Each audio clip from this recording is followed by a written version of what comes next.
Bob Zarol is one of the most viewed React instructors in the world. And now he's back with a brand new complete React course that will teach you modern React using patterns like functional components and hooks. If you want to learn the React JavaScript library, this is the video. Hey free code campers, welcome to my newest course on learning React. In this course, you're going to solve over 140 different coding challenges and work on 8 different projects, all of which have an associated Figma design file to guide your work. And you actually have 2 options for following along. Either by using your local machine, I actually have a few lessons that'll show you how to do that starting pretty early in this course. Or you can head over to scrimba.com where there's an interactive version of this course so that you can solve the challenges directly in your browser. It's totally up to you what you want to do. The link to the course on scrimba.com is provided below. And actually, this course is part of a larger front-end career path, which we have at Scrimba, which takes people from zero to hireable as a front-end developer. This course is module 11 in that career path, and my more advanced React course immediately follows this free React course as module 12, where I go even more in depth into React, React Router, using the context API, and so much more. If those topics sound confusing to you, don't worry at all. You don't need to take them to understand this course. Now, I always appreciate any feedback you have for me about the course, so you're welcome to reach out to me on Twitter at @BobZarol, or if you have any questions about your specific code, the best place for those is to either reach out to the Free Code Camp forums or Discord server, or you can check out Scrimba's own Discord server, which is becoming a more and more deeply integrated part of the whole scrimba.com experience. And with that, good luck and have a ton of fun learning React. Hey there, and welcome to the Learn React module. I'm super excited you're joining me for this course because by the end, you'll have built not 1, not 2, but at least 8 projects using React. There's so many of them, I don't even have time to go over each one of them in detail right now. I could barely even fit them on this slide. So why are we doing so many projects? Well, it's because I designed the curriculum for this course to be project-driven. In each of the sections, we will start with a goal project that we are working toward, and then we'll learn everything we need in order to build that project. Now, in order for that approach to actually work, I'm going to be asking a lot from you. So let's talk for just a bit on how you can get the most from this course. Just like everything in life, what you put into this course is what you will get out of it. Or as I like to say, my philosophy about learning is that the easiest way to learn something is to do it the hard way. In this course, I'm going to be asking you to do a lot of the work. For much of it, you'll have me there after each challenge to walk you through a solution, but for some of it, you won't. Either way, what I'm asking of you now is to avoid the trap of tutorial hell, where you end up passively watching me do all the work. Remember, this is not school. You're presumably here because you actually want to finish the course with the ability to write React code by yourself. School has taught a lot of us that the goal of learning is to get a good grade. In fact, I heard something really interesting that said that education is the only thing that humans try to get less out of than what they paid for. So don't let that be you in this course. If you really give it everything you've got, meaning you do all the challenges and projects, you're involved with the community, and you are an active participant in your own learning, I can promise that you'll probably finish off in a better spot than many students getting their degree in computer science. And I really don't say that lightly. Along those lines, remember that spaced learning and repetition are your best friends. Binging the course from beginning to end, even if you are doing all the assignments, is kind of like trying to run an ultra marathon without training. Your brain actually needs rest, so take breaks often. By taking this course, the goal isn't just to get to the end, it's to get to the end with some honest-to-goodness React skills. Then after you come back to this course on maybe the next day, don't be afraid to re-watch some of the past lessons and even redo some of the past challenges. Because repetition really is your best friend whenever you're trying to learn something new. So what should you already know coming into this course? Before jumping into React, you should have a solid grasp of the fundamentals of web development, namely HTML, CSS, JavaScript, and preferably a pretty solid understanding of the new syntax that was introduced back in ECMAScript 6, ES6, and above. If you're feeling at all rusty on any of these topics, you can click the logo for each one of these, which will send you to another free course here on Scrimba, where you can brush up on those skills. My name is Bob Zarol. I'm going to be your instructor throughout this whole course. My username pretty much everywhere online is Bob Zarol, but these days I'm really most active on Twitter. You can click the Twitter icon to go to my profile if you want to follow me. That would be great. And so without any further delay, let's jump right in and start learning React. In the first section of this course, we're going to be learning everything we need in order to build a basic static page using React. And I know what you might be thinking, but I already know how to make static web pages. I know you're probably super excited to really dive in and learn dynamic web applications with React, and we are going to get there in this course. But in order to start off, this section is all about learning the basic syntax and you could say the vocabulary of React. Because I found that the best approach to learning React is to first start learning how to think in React. The reason for this is because React really does kind of change the game in terms of how you build applications. Later in this section, we are going to start learning the differences between declarative and imperative programming, and you're going to find that React approaches web development in a completely different way. So the point is, we're first going to be dialing in our brains to start thinking in terms of using React to build websites by first building some static web pages, not unlike the ones that you normally would just use HTML and CSS for. So this might not seem terribly exciting right now, but I think you'll soon see that writing composable, reusable components in React can actually be a bit addicting and pretty fun. So I know that you'll find a lot of benefit in starting off with the milk before we get to the meat, or of course we have a vegetarian option as well. The content in this section will be driven forward by the goal of creating our first static web page in React. And that's the page you see here in the screenshot that has a list of fun facts about React. Now, this screenshot is actually also a link to the Figma file for the design of this page. So if you click this screenshot, it will open up in Figma. You'll have to make sure that you log into your Figma account. If you don't have one yet, it's free to create. And clicking the screenshot will lead you to a sort of shared file that everyone will have access to.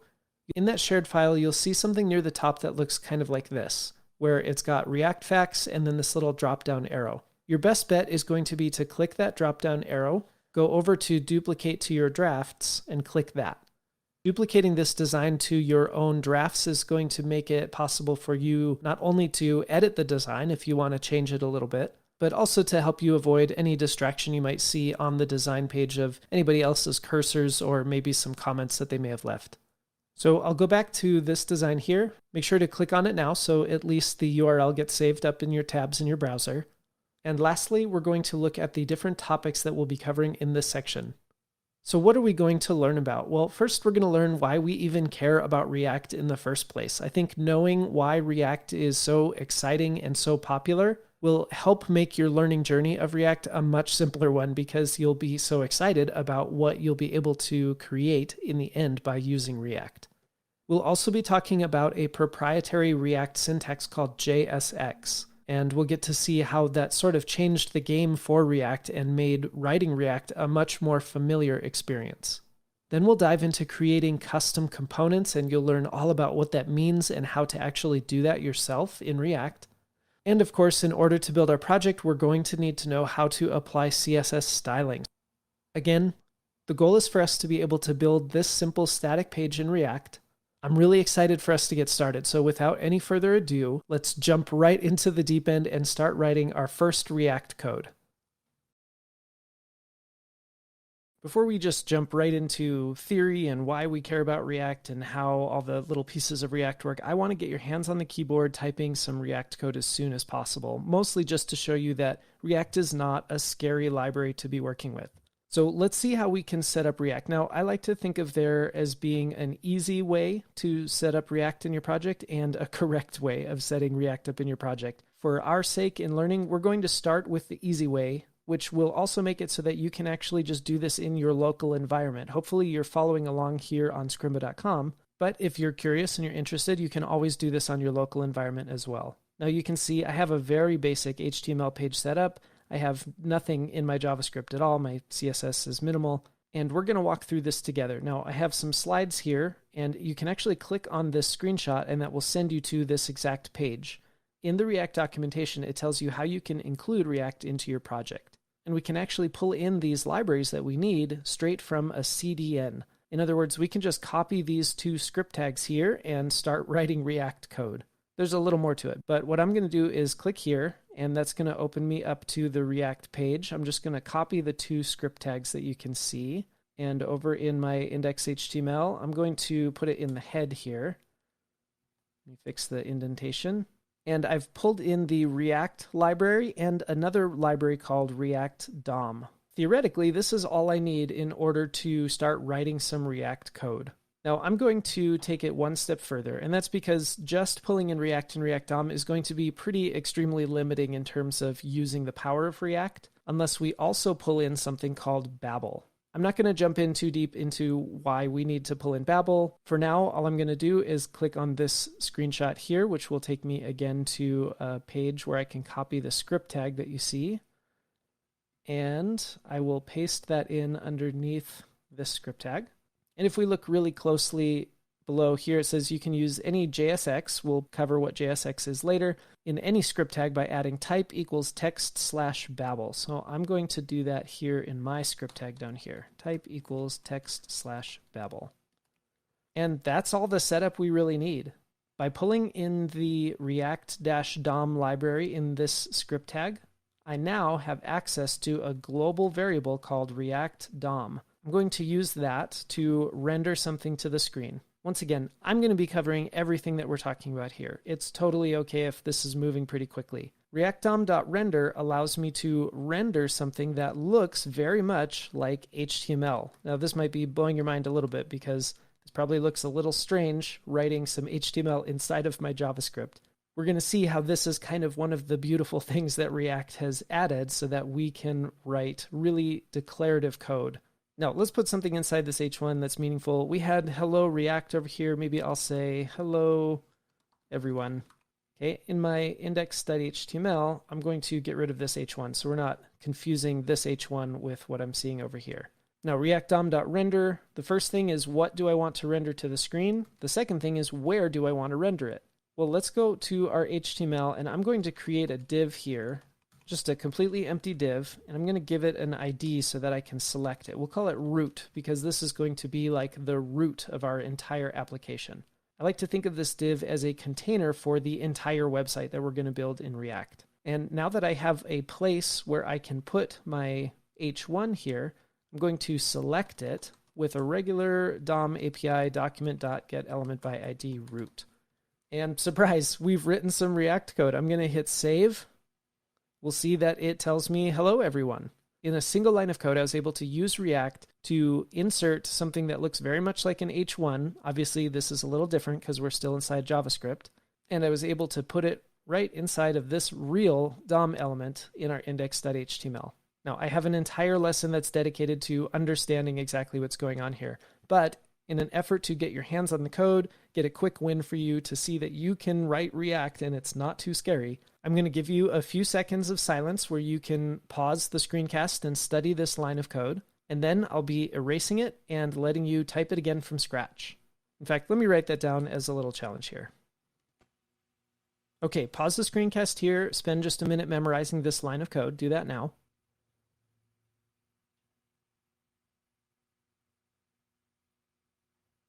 And then I will add a little comment with the next part. Okay, your time to shine. Rewrite the line of code as best you can from memory. You don't have to put hello everyone or hello React or whatever. You even don't have to use an H1 like I did. You can put whatever HTML you want in there. So pause the screencast now and work on that.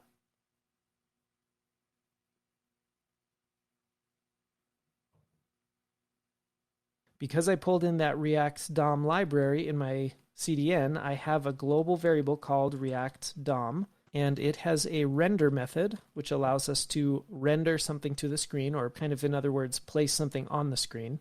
And I don't know, let's do a paragraph this time, just to switch it up a tiny bit. Say, hi, my name is Bob.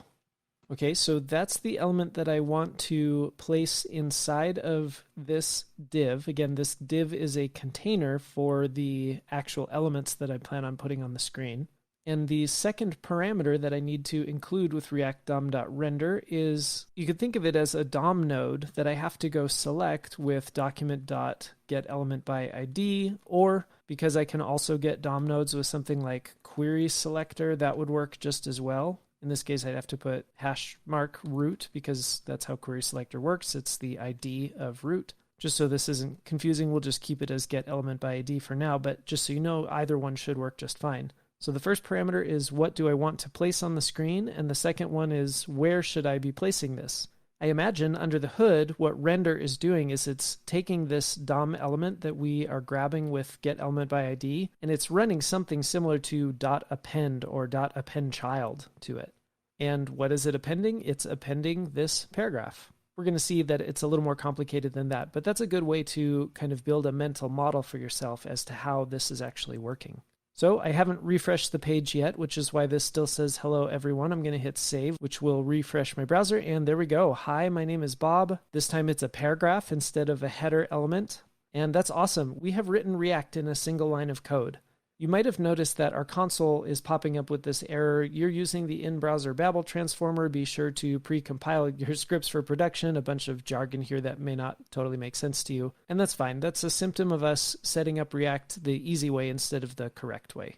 Soon down the road, we'll be kind of shifting our setup here, and that warning will go away. And awesome. Okay, because this is Scrimba, you can always delete this. If maybe you weren't able to memorize that, you can try deleting it, rewriting it again from scratch. Practice with it. I'm going to ask you to do that a million times throughout this course because the only way to learn React is to write React as much as you can. Now, I have found it really helpful for my own learning to understand why the heck I even care about React in the first place. So in the next couple screencasts, we're going to be talking about some of those really awesome benefits that come with using React as our library for building web applications. But as always, if you want to spend more time with this, go ahead and do that. Pause, click into the editor, start typing what you want to type, practice it. And when you're ready, I will see you in the next lesson. Surprise! If you know my teaching style, I wanted to include a practice in here. Essentially, you're just going to be rewriting that same line of code that we just wrote in the last lesson. However, this time we'll extend it just a little bit. I want you to see if you can figure out how to render an unordered list with 2 or more list items inside. Last time we just rendered a paragraph. You can see it's still kind of left over here. If I refresh that, that'll disappear. I've left the entire setup here for you. We're still pulling in the script tags for React, React DOM, and Babel. So essentially your main focus is just to rewrite that same one-liner of code, but see if you can figure out how to add a couple more elements inside, like having an unordered list with some nested list items. Pause here and try to work on that challenge.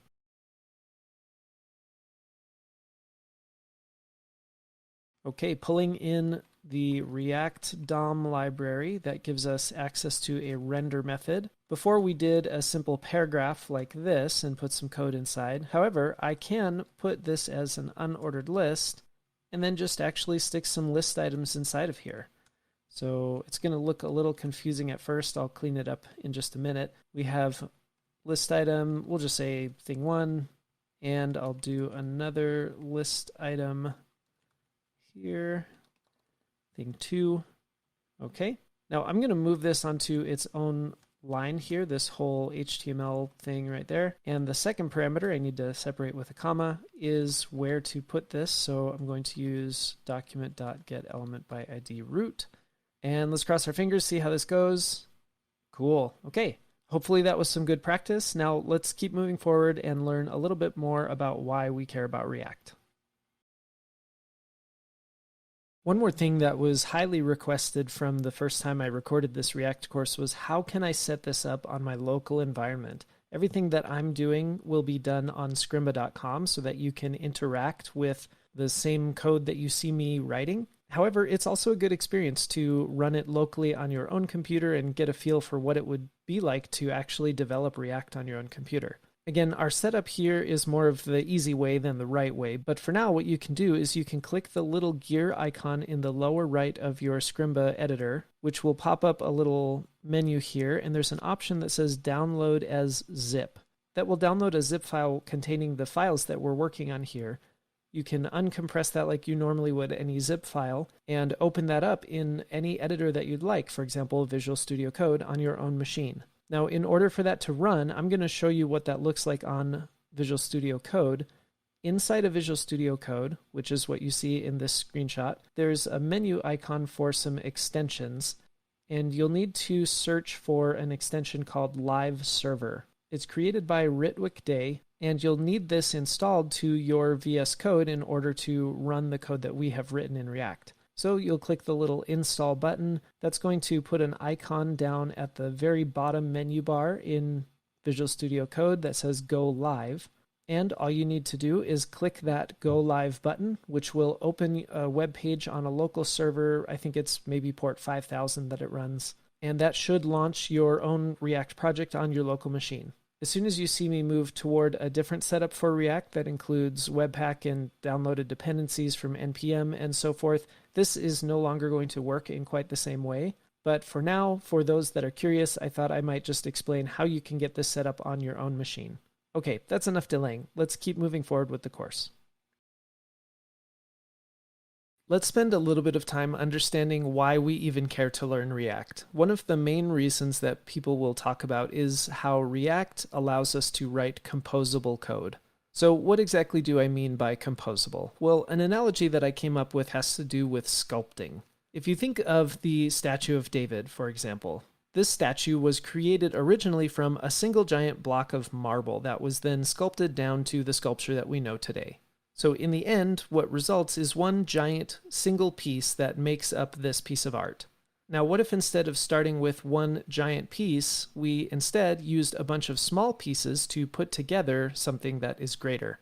These are Lego bricks that obviously are small, each in their own right, that were put together to create something large. In this example, they all kind of work together to accomplish a goal, so to speak, the goal of looking like the statue of David.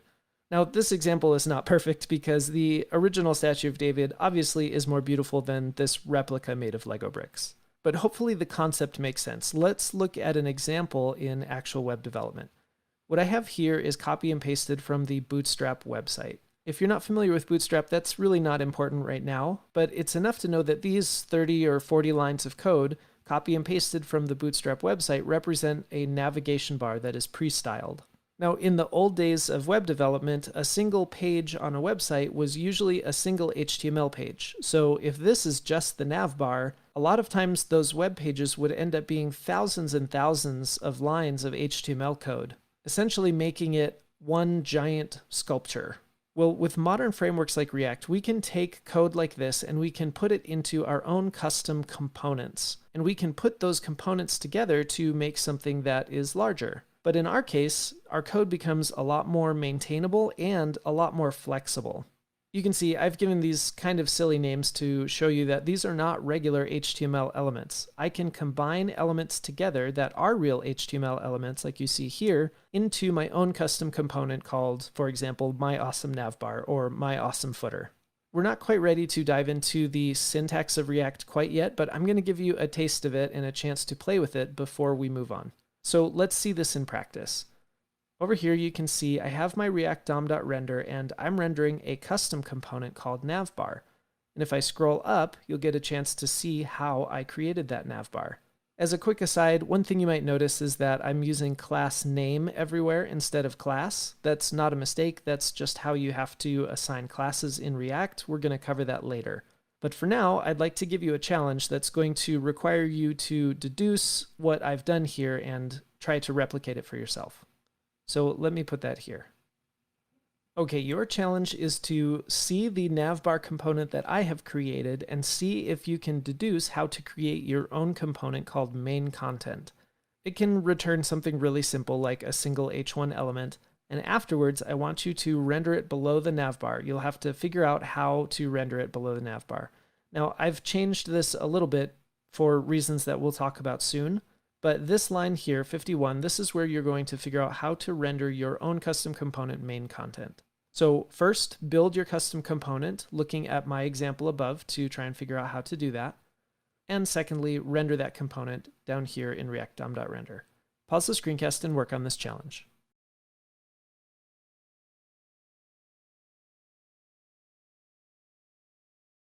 Well, following the example above, we see that I created this component by creating a function.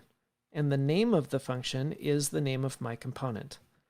So I will open up that function and return the content that I want to show up on my page. Above, I created a set of parentheses because I have many elements that I'm trying to return. I'll just do that just to keep things consistent for now. We'll create our H1 that says I'm learning React. And secondly, I can take my main content and I can render it by making it look kind of like an HTML element. In this case, it's a self-closing one, so I have main content as a single tag here. And if I hit save, we'll see that my H1 actually showed up on my page.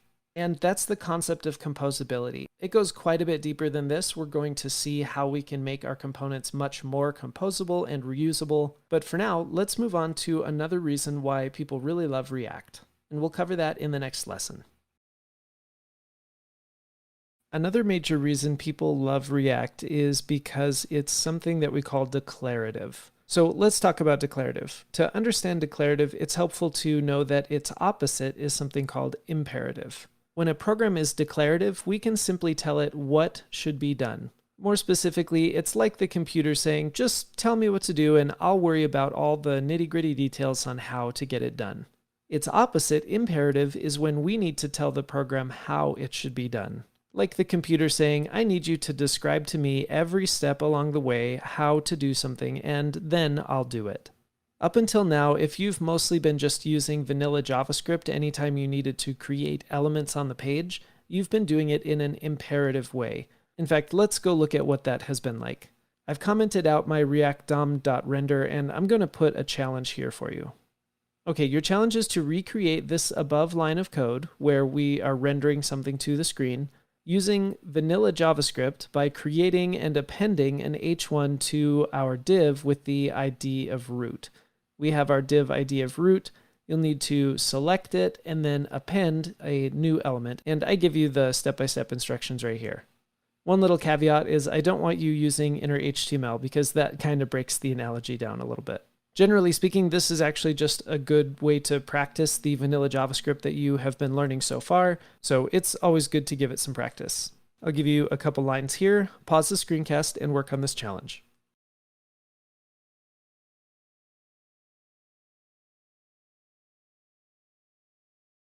Okay, let's work on this. So I'm going to create an H1, and I'll use document.createElement, and I'll make an H1. And then if I'm giving it some text content, I need to use the text content property of this DOM node and set it equal to, I don't know, maybe this is an imperative way to program. Then I need to give it a class name, so I'll use the class name property here and set it equal to, I think we said header. And finally, I need to append it to my div with the ID of root. So first I need to say document get element by ID root, and then use the append property or method to append my H1 to the DOM. So when I hit save, it should show up. This is an imperative way to program. Perfect. Now this example's a little bit on the nose because if you were really just putting something static that had nothing to do with user interaction, you probably would just go to your HTML page and stick it right inside the div here, right? But with React, we're building our entire page in JavaScript. And so doing something imperatively this way, where I have to tell it step by step how to create the element and then to add some text content and then add a class name and then append it to the DOM, that's going to get old pretty fast, especially even with something mildly more complicated than a single H1, like a very simple web page like this. As soon as we have more than one element, suddenly our 4 lines of code will become probably dozens or maybe even hundreds of lines of JavaScript code just to create and append all of these elements in the correct order and in the correct way.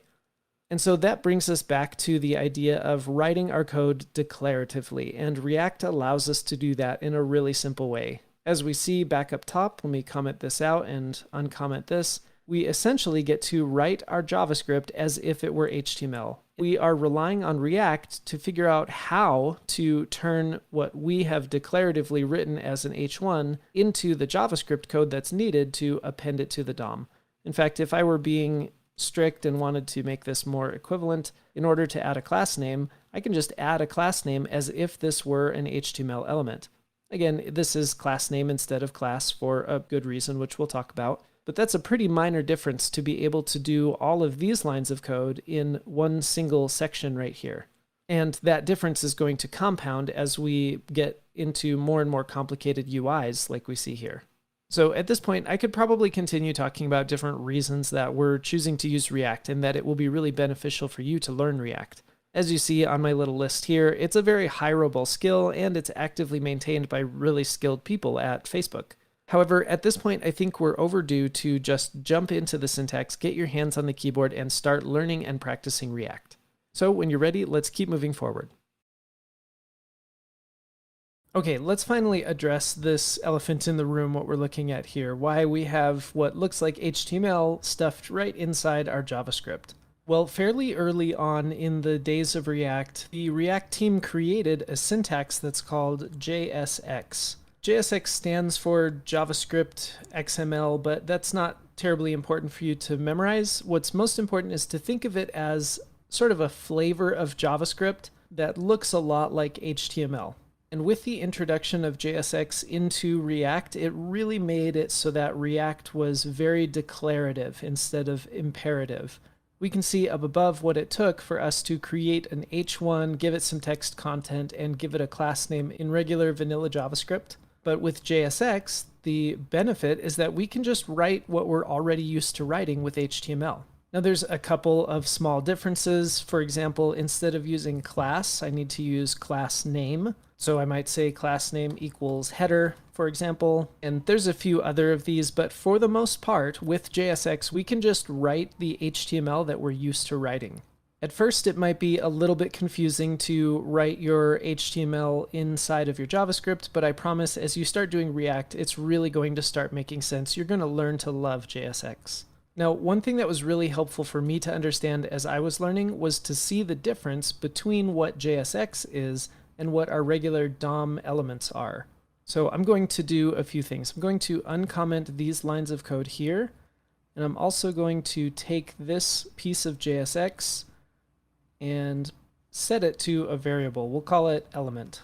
Then I can fix my React DOM.render by just putting element down here, and this will work exactly the same. But this allows us to console log it. So let's console log element, and I'll hit save so that this code will run. I'll open the console, and we'll see the differences here. First of all, on line 4, we are console logging the DOM element that we created with document.createElement. And that's what shows up in our console as what looks like an HTML element here. So that's this line right here. However, when we console log our element that we created with JSX, what actually got returned to us was this. And let me copy this out. And we can see that this is just a regular JavaScript object. Let me clean it up just a little bit to make it even more clear. So in the end, what we get from JSX, or rather what React is creating with JSX, is actually just plain old JavaScript objects. And those objects describe the DOM element that we want React to put onto the page for us. And if we look closely, we can see some interesting information here. First of all, we see that it has very similar properties, like we have class name, where we're setting that to header. And down here we have props, or short for properties, and we have class name. We also have something called children, and we can see that's actually the text that we put inside of our H1. That's about all I care to touch on with the object nature of React elements, but I thought it would be helpful to kind of kick us off understanding that JSX is kind of like a function that when it's run, returns us objects that React can interpret and use to create actual elements that get put on the screen for us. I'm going to comment this out so we can talk about one more thing, clean up this a little bit. And I'll go ahead and put this directly back in line to my React DOM.render, move these onto their own lines. The last thing that I wanted to touch on was that with JSX, we need to make sure that we are only returning a single parent element. In other words, I can't take this one H1 and place, say, a paragraph directly next to it. because in this case, we're rendering or attempting to render two sibling elements that sit side by side. In fact, if I try to run this, you can see React complains, and I guess in this case it says unknown error. Sometimes it will say that you have to wrap the elements that you're trying to render in some kind of parent element. Now, this doesn't mean that I can't put two elements on my page at any given time. It just means that I need to wrap them in something like a div, for example. So if I say a div that has an h1 and a paragraph inside, now I am rendering just one parent element, and it doesn't really matter how many children elements are included, as long as I have one parent element that I'm rendering. So I can hit save. We'll see that this is working just fine. Now, remember how I was able to save my h1 as a variable? Well, I can actually save a whole collection of JSX, for example, this div with the h1 and the paragraph, as a variable. So let's say const page equals, and then I can paste in my elements here. Now, to me, this looks a little bit crazy. So normally what I like to do is move my elements, my JSX, onto their own lines as if this were HTML. But in that case, I need to go ahead and wrap everything in parentheses. Now, take a second and think, how is it that I can then fix what I have down here? We can see we have a syntax error. How can I fix this so that when I refresh the page, this is still working? Pause here and see if you can figure out how to make this work again.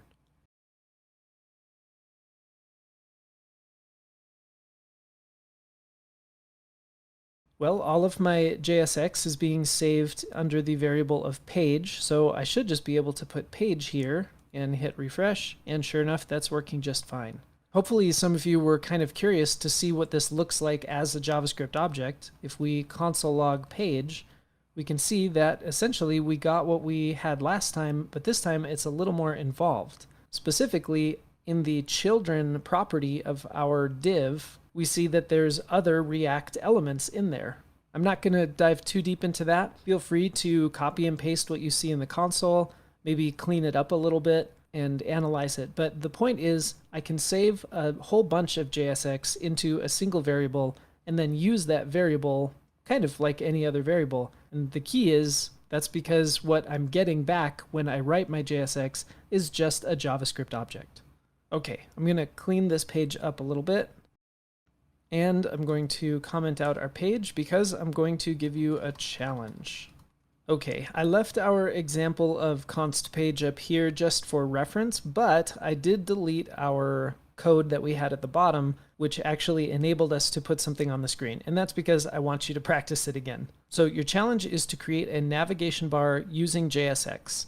I've given you some instructions here on what the content should actually be. And as I mentioned at the very end, don't worry about styling yet. We're going to cover styling soon, but for now, what you're going to have is just going to look like plain HTML that's unstyled. So pause the screencast here and see if you can complete this challenge.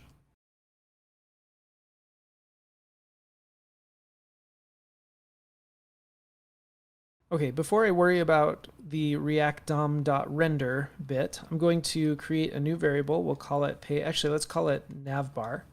And I'm going to use my parentheses so that I can start my element on the next line. And like I mentioned, we want to use the semantic nav element. And inside of there, I'm going to have an h1. Let's call it Bob's Bistro. Maybe this is a restaurant. Okay. And then we have an unordered list. And hopefully while you were playing with this, you came to realize that it doesn't matter how nested I get. Just like in HTML, I can nest this as deep as I want. We'll create 3 list items.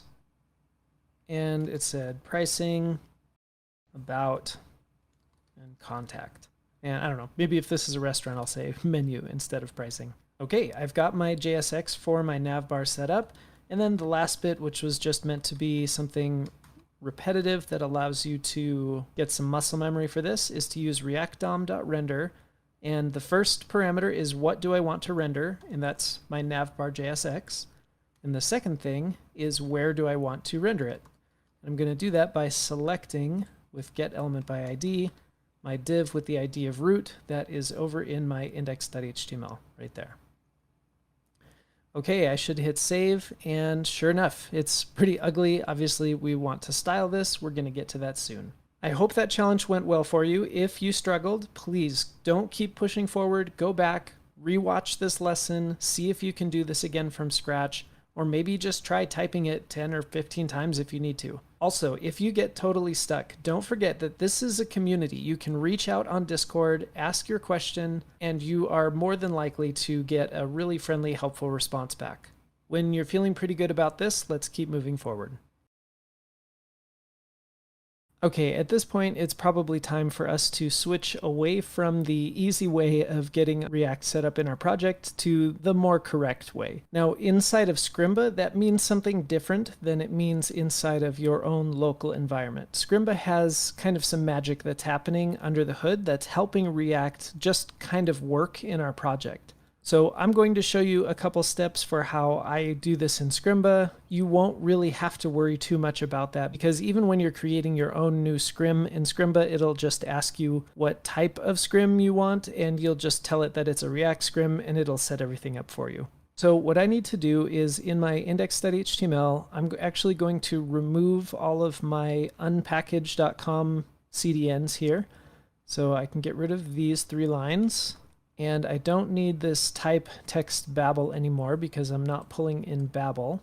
And instead, over here on the left, I'm going to add the dependencies that I need. And I need React, and I need React-DOM.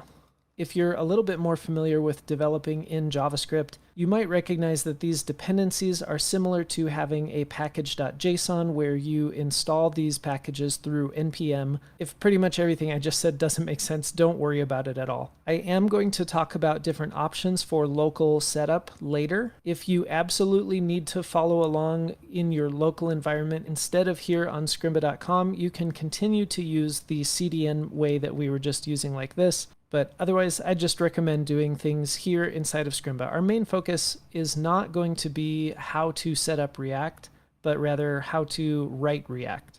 So I will take those back out. And now that I have taken those CDNs out, it means that I no longer have global variables added to my window like React DOM.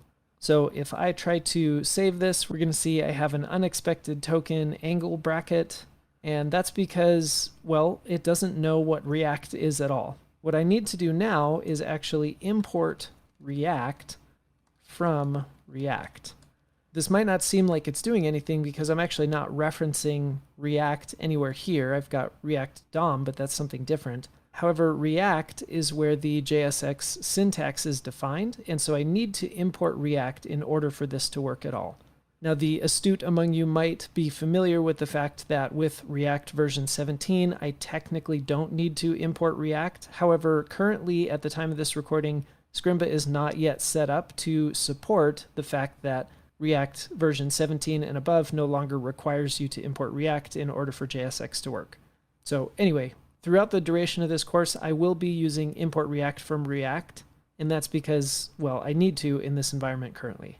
Let's hit save again and see what we run into next. And this says cannot use import statement outside of a module. And oh, you know what? I think that has to do with another sort of magic piece that is happening under the hood with Scrimba. So I'm going to add this .pack. That's not something you'll need to do in the real world. So this should be, yep, React DOM is not defined. That's the error I expected to see. And that's because whenever we're using React DOM, I will also need to import React DOM from React-DOM. And now, fingers crossed, I should get something that works again.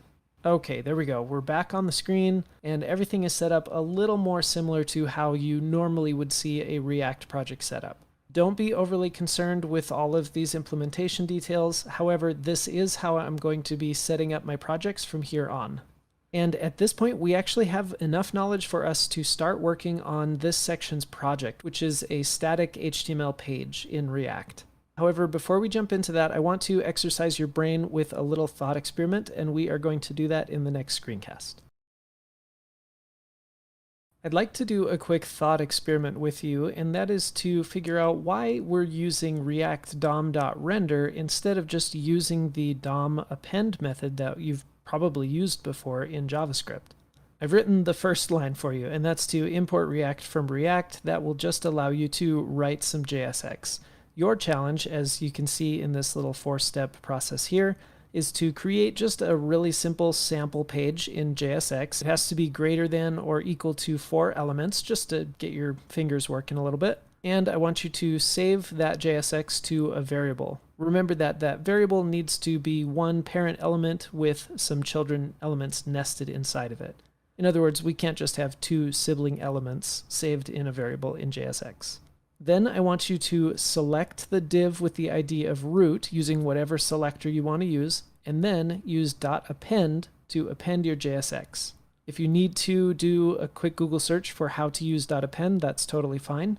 And then before you run your code, I want you to see if you can guess what's going to show up in the browser before you run the code, and then run your code and see if you can explain what does show up in the browser. Pause here and play around with this a bit.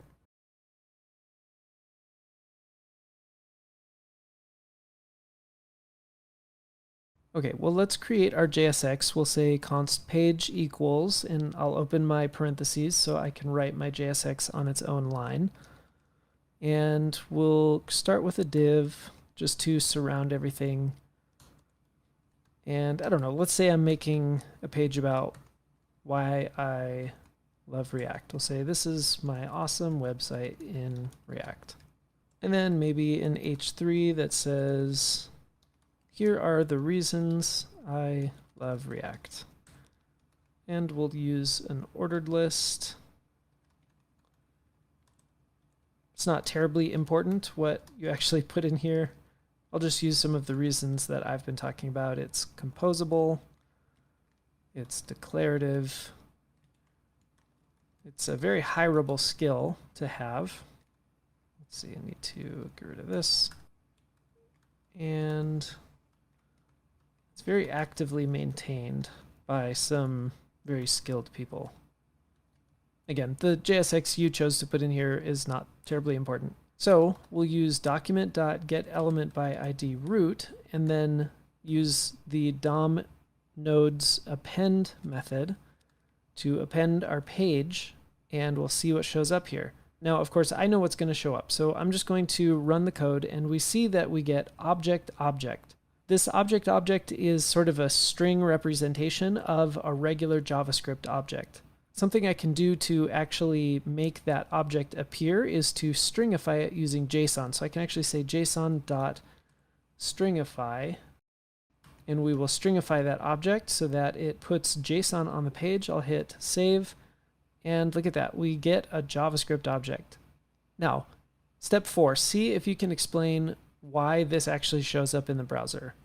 Well, kind of the whole purpose of this thought experiment was to remind you that JSX returns plain JavaScript objects. At this point in time, it has nothing to do with the DOM. It's not recognized by the browser as anything important dealing with the DOM. It's only when we try to render it using React DOM.render that React can take these JavaScript objects and actually turn them into real DOM elements that the browser can interpret as things like first level headers or ordered lists. So let's go ahead for the sake of practice and fix this. I'm going to update our challenge here. Okay, simply put, your challenge is to fix our code. And don't forget, we're not using those CDNs in our HTML anymore, which is what used to give us a global variable called React DOM. So you'll have to see if you can remember how we get access to React DOM. Pause the screencast here and try to fix our code.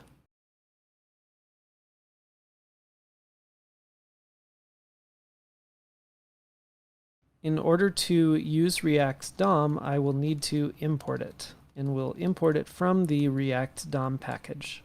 Then instead of selecting my div with the ID of root, actually I'm going to need that anyway, so I will leave that code there. I'll say React DOM.render.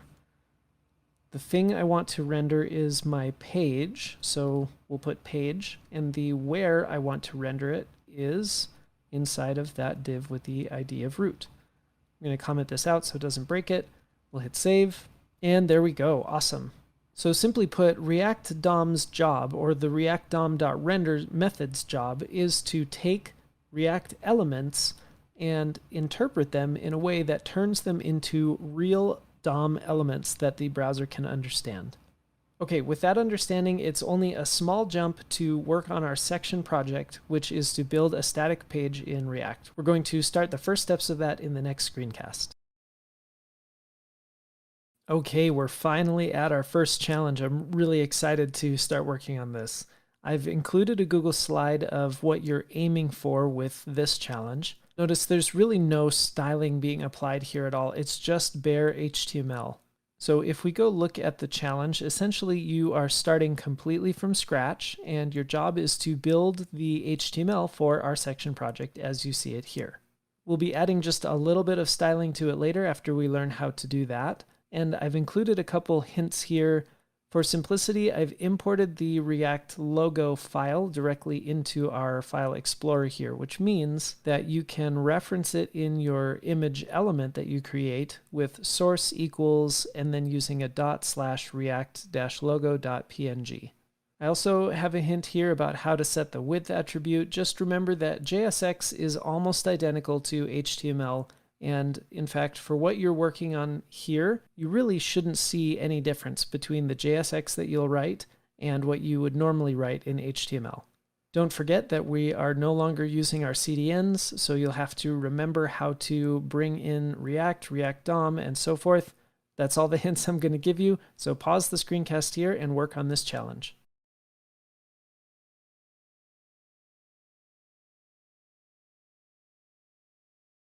Well, first things first, let's import React from React and import React DOM from React-DOM. We can't really do anything until we've done that. Then I'm going to save a variable called page. And as a heads up, this isn't actually going to be a very common way for us to deal with JSX. We're going to see very soon how we can do this in a more conventional way. For the sake of learning, though, I think this is a good way for us to start. Just to do a bit of a sanity check, I'm going to just throw an H1 in here. It says testing, and then do my last step, which is React DOM.render. And we want to render our page. And we want to put it at the div with the ID of root. Let's see if that's working. Okay, cool. We have testing showing up. That means that everything else is set up correctly. Okay, so let's start building our page here. I'm going to surround everything in a div just because I can only have one element here, rather one parent element here instead of any sibling elements. And the first thing I'll put in is an image. And just like in HTML, I can provide an image source. And like I mentioned up in the hints, I'm going to have react-logo.png. The / just means look in the same folder for a file called react-logo.png. Now, if I refresh this, I'm going to get a pretty large image here. So just like in HTML, I can set the width to be something specific like 40 pixels. And that looks a little more manageable, a little less crazy, not taking up my whole screen. Next, I've got something that looks kind of like an H1 that says fun facts about React. So we will add that in there. And awesome. Now, because my H1 is a block element, it has floated below my image, even though my image is technically an inline element. And that's kind of to be expected, or rather that's what we're aiming for. And then it looks like the last thing is an unordered list with these 5 list items. So I'll go ahead and add that unordered list. We'll do some list items. I'm going to hold Shift Option down to copy these lines, and then just start typing in some of these facts.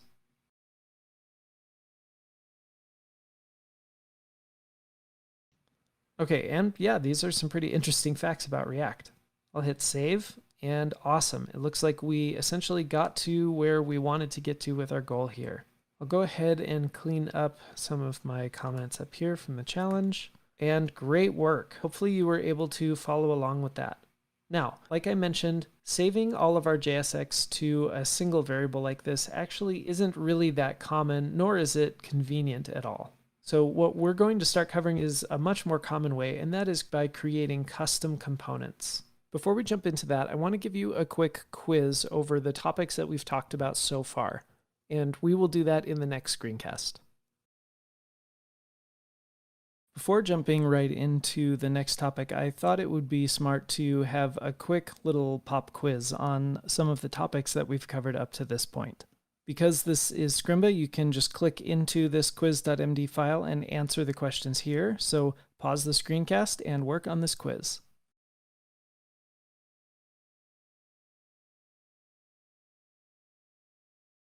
Why do we need to import React from React in our files? Well, it's because the JSX syntax is defined in React. And if we were to remove React, we would see that it's telling us React is not defined. Even though we're not using React in our code, the JSX here sort of demands that React be a part of our code base. So I will go type that over here. React is what defines JSX. So in order to use JSX, we need to import React. If I were to console log the page in our index.js file, what would show up? Hopefully you actually attempted to answer this question before just going ahead and console logging it. Before I hit save, I know that page is a bunch of JSX, which in reality just returns some JavaScript objects. So when I console log page, I should just see a JavaScript object here. And sure enough, there it is. If you look closely at that object, you'll see a children property, and that children property has more React elements nested inside. Well, that's because we have our React element here with children that are more React elements. So over here, we can say a JavaScript object. These are React elements that describe what React should eventually add to the real DOM for us. Okay, number 3, what is wrong with this code? Hopefully you noticed that our JSX here is 2 sibling elements, and remembered that we actually need all of our JSX to be nested under a single parent element. As a quick sneak peek, in the future you may learn that you can use something that looks like an empty tag like this in order to wrap your JSX in something that doesn't actually create another parent element. These are called fragments, but that's more a little piece of trivia. We're not going to concern ourselves too much with that in this course. Next is number 4. What does it mean for something to be declarative instead of imperative? The way we described it before was to say that declarative programming meant I could tell the program what to accomplish and it would know how to accomplish the specific step-by-step details, whereas imperative meant I still needed to tell the computer step-by-step how to do everything. An example I like to think of this is to imagine myself asking a friend to make a peanut butter and jelly sandwich for me. If I were doing that declaratively, I could simply say, could you make me a peanut butter and jelly sandwich? And I would assume that they knew how to take care of the individual steps to do so.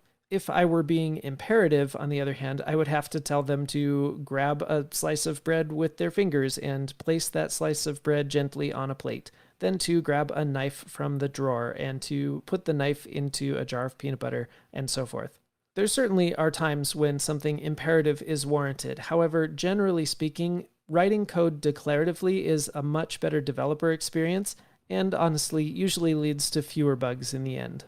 So declarative means I can tell the computer what to do and expect it to handle the details. Imperative means I need to tell it how to do each step. And lastly, what does it mean for something to be composable? Well, that just means that I can create small pieces that I put together to make a greater whole. In terms of web development, it means I can take pieces of my UI, my user interface, and put them into their own components, and then piece those components together to build my page. So what does it mean for something to be composable? It means that we have small pieces that we can put together to make something larger, and I'll even say greater than the individual pieces. This is a pretty broad definition of composable because the idea and concept of composability extends throughout all of computer programming, not just web development, and especially not just React. But I think we've gotten the point across. I'm really excited to keep moving forward. We are now going to jump into sort of the baseline level of React and start learning how to create our own components, and it's just going to get more and more exciting from there. So strap yourselves in and let's keep moving forward.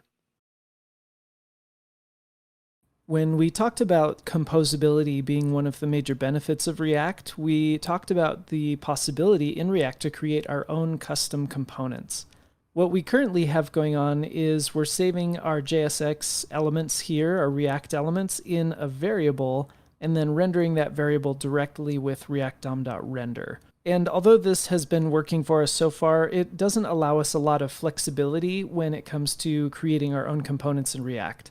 And even further, it's also pretty obvious we wouldn't want to take all of our markup and stuff it directly into react-dom.render, even though I think technically this might work just fine. Actually, I'm curious. Let's give this a shot. I'll comment this out.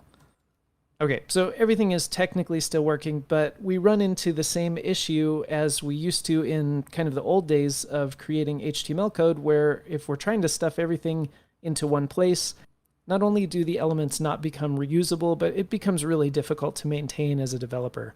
So creating our variable up here got us one step closer, but it's still not quite good enough. Instead, what we are going to start learning about is creating our own custom components. Now, I gave you a taste of this early on in the course, but we're going to actually learn it the real way now. In programming, the concept of a function is one that allows us to write some code that we can then execute over and over and over again just by calling that function. And React adopts this same concept of having a function that allows us to create user interface or create elements over and over and over again if we wanted to. Knowing how functions work, it's really tempting to say, okay, well, I'm going to create a function and let's give it a temporary name for just a second. And we might say, well, I have a function and I want it to return my UI, my elements here, anytime that function gets called. So I might try something like this. Let me get rid of page here, and then instead of page, we might say, well, let's call our temporary name function, and that is going to return the React elements that we asked it to, and therefore we have a function that we can reuse. Well, let's see what happens. Look at that. It actually worked. And what we have here is basically 90% of the way into creating our own custom components. A function like this that returns React elements is considered in React a component. However, there's a couple of conventions that we need to follow for everything to work correctly all the time. The first one is we need to use Pascal case instead of camel case for our component names. All that means is I need to capitalize the first letter of my component. And secondly, instead of calling this function with parentheses like we might be used to, we actually need to wrap it in angle brackets similar to an HTML element. And I still need to change this to a capital letter there. And that's the only changes we need to make from a regular JavaScript function that you have probably written hundreds of by now, and a React component that uses the same concept of functions to create reusable user interface pieces. You'll see if I hit save, everything is still working as we would expect.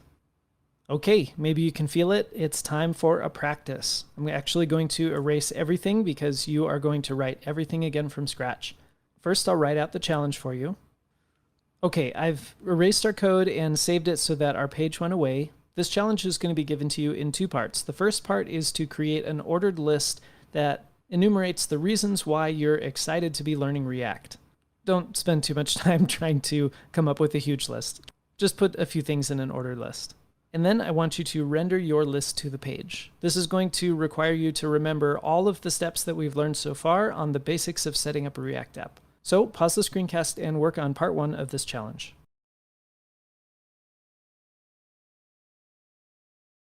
To get started, we need to import React from React. I need to spell React correctly there. And we'll import React DOM from React-DOM. We'll go ahead and use React DOM to render. Let's start with just some inline JSX here. We'll say it's working. And I need to select my root element as the place to put this H1. Hit save as a sanity check, and we know it's working. Awesome. Now the meat. We are going to create our own custom page component by using a function called page, using a capital letter to begin. And this function is simply going to return some UI, or in other words, some JSX that we can put in the page. Just as another little sanity check, I'm just going to remove the H1 here and put it inside my page component, and then render my page component as we've learned. And I refresh and everything is still working, and just to make sure, I'll just make a change. I'll say it's still working. Okay, so now the next part. We are going to turn this into an an ordered list, and we'll just put a few list items in here. And let's see, these are reasons that we're excited to be learning React. Maybe for one, it's a popular library, so I'll be able to fit in with the cool kids. This probably has a pretty loose definition for what the cool kids are, but that's okay. Okay, we'll put a second item here. And just so you can see everything, I'm going to move this onto its own line there. We'll say I'm more likely to get a job as a developer if I know React. And hopefully you have some other good reasons. I'm going to leave it at that for now, just for the sake of learning. I'll go ahead and refresh, and there we go. We've got our two pretty ugly, unstyled elements that we have on the page, but it seems to be working. Okay, nice work on part 1 of the challenge. In part 2 of the challenge, which will be in the next screencast, we're going to add a little bit more to our simple page here. However, before moving on, if any part of this was still confusing for you, I really encourage you to go back, try to rewatch some of these videos. You could even start from the beginning. Maybe you'll have some additional context that will help in your understanding. And as always, reach out to the Scrimba community on Discord. If you have any questions, people are always happy to answer. But don't just plow forward if you're still feeling confused. Do some research, rewatch some of the videos, make sure you're doing all of the challenges, and then when you're ready, let's go forward and we'll work on part 2. The next part of our challenge is to add some more elements to our page here. First, I want you to add a header element with a nested nav element inside, and then inside the nav, you'll have a nested image element with the source that I've mentioned here, and some other notes that you should read through. I also want you to add an H1 element that will go below the header element, but above the ordered list. And at the very bottom, underneath the ordered list, I want you to add a footer element with some text that I have here. Make sure to read through the whole challenge there so you get a better idea of what you need to be working on. And as always, pause the screencast here and work on this challenge.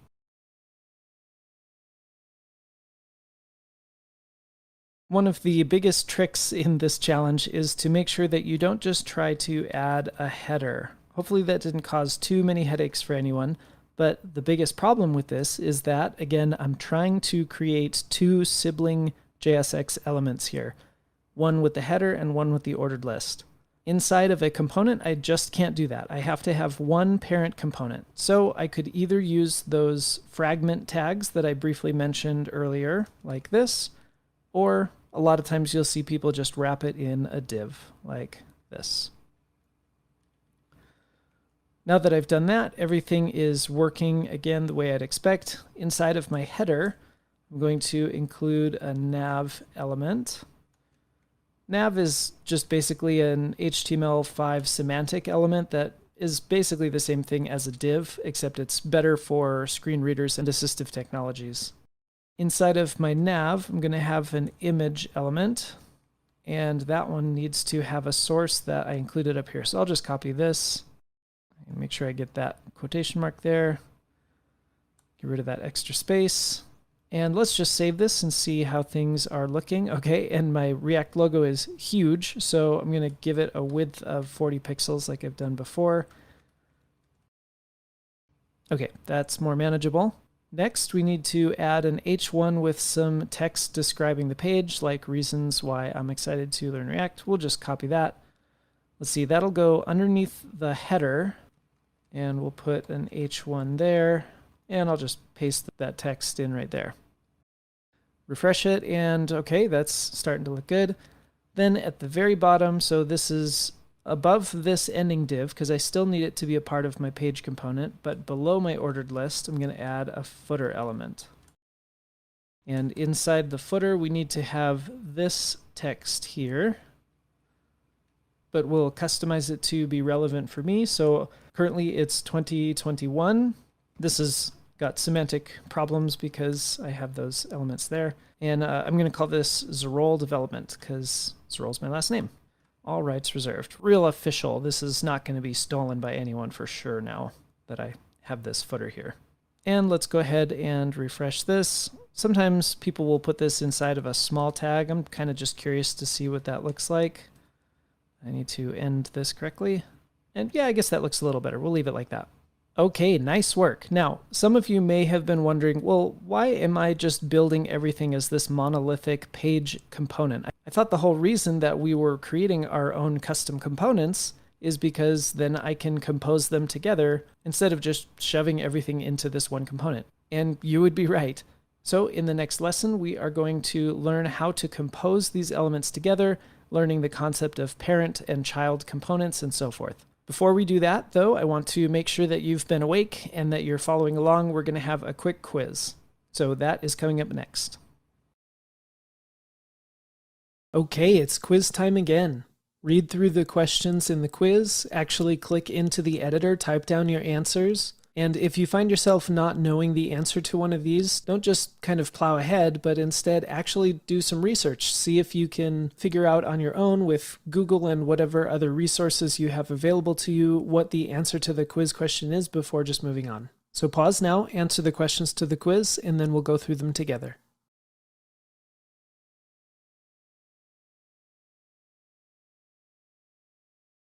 All right, number one, what is a React component? Well, basically put, a React component is simply a function that returns React elements. Well, what exactly are React elements? React elements are the objects that get created when we return JSX. So although this looks very much like HTML, remember this is JSX, which is a special syntax of React, and under the hood, it's returning a regular JavaScript object. Those objects are eventually turned into real DOM elements that people can see on the screen. So sometimes you'll hear people refer to this as UI or user interface. And that just means that it's what the user can actually see on the screen. And just like any other JavaScript function, a component can be reused over and over. Here I'm creating a page component, but I can run my page function, so to speak, or in other words, create an instance of my page component by just rendering page again. Okay, let's go to number two. What is wrong with the following code? It's a really small difference, but it's an important one. Any components that you create need to begin with a capital letter. This is called Pascal case, where it's essentially camel case, but where the first letter is also capitalized. Basically, anytime you might want to have, I guess you could say, different words in your component name, like my component, all you do is capitalize the first letter of the next word. This would, of course, be instead of putting some kind of space in between there, like in a regular sentence. And then finally, what's wrong with the code in number three? Hopefully this one wasn't too difficult to find, but if you look way down here, instead of calling our function like you might normally be used to by adding parentheses at the end, with function components in React, you instead surround these with the angle brackets as if it were a regular HTML tag. And in React, this is the correct way to, I guess you could say, call your component or create an instance of your component. Okay, short and sweet. Nice job on that quiz. Hopefully you were able to follow along. Next, we're going to move forward and see how we can do a better job of composing our components together. As we've mentioned, it's not ideal to be taking our entire markup and stuffing it into one component like we're doing here. So let's learn through practice the concept of creating a parent and child component. We're going to start this off by having you do a mini challenge. So let me type out that challenge here.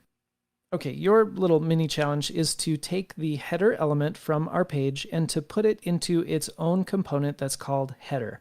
Technically speaking, I'm not necessarily asking you to then render the header inside the page, but if you want a little extra credit challenge, you can render that header component that you just made inside of the page here. Pause now and work on this mini challenge.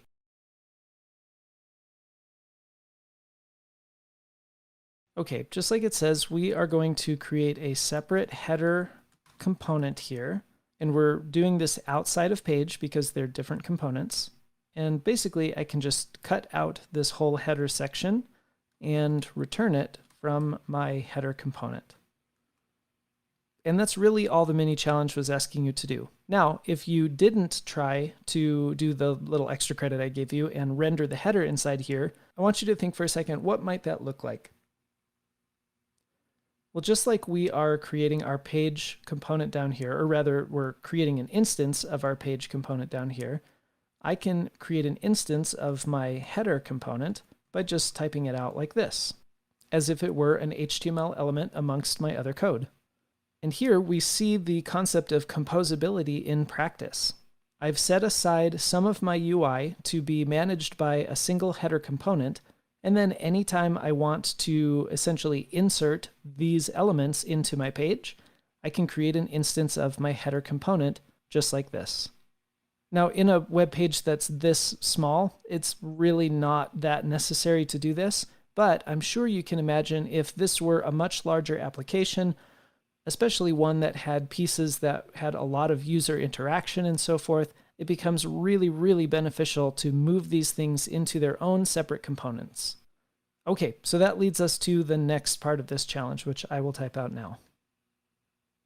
Essentially, I want you to do the same thing, but now with the footer as its own component and the rest of the content as its own component. Pause now and work on this challenge.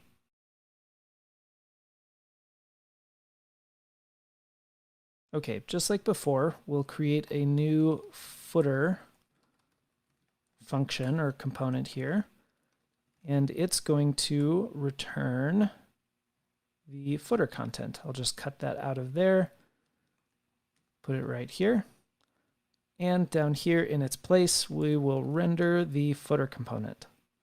Okay, and then we'll do the same thing for the main content component. I'll take everything here, including the H1. And there's a little trick here because if you tried to just paste that in, you'll notice that this is two sibling elements, which again, we can't just render side by side. We need a parent element to surround them. So I will put this div down there, indent there, and we will render an instance of our main content component. Now, I should be able to refresh the page and essentially have the exact same thing. Of course, now that I've wrapped this in a div, very technically speaking, these elements are now children of the div, and the div exists right here on this level.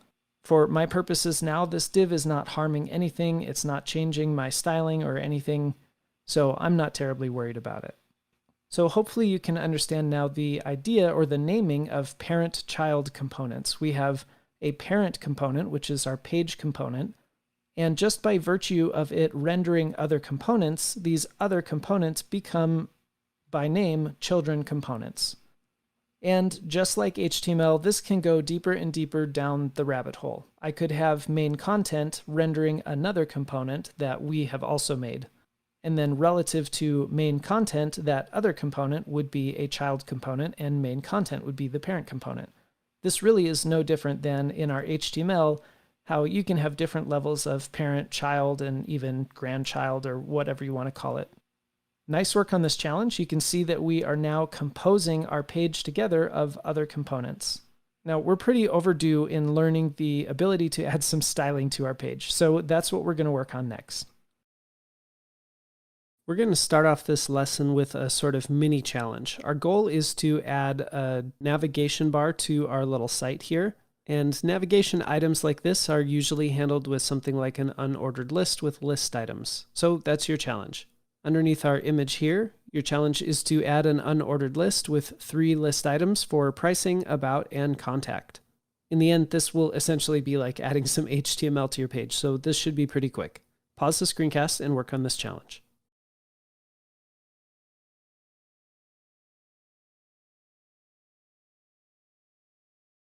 Simply enough, we can add an unordered list with our 3 list items for pricing, about, and contact. Let's hit save and see where we are. Okay, pretty ugly, but we're going to style this now. Fortunately, styling something in React is as simple as adding classes, just like you would in regular HTML. The only difference you need to know about is that instead of using class equals, we're going to use class name equals. And that's because under the hood, if you remember, React is taking these JSX elements and turning them into native DOM elements. And just like when we were creating things in vanilla JavaScript, we would say something like const unordered list equals document.createElement with unordered list as the type. And then we would say ul.className equals something if we wanted to set the class name. So in the end, that's why we're using class name instead of class in React. And so I will set the class name here to maybe nav-items. Hit save, and then in our style.css, I can add nav items. And maybe first let's take the list style off. So we'll say list style of none, and sure enough, our bullets go away. And that brings us to the next part of this challenge. Using Flexbox, I want you to line up the nav items horizontally so that they sit next to each other like this. And then also using Flexbox, I want you to line up the unordered list with your newly horizontal list items to be in line with our logo so that everything is nice and aligned just like we have in this image. In doing so, I want you only to use CSS classes. I don't want you to select any bare elements like the whole nav or anything like that, mostly just so we can get some practice typing out class name. Pause the screencast and work on this part of the challenge.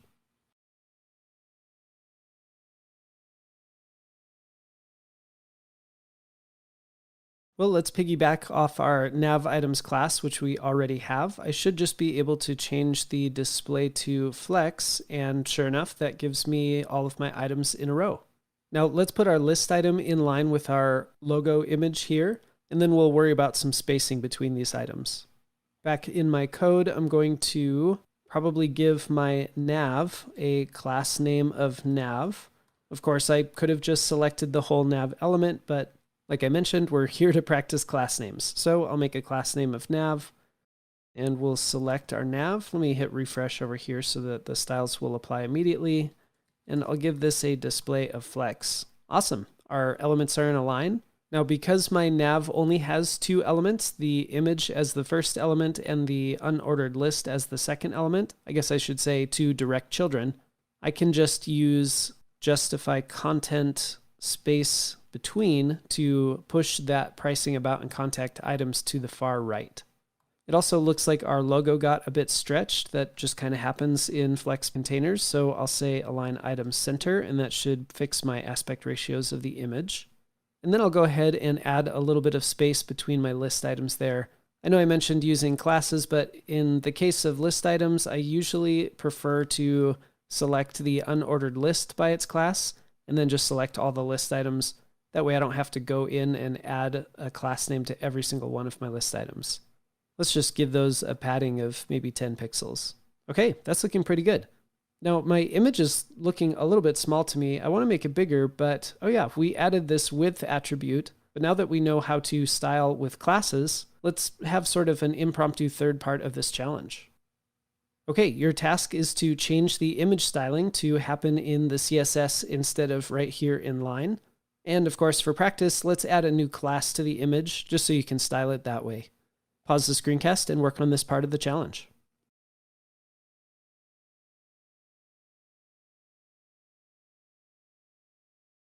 Simply enough, we can take our width out, which is going to make our image pretty huge if I refresh, but we'll give it a class name. Let's call it nav-logo. And then we will select our nav logo, and let's give it our width of 40 pixels again. I have to hit refresh over here. Okay, we're back where we were. Actually, this logo is looking a little small. Let me try 60 pixels. Yeah, I think I like that size better. At this point, I think it's a perfect opportunity for you to continue practicing styling this page. Obviously, this page is really small in its scope. And so before we just push forward, I would like you to spend at least a few minutes styling up this page, making it look a little bit nicer, add your own flair to it. In fact, I actually did that and put maybe 5 minutes of styling into it, which obviously shows it's not going to win any design awards. But I did change the font to use a Google font. I added this little box shadow under our nav bar. I moved the footer down to the actual footer section of our page, the bottom of our page, and added some really basic styles to it. So this is a great opportunity not only for you to flex your CSS skills and get your hands on the keyboard and do some practice, but also to interact with the Scrimba community, especially on Discord. Once you've styled something up that looks, well, pretty much anything's going to look better than this, once you have some kind of style added, take a screenshot and share it in Discord. As you make changes to your code here in Scrimba, it will create a note that you can save, and you can even share that on Twitter. You can share the link to that in Discord, whatever it takes for you to get involved with the Scrimba community. Once you've had a chance to apply some of your own creativity to this little page, the next thing we're going to do is clean up our code here, where right now we have everything kind of stuffed into our index.js file, and we're going to learn how we can move these components into their own folders and clean up our code a bit. There are practically innumerable ways to organize your projects, and so I'm hoping to, in this screencast, just teach you some of the principles, and as we go through the course, you may see different methods that I use. And of course, as you look at other people's code, you'll see the ways that they use as well for organizing their code. Now, what we have here is a very small site for React. There's hardly anything here. I barely have 50 lines of code to make this page. However, anything substantial that you have will end up being hundreds, more likely thousands, or even tens of thousands of lines of code in total.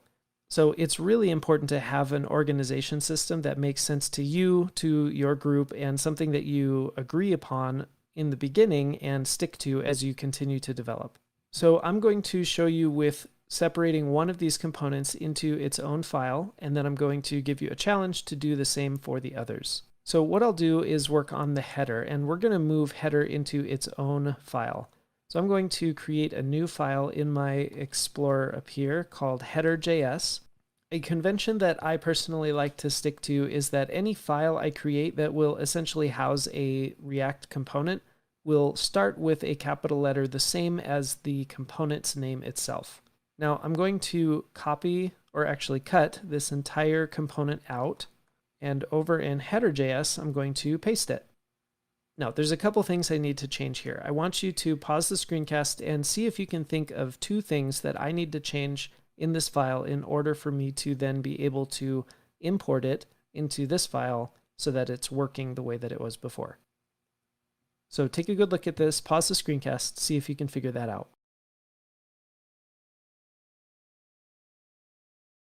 Well, remember, in order for the program to make any sense of JSX, I always need to import React from React. Even though we're not explicitly using capital REACT anywhere here in my code, for JSX to work, I will need to import React from React. Again, this is something that has recently changed. If you're working in an environment that is actively using the updated React 17, then you may not have to do this. The other thing is currently this component is completely stuck inside of this file. I'm not sending it outside of this file anywhere. And so I need to export it. And oftentimes, if this is the only component that I'll have, I choose to export default the component. So I'll say export default header. Alternatively, I could save myself a little bit of lines of code here and just put export default function header right up at the top, and then I don't have to create a separate line down here that does it separately. Personally, I kind of oscillate between these two, so you can just choose whichever one you think you prefer the most and stick with that convention. If you're feeling a little bit rusty on export, import, export default, and so forth, you may want to spend some time researching import and export in ES6, because we will be using it quite a bit in this React course. Now that I have exported my header component, it means that over in my index.js, I can import it, and I'll say import header from, and then I have to use ./H header. And I could say .js, but that's the default extension for imports, so I don't need to specify .js. In this case, ./ is a way to indicate that I'm talking about a file in my own project here, not a package that's in my dependencies like React and React DOM. And I have to make sure that I spell this the exact same as my file name, not necessarily the name of the component. I could have chosen to call this head like that, and I still would have to say import header from ./header. Or in this case, I could say import whatever because I'm doing an export default. If that's confusing, don't worry too much about it. I prefer to keep the names all the same so that I don't run into any confusion there. Okay, we'll put an extra line here. What's nice about this is now my code is sort of sequestered into the header.js file, which means that if I want to change the header, I can logically come to my header.js file to make changes to my header. And I don't need to change how it's rendered down here because when I import it, I'm importing everything that I have in my header.js file, just like it was when it was declared here in the index.js file. Okay, let's get some practice. Let me type out your challenge. Simple enough. Just move the footer component and the main content component into their own files. And then, of course, do what you need to do to make it so that our site doesn't break down. Pause the screencast and work on this challenge.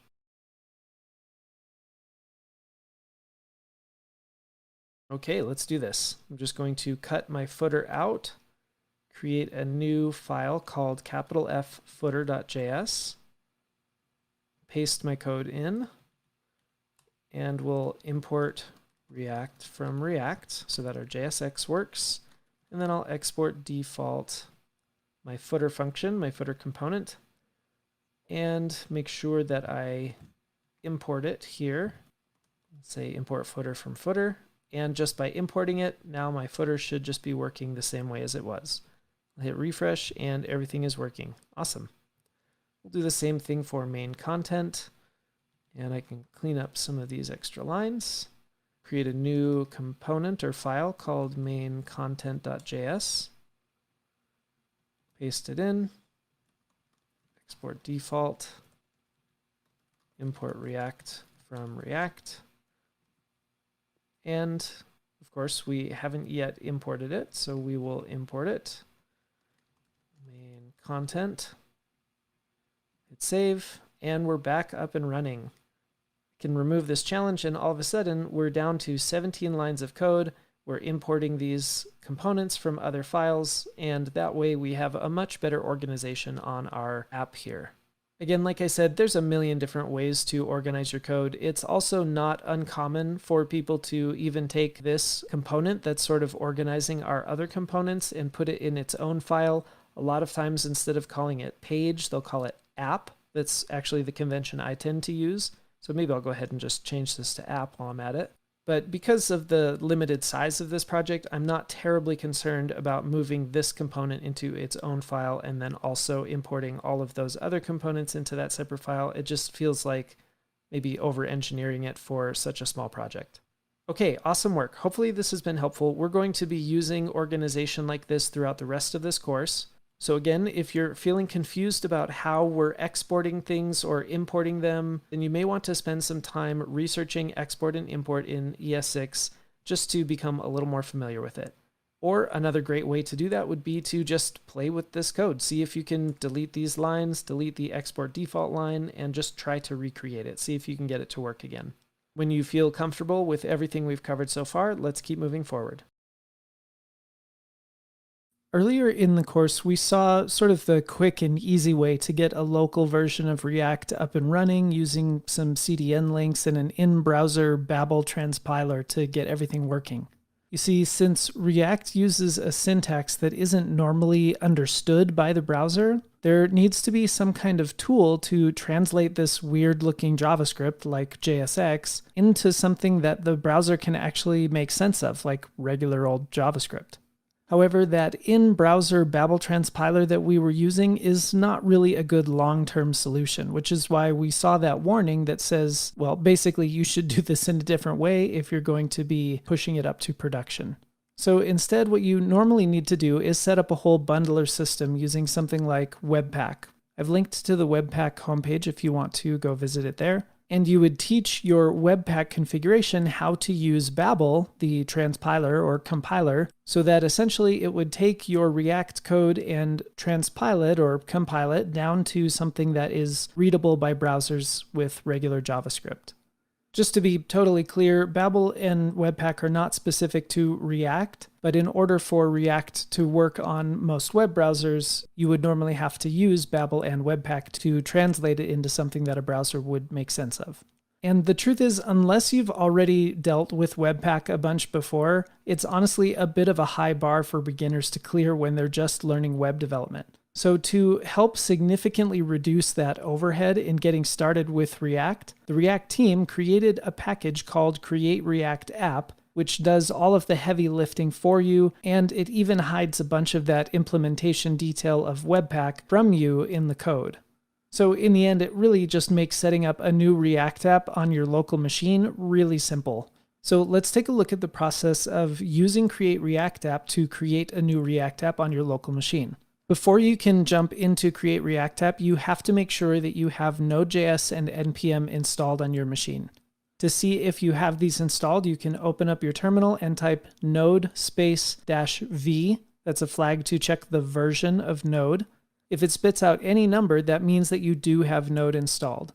And if you do have Node installed, then you also more than likely have NPM installed as well. But for good measure, you might as well run npm -v. And again, if it displays a version number, that means you do have NPM installed. Now, the next few slides are going to give a very high-level overview of how to install Node and NPM. So if you already have Node and NPM, you can sort of tune out the next couple minutes or skip ahead. And honestly, there's a lot of help already out there on how to install Node.js. I would just recommend going to YouTube and searching install Node.js, but specifically install Node.js with something called NVM. So I would recommend using NVM, which is the Node version manager. Its purpose is just to make switching and installing different Node versions extraordinarily easy. But it does mean that you have to install another package. If you're on a Mac or Linux machine, you can use NVM. I've included a link to their GitHub repository here. Or if you're on Windows, you can click here to go to a package called nvm-windows. But again, I would just default to following some kind of install Node.js with NVM tutorial that you find on YouTube. Okay, so now you have NVM installed. The next step is to open your terminal again, and this time type nvm install --LTS. Now, this command is specific to the NVM for the Mac or Linux. I think it might be slightly different for NVM-Windows. I think that might just be NVM install LTS with no --, but you'll have to check the documentation and follow the instructions in that YouTube video to be sure. Then once that finishes installing, we come full circle, and you should be able to double check your Node version and your NPM version the same way we saw before. And again, by the time you're watching this, it very well may not be these versions. It might be a newer version than this. Now with Node and NPM installed, we're ready to actually use Create React App. On the Create React App website, you can see this Getting Started section. The main thing we care about are these commands down here. Just to make things even more confusing, there's another thing called npx. We won't really get into what npx is, but for now, it's enough to know that you can just type this top command, npx create react app, and then the name of whatever you want the folder that holds your app to be. After typing that first line, you can hit return, and you'll see an output in your terminal that's more or less similar to this. And you can see at the very bottom, it says, we suggest that you begin by changing into your directory that you just created. If you didn't choose my-app as your folder name, then obviously choose whatever your folder name is. And once you're in that directory, you can run npm start. So you can see on my machine, I did that. I went cd into my app, and then I ran npm start. Sometimes this command can take a little bit of time to get everything up and running, but once you do, you should see something that looks like this in your terminal. If you remember back when I showed you how to run React locally just using those CDNs and the VS Code extension called Live Server, well, now we're essentially replacing that. You won't need to click anything in your VS Code using Live Server, but instead you're running your development environment through the terminal. In fact, after you run this command and it says compiled successfully, it will probably open a browser window for you and direct you to localhost :3000 automatically. And when that opens, you'll probably see the default Create React App screen, which looks something like this. So where exactly does this screen come from with the React logo? Well, this is a boilerplate version of the Create React App code that is automatically built in this new React app that has been spun up for you. If you really just want to start from scratch, what I recommend doing is just taking all of the files in the source folder. You can see I've highlighted them all here in my VS Code and just deleting them. And then you can just start from scratch the same way we have been so far by creating an index.js file and writing the code that we're used to writing. One thing to note here is that you don't need to create your own index.html. That is being handled inside of this public folder. And of course, I recommend poking around the code just to better understand exactly what's going on, but you'll see that inside that public folder, there's an index.html file that has a div with the ID of root in it. So inside the new index.js file that you create, you can already select that element by the ID of root when you're using React DOM.render. And it's a bit small in this screenshot, but you can see that it's rendering an H1 that just says, hello, create React app. And in the browser that popped up automatically on localhost 3000, it updated automatically for me. Now, usually any changes that you make to your code, when you hit save, it will automatically refresh your browser. Every now and then, I found that that becomes a little disconnected and you just have to go to your browser and hit refresh. But either way, it should update your browser to reflect what you have written in the code. And that's it, you're all set. Now, as we continue to go through this course here on Scrimba, I still highly recommend that you do the challenges I give you right here inside of the Scrimba environment. One of the huge benefits of Scrimba is that the environment is already interactive and it's already set up for you. And so the barrier to getting your hands on the keyboard, typing the code, practicing React is very low. So although you now know how to set up a local environment, please don't feel like you need to do that every time you're going to do one of the challenges that I give you, because honestly, in this course, we're not practicing how to set up React apps. We're practicing how to write React and build cool applications with React. But now you have the knowledge you need if you feel like jumping away from what we're doing in the course and just practicing your own thing and being creative, being curious, and building whatever you want to build without necessarily having to deal with the Scrimba environment. And then, of course, when the time comes to deploy your projects to a real website, well, you're going to have something local on your machine that you can push up to GitHub and to whatever host you're pushing it to. Okay, sorry that was such a long aside. Let's jump right back into the course and continue to learn. I am coming to you from the future because you can see in the background we have our React Facts static site almost completely built out, but there's an issue for anyone who is going to be using Create React App to follow along with some of the projects that we will work on. And namely, those issues are when we need to load CSS styles and when we need to load images in Create React App. In Scrimba, this will just kind of work out of the box. But if you're using Create React App to follow along, you might notice that, well, your site's going to look something like this. Not only are the styles missing, but also our image link is broken. Fortunately, these are relatively easy fixes. You can go to the React docs to check out this adding images, fonts, and files. It also has a link to dealing with CSS in there as well. You can actually click on the screenshot to go straight there, but I'm going to show you what this looks like in VS Code. So if you are using Create React App, it's generally recommended that you put your styles inside of your source folder. There's much more in-depth ways to also organize your styles on a per component basis, but for now, we're just going to assume you have one global style.css, and that's going to live again inside the source directory. And the Webpack instance that's running Create React App behind the scenes is using something called Style Loader that allows you to just import the styles directly into your index.js. This might seem a little weird to just be importing a string that represents a CSS file, but Webpack is set up behind the scenes to make this work fine. The main issue is that when you build your project, it's going to build in a way that doesn't have a ton of different files and folders inside your source directory. Instead, Webpack is going to bundle everything up into one giant JavaScript file. And that JavaScript file is going to live near index.html. And essentially, in the end, you'll have an index.html, an index.css, and an index.js files. That's nothing that you have to do manually. It's just going to happen behind the scenes for you.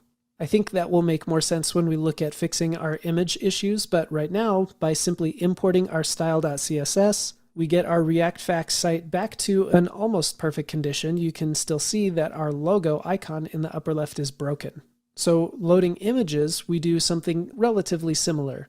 In the code behind me here, you'll see that we have a navbar component, and in that we are able to set the source directly equal to a string that has a path to the image that we need to exist in the navbar.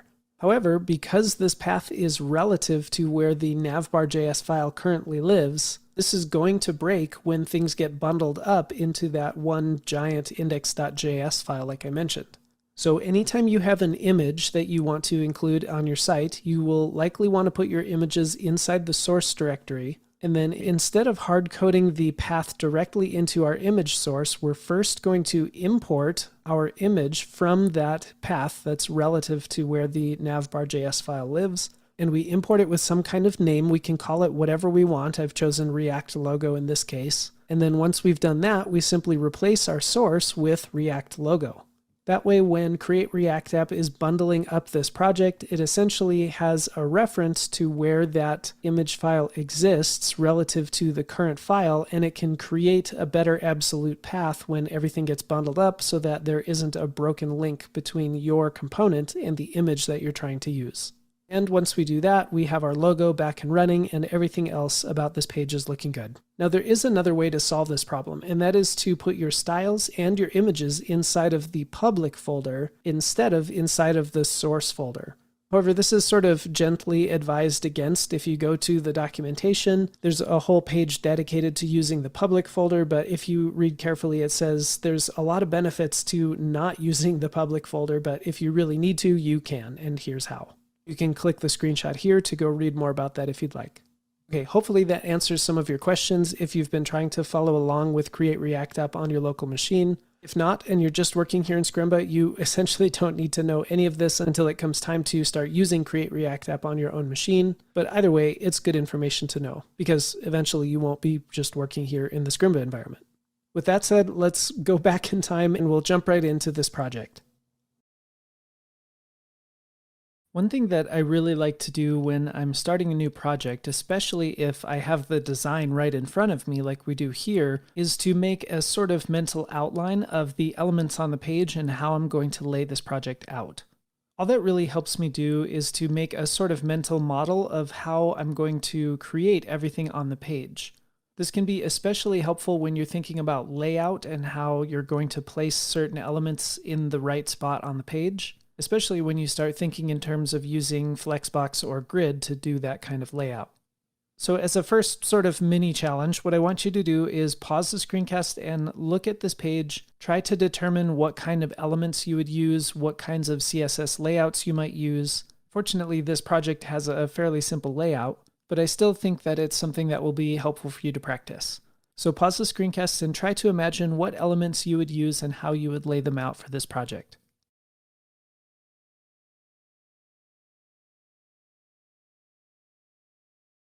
There's certainly more than one way to lay out any given page, but the way that I see this is having two primary sections. The top section, which is sort of a nav bar, and the bottom section, which is sort of the main content.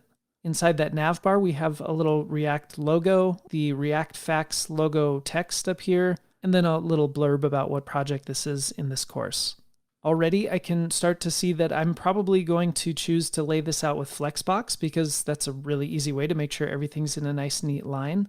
And with Flexbox, all I need to do to push this text all the way to the right is to give an auto margin to my React Facts text here, or rather a margin right of auto so that it pushes this React Course Project 1 text all the way to the right side of my navigation bar.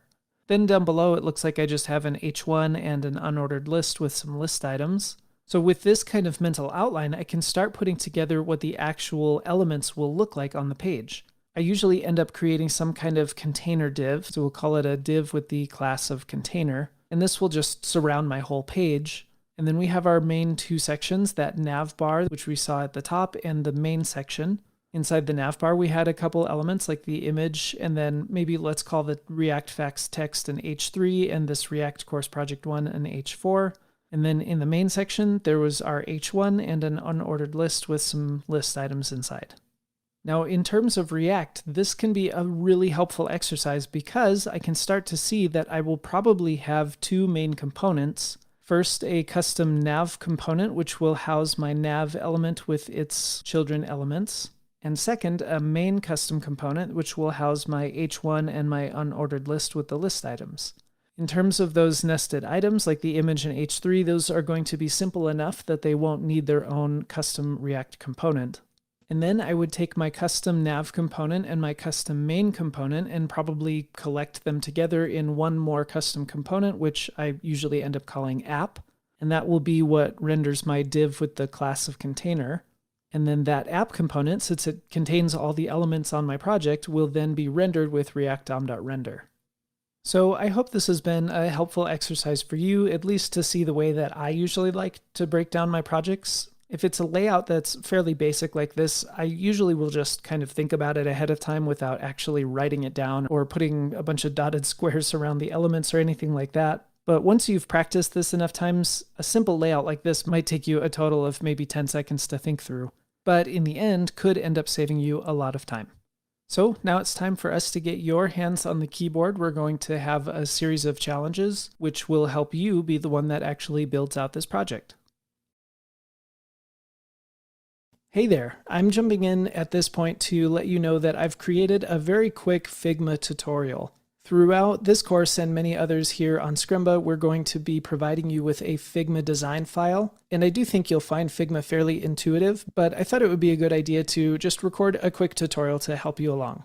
The first thing you'll have to do is go over to figma.com and create a new account. And as I was signing up for a second account just to kind of test this process, I realized that there's actually a lot of steps, so I figured I would walk you through it. First, you're going to click sign up. You'll obviously either sign up with Google or you can provide an email and password. I believe if you provide an email and password, it will have you go verify your email, so it'll send you an email to verify. Once you've done that and you come back, it will have you choose which kind of plan you want. Figma has a really generous free tier, so I would just start for free. You'll click that button down there. When it asks you to tell you about your team, you can, at this point, honestly just say skip this step.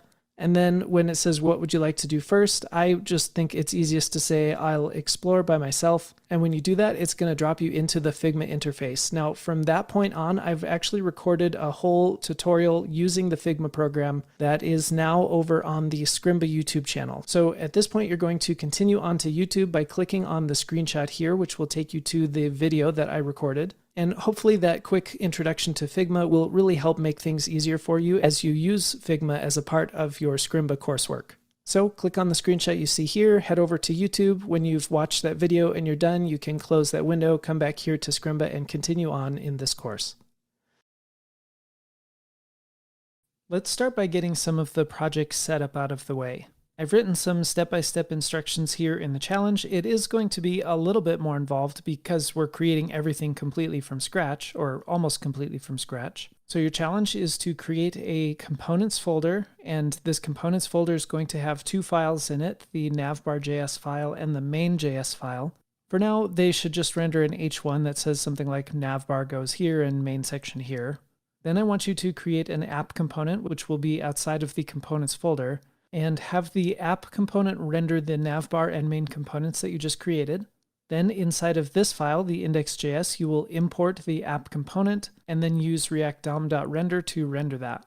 The last step is to go and get the enter Google font, specifically with the weights of 400, 600, and 700. Once you've selected those font weights, you should see a series of link tags that you can use to put inside of our index.html.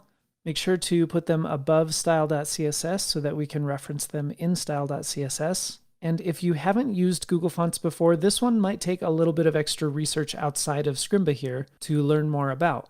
But I know that you can do it. Fortunately, Google Fonts makes it relatively easy. Just know that you can ignore the @import or any npm options it talks about for installing this font. Remember, we're not dealing with any kind of styling right now, so by the end of this challenge, you'll just have a basic white page that just shows navbar here and main section here, or something like that. So pause now and work on this challenge.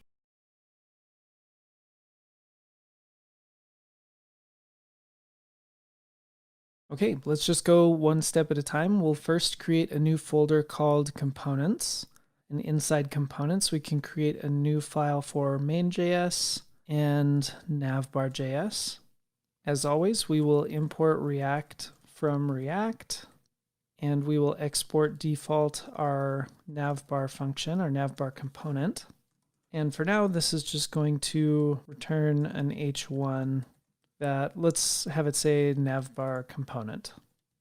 Then our main.js is going to be almost identical. We'll just copy this, paste it in, and instead of navbar component, we'll say main component, and we'll call this element the main element.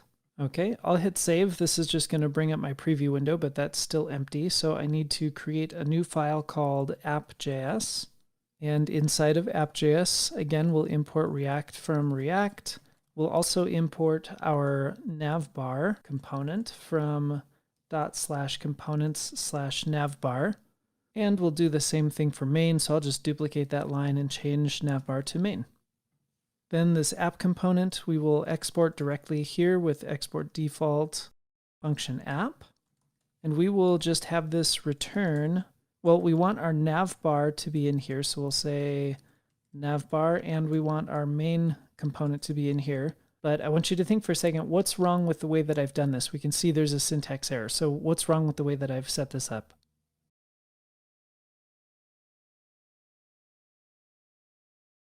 Inside of components, we can only return a single element. That element can have children elements, but right now we're trying to have two sort of side-by-side components. So what we need to do is wrap those in some kind of container like a div.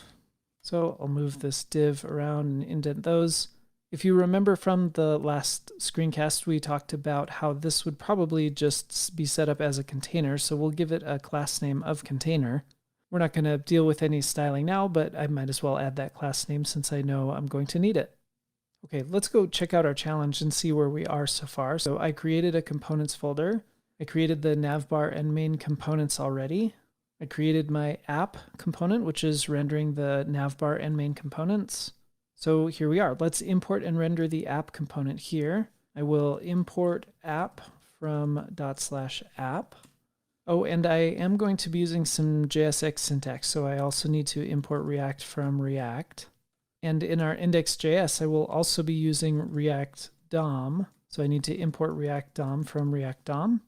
And then I'll use React DOM.render to render my app component, which I just imported. And we're going to put it inside of the element with the ID of root. So we'll use document.getElementById root. And let's hit save and see if we get our elements showing up on the page. Awesome. Navbar component, main component, just like we expected. Okay, so that completes this part of the challenge. And then the last thing was to go to Google Fonts to get the Inter font. Hopefully this wasn't too terribly tricky. Going to Google Fonts will give you a couple link elements. So I'm just going into my index.html, and above my style.css, I will just paste in those link elements. You can see that we have this pre-connect to Google Fonts, this one to gstatic, but then this one is for our actual fonts. Here you can see the font family is Inter, and it shows our weights of 400, 600, and 700 there. Again, I'm putting this above my style.css so that inside of my style.css, I can reference the font family of Inter, and my browser will have already read these other link tags to know exactly what the Inter font is. Okay, let's go back here, and we have finished everything from this challenge. I'll just do a little bit of cleanup. Now, we did just cover a lot of ground. However, every step that we did here was something that you should have already been able to do, maybe with exception to the Google Fonts if you've never dealt with Google Fonts before. So if you did find yourself struggling to get some of this basic setup done, that might be a good signal to you that it's time to go back and restudy and especially repractice some of the past challenges that we've done instead of just kind of plowing ahead in this course. The reason for that is because I'm essentially going to assume that you understood how this works from here on. And the last thing that I would want for you as you're learning React is to just continue on without actually having learned some of these basic setup principles. Okay, let's jump into maybe something a little more fun, and that is adding some actual styling and elements to our project. But before we move on, I wanted to give you one more opportunity to access the Figma design file. We talked about this much earlier in this section, but since it's been a while, I figured this would be a good reminder. If you click on the screenshot here, it will take you to the Figma file where you can get access to the design elements for this, like the colors, the spacing, the fonts, and everything like that. When you click on this link, it will take you to a shared version of this. However, if you'd like, you can avoid seeing everyone else's cursors and selections by clicking on the little arrow at the top and choosing to duplicate this to your drafts. That'll make it so that you aren't seeing everyone else's cursors and selections, but also so that you can make changes to it if you'd like. Okay, let's do it. Let's jump right in and start working on the navbar portion of our project. Okay, this is the fun part. We're actually going to make our navigation bar look the way that it looks in the design. A couple pieces of advice. I highly recommend you reference the Figma file that contains all of the fonts, colors, spacing, and everything instead of just looking at this quick reference that I've put here, but this is meant to be just a quick reference for you if you need it. Another thing is I have added a couple of base styles to our styles.css. I ran into some problems trying to record this without putting my box sizing, and just because it helps a lot, I'm going to remove the margin on the body, especially to make our navigation bar go all the way to the edges.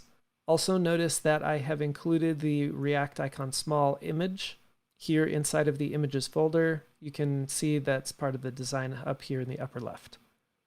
So without further ado, pause the screencast and make the navigation bar look as close to our design as you can.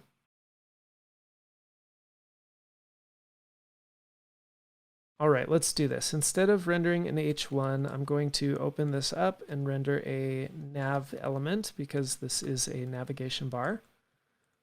And inside of there, we know we have an image. We'll give it its source while we're here. I have to use /images because I'm inside of the components folder when I'm here in the nav bar. And it's React icon small .png. Let's just refresh and see if that's working. Okay, cool. And let's call this maybe an H3, I guess, and maybe this an H4. It really doesn't matter because, well, you could just give it a class name and call it a paragraph, but I'll just call it an H3 and H4. This one says React Facts, and this one says React Course-Project 1. Okay, refresh that, and we've got our elements on the screen. Now, we talked about earlier how the navbar will probably be a flexbox container. So I think because I'm only going to have one nav element on my screen, I'm just going to style the element nav. If you want, you could always give it a class name as well. I'm going to put display flex. We'll say align items in the center. From the design, we can find that the background color is this color here. It also looks like it has about 30 pixels of padding on the top and bottom and 25 pixels of padding on the left and right. And we can also see from the design that it has a height of about 90 pixels. Okay, so it doesn't look like our top and bottom margin is applying, and I suspect that's either because our image is a little bit too large, or I think maybe more likely because our H3 and H4 here have some top and bottom margin by default. So I think I might just select the H3 directly inside of the nav. Let's say margin is 0, and then let's see if that also works for the H4. Okay, it might be that the image is just a little too large. Let's take a look at the image, and it looks like from the design it's got a height of about 30 pixels. Okay, so maybe our padding is doing fine, and it was just that the image was a little bit large. While we're here dealing with the image, I'm going to give it a margin right, just to bump it away from the text there a little bit. We'll say, I think the design shows it's about 7 pixels. That looks pretty good. And let's go ahead and use the margin right of auto on our H3 just to bump that H4 all the way to the right side.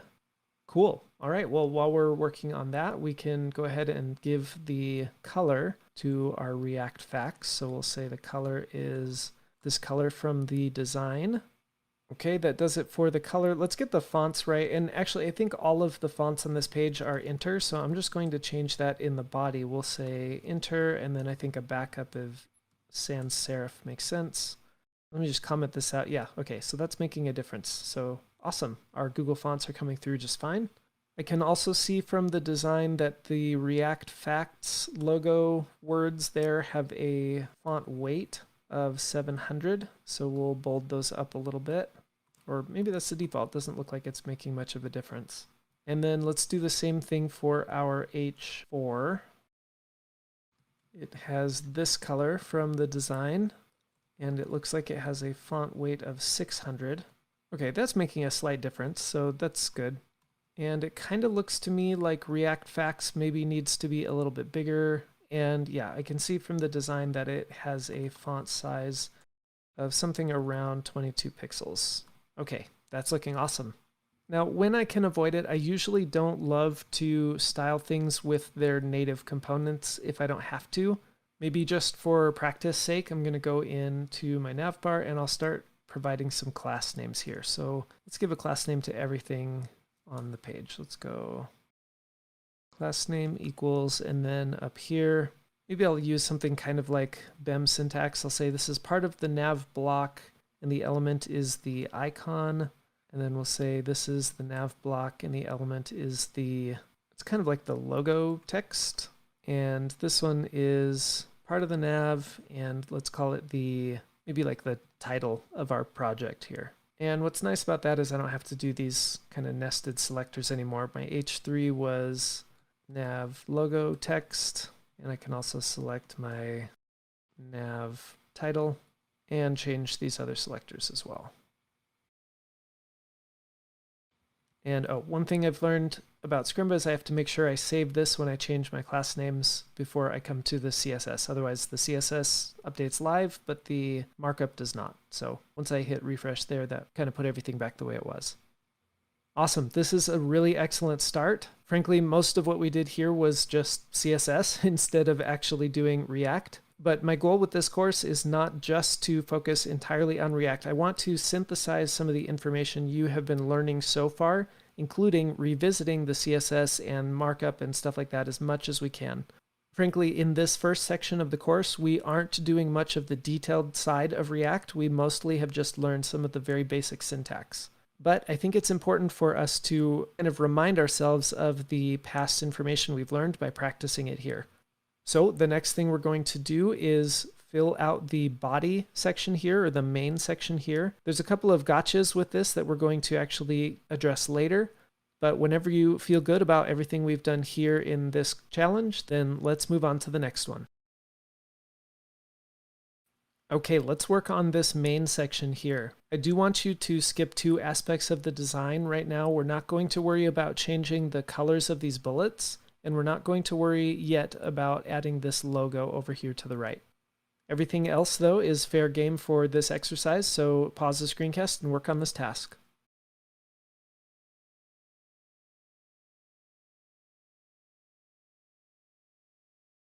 All right, let's go ahead and make this into a main element. This is another semantic HTML element, and it represents the main section of our app here, so we will call it that. And it looks like it really only has two elements in it. It's got this H1 and an unordered list with 5 list items. So that should be relatively straightforward.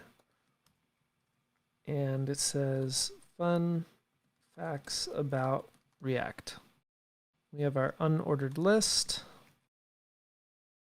And I'm going to hit Option Shift down to create copies of those so I don't have to type them out manually every time.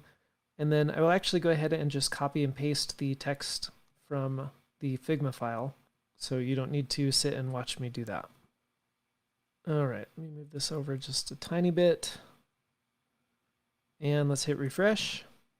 Okay, that's a good start. Let's get some of the design aspects going here.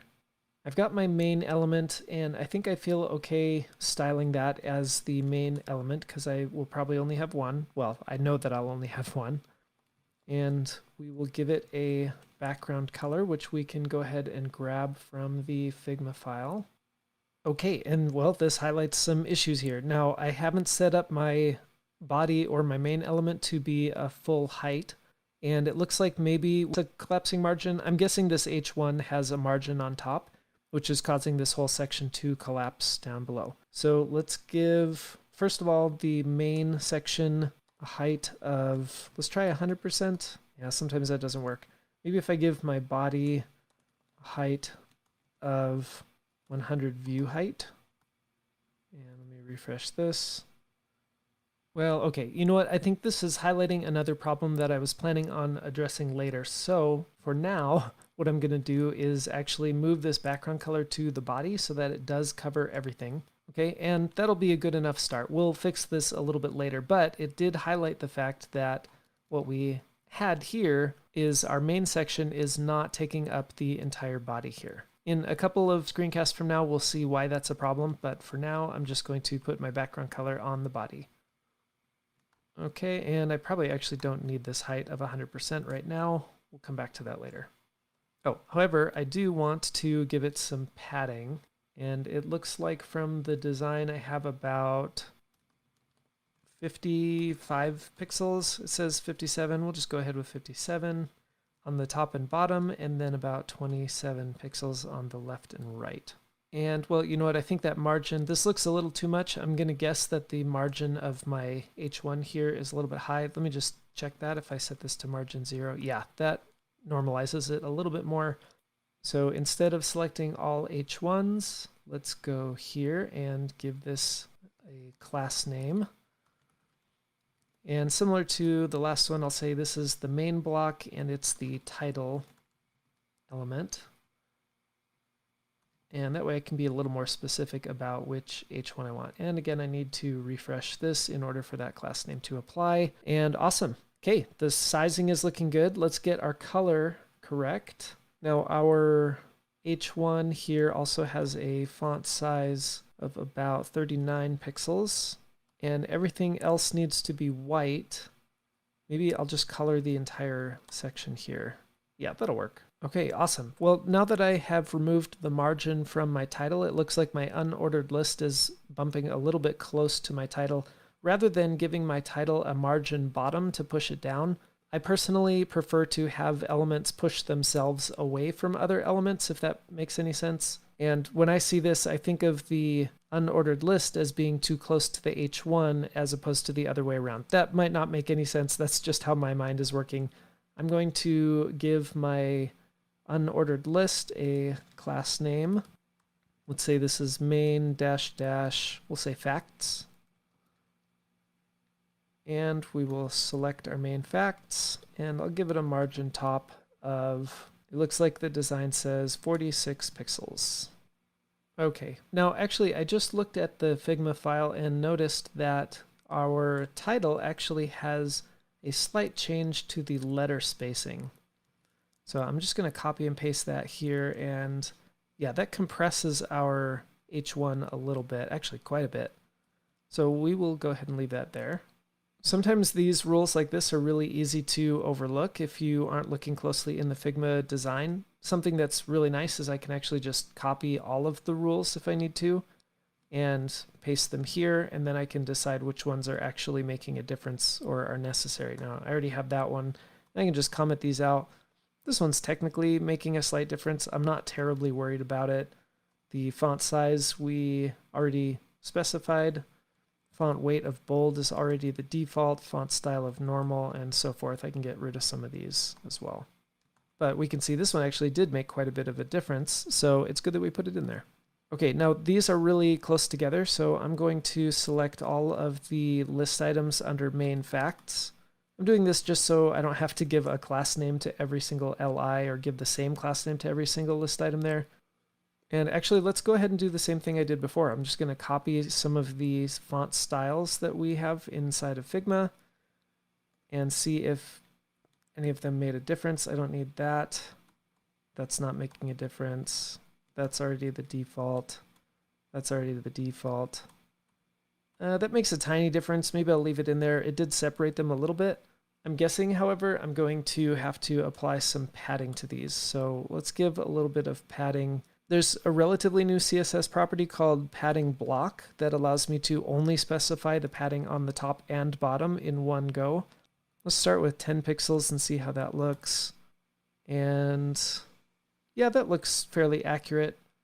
Another thing I'm noticing is that the text is actually wrapping around here, and mine is not. It's going all the way to the right. This probably isn't much of a problem. If I did want to fix that, I could probably just apply a max width on my list items. That way it's not taking up the entire left to right. maybe something like 400 pixels. And yeah, that seems to wrap it a little bit. And awesome, this is a great start. We're only missing two minor things. We're going to change these colors of these bullets to be the same color as our logo up here, and we're also going to add this little React logo over here to the right. However, both of these have a little bit of a gotcha to them, so I thought it could be good to do them each as a separate assignment, and that is what we're going to cover next. Originally, my plan was to give you a challenge to color the bullets and make them just a little bit larger like we have in the design. However, as I was researching this, I came across a relatively new CSS property, or rather pseudo selector, that makes this challenge extremely easy. So just this once, you can sit back and relax. I'm going to show you just how easy this is. There's a little bit of a gotcha with it, but I included a slide here that shows you the MDN docs for the marker pseudo element. And believe it or not, this very specifically selects the bullets on list items. And even look at this example. It's changing the color and it's making it a little bit larger with its font size. That's exactly what we want to do. You can click this slide to go check out the docs, poke around these allowable properties, and of course, you should probably play with this a little bit, but fortunately, this is a really easy thing for us to implement. I'm just going to copy this and add my pseudo element selector for marker. One thing to keep in mind is that this is not accepted by all browsers. However, Safari, Firefox, and newer versions of Chrome have all adopted the marker pseudo element selector, and I'm certain as time passes, this is going to become even more widely accepted, and therefore I feel pretty confident using this method for accomplishing this task. So, simply enough, I can change the font size to, let's say, something like 1.4 rem, and sure enough, that made our bullets a little bit larger. Now, as I was playing with this, I noticed that if we get too large, let's say 3 rem, things become pretty misaligned. And at least at this time, when I was researching, I could not find a good way to realign these bullets with the text. So in my playing around, I found that 1.4 made the bullets larger without getting them misaligned with the text. So for now, we have that limitation. I'm just going to work within that and say the font size is 1.4 rem. It's not quite as large as what we have here, but that's okay. And then again, simply enough, I'm just going to go take the color of our text here. This is the blue color that we want, and stick it right here as our color. And sure enough, we have the blue color on the bullets. Easy peasy. Well, I hope you didn't become too comfortable letting me do all the work, because in the next screencast, we are going to add this logo. And by we, I of course mean you, in a challenge. So that's what we'll do in the next screencast.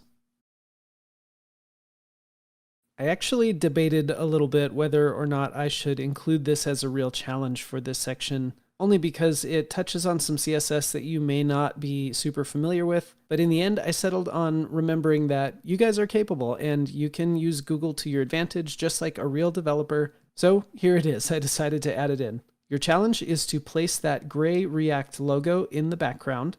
We have that logo here under images as React icon large.png. Something important to know about this icon is that it is actually half of the React logo.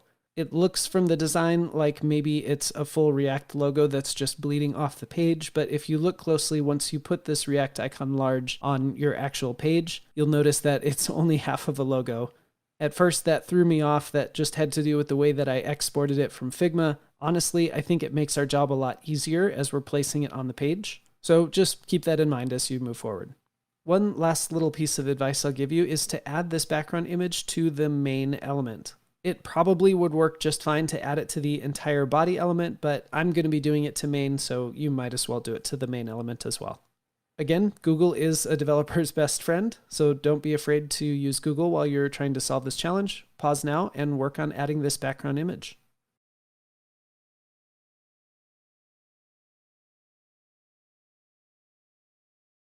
Okay, hopefully you found this wasn't actually that big of a deal. So I'm going to add first the background image to my main element here. I'm going to use the URL function so I can specify the location for these images. This is relative to my style.css file, so I'm going to say /images/react icon large.png. Okay, and we see that it automatically is repeating around the entire page, so that's where the background repeat comes in, and we want to say no repeat. Of course, here by default, it puts it in the upper left of our page, or rather the main element. And this is where background position comes in. Now, background position is actually a combination of background position X and background position Y. In fact, let's start out there. We can say background position X, that's my position to the left and right. I want to push it all the way to the right. This is where having half of a logo becomes pretty handy for us because it automatically looks like it's bleeding off the side of the page.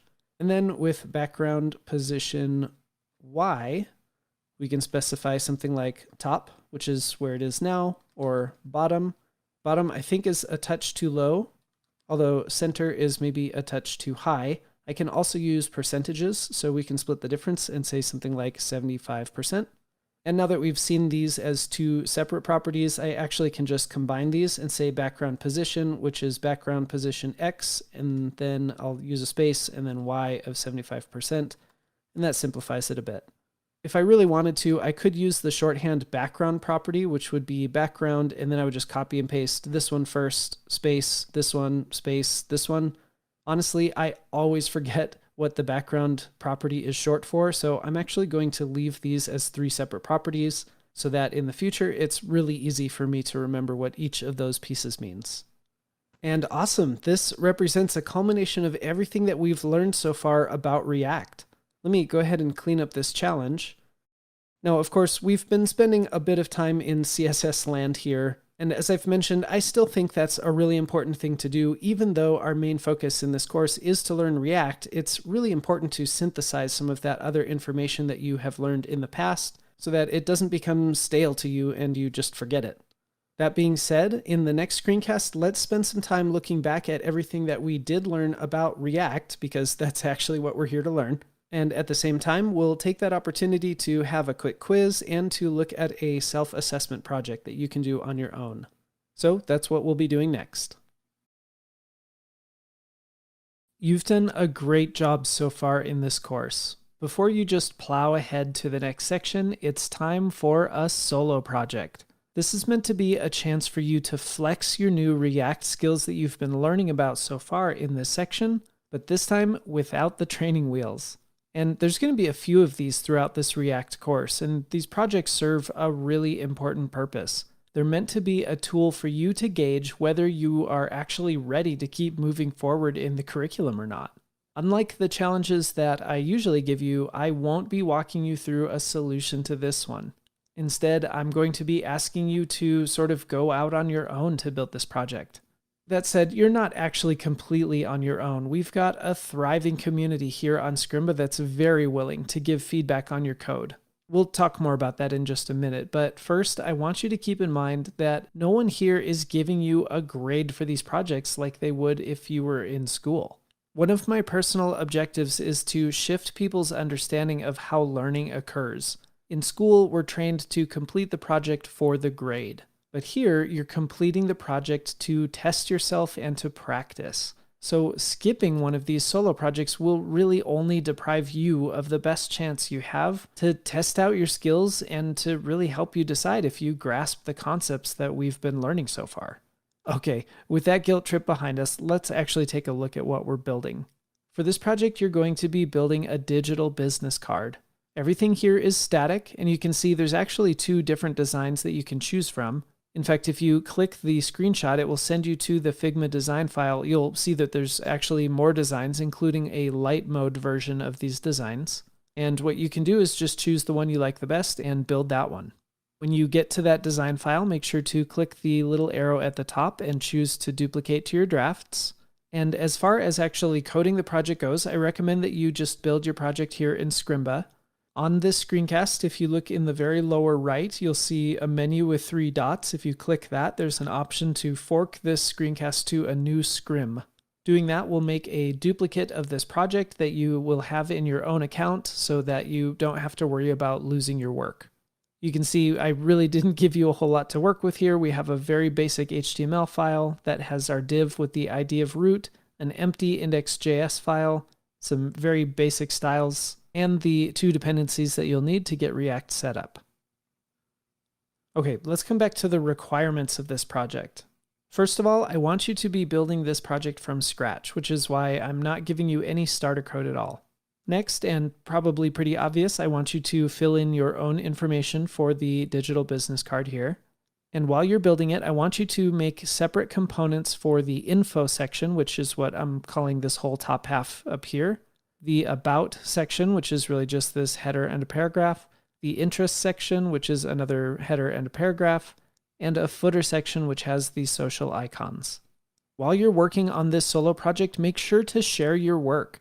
In fact, you don't even need to wait until you're completely finished with the project. You can be asking for code reviews and help all along the way. If you click the Discord icon here, it will open the Scrimba Discord server specifically to a channel called I Built This, but in reality, you can share your project in any of the channels that make sense to do so in. And then for anyone who is learning in public and likes to use Twitter, you can click this Twitter icon, which will open Twitter and pre-populate a new tweet where you can include a link to your project so that you can share it to the world. Okay, I wish you the best of luck, and I'm looking forward to seeing everyone's projects. Awesome job building some of your first React projects. I know that these are just static sites, and so far you're really not seeing the benefits of using React to build these kinds of projects. But now that we have some of the basic React syntax under our belts, we're ready to start dipping our toes into a few of the really neat features that React has to offer as a framework. But first, let's take just a minute to recap what we've worked on so far in this section. In the beginning, it can be really helpful to know why we even care about React in the first place. We learned about how it is composable and declarative, what those terms mean, and how that's beneficial to us as web developers. Then we learned about the JSX syntax and how that allows us to write code that's much more familiar to us because it looks like we're writing HTML code inside of our JavaScript. Then we saw how we could actually apply the composable nature of React by creating our own custom components. For example, in our React Facts site, we created our own components for the main content of our page, but also for our navigation bar. Obviously, in this case, our navigation bar and our main sections are pretty simple, but hopefully you can imagine as your sites get more and more complex, how the ability to segment each of the pieces of your page into its own components can be a really beneficial thing. And soon we'll be really tapping into the power that comes with that as we learn more about React. Then we started learning about how we can style our projects because, well, obviously adding CSS is one of the key things that we need to make it look polished. Truthfully, there are a ton of ways to add styling to React. For now, we'll just be sticking with CSS classes because they're familiar, and all of these things combined have enabled us to create our own static pages in React. Like I mentioned, because we've only been working on static things so far, you might not yet be understanding why we're using React in the first place, but I promise we're going to get there and I promise it will be worth it. Before just moving on, you should celebrate your wins. Over in Discord, there is a Today I Did channel. If you click on the screenshot here, it will take you there, and you should let everyone know that you have just completed the first section of the Introduction to React. Also, this might be a good time to realize if you've been sitting down for too long or watching too much of this in one sitting, make sure you take a break. Your brain needs to rejuvenate itself, especially with all the new information you've been learning. So once again, congratulations on completing this section. You really should be proud of yourself. When you're ready to jump deeper into React, I will see you in the next section. Now that we've covered the basic syntax and concepts of building a static page in React, we're now ready to jump into the next phase, which is learning how to use data to create our web pages. In regular HTML and in the React code that we've done so far, all of the content that we're displaying on the page has been hard-coded directly into the React components. And it turns out this has some major limitations, which we'll be discussing in this section. First, let's look at the project that we just made. This little React Facts page, all of the data on this page was actually hard-coded directly into the components themselves. But now let's look at this section's project, which is a clone of the Airbnb Experiences page. Up near the top, we have some elements that are likely just hard-coded pieces of data. However, when you get toward the bottom and you have a list of different experiences, you can probably imagine that there isn't a developer sitting around waiting for a new experience to become available on the Airbnb website, and then immediately going into the code and updating this list to include that new experience. Instead, the data that's living in Airbnb's database is what will be driving the list that we see here. And once you start thinking in terms of components on a page that are actually being driven or displayed based on the data that underlies the page, you'll start to see this same architecture existing all over the web. Basically, any e-commerce site or page that has any kind of list on it is probably not using anything hard-coded into the code of the page, but instead is using the data that lives behind it to drive the content that exists on the page. If that's confusing at all, don't worry. We're going to dive into the specifics and see exactly what I'm talking about. Just like before, you can click on the screenshot you see here to go to the Figma design file for this section's project. And also, just like before, when you get there, you'll see a screen that looks similar to this. I'd highly recommend that you click on the drop-down arrow near the top, go down to Duplicate to your drafts, and choose this option to create an editable copy that will live in your own drafts instead of trying to use the one that is shared amongst everyone coming to this page. Once you click Duplicate to your drafts, you should see a little modal at the bottom that pops up that says that the file was duplicated to your drafts, which also includes a quick button that you can click to go directly there. And by the way, you can click any of these little screenshots to go to this design file as well. So let's see what we're going to be learning. The first thing that we'll be diving into is a concept called props in React. Props is one of the major topics in React that will help you create reusable and composable React components. And so we'll be spending a pretty good amount of time covering the concept and the syntax of props. And the other major topic we'll be covering in this section is how to create React components from an array of data. This is what will allow us to create those designs like in our Airbnb design here, where we have a list of items that we won't need to manually update anytime the data behind it changes. Now, before we jump into some of those more crucial topics in React, the first thing we're going to do is spend a bit of time creating the top half of our project here. And I'm going to say something that might shock a few of you, and that is that if you already feel very confident in doing styling in React like we did in the last few screencasts of the last section, I'm going to give you permission to skip the next few screencasts where we talk about designing the nav bar at the top and designing this hero section up here. Now, this isn't a free pass to just skip those sections. If you feel at all like you need additional practice using styling in React, I highly recommend you do not skip those practices. However, I did just want to warn you ahead of time that we will be spending a bit of time working on some of those design aspects before we jump into the main topics for this section. So again, click on the screenshot here to open it in Figma, create a copy in your own drafts, and then let's jump right in. We're going to start off this section as mostly a review of what we learned in the last section, which was how to create our own custom components.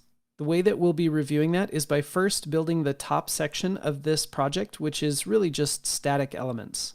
You can see up at the top, we have a little navigation bar. Well, it's not even a navigation bar. It doesn't lead anywhere, but we'll call it a nav bar. And that's what we'll be working on in this first challenge. After this, we'll build this little photo grid and the text down here. And those will be two separate components, a navbar component and what we'll call a hero component. You can click on the screenshot you see here at any time to be sent to the Figma file in order to look for the design specifics. And because we already hammered it in the first section, I'm not going to have you build this completely from scratch. So let me walk you through what we have so far. In index.js, we're simply importing app and rendering app. Our app component is, well, basically as simple of a component as it could possibly be at this time. And this is also where your challenge is to build the navbar component. I've also included the Airbnb logo image as well as the photo grid image, which we'll get to in the next challenge. But in this challenge, the Airbnb logo is this little Airbnb logo in the navigation bar that you'll be working on now. The last couple things you'll notice is that I have the styling about as basic as it can be at this time. And I've also already imported the Poppins Google font that you'll notice is used in the design file. As such, when you're setting the font family, you can just say Poppins. But in this screencast, I don't think you need that. Yeah, this navbar doesn't have any text, it just has the image. Okay, let's go. Pause the screencast and build out our navbar component.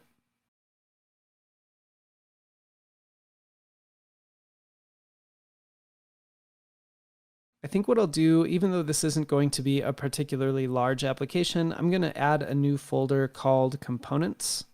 And that is where I will put my new navbar.js component. In navbar, I'm going to import React from React and export default my navbar function. I'm going to use the semantic nav element here. And the only thing we really have in here is an image, so I'll use the image element, and I'll provide the source, which will be /images, since I'm now inside of a components folder, /airbnb-logo.png. Okay, we have our component built. Obviously, this image is not sized correctly, so as soon as we get it displaying, it's going to look a little bit funny. But in our app.js, let's go ahead and import our navbar from /navbar, or actually it's /components/navbar. And then for our app component, let's, instead of rendering this h1, we'll put a div as our wrapper for the elements we put here, and we will render our navbar.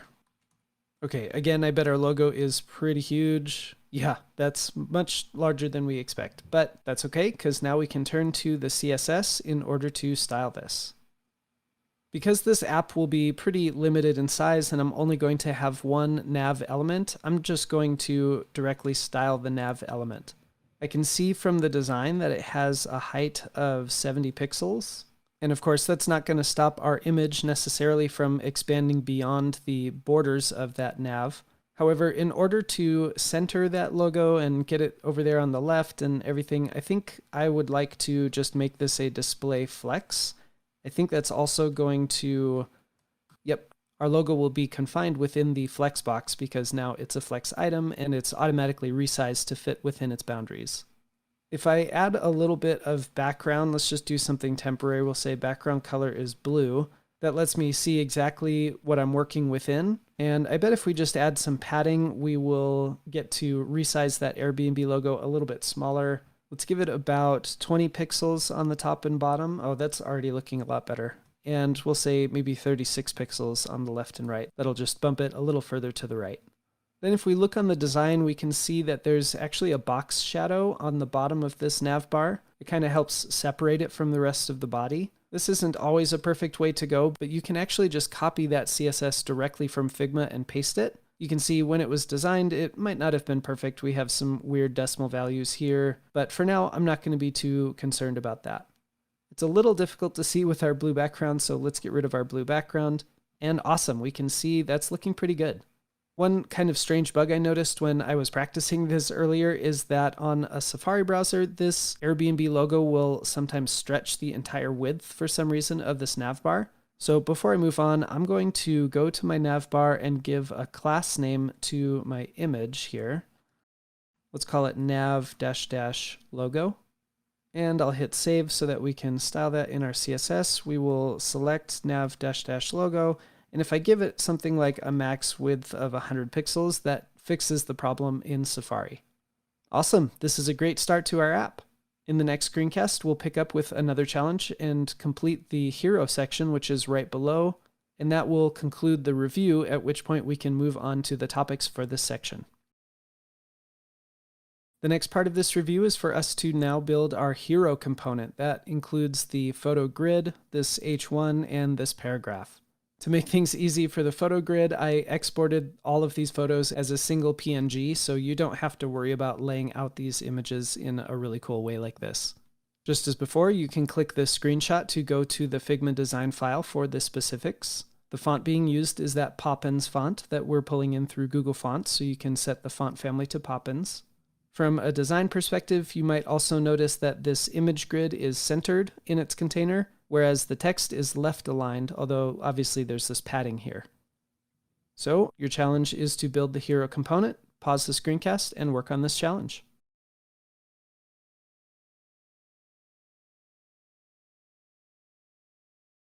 I'll work backwards this time. I'm going to duplicate my navbar line that I'm importing and change this to hero, even though this component doesn't exist yet.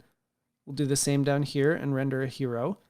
I'm not going to hit save because that's going to cause this to crash. Instead, let's go ahead and create our hero.js file. we will import React from React and export default a hero component. And first, let's get our bare element set up. I'm going to return, maybe we'll call this a section element since it's a section of our page. And we can see we have an image element, an H1 element, and a paragraph element. So I'll include those now. I'll go ahead and just paste in the text of these from the design file. Let's add our image source, and that'll be from ../images/photo-grid.png. And just like our logo, this is probably going to be a little too big for us. Yep. If I scroll down though, I can see some of this stuff popping up here. That's good. It's a good start. I'm going to set us up for some success with the CSS just by giving us some class names. Let's give the image a class name of maybe hero-photo. We'll do the H1 is a class name of, let's say, hero-header. And we'll do the same for the paragraph. Let's call it hero-text. I'll hit save, and then we'll go over to our styles so we can style some of these up. One thing that I've liked doing in the past is if I'm going to have a section that represents an entire section of my page, I just will style the entire section element or the section element directly and give it something like a padding of 20 pixels. That way, if in the future I want to use sections as, well, sections of my web page, it will automatically have the padding applied. Similar to what we did with our navbar, I think I want to make this section a display flex, but I'll have it be in a column direction. That'll make it really easy for me to center this photo grid, but keep these left aligned. I don't want to do that on all of my sections, however, so I think I'll go back to my hero and I'll give this section a class name of hero. And that way it's acting kind of like the hero container. And let's style our hero to be display flex with a flex direction of column. I have to hit save over here so that applies. Okay, that's already looking a lot better. I'm going to make this just a little bit bigger so we can see how it compares. One thing I noticed when I resized that is my image is growing probably infinitely to fit this container. Because I'm working in a fairly small space, I'm really only designing for mobile right now. But I think what I want to do is give my hero photo something like a max width of, it looks like in the design it's around 400 pixels. And we can see doing that is making it align to the left side there. So let's give this the flex item property of align self to the center. Okay, well, the only other thing I notice when I'm looking at the design is that my H1 and my paragraph are spread a little ways apart. Oh, and they're not the correct font family quite yet. So let's actually give the entire body a font family of Poppins, and we'll give it a backup of sans serif. And let's see. Oh, whoops, not popping, Poppins. Okay, and yeah, that's making a difference. Awesome. And then I'll come back down and I'm going to simply style my hero header. And let's specify a bottom margin. So margin bottom of, it looks like it's about 16 pixels in the design. And I think my paragraph might have some margin that's automatically applied. I'm just going to style my hero text to have a margin top of 0. Okay, those are sitting a little closer together, a lot like the design. Okay, I know that was a little bit lengthy to work on mostly CSS here, but like I said, I really think it's important to be synthesizing some of the past things that you've learned before they, you could say, atrophy or get stale and you just forget them. Especially as a front-end developer, there's almost no way to completely escape CSS if you hate it, and hopefully if you love it, then you really enjoy these reviews. So with this top half out of the way, now for the rest of this section, we'll be learning what we need to know in order to handle the bottom part of this app. So that's what we'll start doing in the next lesson. Let's jump right in and start building an instance of our card component. The main purpose of this exercise is to really illustrate how we're not quite yet prepared to build a series of components like we have down here. So for now, you're just going to build out one instance of our card. There's a few things that I've done for you. I've created, first of all, this card component. So you won't have to build this from scratch. And right now we're just rendering one instance of our card component. You'll notice too that I moved our hero out and commented it out. That's just so we didn't have to keep scrolling down in our app in order to see the progress that we're making. And let's go to card.js and look at our challenge. Your challenge is to build out the card component. And for now, just hard code in the data for this first one with Katie Zephyrus. For some of the notes, only render one instance. I already did this for you. Also, the little star icon and the photo of Katie Zephyrus are here in our images. We have katiezephyrus.png and star.png. I just talk here about making sure to include all of the pieces of data that we have. And again, that the main purpose is to show that we have some limitations currently in our understanding of React. So don't worry about the fact that you're just hard coding all of this data into the card component for now. All right, it's time. Pause the screencast and work on this challenge.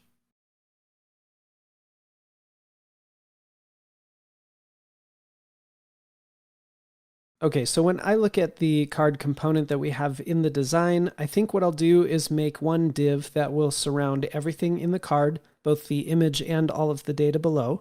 I'll probably put all three of these pieces of data and this little star image into its own div so that I can use Flexbox to make sure that they're all center aligned. And then I'll probably just put this Life Lessons with Katie Zephyrus in a paragraph and these prices here in a paragraph. I may end up putting this bolded section in a little span inside of that paragraph just to make it bold. If you were feeling adventurous, you might have put this little badge here. I'm going to ignore that badge for now. We're going to cover that a bit later. So let's get some of the elements on the screen here. We're not going to have an H1. Instead, we'll surround everything with a div. I think I'll go ahead and just give this a class name now of card because I already know I'm going to be styling this. The very first thing I have is an image, and we'll hardcode in our source. That's going to be in ./images/katiezephyrus.png. I'm sure this is going to be a bit large as well, so I'll go ahead and give this a class name. We'll say card-image. And then, like I mentioned, I think these elements here, we've got the star, the rating count, and the location all here in a line. So let's create a div. Maybe we'll call this a class name of card stats. And we'll put in our image, which will have the star.png as its source. Then I think just to get these other things in line, I'll use an inline element like span. So let's go ahead and create, I'm going to have 3 spans here. And remember, I'm just hard coding in some data. So we'll put 5.0. We had a parentheses with a 6. And I might actually just put my little bullet here as well. And then the location was USA. I guess let's hit refresh and see where we are. Okay, obviously some styling to handle, but at least things are showing up. After those stats, I think we just had 2 more paragraphs. So let's go ahead and create a couple paragraphs. We have Life Lessons with Katie Zephyrus. And here we had from 100, was it 136? I guess it doesn't really matter, per person. All right, let's see where we are. Okay, well, we have the elements on the screen. Let's start doing some styling here. I'll go over to Styles. First, I'll start off with my card, and it looks like from the design that it has a width of about 175 pixels. And while I'm here, I'm noticing that the text of this card is a little large. I think I'll just style all of that right here. We're going to say font size of, it looks like it's about 12 pixels. Okay, that's starting to look better. I had my card image, which is looking a little large. And in fact, the image is spanning outside of the boundaries of the card. So if I add a width of 100%, yeah, that's much better. And from the design, it looks like we also have a bit of a border radius. Looks like maybe 9 pixels. Awesome, the image is looking good. Then we had this div that contained our image and our 3 spans. I think we called that card stats. And like I mentioned, we're gonna make that display flex and use align items to the center. Okay, and my star is looking pretty huge compared to the other things. I can't remember if we added a class name to the star. Not yet. Let's go ahead and add a class name, and maybe we'll call it card -- star. Then I'll hit refresh somewhere so we can see those styles right away. Card star.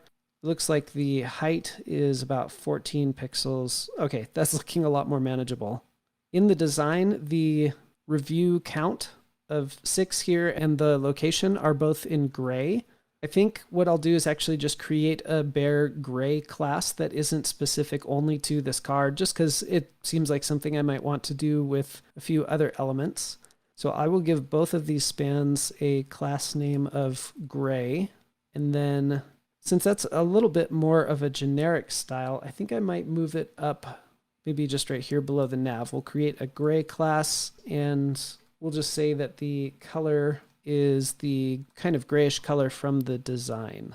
So I just copied and pasted that straight from Figma. I need to go and refresh here.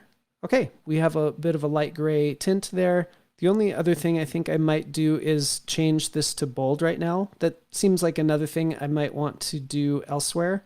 If I just want to bold this text, I suppose I could surround it in a B tag or a strong tag. I think I'm going to actually surround it with a span so that I can style that span and just do that in line. We'll surround the from $136. We'll give that a class name. I think again, I'll make this generic. We'll just say bold. And in my styles.css, we'll add a bold class that sets the font weight to bold. And let me hit save over here. Awesome. Let's give ourselves a little more room. Okay, this is certainly looking good enough for now. Hopefully, as you were building this, you could start to see some of the limitations that we have with the way that we built it, especially by hard coding all of this data directly into the card component. So in the next screencast, let's start talking about what the problem is with the way we currently have this, and that will set us up perfectly to learn the solution to this problem. I assume many of you watching the last screencast were thinking to yourselves, okay, I'm creating this card component, but because I'm hard coding the data in, it's not going to be reusable. I've updated the Google slide to show you maybe a more realistic version of the design that we're looking for, because we're not just going to have the same experience with all of the same data inside. These kinds of repeated components are found everywhere online, and if you just start looking for them, you will see them everywhere. I pulled up screenshots from some of the first designs I could think of. In Amazon, every component or every product is going to have a repeated element. Here's IMDb that has something that looks relatively similar to what we're doing. And here's Apple, which has different product components, which really just have an image and a title, image, title, image, title. And you can imagine that when a new movie comes out to put on IMDb, there isn't a developer out there that is actually typing in new HTML or copy and pasting the HTML that they already created and then just changing out some of the data. But instead, these components are actually data-driven. On IMDb, for example, all they need to do is add a new movie to their database, which includes things like the cover image, the rating, the title, and so forth, and then the website will automatically update to include a new movie in its list here. We're going to cover the data aspect later, but for now, the main problem we have is that our component is so hard-coded that we can't really reuse it in any meaningful way. And in React, this is where the concept of props comes into play. Now, in my years of teaching React, I have found that props can be one of the more difficult subjects for students to grasp. And so what I plan on doing is taking the topic and just spreading it a little bit thin over a few different screencasts, and you'll get your hands on the keyboard and get to really practice with it so that you can understand the concept of props. So let's jump right in and get started. Let's start by understanding the basic concept of props in React. What you see here is just a plain index.html file. We haven't introduced anything dealing with React in this. I want you to take a close look at the elements that you see here and see if you can figure out what's wrong with them. Let's start with the anchor tag. An A tag, an anchor tag, is intended to link you to another place. But currently we don't have an attribute like the href specified. Without an href, this link is essentially useless. We need the href property in order for us to send someone to another page, maybe like google.com. Similarly, the image element is basically useless without any kind of source property. We need to add this source attribute or property in order to specify exactly what image will be here. We could put the path to a local file, or we could put the address of a file that's hosted somewhere on the internet. Input is interesting because I think on its own, it actually will put an input box that we could type into if we wanted to. However, there are attributes or properties that we can add to the input that will make it a lot more, let's say, beefed up or capable. For example, I can add a placeholder that says something like first name, and that suddenly makes the first name text appear inside of my element on the page. Or there's ones that have even more consequence to them, like the type property.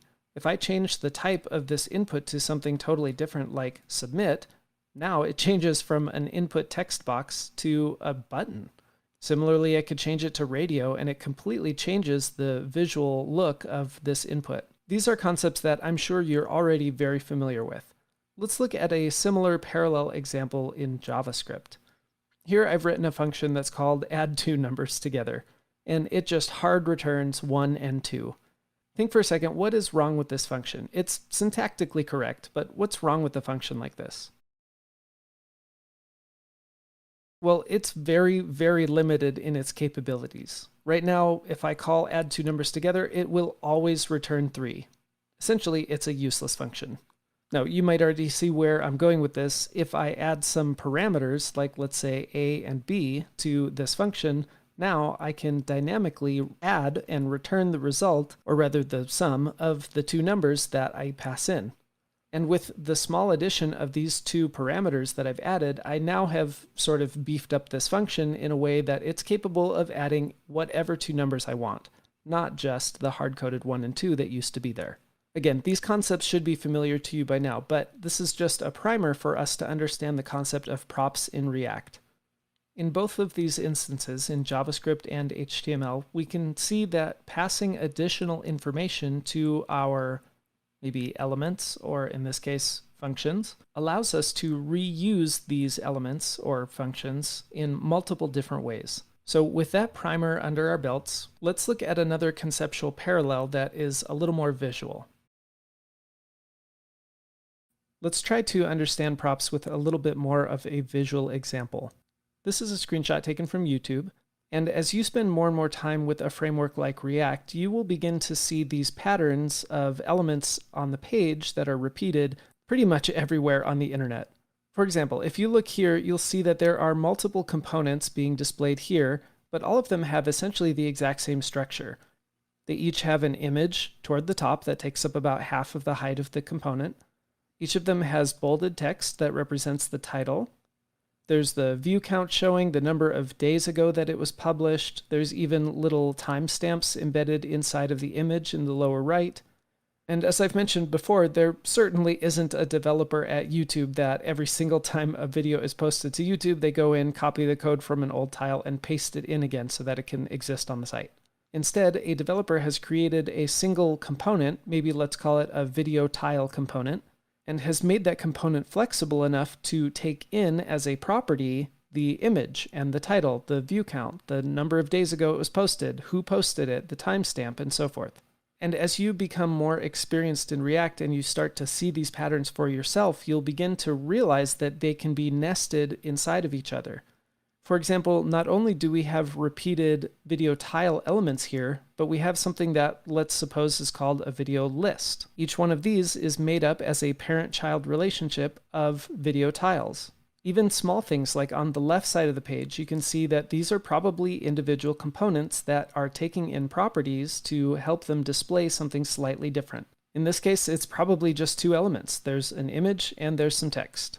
So that's probably enough of the conceptual. I think you're starting to understand the concept. Now let's go back to React and we'll start looking at how this is actually applied in code.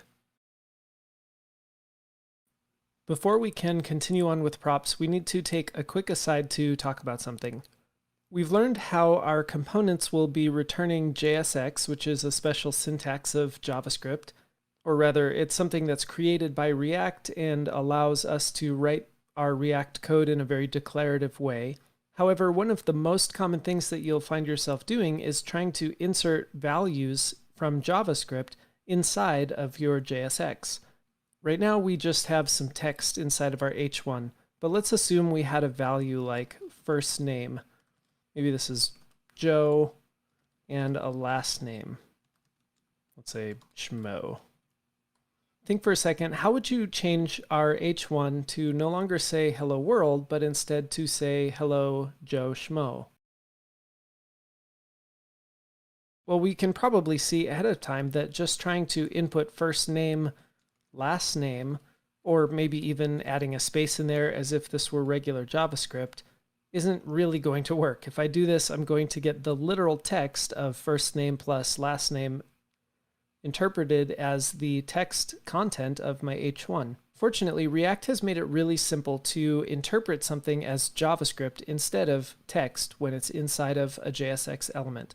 And that is by simply surrounding it with a single set of curly braces, almost like it were an object. So at this point, before I even hit save, I'm going to give you a quick challenge. Simply enough, I want you to finish off the H1 that we have here so that it says, hello Joe Schmo. And actually, let's put an exclamation point in there for good measure. Pause the screencast and do this challenge.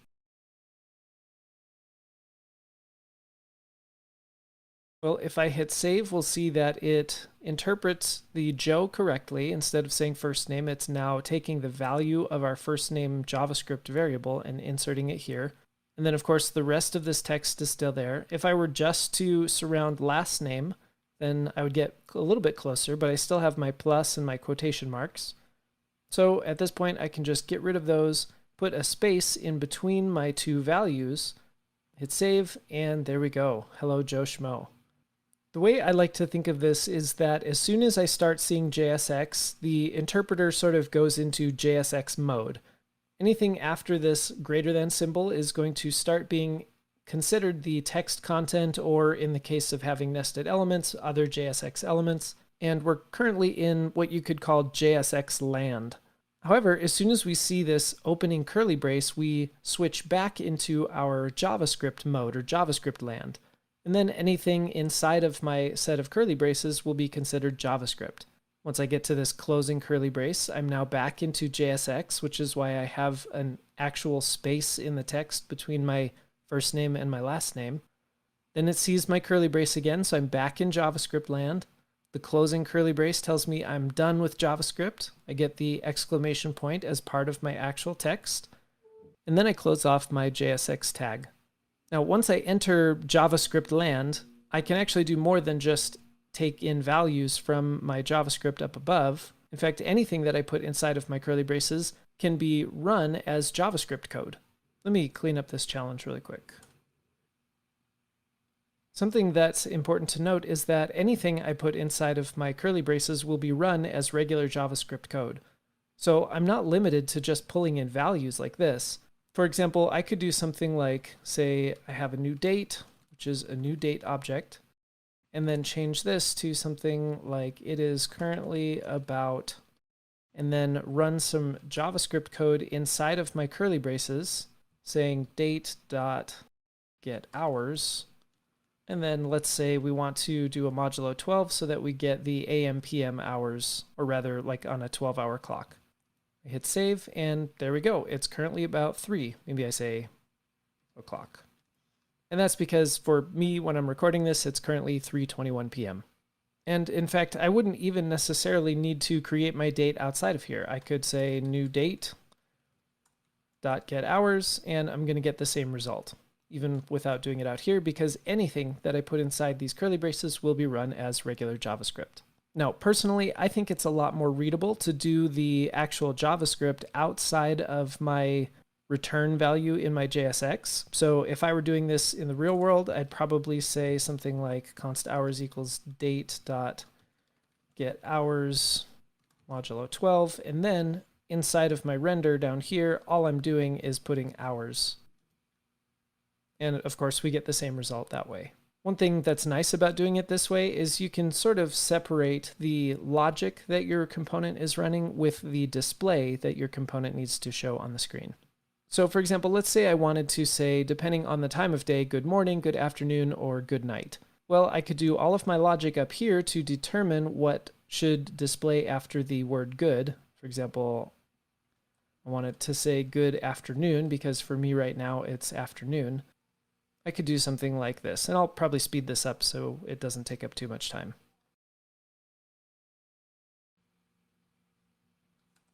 All I've done really is created a changeable variable, let time of day, and then said if the current hours is less than 12, it's morning. If it's between 12 and 17, then it's afternoon, and otherwise it's considered night. I probably should make something for evening because 5 o'clock p.m. seems a little bit early to say goodnight to someone, but whatever. So here's another mini challenge for you.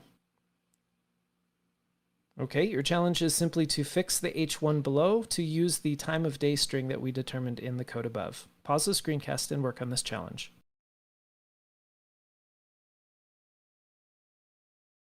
Simply enough, all we really need to do is remove the hard-coded afternoon, put a set of curly braces, and then say time of day. Now, of course, because it is afternoon for me, this will still say afternoon. I suppose I could just trick this. Maybe I change this to say if it's between 12 and 1, then we consider it afternoon, but otherwise it's goodnight. I should be able to hit refresh, and sure enough, it says goodnight. I'm going to change that back so that's not so weird.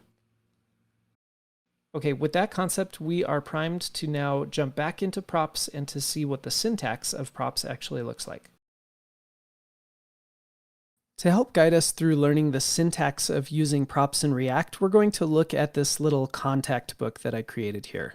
As you can see in our app component, everything is hard-coded. Each one of these divs, which I separated with a little space in between each one, represents one of the contact cards.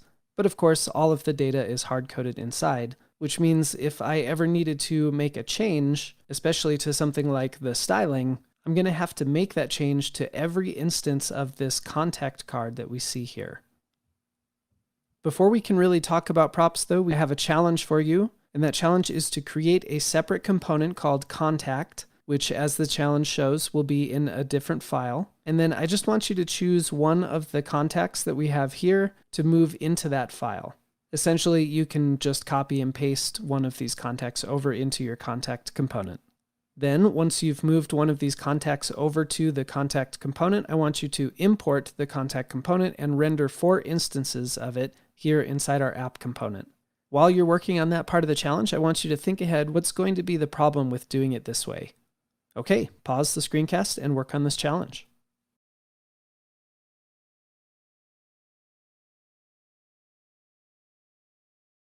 Okay, so I'll create a new file called contact.js, and in contact.js we'll import React from React. We'll export default our function contact. And for now, we're just going to copy and paste one of the contacts. Let's choose Mr. Whiskerson here. Okay, that should have been easy enough. Inside of app, we will then import contact from our contact file.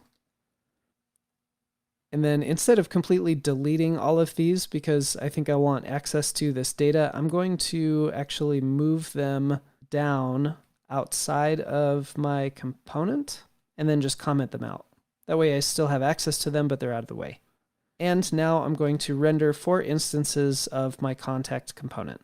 If you didn't make it this far, or you didn't take the chance to think ahead what's going to be wrong with doing it this way, I want you to think now, what's going to be wrong when I create 4 instances of this contact component? Well, if I hit save, we get 4 Mr. Whiskersons. And as much as we love Mr. Whiskerson, we still need the data from our other contacts here in our contact book. Why exactly is this happening? Well, when we copied one of the contacts and pasted it over, we pasted the data with it.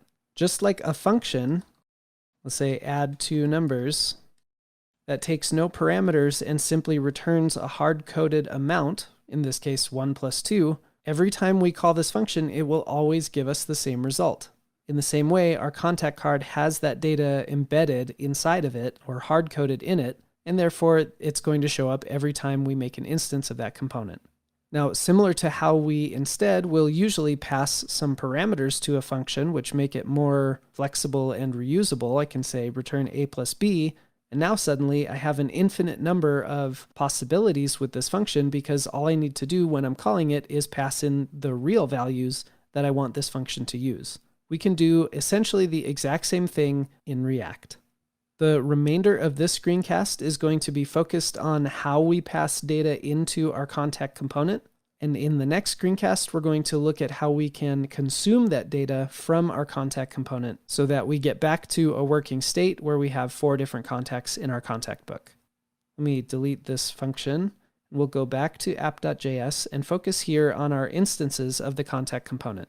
Just like we talked about how HTML allows us to pass attributes which can alter the behavior of the element, React chose to do things in a very similar way.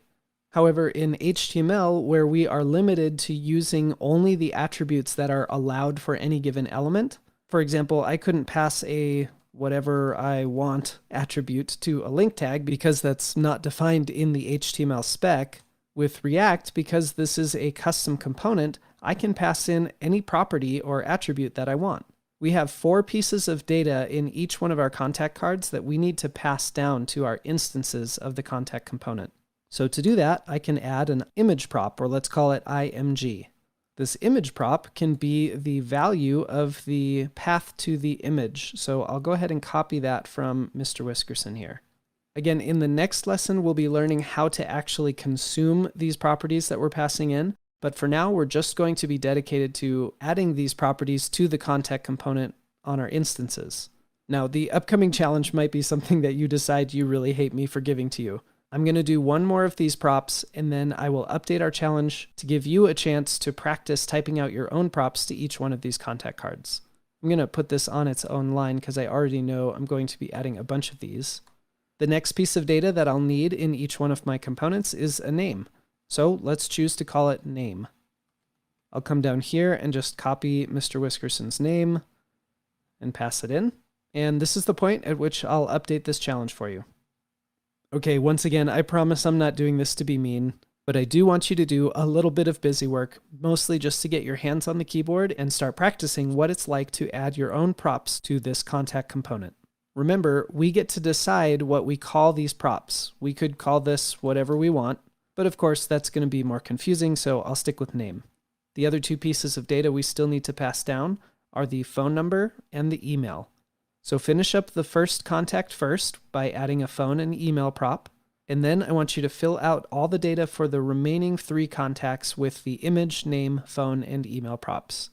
All of the data, of course, can still be found here, so you'll have a bit of copying and pasting to do. Pause the screencast and add the rest of our props to our contacts.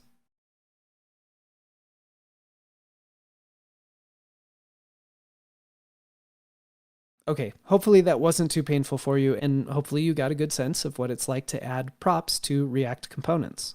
I'll finish up this first contact together, and then I'll probably skip over the rest. So let's add a phone prop here. I can just come down and copy Mr. Whiskerson's phone number, and we'll add an email prop as well, and we'll copy this as well. Now, I'm going to go ahead and finish up these contacts, but I'll skip over that so you don't have to watch me monotonously copying and pasting the data from below. Okay, that wasn't so bad, was it? At this point, I can come down and get rid of this old version that we have here, just to clean things up a little bit. I'll also clean up our challenge.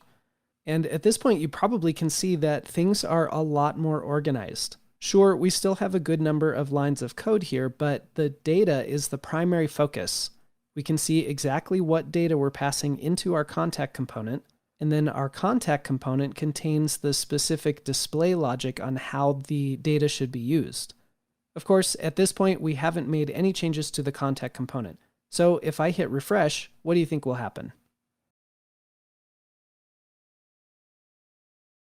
Well, hitting refresh won't change anything. We're still going to have 4 instances of Mr. Whiskerson, because essentially what we have now is a function like our add to numbers that takes parameters A and B, but still is returning hard-coded data. So even if we call add to numbers, or let's say, let's call this numbers, and we pass in 5 and 10, it doesn't really matter at this point that we're passing in 5 and 10 because the body of the function is still returning hard-coded numbers. So in the next screencast, let's see how we can make use of the properties that will be passed into this component so we can get back to a place where we have our 4 different instances of our contact card.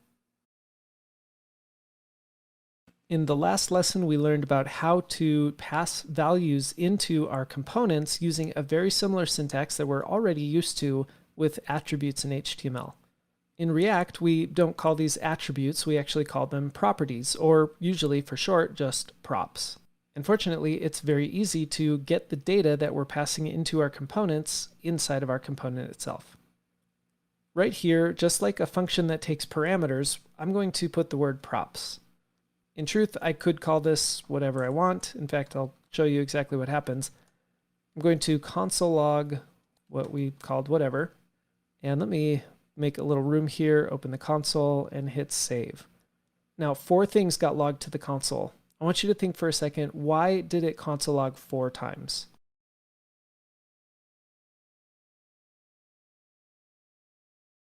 It console logged 4 times because I have 4 contact instances. Every time React rendered one of my contacts, it ran the console log line inside of the code of that component. And if you look closely, you'll see that we have 4 properties in that console. Let me copy one of them out here so I can actually reference it.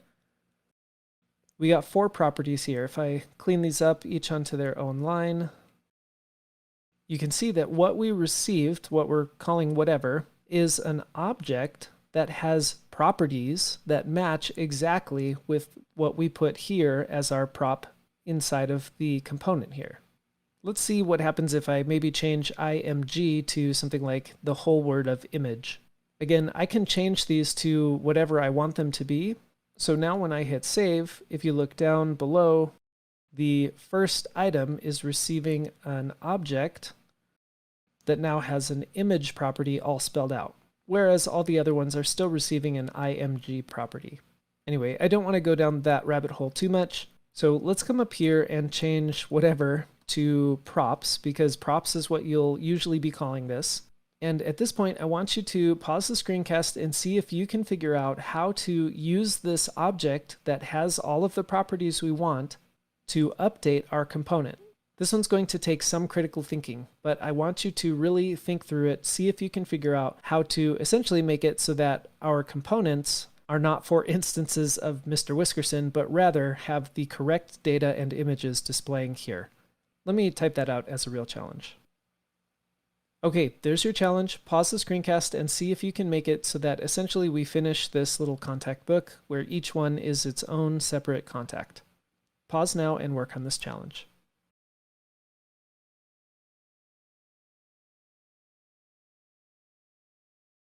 Well, if props is an object and I can access the values of that object by using props dot, for example, name, props.image, then all I really should have to do is update this hard-coded data, for example, the name here, to curly braces props.name. Of course, if I didn't put the curly braces in there, it would literally interpret the text props.name, and then all of the names would say props.name when I surround it with curly braces. Awesome. My names are changing. Obviously, nothing else has changed. So let's go ahead and do the rest. I'll start with these easy ones. We'll get props.phone and props.email. Okay, the phone and email are coming through correctly. Now the image. This one may have been a little bit trickier for you, but simply all I'd have to do is erase the entire source, including the quotation marks, and put my JavaScript here. Because the value that's coming in through props.image, or img, is already a string, it's going to fill in the string value for my source. I hit save, and there's all of my values. But here's a bug. I introduced this when I was teaching the concept. Hopefully this was a good chance for you to do some debugging. If you didn't, I want you to see if you can figure out why the picture for Mr. Whiskerson is not coming in. Pause the screencast and try to fix this bug.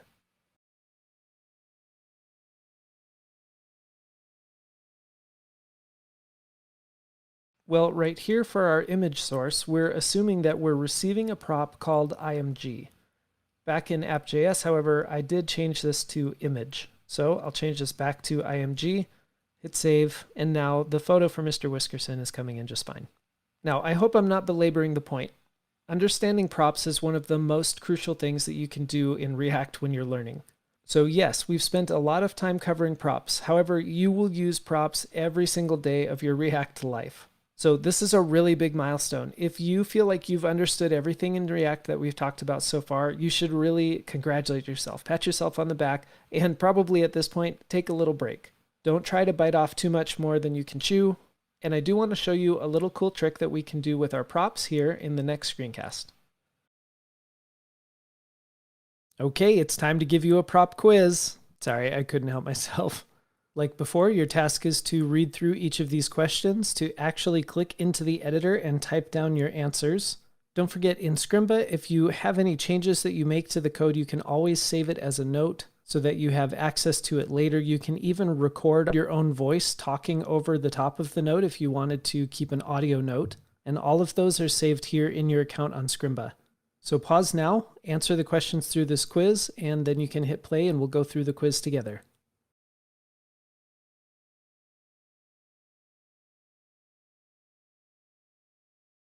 Number 1, what do props help us accomplish?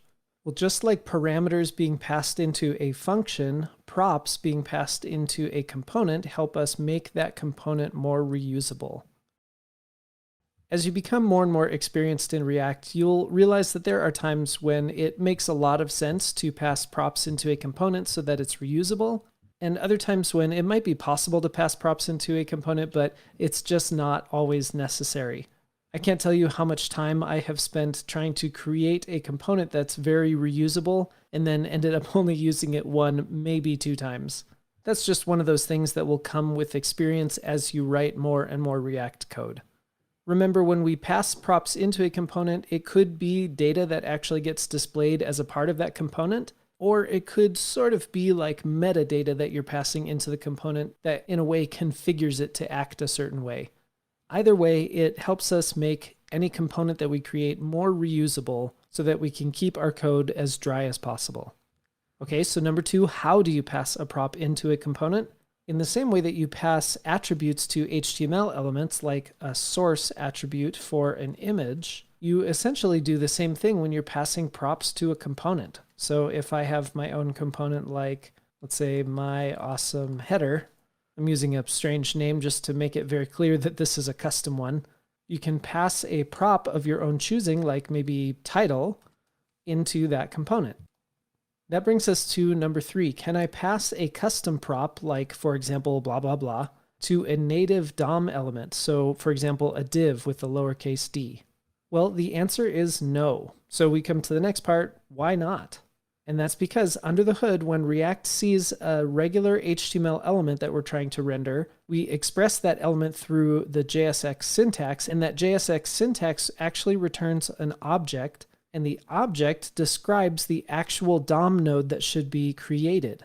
When we add an attribute to a regular DOM element like a lowercase d div, the object that this JSX creates is expecting to be able to add this property to the DOM element.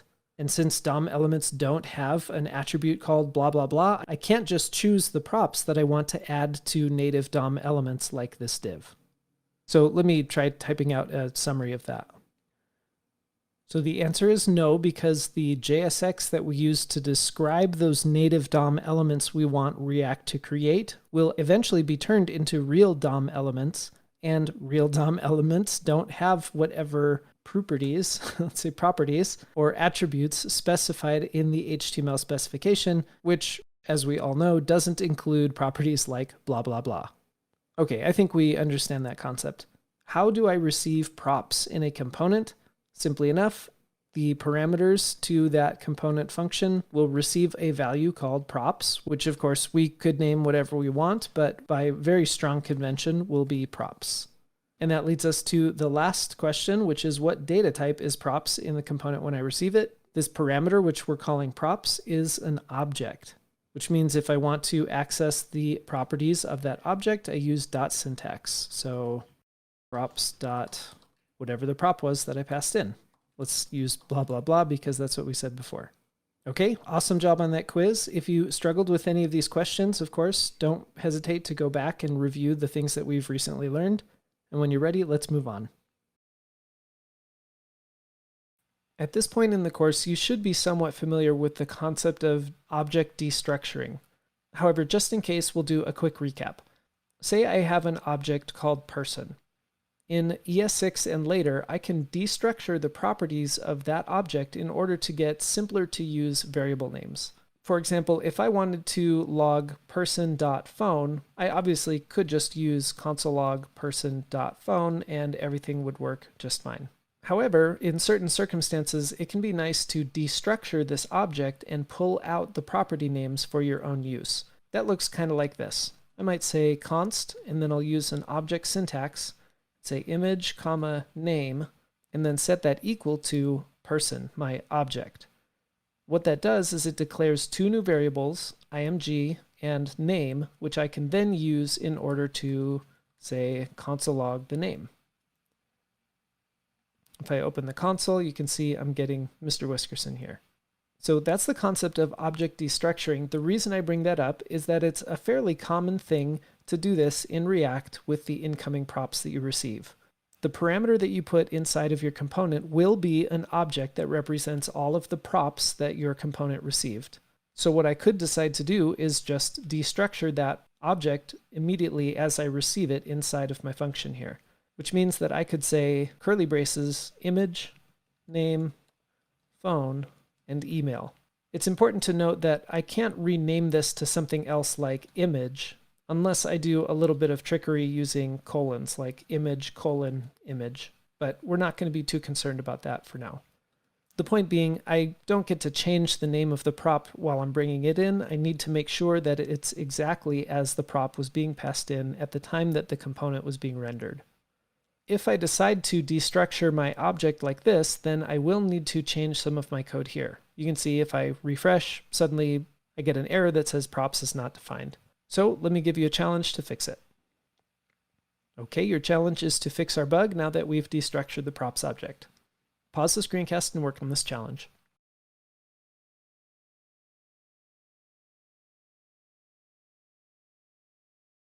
Well, by destructuring our props, we're essentially declaring four new variables up here: image, name, phone, and email. So instead of props.image, I can just reference image and name and phone and email. I hit save and everything should be back to normal. Yep, there we go. The main reason I wanted to show this is just because you will certainly run into React code that either has the full object of props written here, or very commonly the destructured object, which pulls out each of the individual components, or rather properties, of the props object. Frankly, you can write it either way.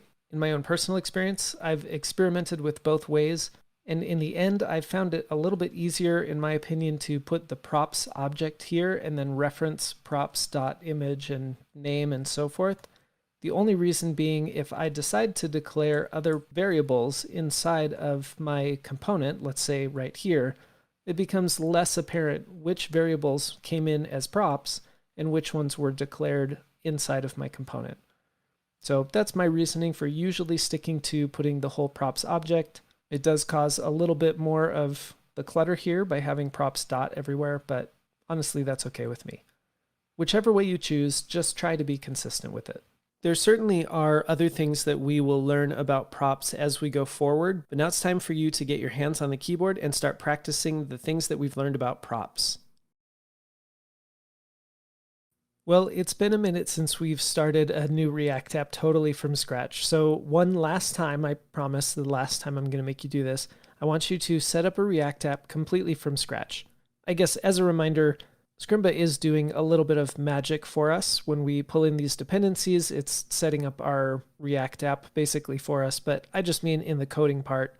I want you to get a little more practice on doing that from scratch. You can read through the challenge for the specifics on what you're supposed to do. There's also some extra credit down here that would be worth looking into if you're interested and if you were able to do this top part all by yourself. And although I would like you to include your own favorite jokes and maybe share it on Twitter or in Discord, I did include some jokes for you to use just in case you didn't have any jokes on hand that you knew of. So pause the screencast and work on this challenge.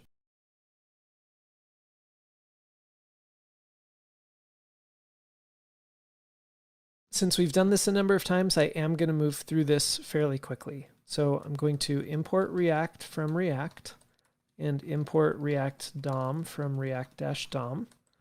We're going to use React DOM to render an app component, which I haven't yet created, but will in just a second.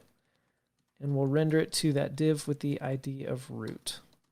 I'll also import an app component, which isn't yet created, so I will create a new file called app.js. Inside of app.js, again, I'll import React from React. Anytime we need JSX in our code, then I'm going to import React. And I will export my component.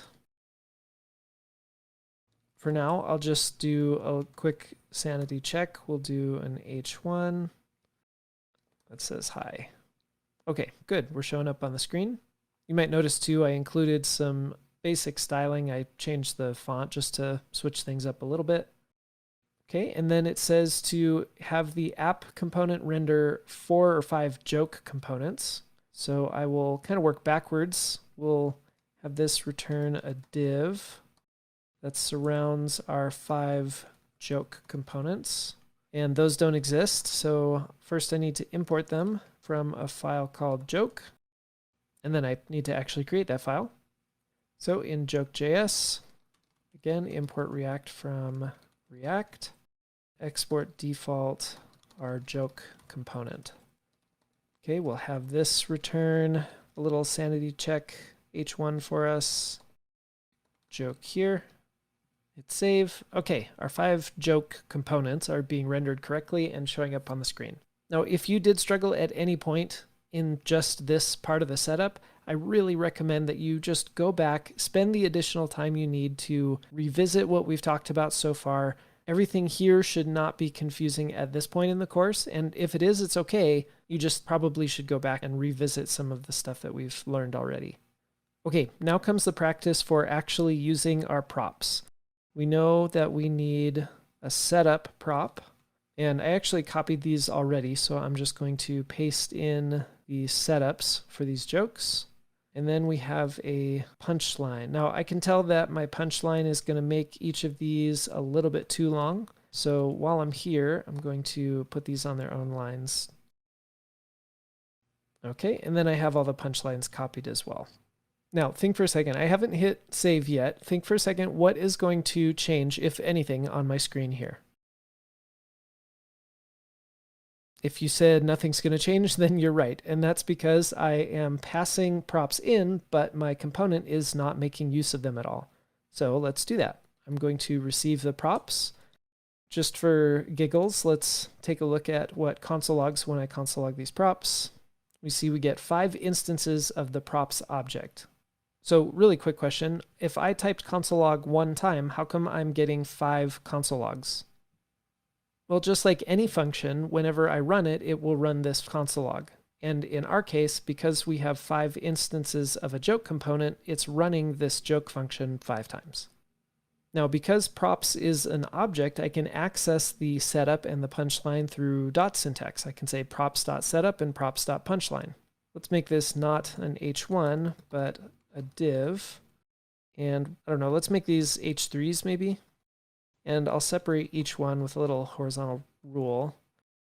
Now here's another check for you. If you weren't able to get to this point, I want you to think now, how am I going to actually make my setup and my punchline display on the screen? In fact, you can pause here and actually make that happen.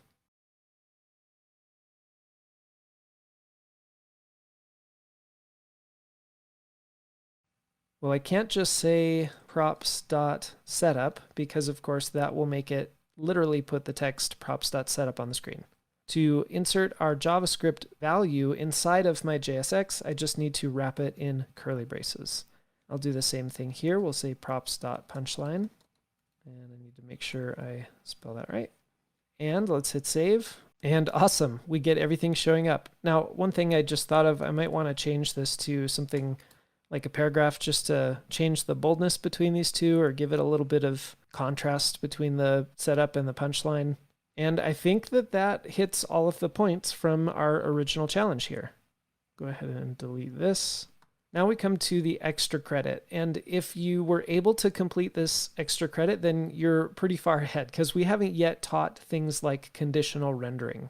But I did think that I would just give you a little sneak peek on it. So here's an example of one of my favorite jokes that's just a one-liner here. Over in app.js, I'm going to create another instance of a joke, and I'll put it at the top so we can see it more readily.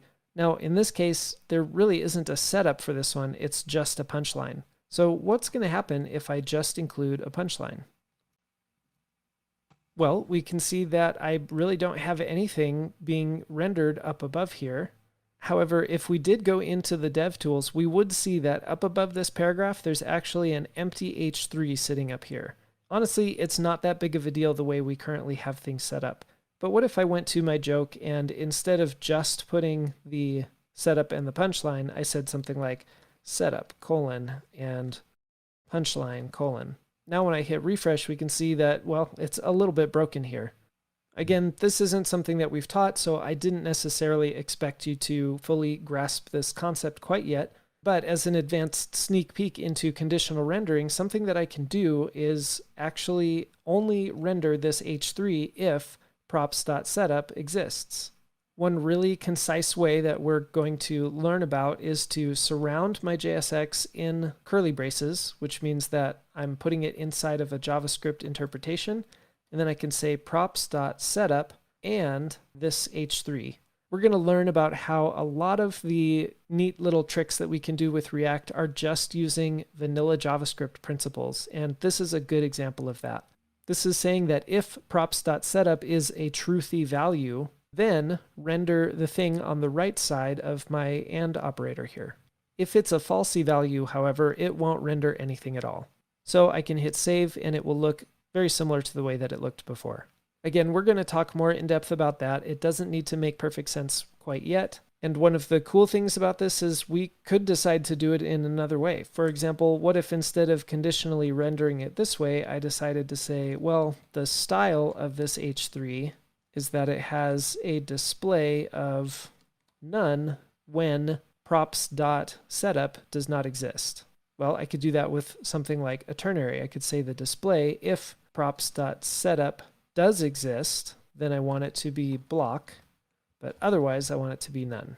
Obviously, this is a much more convoluted way than what we just saw, but it essentially accomplishes the same thing. The point is we can use those props and vanilla JavaScript principles like a ternary operator or this more concise AND operator to accomplish our goals. I'm hoping this was a helpful practice. I'm really looking forward to seeing people's best jokes. And when you're ready, there's still one more little thing we're going to learn about props before we can finally take all of this and apply it to our section project. Okay, I'm sorry that we're still here on the jokes, but I realize there's one more thing we need to cover before we jump back into our section project. And that is, how can we pass a prop that is not just a string? The concept of props, like we talked about, is very similar to the concept of attributes in HTML. And with HTML, we always pass in a string as our data type here. However, we are not limited by that in React.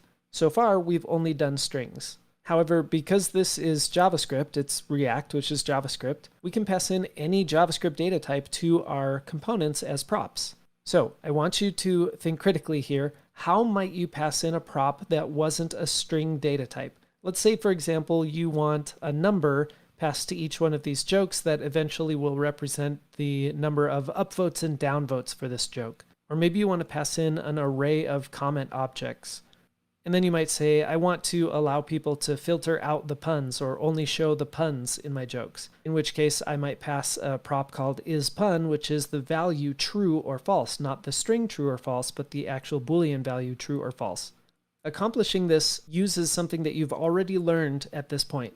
And so I want you to try and think critically. See if you can figure out how you would pass in a non-string value as the prop to your component. And be curious with it, play with it. Actually give it a try, don't just think about it. Pause here and see if you can figure that out.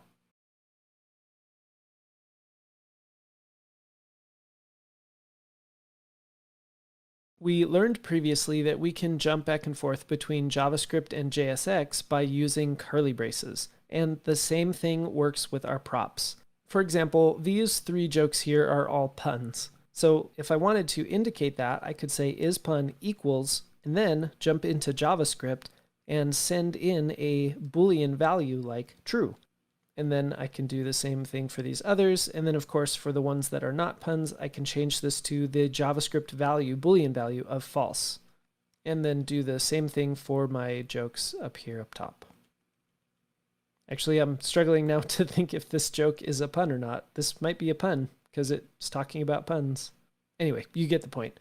By introducing these curly brackets, I can put any JavaScript value in here. So again, if I wanted to pass in a number, I could say upvotes is 10, downvotes is 2.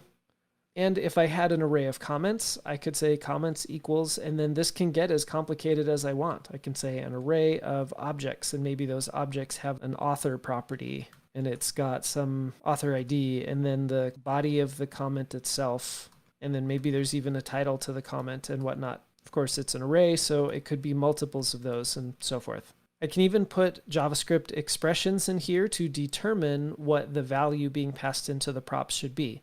That's getting a little bit more advanced than I want to jump into now, but the point is these curly braces essentially give us free rein to throw any JavaScript we want inside of the curly braces, and whatever that JavaScript expression resolves to is the value that the prop will pass down to our component. So let me fix my syntax error here and go over to my joke component, and let's just console log props.isPun, and you'll see we get a bunch of Boolean values. I could even do props.comments.title, and actually that's going to cause an error because I didn't pass a comments prop to all of them, but let's do props.comments, and we'll see we get a bunch of undefineds, but one of them has an array of objects. So I think you get the point. That's going to help us as we go back to our Airbnb experiences clone. So that's what we're finally going to jump back into now. Okay, we're finally back to our Airbnb experiences clone. Your challenge is to pass these props that I've outlined here into our card component, and then inside of our card component, receive those props and make use of them. As a little bit of a hint and a heads up, there's a couple instances that we're not passing in strings, or strings that we are passing in that we need to slightly modify in order for them to work. I guess so that's not too cryptic, the image that we're passing in here, you'll notice, is only the title of the image file. It doesn't include any path to the image itself. The astute of you might know that what we're doing here still is requiring us to hardcode data into our component, and in the real world, that's not what we're going to do. However, we haven't quite gotten there yet. In an upcoming lesson very soon, we're going to see a way that this would actually be structured a little more realistically.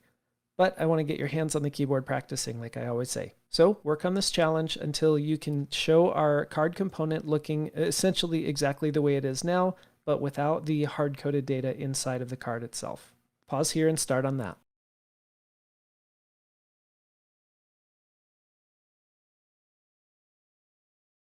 Okay, I already know that I'm going to have too many props to put on one line, so I'm just going to start them on the next line.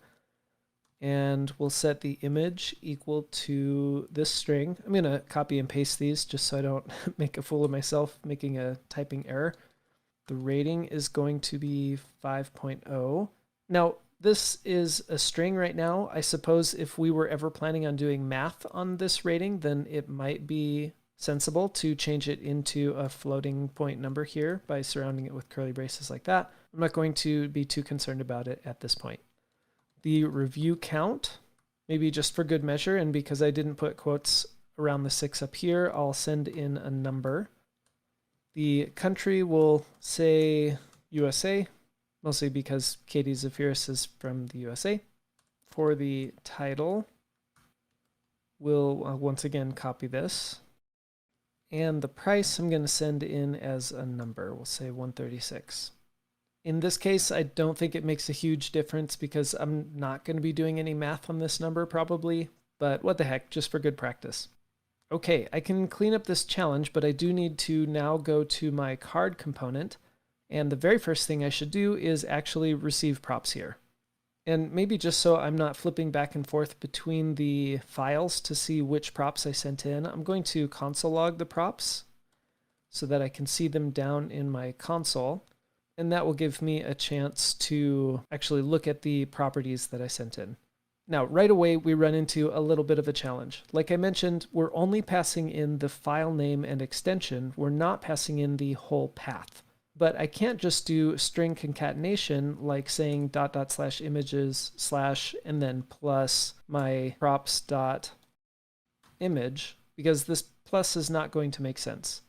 Now, I could do that by surrounding this entire thing here in curly braces, but I'm going to make use of the ES6 templating string syntax with these backticks, and that way I can put my $ curly braces. Now, this is probably starting to get confusing. Inside of a template string, I can insert values by using $ curly braces, and that's where my props dot image will go.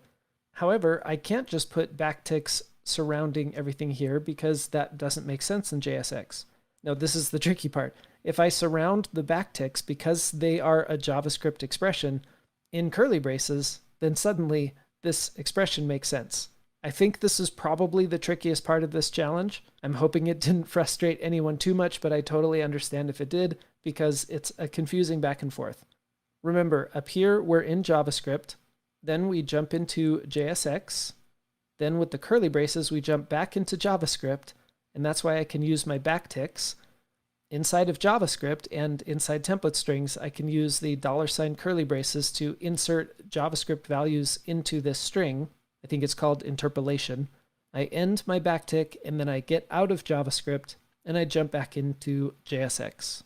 Hopefully you could follow all that. I understand if that's confusing. The rest of this should be really pretty straightforward. My rating is right here. Instead of putting a hard-coded 5.0, I can put my curly braces, props.rating.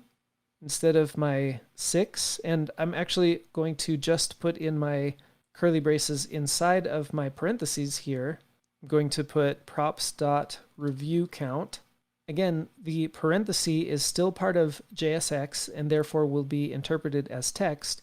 The curly brace gets me into JavaScript, which is why I can then put my JavaScript value, and then I get out of JavaScript and I have my second parentheses to surround it. My country, I can put props.country. In this paragraph, we'll put props.title. And right here for the number, I'm going to leave the $ because I still want that to exist. However, the price that I'm passing in is just the number 136. So I will put props.price. Okay, moment of truth. Let me get us a little extra working room here. I'll hit refresh, and awesome. Everything looks like it is still working the same. Now, it does kind of look like we don't have this space showing up after our dot, but we won't be too concerned about that right now. Okay, last thing, I'm going to clean up my console log up here. And excellent. We now have a reusable component as long as every time I create an instance of my card, I pass in these props. I should be able to get different cards showing up in my list. Really great work. If you were able to follow along with this entire lesson, I really hope that this has been helpful. And hopefully you are just as excited as I am to learn this, because this is giving us more tools in our tool belt, more power for us to create really awesome web applications in React. We obviously have a lot more to learn, but really at this point you should be really excited for everything that you've learned, especially if you're understanding it. If you are feeling lost, of course, as always, go back, revisit these, and ask lots of questions in Discord. Coming up, we're going to be addressing that issue where currently we are still hard-coding this data into our code here. And so that's the next topic we're going to tackle. This is a total spoiler alert into what we're about to learn with React, and that is how to use the .map method to take regular JavaScript data and turn it into JSX elements that React can render. So I figured at this point it would be a great opportunity to revisit the map method just in case it's been a while since you've used it, or especially if you never really understood it in the first place. If you fall into that latter group, then I highly recommend you go check out the MDN docs on map, look through the examples, play with the code, and work with it until you at least grasp a basic understanding of the syntax for it. Because you should already know .map by now, I'm going to assume that that's the case, and we're going to work through these challenges. Instead of having you do all of the challenges right away at once, I'm going to let you do challenge number 1, and then we'll go over it together, and then I'll have you do challenge 2, we'll go over it together, and then challenge 3, we'll go over it together. So, of course, we'll start at the beginning with challenge 1, pause the screencast, and work on this challenge.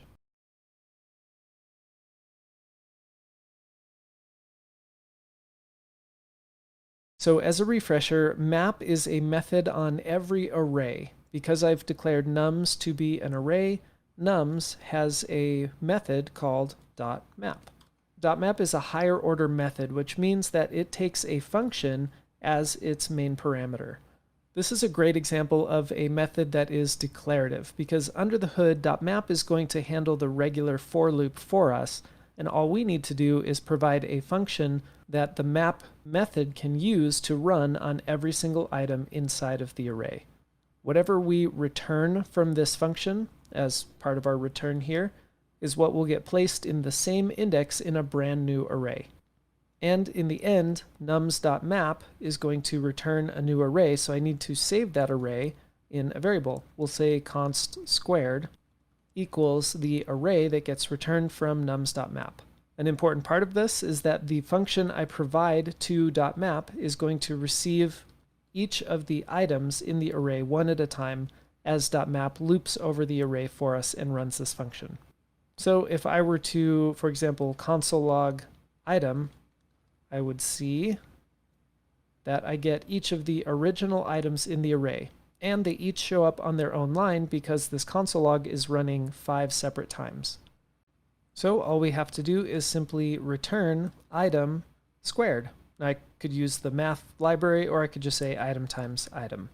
And now if I console log squared, I should get this array, which was my original goal. And sure enough, there it is. Okay, that was just to get our feet wet. This next one has a little bit extra challenge, includes potentially some string methods, but again, it's just a regular JavaScript challenge. Pause the screencast and work on challenge number 2.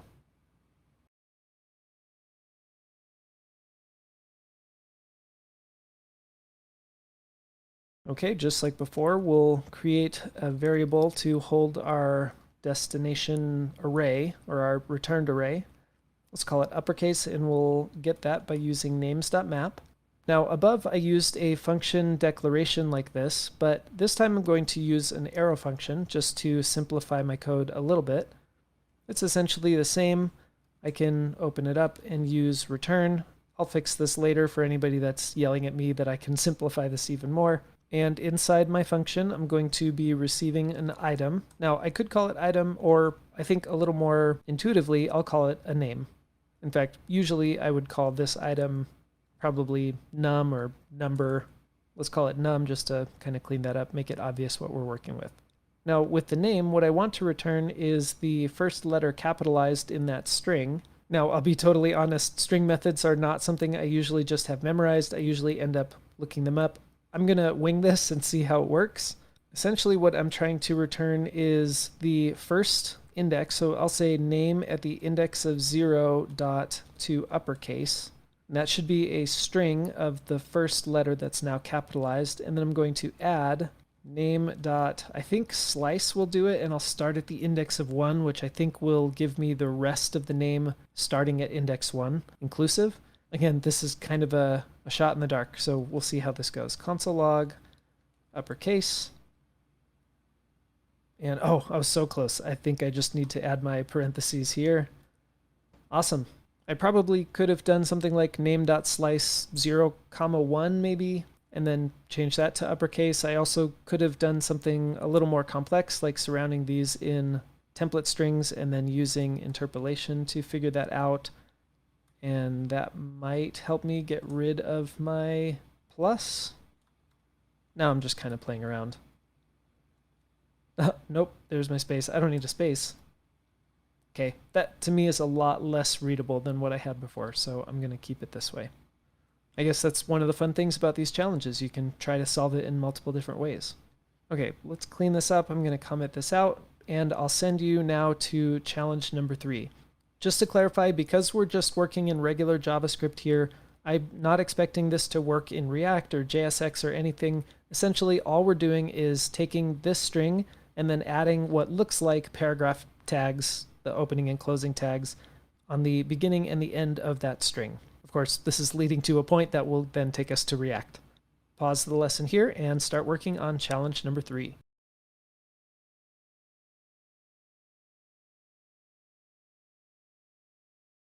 Okay, let's say maybe const elements, even though these aren't real elements. And that's going to be Pokemon.map. I'll use my arrow function again, and this time because I'm only going to be using a single parameter, we'll see, I think Pokemon is both singular and plural, right? Maybe I'll say mon for monster. Because I only have a single parameter, I can get rid of those parentheses and just put my arrow here. And well, before I simplify the rest, let me actually open this up and we'll do it the way we did it before, and then we'll clean it up. Now, this time around, I think it probably will be easier to use a template string, so I'm going to put my paragraph text here, and then inside of my paragraph text, I will put my monster's name.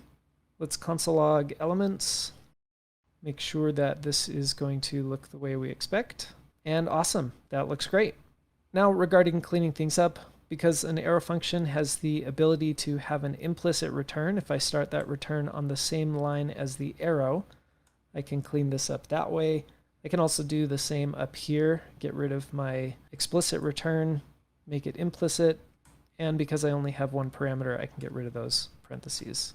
If you're still feeling hazy with arrow functions, don't worry, I'm kind of with you there. But once you do get used to them, they can really provide a nice, simple syntax for you to perform operations that otherwise might take a number of lines of code. That's another one of the benefits, like I mentioned, of having declarative methods like .map. It's handling the for loop for us. We simply have to follow the rules, and we get back exactly what we expect. Now, again, what we're ending with here looks like an array of HTML elements. In fact, if we were to be doing regular DOM manipulation, we probably could use these using the inner HTML method to have the browser actually turn these element strings or DOM strings into real HTML elements on the screen.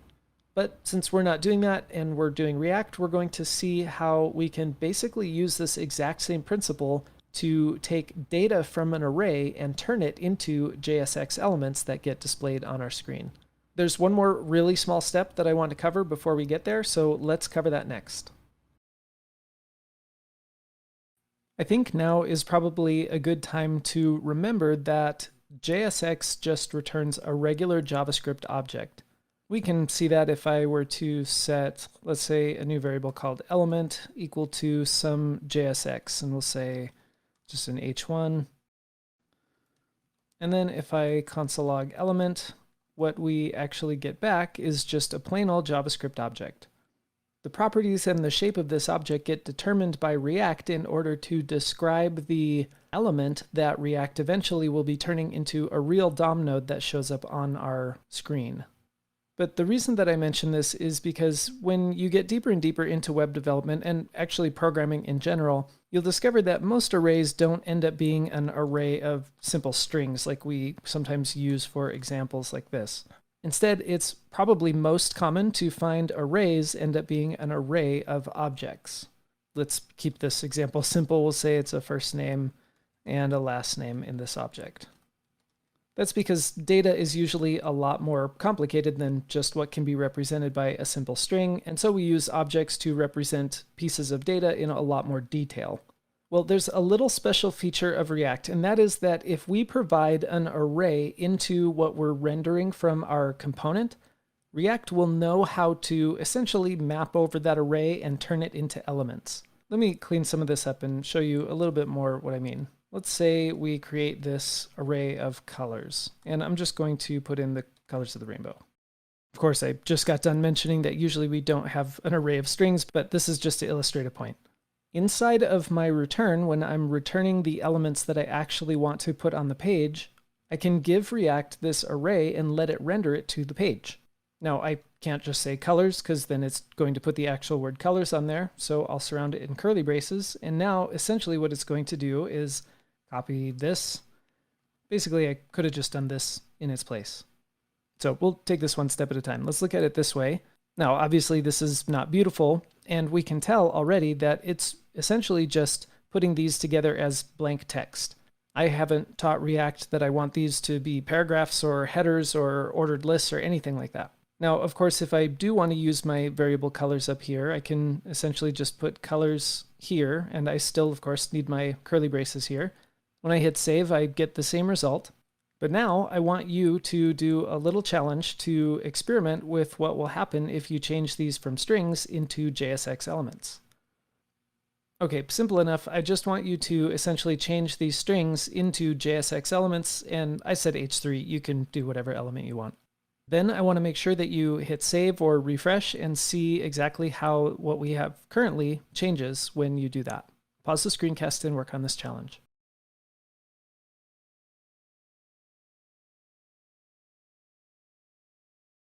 Okay, maybe this is getting into the realm of busy work, but let me do this really quick. Okay, let's see what happens when I hit save. Awesome. Now I actually got a list of JSX elements that are being displayed as H3s. In some ways, it's kind of like React took the elements here and just copied and pasted them onto the screen. Of course, I would need to get rid of all these commas for that to work correctly, but I get the same result this way. But let's put it back to colors so that it works the way it's supposed to work. Okay, now we are poised to take what we just talked about and reviewed with .map and what we just learned about where React can render an array of JSX elements and put those concepts together, which will allow us to, instead of hard coding our data directly into our components like we're doing here, instead we can get data from outside of our little system, map over it, and render a new component for every piece of data. In other words, in the next screencast, we're going to see a jokes.js file, which has essentially the same thing, but in a JavaScript array of objects. Then we'll get to pull those in and map over them, create an array of JSX elements, and then render those to the screen. So when you're feeling ready, let's go forward. Let me walk you through a couple of changes I've made to the code that we were just looking at. Of course, you probably noticed I moved all of our hard-coded joke components outside of our component here and just commented them out so we can still reference them. I've also changed our jokes.markdown file into a jokesdata.javascript file. Now, we're not quite ready to make API calls and then make use of the data that comes back, so I'm going to be kind of mimicking that with this jokes.js file that's exporting an array of these joke objects. Over in our app.js, I'm going to import the jokes, I'll say jokes data, from that file, /jokes_data. And we can see that if I console log jokes data, I should get the array of jokes. Okay, great. Now combining what we just learned with .map and with creating an array of JSX elements, I can put those two concepts together. What I'm going to do is create a variable, let's call it joke elements. And this is going to be not an array that I'm defining right now, but instead the array that gets returned when I call jokesdata.map. Inside of my .map, I'm going to take a look at each one of my joke objects, and what I can return, I'll do this on its own line just so we can see a little more clearly what's happening. I'm going to return a joke component. However, I can pass the data from this individual joke object to my joke component. So maybe this is a good opportunity for you to put on your thinking cap and do a quick little challenge. Your challenge is to see if you can pass the props to our joke component in the correct way, and then of course render our joke elements array so that when you're all done, all of our jokes show up on the page again. Pause the screencast and see if you can complete this challenge.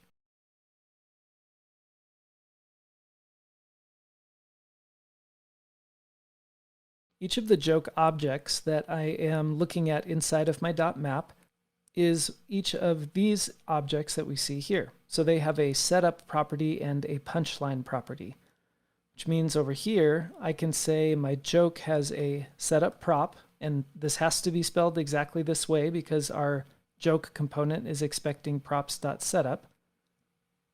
This setup prop will be equal to and then I need to use my curly braces because I'm leaving JSX and going into JavaScript. We'll say joke.setup. Now it just so happens that I'm using the same name for the prop that I'm passing to my joke component, props.setup, and the object property that I chose in my actual data setup here. However, it's not always going to be the case that these are the same. If, for example, these were question instead, then over in app.js, I would still say setup because I'm the one that gets to choose what the prop name for my component is, but then my actual data would need to change to joke.question. Now, a question doesn't always make sense in this case because they're not all questions, but hopefully that illustrated a point. And next I will need my punchline. And this is going to be joke.punchline. Again, because the actual data has a punchline property in each of these joke objects. Now I'm not quite done. I can hit save. Nothing's going to show up on the screen, and that's because I'm still returning an empty div in my app component. The last thing I need is just to render my joke elements, hit save, and there we go. We've got all of our jokes back on the page. Now, if I clean some of this up, you can see just how much simpler this makes our lives as React developers. And then if I were being really stingy, I could use the implicit return to just return my joke element. I'm not going to worry too much about that, especially because it makes it a little too wide horizontally there. Awesome. Okay, we have taken a number of asides. Once again, I'm going to bring us back to our Airbnb experiences clone, and we're going to take this concept and actually build the separate experiences in their own cards. This time, using data that we get from a file instead of hard coding things into our code. Make sure you have studied this and understand it before you move on, and when you're ready, let's jump back into our section project. All right, it's time for another quiz. We're going to look at the .map array method, read through these questions, click into the editor, type down your answers, and when you're ready, click play and we'll go through the quiz together.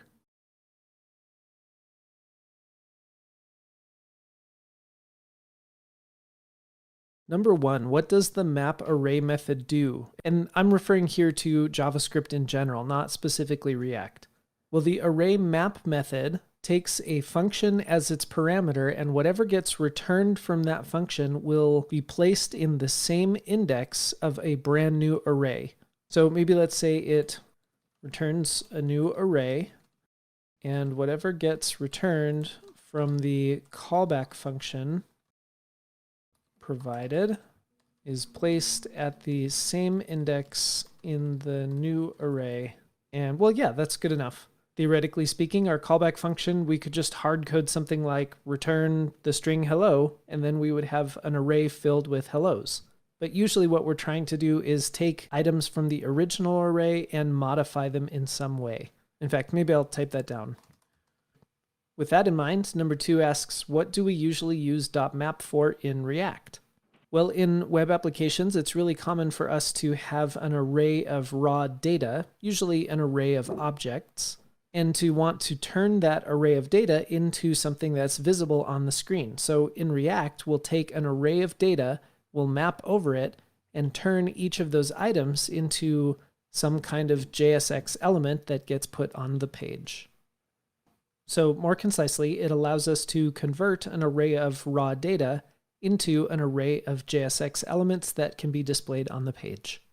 And number 3, why is using .map better than just creating the components manually by typing them out and putting the props in that we want? Using .map in this way is a lot more dry. Obviously, if you think in terms of something like Amazon, every time a new product is uploaded to Amazon and Amazon sells that product, there isn't a developer out there who's going to go copy and paste the elements from a product and then put in different props, let's say. No, instead, the data will change, and using something like .map will automatically convert that raw data into something that gets displayed on the page. One way you could put it, like I wrote here, is that it makes our code more self-sustaining in a way, meaning that it doesn't require additional changes whenever the data also changes. It makes me think of when we're typing out a C-style for loop and we say something like for, let I equal 0, and then we use I is less than some array dot length.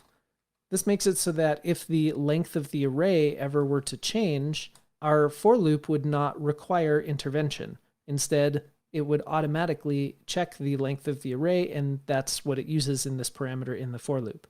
Alternatively, if I just said something like I is less than 5, but I'm looking through the elements of an array that maybe now has, let's say, 10 elements in it, my for loop is broken and it requires intervention from a programmer. I think you probably understand, so I'm just going to erase this for loop and leave it where it is. Awesome work on this quiz. Hopefully you were able to answer all of these questions. When you're ready, let's move on and start applying what we just learned to our section project. I am coming to you from the future again because in the next challenge, for anybody who is following along using Create React App on their local machine instead of following along here in Scrimba, the upcoming challenge might throw you for a bit of a loop, technically speaking. What we're about to do is go back to the Airbnb project and use a data file that includes links to the local images so that you can map over it and display those images as well as the other pieces of data. And you'll see that just kind of works out of the box here in Scrimba. But if you're following along with Create React App, you'll get something that looks more or less like this. Obviously, this is not ideal.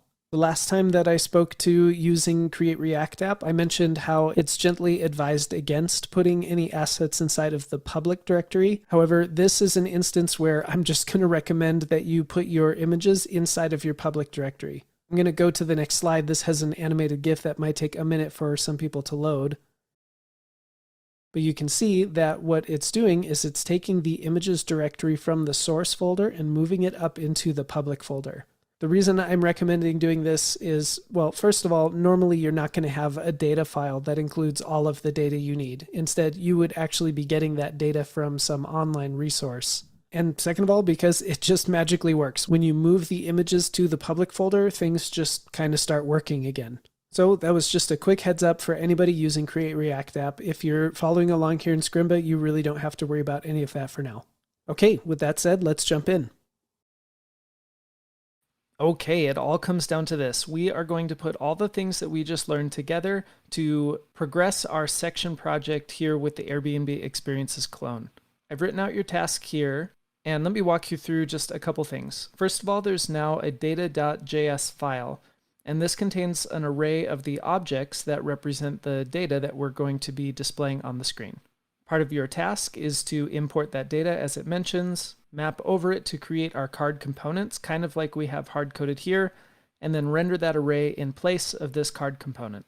One little change that I did make is I changed the country prop to location, and I also made that change in the data here. So in case you were curious about why that's changed, I just decided it made more sense since we might have some online experiences. And another thing is you'll notice there are some properties here that we won't yet be using, like open spots or description. That's okay. For now, just ignore those. We'll decide later if we want to make use of them. Also, as I mentioned in the note here, because we haven't done styling to our group of components or anything like that yet, they're going to stack on top of each other because they're block element divs. For now, that's okay. Don't worry about them being stacked vertically. We'll fix that later. Okay, now is the time. I know that you can do it. You've worked hard up until this point. Hopefully you have studied and rewatched everything you needed to in order to understand what we're doing. So let's jump right in, pause the screencast, and work on the challenge.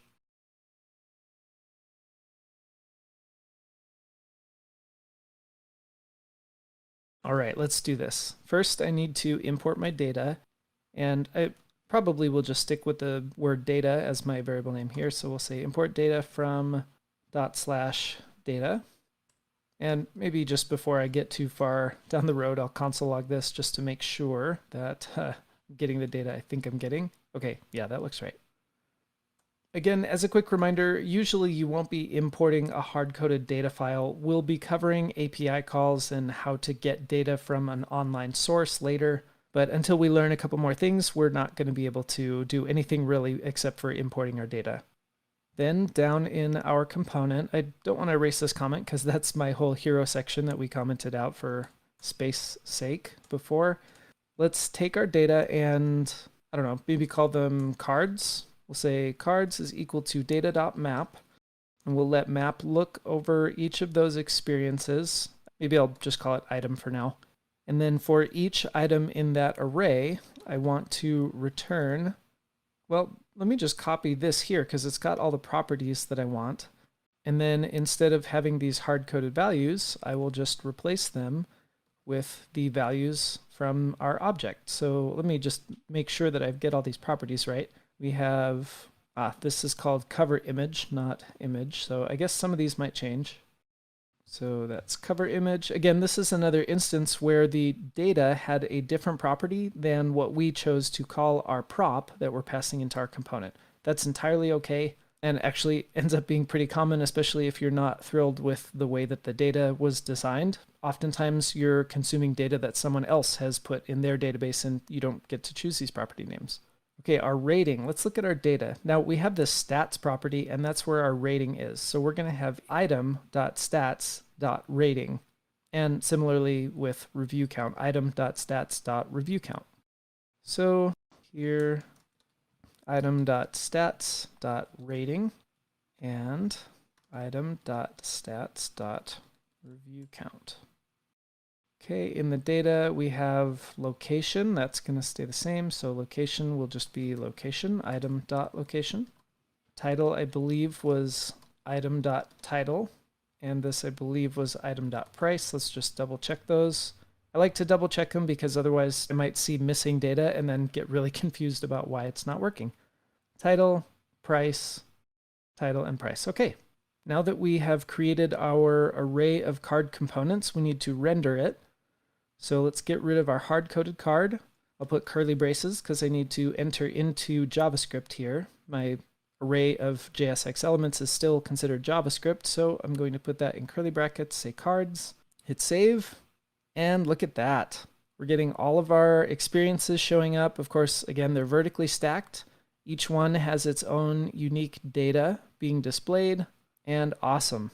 At this point, we have covered a bulk of the material from this section that I wanted to cover. And don't get me wrong, we've covered a lot of things so far. There's a lot here to practice with, and as always, if you're not feeling comfortable yet with some of this material, it's important to stick with it, practice it over and over until you understand it. That being said, we do have a couple more things that I want to cover before we finish off this section. First of all, we need to style this, so we'll do that in the next screencast. And then I want to give you a sneak peek into some of the topics we'll be talking about in the next section.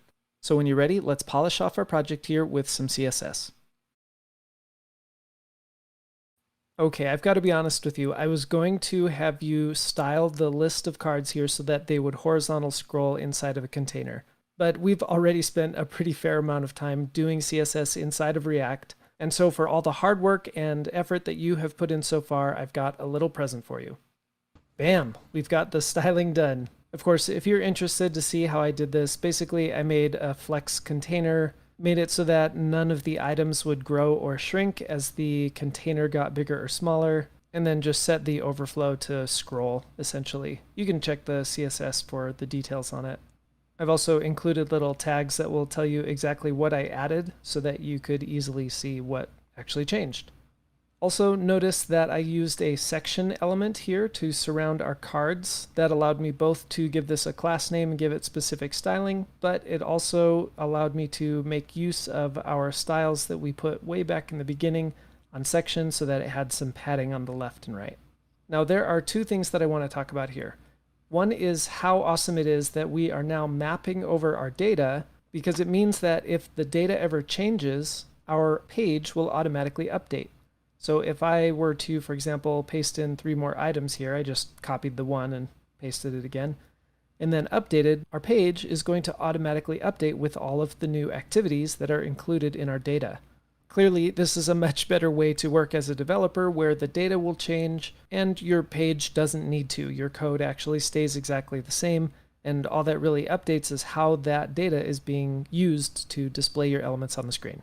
The second thing that I want to cover is this error that we have been seeing, or rather a warning that we've been seeing that says each child in a list should have a unique key prop. It's a little bit beyond the scope of this course to dive deep into why this key prop is necessary, but you will see this warning anytime you are using .map on data to create JSX elements, or rather an array of JSX elements. First, let me go to data.js and get rid of those 3 extra items we had. Now over on our card, the way we can get rid of this warning is by simply adding a prop called key, and it very specifically needs to be key, K-E-Y. And I need to set key equal to something unique about this individual item. In this case, pretty much everything about these different experiences is unique. The image is different, the title, the price.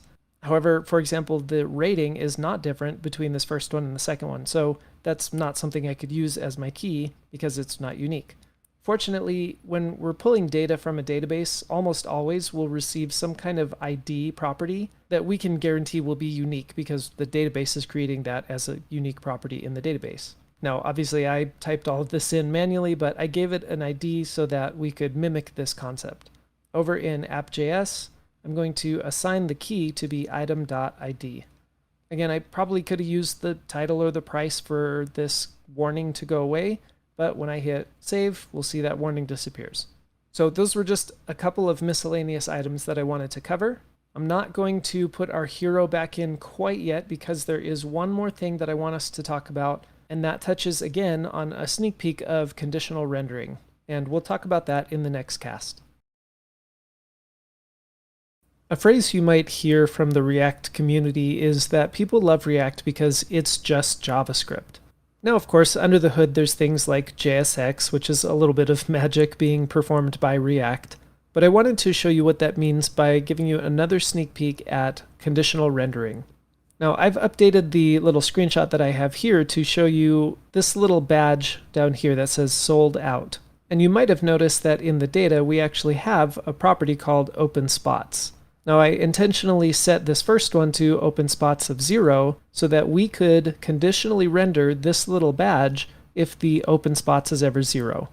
You might remember from the first time I did a little sneak peek on conditional rendering, the term is referring to when we only will sometimes render a part of our page. Right now, everything on here will render every time this component gets called. However, what we can do is take a look at props, and if props.openspots, let's say, is equal to 0, then we can display the little sold out badge. Otherwise, we just won't display it at all.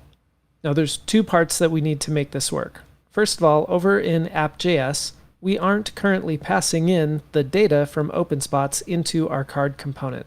So the first thing we need to do is create a new prop called OpenSpots, set that equal to item.OpenSpots.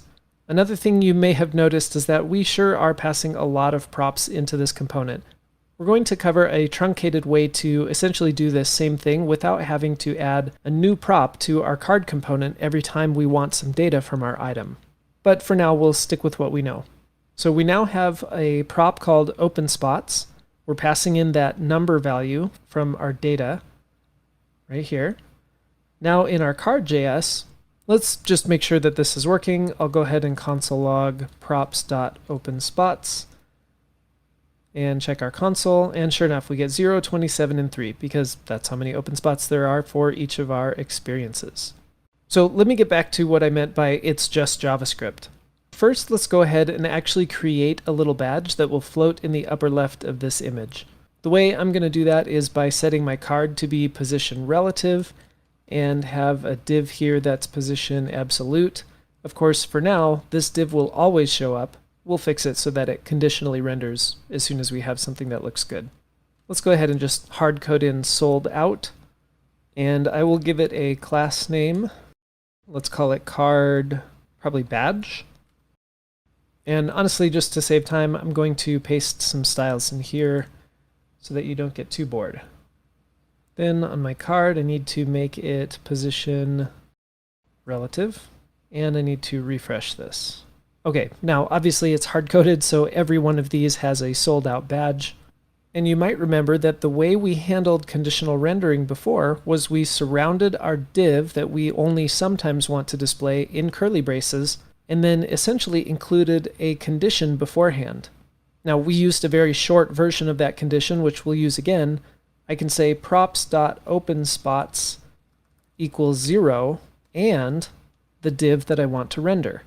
This is kind of a clever example of how in React we typically use just plain JavaScript to handle things like the display logic that our component needs to know about. If this first statement is truthy, then this second statement, or this JSX element, will run and therefore get displayed. However, if this first statement is falsy, then the second one will actually never even get called or run, and therefore this div will never display on the screen. So if I hit save, we'll see that now I only have a sold out badge on the element that had exactly 0 spots in it. Technically, because 0 is a falsy value, I could say that if not props.openspots, but that's a little less easy for me to read, and if another developer were to come see this, they might expect openspots to be a boolean, and so I'm going to keep it as triple equals 0 to be very explicit.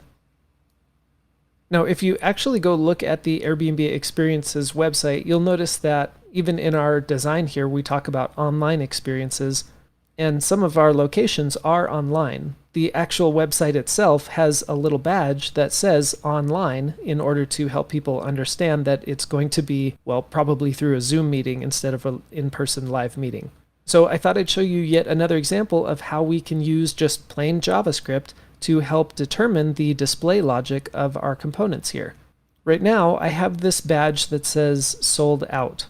Now, I could come up with something kind of complicated by putting my display logic in here that says if OpenSpots is 0, then display this div. Otherwise, if the location is online, then display another div. Otherwise, display nothing. But as I was preparing this, I came up with another way that I figured was a little more concise, and so I thought I'd show that here. If you've ever done a code challenge on, well, any number of the websites that exist out there that allow you to practice code challenges, this might feel kind of familiar. My goal is to dynamically render not just this entire div, but also the text inside of it. So I'm going to set a variable using let, and I'll say this is badge text. Then I can just use regular JavaScript and say if props.openspots is equal to 0, then I want badge text to read sold out. Or let's put it all in caps to stay consistent. However, if it's not sold out, I also want it to check if props.location is equal to online. And if it is, then we'll have badge text say online. Now there's two things that I need to change with this line of code in order to make it so that primarily if it's sold out, it has a badge that says sold out. Secondarily, if the location is online, it displays a badge that says online, but otherwise it displays no badge at all. In fact, let's make this a challenge for you. Okay, your challenge is to display the correct badge text instead of this hard-coded sold out. And secondly, to only display the badge when it's either sold out or an online experience. I've given you some hints basically in the language that I used for this challenge number 2. Pause the screencast and work on these challenges.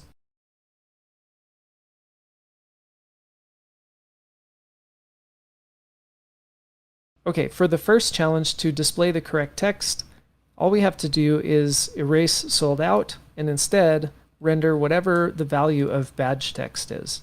Now, of course, currently this will only get rendered if OpenSpots is exactly equal to 0. So we also need to change our condition upon which this gets rendered. Kind of a clever way that I thought of was, well, when we initiate badge text up here, its value is going to be undefined. And then if props.openspots is 0 or props.location is online, then badge text will have a real value. I can use the truthiness of a real value or the falsiness of undefined to just say if badge text exists, or rather if badge text has a real value, then I want you to display the badge. Now, maybe this is contrary to what I said before about assuming truthy and falsy values. This one seems a little more logical to me, however. So if I hit save, awesome. Now we have sold out on anything that's sold out. Notice even if it's an online experience, it will prefer sold out first because that's our first condition up here. And then if it does have open spots, but it's online, it has an online badge. And if it's neither, then there's just no badge at all. Now we will be covering conditional rendering in more detail later. However, the point that I'm trying to get across is that in React, we very often use plain JavaScript, like this kind of regular algorithmic JavaScript, to determine how things will get displayed on the page. That might not seem unique or strange to you until you've worked in another framework like Angular or I think Vue as well, where there are actually properties built into the markup that you see that provide logic for using for loops or conditional statements and so forth. I'm not necessarily vying for one over the other, but hopefully this sheds some light into why a lot of proponents of React will say they like it because it's just JavaScript. And along those lines, the next thing we're going to do is go clean up this card component that is getting pretty lengthy. We'll do that in the next lesson. When we have a component that's in charge of maybe displaying one or two pieces of data, it's not that big of a deal to pass each of those pieces of data down individually as separate props. However, we can see our card component is starting to get a bit lengthy, and honestly, we haven't even included things like maybe there's a description or a set of tags that can categorize these experiences. Whatever the case might be, along the theme of React being just JavaScript, what we can opt to do instead of passing each of these properties of our data down individually is we can just say, I'm just going to give this component the entire item object. Notice I kept key here. That's because it's something unique that we need to include anytime we're using map. But for all the other properties of data that I need my card to know about, I'm just going to pass the entire item object down. Of course, because I'm changing the structure of my card, over here, when I hit save, well, everything is broken now. But if at this point you truly have an understanding of how props works and how the things that we pass down to our components can get received by the component, you should be able to complete the following challenge. Fix our component. I'm intentionally being a bit vague here because I want you to challenge yourself. If you have felt a little bit confused about props and what exactly this object is that we're receiving and so forth, this might be a good indicator that it's time to go back and just review the stuff, practice the stuff that we've already learned. But if you have felt pretty confident here, then I want you to pause the screencast and work on this challenge.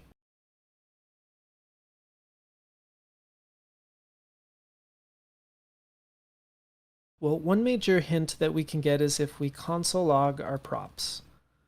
And it might be a little bit confusing to read through here, but you'll notice in the console below that there is an item property in our prop, so props.item, and that item is the object with all of the properties from my data. It might clean it up a little bit if I just log props.item. So with that, it means that all I really need to do is change anywhere I was referring to individual props as a part of the props object, like props.image. I just need to change it to props.item.image. However, we are going to run into one little problem. And what I'll do first is just change everywhere I see props dot to say props.item dot and then the property there. Let me hit save. We'll see where we run into a problem. So it looks like some of it is coming through. We have our title, our price, and our location, but it looks like our review count, our rating, and our image are not working. So if you haven't already figured out why this is broken, I want you to pause the screencast, poke around the code, see if you can figure out how to fix the rest of this component.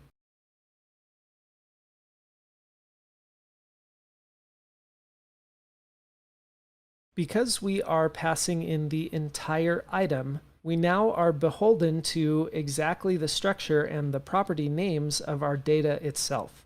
So for example, in our component, we were saying props.img, but in the data, it's the object.coverimg. So if I replace in my card component img with coverimg, now my images should come back. Similarly with review count and rating, these were both part of a sub-object called stats. So if I add stats as a part of my card now, props.item.stats.rating and review count, the rest of that should come back the way we wanted it. Now we can see that our badges are still missing, and that's because way up here when we're doing this logic, we also need to add props.item so that we're correctly looking at item.location and item.openspots. Let's see if that fixes it. Awesome. We're back to the way we were, but now our component as we use it is a lot simpler. Awesome work. We are so close to done. There is one more little tweak to exactly what we've done here that you might see pretty commonly in React, and so I wanted to make sure that I covered that before it became really confusing when you saw it in the wild. So that's what we will cover next. There is one more little trick to passing properties into a component that I wanted to teach you about, so that when you see it in the wild, it's not terribly confusing, because if you don't know about it, it looks rather confusing. This trick has to do with the object spread syntax. And if you are either not familiar with it or it's been a minute since you've done it, it's an ES6 feature, and I've linked here the MDN docs on using the spread syntax with object literals. But the idea is that instead of creating my own prop called item that I pass the entire object down through, what I can actually do is just put a set of curly braces and spread the item into my component's props. Essentially what this does is it takes the properties of the data, like ID, title, description, price, cover image, stats, location, and open spots, and creates a separate prop for each one of them, kind of like we had before we were passing in the item individually. So it would look like ID equals item.id, title equals item.title, description equals item.description, and so forth and so on until it has covered every property in our data here, or rather every property in the item that we are passing into our component.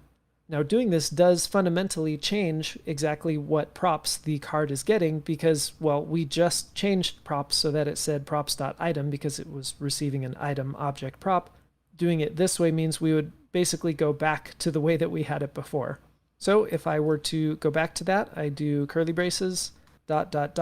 item, which spreads all of the properties of this item as separate props into my card component. Back in my card component, I need to go back and get rid of all of my .items here. Okay, just like that. Oh, I missed a couple here. And actually, you know what? Let me leave those in and we'll see that this is breaking. And well, it looks like it's breaking a little deeper than it was before. So then when I make those changes in the correct way, hit refresh, everything's back to the way that it should be working. On a personal note, I do tend to struggle with this method of passing data down to a component, only because it obscures exactly what we're passing to our component.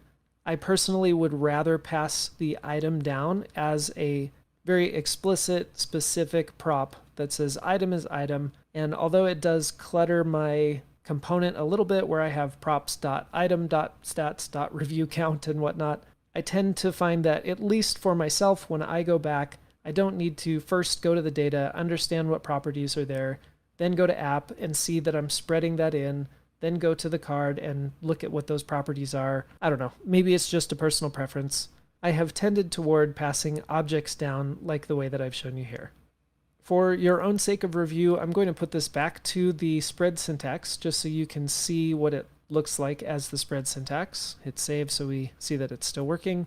I'm sure as you write more and more React, you'll settle on which one you like the most, or maybe just stick to a standard in whatever code base you're working in. I'm going to take a second to clean some of this up so that we buy some more horizontal space. And last but not least, let's go back to our app.js component. Let's bring our hero back in, and let's see how things are looking. Awesome. And that, folks, marks everything that we had planned to learn in this section.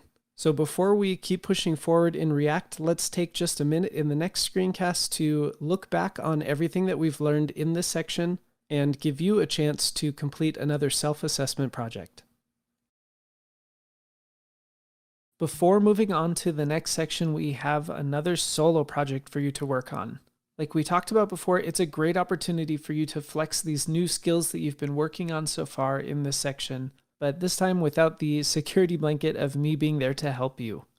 Now, the next section we're about to jump into is the heaviest section of this whole course. So it's especially important at this time that you work on this solo project to help gauge your own skills and then decide if you understand these topics well enough to move on. Again, it's projects like these where the real internalization of everything you've been learning actually happens.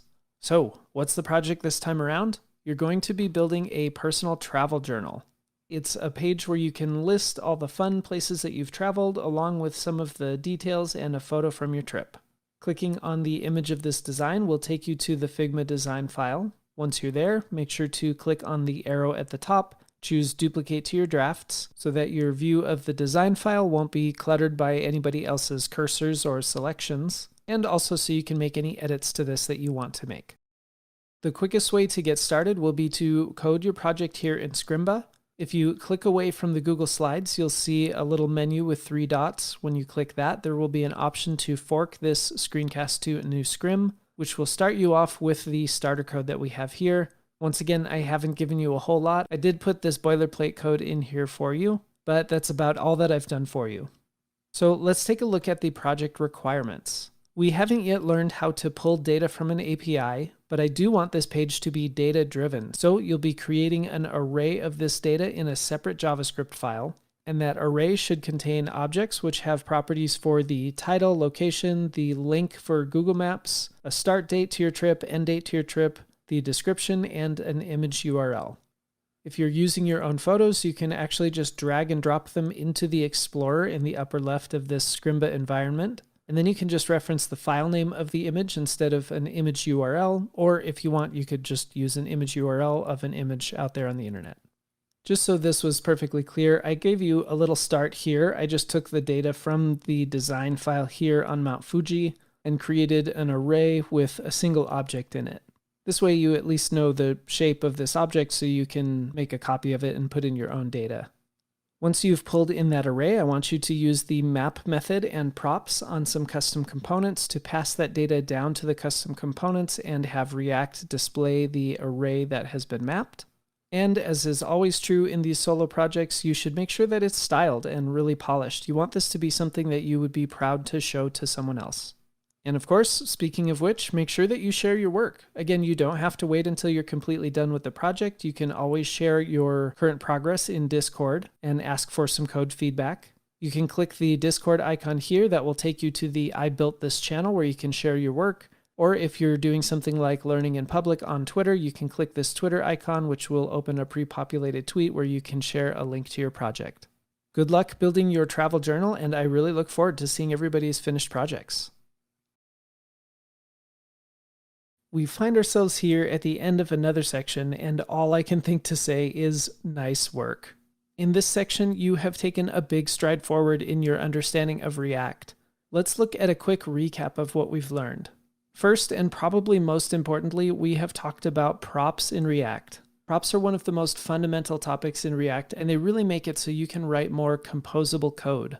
You can see in both of our projects, we have elements on our page that are essentially reused, both in the Airbnb experiences cards here and the travel journal cards here. Now that you know the concept of props and reusing components with different data, I guarantee as you start paying attention to the websites and web apps that you use online, you're going to see this concept everywhere. Then what props really enables us to do is use data to drive the code and map over it in order to create the website that we're trying to create. Now, although there's only 2 topics here in this recap, those topics are extraordinarily important as we move forward. As always, you should be extremely proud of what you have worked on so far. So I highly recommend that you go over to the Discord server. If you click on the screenshot, it will take you to the Today I Did channel. And even if you don't feel like sharing your code or a screenshot, at least post a message in there that tells people that you have now completed section 2 of the Introduction to React course. Also, this is a very natural time to take a break from your computer. If you've been working on this for quite a while, make sure that you stand up and move around a bit, get something to eat or drink. Your brain does need some time to digest all of this new information that you've been learning, so even if you need to come back tomorrow, that's completely okay. And then whenever you're ready, I will see you in the next section.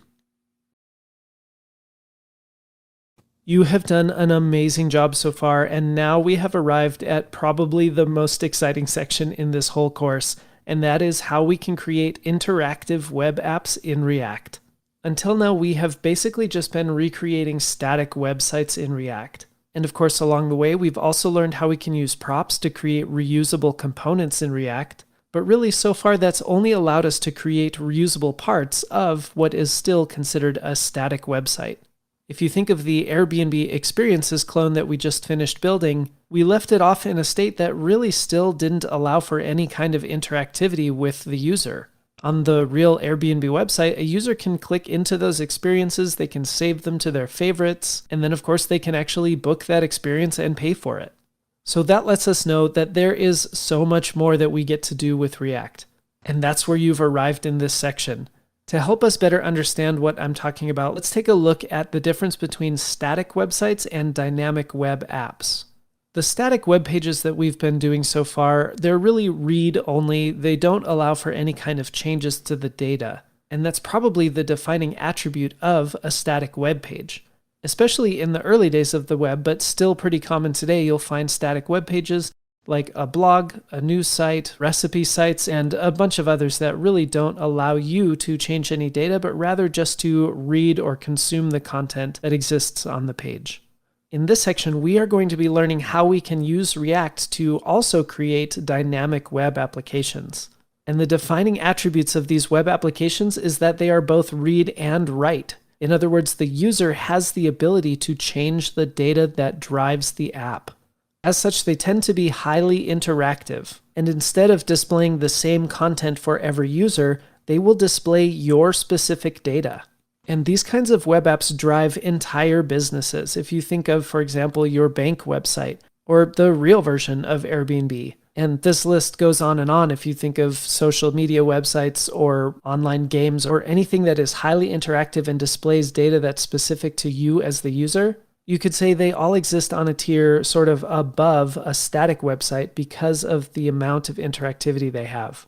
Of course, we're not quite ready to recreate an entire site like Airbnb, so we'll be using this meme generator project to drive forward the curriculum in this section. In this project, when the app first loads, it's going to reach out to an API and get 100 of the most popular meme images at that time, and give the user the ability to enter the text that shows up on top, the text that shows up on bottom, and also to click a button to randomly choose a new meme image. Just like before, you can click the screenshot here to go to the Figma design file. And again, I recommend you copy it to your drafts. So if you click the arrow at the top, duplicate to your drafts, and choose this option, it will put an editable copy in your own Figma drafts that you can use as reference. In order to build this project, we're going to be learning about event listeners and how we can add that dynamic interactive aspect to our web application. We're going to spend a lot of time learning about something called state. We'll officially cover conditional rendering, which you've already had a few sneak peeks at so far. We'll talk about forms and how we can gather data from the user, and we'll learn about side effects and how we can manage side effects in React. Once again, we'll be starting off by building some of the static components of our page here. So if you already feel like you're 100% good on CSS in React, you can skip the first couple lessons where we're mostly just doing some setup and styling for this app. However, I do encourage you once again, if you haven't been practicing your CSS inside of your React, or honestly, even if you're feeling a little bit hesitant on CSS in general, not specific to React, then don't skip those screencasts. Go through those lessons, do the challenges, and that will be a great way to get some additional practice on those topics and set you up for success with the rest of this project. So click the screenshot to open it in Figma, copy it to your drafts, and when you're ready, let's get started on this section, which I'm the most excited about in this whole course. Sometimes if I'm feeling overwhelmed by a project like the meme generator here, where we haven't learned some of the things we need to know in order to complete it, I will break the app down as much as I can into pieces and then see which of those pieces I actually can create. For example, we've spent this entire course so far learning how to build static React sites. And the truth is there are static parts of this site. So the first one we're going to start with is the header. Remember, you can click this screenshot in order to go to the Figma design, which you can use to determine the font sizes, the spacing, this cool purple gradient here, and so forth. So let's start out with that, pause the screencast, and work on building the header component.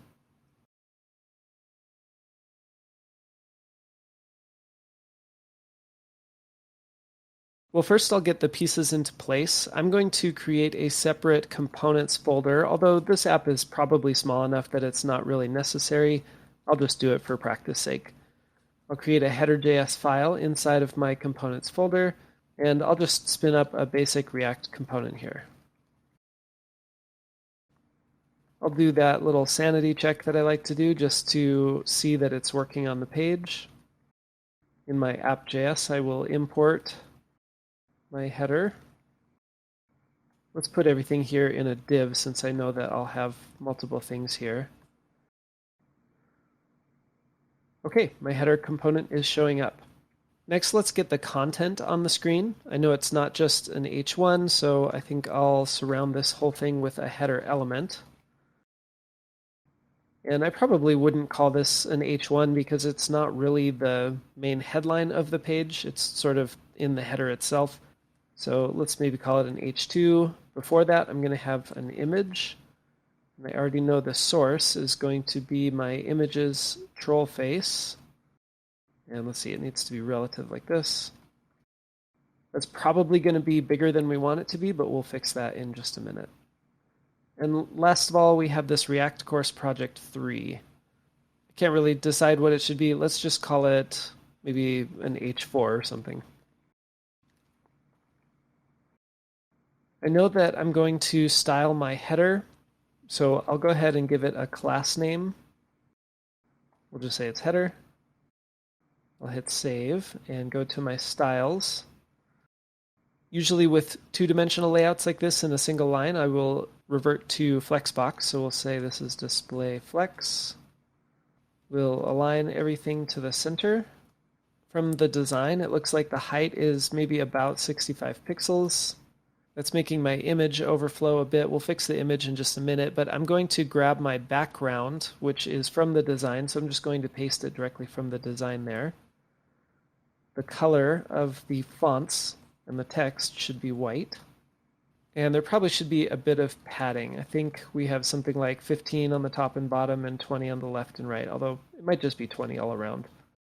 We'll just call it 20 all around. Then I will give some class names to the other elements here. We have header image, header title, and header project. So we'll start with the image. And we'll make sure that this fits within the boundaries of its parent by saying you have a max height of 100%. In the design, it looks like there's also some space, about 6 pixels, so I'll give this margin right of 6 pixels. The header title, it has a font size of about 20 pixels. And I can push my React Course Project 3 all the way to the right by giving my title a margin right of auto. We can see that a little more readily if I make this wider. Oh, and this still says header component. Let's update that to say meme generator. And let's lastly style our project text. That has a fairly small font size. We'll say that's about 12 pixels. And I think the weight is maybe different. Let's give it a font weight 500. And yeah, that does change it, so we'll leave that on there. And you know what? One thing I'm trying to get better at is using rems for my font size instead. 20 pixels over 16 pixels equates to about 1.25 rem. And 12 pixels over 16 is about 0.75 rem. Well, it's exactly 0.75 rem. Awesome work. This is a great start. The next thing we can do is attack this form here. We've got 2 inputs and a button. We're not quite ready to make them functional, but we can at least get them on the page. So let's do that in the next challenge. The next piece of our project that we can bite off is the form that we have right here with the 2 inputs and the button. So that's your challenge for this screencast. Don't worry at all about creating any functionality for it. I've outlined exactly the steps that I want you to do here. We're going to create a component called meme. Inside that meme component, we'll render a styled form, which will have our 2 inputs and our button. Pause the screencast and work on this challenge.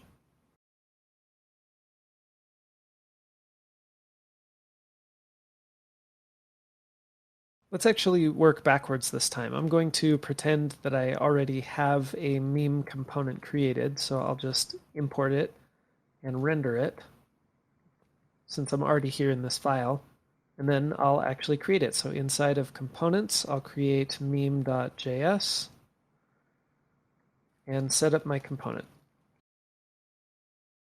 Now, I didn't talk about this specifically, but I happen to know ahead of time that I'm going to put both my form and the actual meme image and this text all into this same component. The reason I want to do that has to do with when we start talking about state and where state needs to live. So in an effort to reduce complexity, I'm just going to put everything in the one component. The reason I mention that is because I already know ahead of time that I'm going to use a main element to surround everything else on my app. If you didn't do that, it's completely okay, but this inside of here is where I'm going to put my form. I already know that my form has 2 inputs and a button. I've already got my button text copied and I'll paste it here since it's got the little emoji there.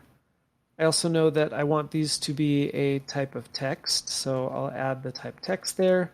Let's hit save, see what we're working with. Okay, pretty generic styling. Let's give this some love in the CSS. I think the way that I would like to lay this out is using grid. I could probably use Flexbox as well, but what I'll do is make a 2-column and 2-row grid and lay the elements out there inside. The grid will be the form, so I'll make that the grid container. I'll give this a class name of form. And while I'm here, I think I'll give these their own class names as well. I'm going to put these on their own lines. We'll say these are form inputs, and I'll give my button a class name of form button. I guess I can also give my inputs some placeholder text, so we'll add top text and bottom text. It's a little more helpful. Now in our CSS, let's select our form. We'll change it to display grid, and then set up a grid template that has 2 40-pixel rows, and then evenly divide the columns with fraction units. So we'll have 2 columns, 1 FR each. Since I have 3 items, it's putting the first item filling up 1 column, the next item filling up the next column, and then the third item only filling up 1 column. The inputs look essentially the way that I want them to, but I want the button to span the whole thing. So I'll select my form button and tell it that its grid column will go from the very beginning to the very end. Awesome. It looks like in the design there's a little bit of a gap. I can use the gap property to spread things out a little bit. Then of course everything is butting up against the edges of my page here. I only am going to have one main element, so I'm just going to select the main element directly. And let's give it a padding, I think of about 36 pixels is what the design shows. One thing you might notice is that the placeholder text and the button text are not taking on our Carla font family. For whatever reason, inputs and buttons inside of forms tend not to do that. So I will specifically add that in my form button, and I will also select my form inputs. And I think I'll put this above my form button since my inputs are above my button in the markup. And I'll give that the font family as well.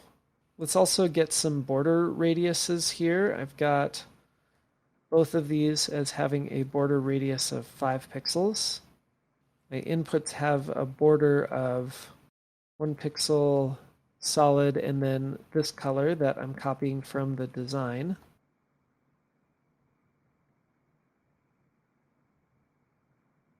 And oh, we need our hash mark there. There's a fun property called text indent that I learned about here. I can make it so that my placeholder text and my actual input text will bump in a little bit or have a little bit of an indent. We'll just give it a 5 pixel indent. And I just noticed that these styles are not applying. That's because I need this to say form input, not form inputs. Okay, that's working now. Let me comment this out. Yeah, you can see what the text indent is doing. Okay, my button needs a lot of help. I'm going to take the background from the design in the Figma file that also gives us that gradient of purple. I need to change the color to white. I'm going to remove the border. I always like my buttons to have a cursor of pointer. And awesome, that's looking great. It looks very much like our design. Now, at this point, I probably could separately create this image with the text sitting on top, but I think it's high time that we jump into actually understanding what it is we need to learn in order to do the functional parts of this application, including clicking the button and typing in our text. So in the next cast, we'll talk about what that will actually take. The primary thing that sets apart a static website like we've been building so far with web applications is the ability for the user to actually interact with our page. And in order for a user to interact with our page, we have to be listening for different events on that page and then reacting when those events happen. Let's get a quick overview as to how this app will work. As soon as the app loads for the very first time, it's immediately going to make a call to an API called ImageFlip, which will return to us an array of 100 meme images that are the most popular at that time. Then, clicking the Get a New Meme Image button will simply randomly choose one of those 100 images in the array that got returned to us. And as you've probably figured out, typing into the left input box will give us our top text, and typing into the right input box will give us our bottom text. Now, there's a lot in there that we need to break down before it becomes overwhelming. So let's start off really easy. The first thing we'll do is learn how to add an event listener to our button so that we can run some kind of logic when the button is clicked. And we'll start that in the next lesson. The primary thing that separates a static website from a web application is the ability for the user to interact with what they see on the screen. By now, you should have built plenty of JavaScript applications that used events and event listeners to allow the user to interact with your application. So this topic shouldn't really be new to you. You should already be familiar probably with two different ways that in a vanilla JavaScript application you can add events to your program. First of all, there's the .add event listener, which you probably are already familiar with. If you were adding a click event, you would then provide a function, and inside this function, you put the code of whatever should happen when the element that you're listening for an event on gets clicked. Alternatively, there's a way in HTML where you would essentially put on click and set that equal to the name of a function followed by parentheses. This second way is going to be much more similar to how we actually accomplish adding event listeners to items in React. For example, let's start with our button here. We're going to make it so that when we click the button, something will log to the console. In React, all I need to do is on my button, add an onClick. And you'll notice that I used a capital C. And that's because we are accessing the DOM properties of the object that's being created here. As a reminder, what React is doing is it's taking this JSX element that it sees, which in the end returns a plain JavaScript object describing the DOM element that should be created by React. And whatever properties or attributes we add here inside the JSX are directly accessing the equivalent properties in JavaScript. If I were to select this button in JavaScript using document.getElementById or something like that, I would have a DOM element that has a property called onClick with a capital C. And this camel casing is the standard throughout all of our JavaScript elements.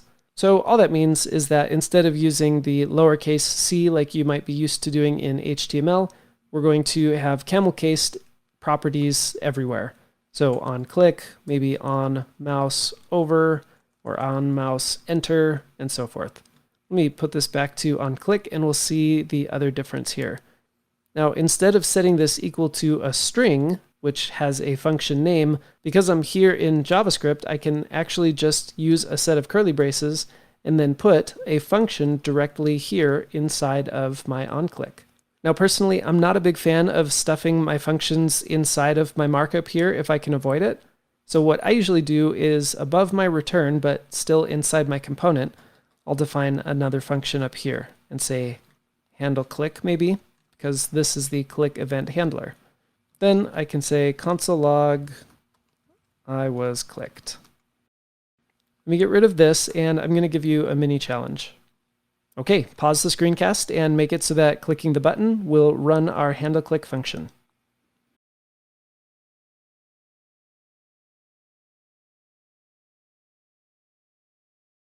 A few of you may have been tricked into thinking that you can put handle click with a set of parentheses.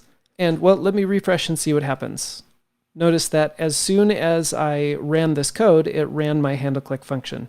I don't want this set of parentheses here because that will run this function as soon as the program reads this line of code. Instead, I'm passing the function as a value so that React can add that function as the event handler in case a click ever happens on this button. So without the parentheses there, I can hit refresh, clean this up, I can hit click me, and then that's when our click event handler runs. The React documentation has a full list of all of the events that it supports.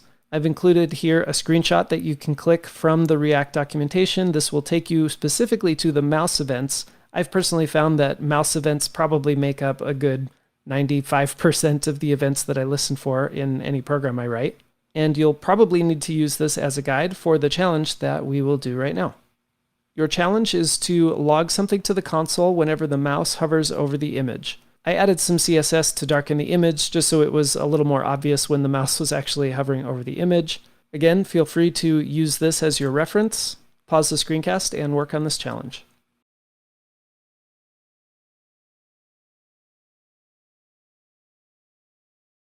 There's a couple different events that should work just fine for this challenge. We have on-mouse enter, which will run anytime the mouse enters an item that we're listening for an event on.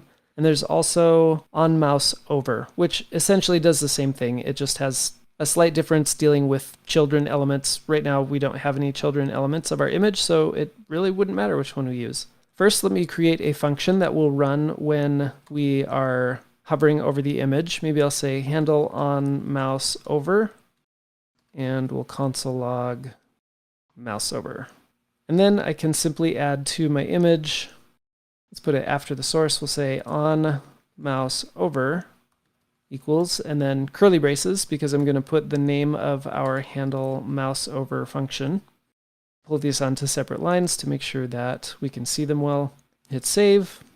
And now when I hover over the image, or rather when there's a mouse over event on the image, it runs our JavaScript code and we get that console log displaying down there. Feel free to poke around the documentation. Event listeners can be kind of fun, especially when there's a bunch that you may not have heard of. Just seeing how they work can be a fun thing to play with. Understanding this is going to be assumed from here on because you already should be a little bit familiar with events and event listeners at this point. Fortunately, doing it in React is actually fairly straightforward. And now this sets us up for one of the coolest parts of React, and we're going to jump into that next.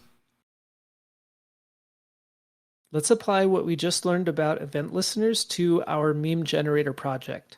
Ultimately, what we'll be doing is making an API call as soon as our component loads and getting data from an API that includes 100 of the most popular meme images right now, but we haven't quite yet learned everything we need in order to make that work.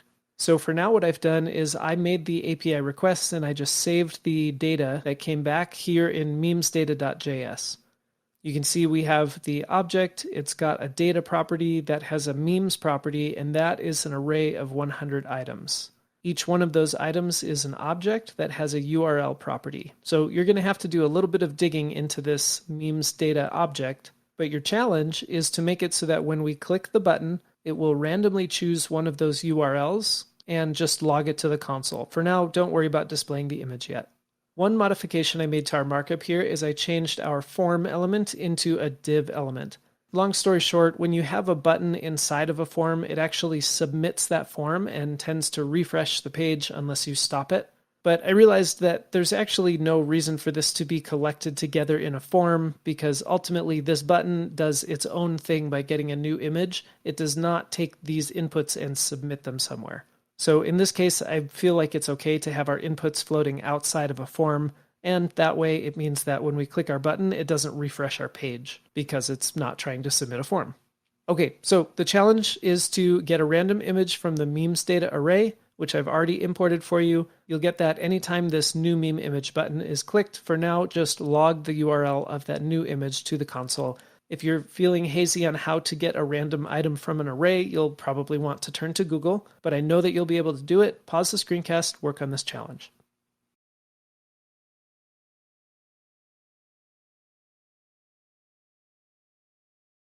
Let's start by hooking up our button. I'm going to add an on-click event listener, and when the button is clicked, I will run a function that says get meme image. I haven't yet created that, so let's create that function, get meme image. For now, I'll just have it console log clicked to make sure that everything is hooked up correctly. I'll hit save, click the button, clicked. Okay, good. Now, if we look closely at memes data, it's an object. There's the object. It has a data property, which has a memes property. So I need memes data.data.memes, and that's my array.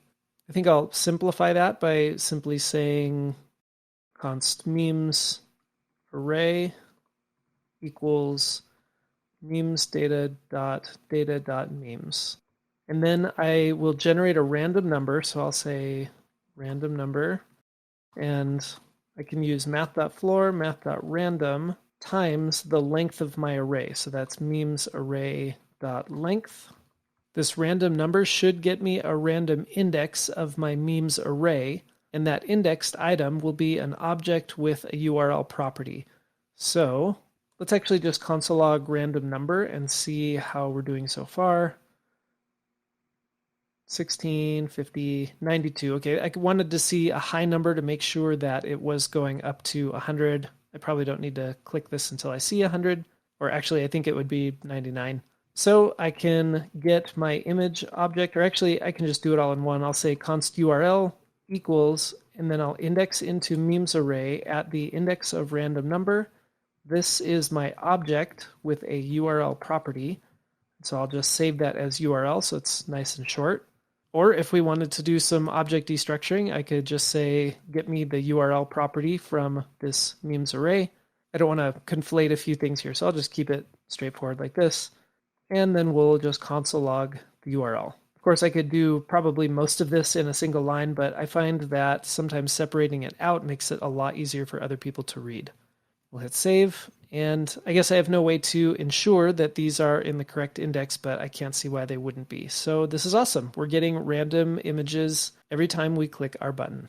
At this point, we are a little bit blocked, and I'll show you why. If I create, let's say, a paragraph down here, and I try to stick my URL in there, well, first of all, I have a problem because my URL is only declared inside of this function.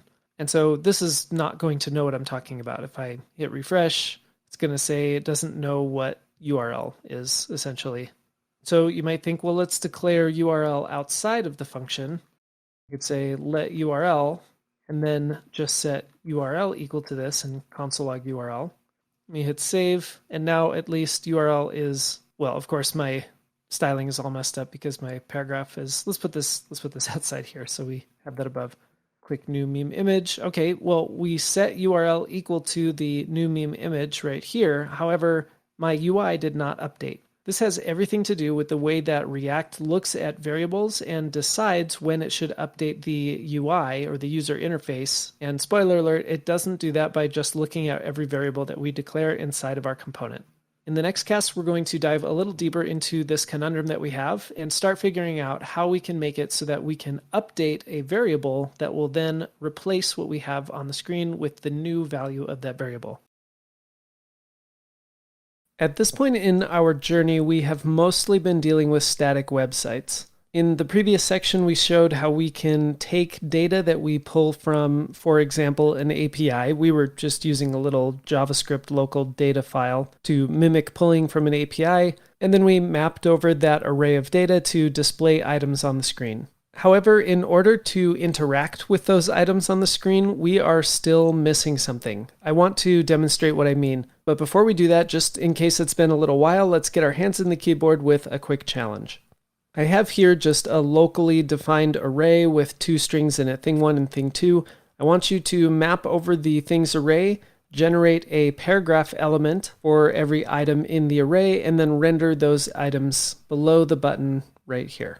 This challenge harkens back to the last section where we learned about .map and how to take an array of data and turn it into elements on the page. So pause the screencast and work on this challenge.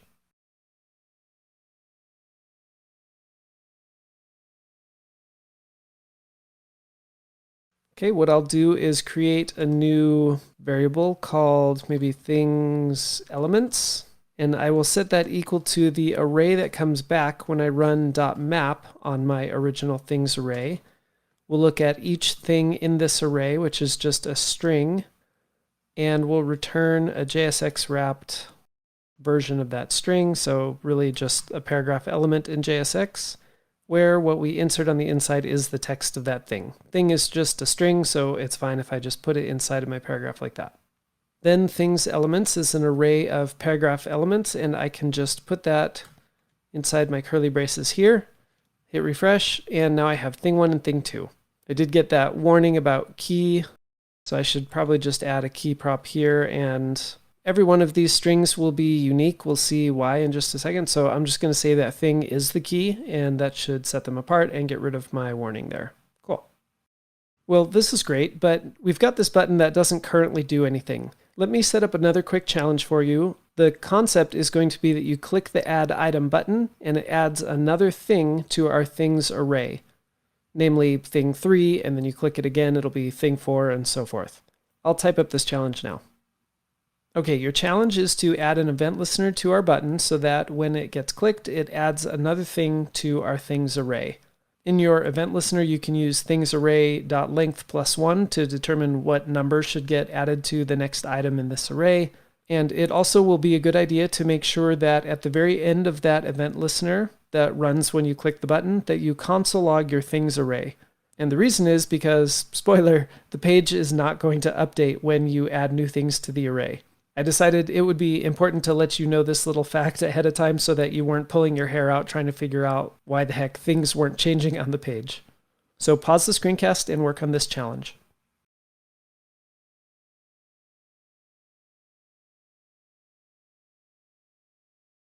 Well, let's create a function called, we could call it handle click, or I could say add item maybe. And add item is going to, well, first let's just console log things array and set up our on click add item so that we can see that it's working. Okay, so it's logging thing 1 and thing 2, the static array that we have there. So I probably could add the whole thing in one step just using things array.push. I'm going to determine what the text of the new thing is first. So let's say new thing text, and that's going to be, I'm going to use a template literal so I can say thing space and then insert some JavaScript where I say things array.length +1. And then I can say things array.push new thing text. And then of course I'm going to log the things array after I push the new item. Let me open the console so we can see that a little more clearly. I'll hit save. Add item. Okay. Oh, not a number, of course, because I spelled length wrong. Let's try that again. Add item, thing 3, thing 4, thing 5. Great. Well, our array is changing, but of course what we see on the screen is not. And this brings us to our conundrum. At this point, React is not looking at local arrays that are just saved within a component to determine whether or not something should get re-rendered. Or rather, if the return here should run again with an updated value for things elements. Actually, maybe more specifically, I'm determining my things elements way up here at the top, back when things array is just 2 items long, and then it's sort of cementing this things elements into its memory, and no matter what I do to change things array, it's not going to automatically change things elements. In my early days, I thought maybe if I put this below add item or something like that, it might make a difference, but that's not going to change the fact that this line of code will only run one time, and that's the very first time the app component gets rendered right here. Let me clean this up real quick. Now, one thing that might be tempting to do is inside of our add item function to say, well, let's not just update our array, let's actually select the elements on the screen using document.getElement by ID and finding out where the container for these items is, and then pushing a new paragraph element to that list. And the truth is, when you're just using plain JavaScript, that's essentially what you have to do. But if you think back to one of our earlier sections, we talked about how React is declarative. And this is one of the major benefits of having a declarative library like React. It makes it so that all we really need to do is update our data, and React will automatically, react to that change and update our UI to display what has changed in the data. All we need to be in charge of is making sure that the data updates correctly, and React will handle the rest. However, for that to work, we need to access something called React State.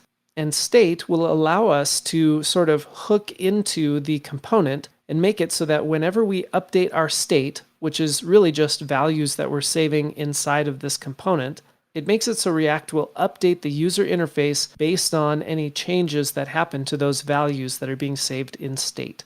And truthfully, if you think of pretty much any website that you interact with, if it were made in React, any kind of interaction you had would change the state. The first thing that comes to mind is maybe, I don't know, a playlist or a recipe where you hit the little heart icon or maybe a bookmark icon, and it fills it in and likely sends a message out to a database that updates the fact that you have liked a recipe or a song. Or maybe it's an accordion or a carousel where you click something and an image shifts over or a portion of the page expands so you can read more information. Any of those interactions in React are going to be updating state, which then makes it so that React can update the user interface to respond to however you interacted with the page.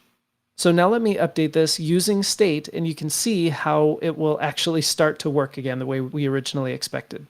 Obviously, at this point, some of this will look a little bit foreign, and that's totally okay. We're going to dive deep into understanding how to actually write this ourselves, but you can see that not that much changed in my actual code, but suddenly I have an app that's working the way that I expected. The example is a little bit contrived, obviously, but hopefully you can see the exciting world of state in React that we're approaching and start to imagine some of the cool things that it's going to allow us to do. So buckle up and get ready to jump into React state.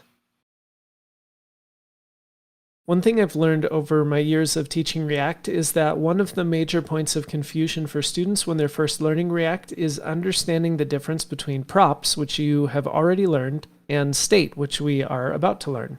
So let's take some time and clarify the differences between the two and when you would want to use one over the other. And the first thing we'll do is look at props. We've seen how we can implement props in practice, but let's take a second to actually talk about them.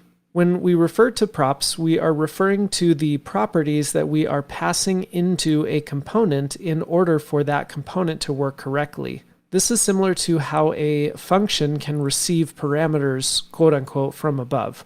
Just like a function that receives parameters, a component that receives props is not allowed to modify those props, or in other words, those props are called immutable. Let's first take a look at a regular function. Let's say I define a function that says add two numbers, and I pass in my parameters of a and b. As I'm writing the logic of this function, I'm going to assume that this function will be passed a and b.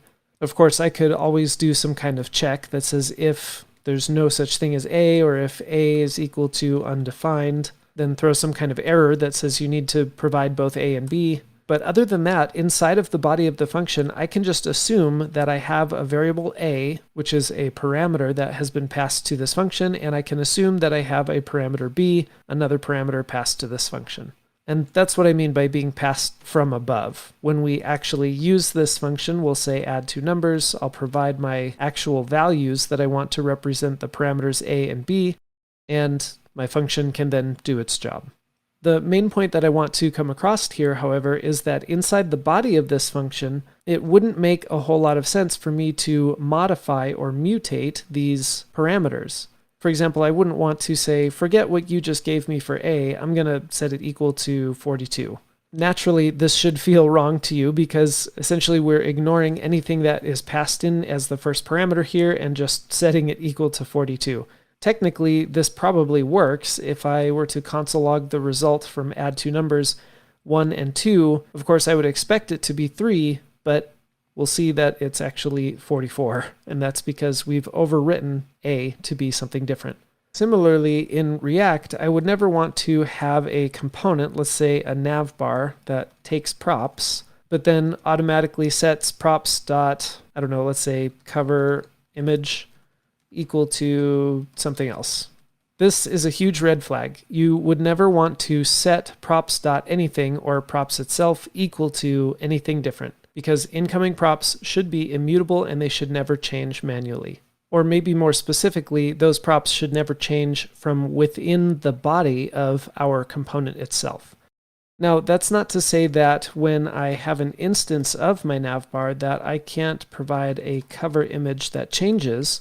Let's say it starts out as some image 1, and then, I don't know, maybe there's a button on the screen. When the user clicks that button, I want my navbar's cover image to update to some other image. Maybe this is a little convoluted because I'm not really using images here. But the point is, I can change the values that I pass to my component That's fine. That's something I'm allowed to do, and as we jump into state, we're going to see why that's even useful. But from within the body of the function, I should never ever change my props, in the same way that I would never want to change the parameters being passed to my function. Another way to think about props, here we read that they are the properties being passed into a component in order for it to work correctly. If it helps, you could think of it as the properties being passed to a component in order to configure it.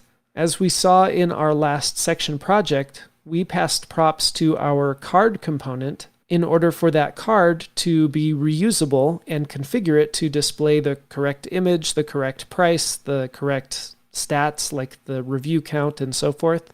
And oftentimes you'll find components that do more than just take in the data that should just be displayed as a part of the component. Sometimes they will receive configuration objects or properties. Let's say, for example, off the top of my head, if we had a component that we wanted to display either in light mode or dark mode, well, then maybe I would have a dark mode property that I could set to true. In this case, I'm not necessarily displaying the literal text true for dark mode or the text dark mode is activated or anything like that, but instead this is a property that is configuring my navbar in order for it to act and display correctly. Okay, I might be beating a dead horse here, so let's move on, and we're going to see how the use of state will differ from our usage of props. If props are data that a component is receiving from above and shouldn't be changing, state, on the other hand, are values that are defined within a component and essentially should be changing. So as we see here, state refers to any values that are managed by the component itself, kind of like a function that declares its own variables from within that function. Long story short, anytime your component has changing values that should be saved and displayed, you're most likely going to be using state. We'll jump into what this looks like in React in a second, but I think it might be helpful to see how this compares in a vanilla JavaScript example, kind of like we did with our add to numbers and having what we can equate to props being passed in as these parameters, and how we shouldn't be changing them from within the definition of this function itself. In order to create an equivalent in vanilla JavaScript of our concept of state, let me write out a challenge for you. Let's say we have a function called greeting. It takes a name as a parameter, and what it should return is a string like good afternoon and then followed by the name. Of course, afternoon will change depending on the current time of day, as you can read from the challenge description up there. At this point, this is more of a vanilla JavaScript algorithm challenge for you, but I think it's good to incorporate those into our React course here. And maybe just so that I'm not making you chase Google a whole bunch right now, I'm going to give you a couple hints here. So you can get the current time of day by following these two lines of code. Essentially, first you create a new date object in JavaScript, and then you use that date to get the current number of hours. These hours are 0 index, so 12 a.m. is 0, 11 p.m. is 23. And just to be clear, I have included the 11:59, 4:59, and everything up here just to be clear what hours should be included in morning. This one's kind of funny because I don't know that I would ever say goodnight to someone at 3:59 a.m., but whatever. My point is you won't need to get the minutes here. You can just use the hours like I've shown you here. Pause the screencast, see if you can complete this challenge, and then we're going to bring the concepts back into understanding state in React.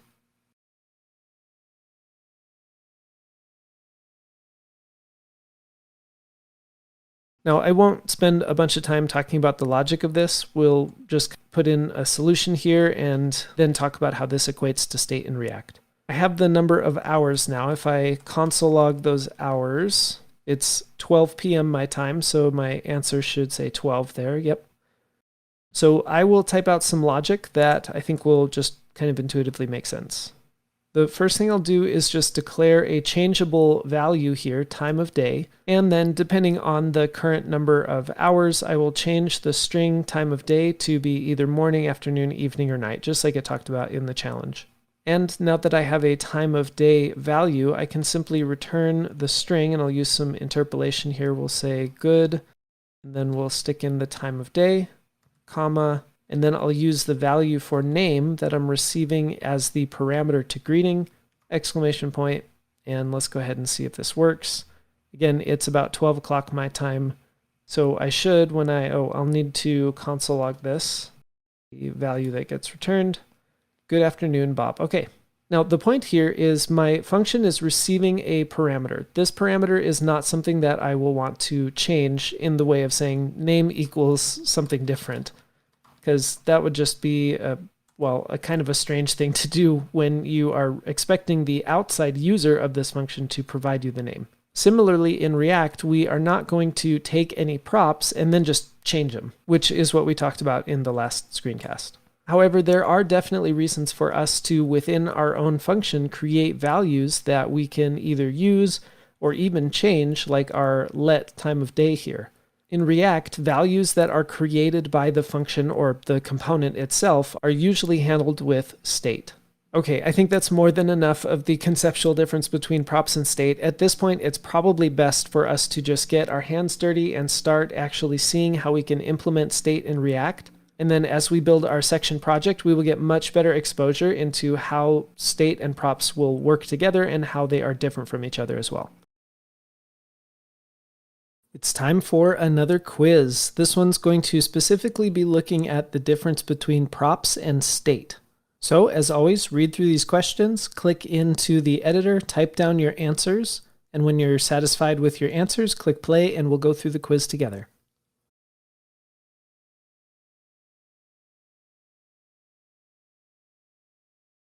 On a higher level, the concept of state is sort of like saying the way things currently are.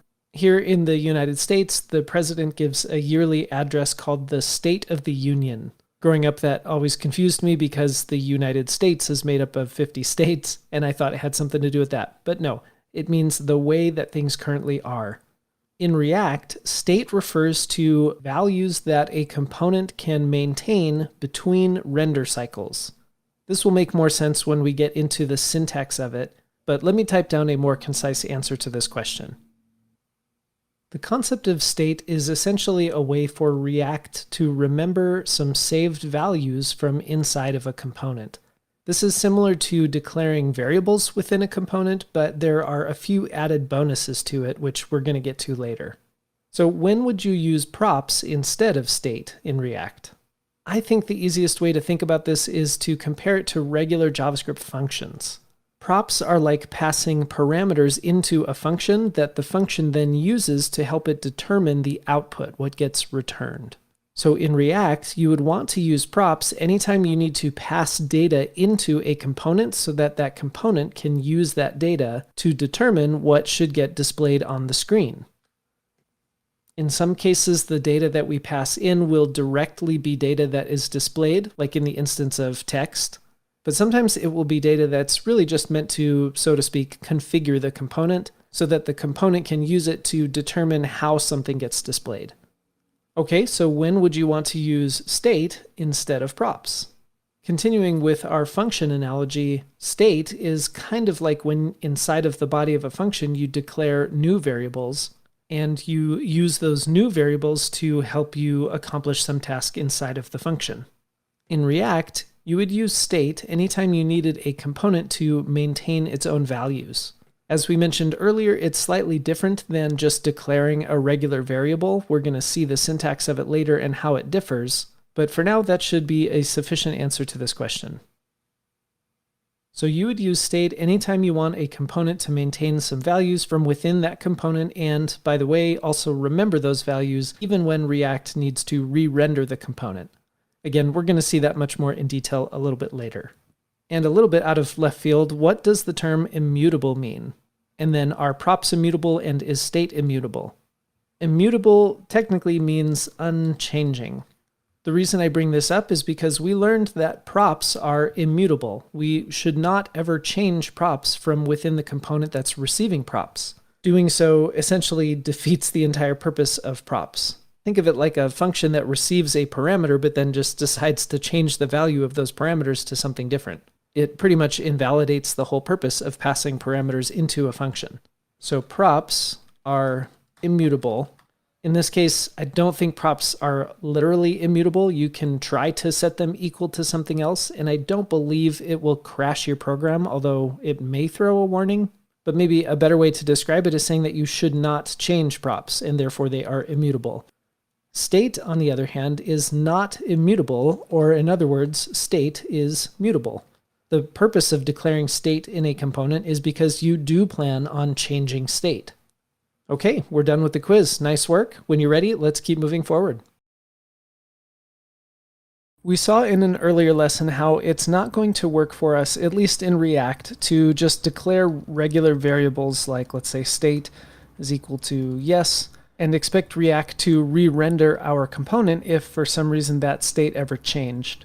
If you recall, we had an array of items, and we had a button that allowed us to push new elements to that array, but whenever we did that, it didn't actually update our page. And that's because React doesn't watch for local variable changes.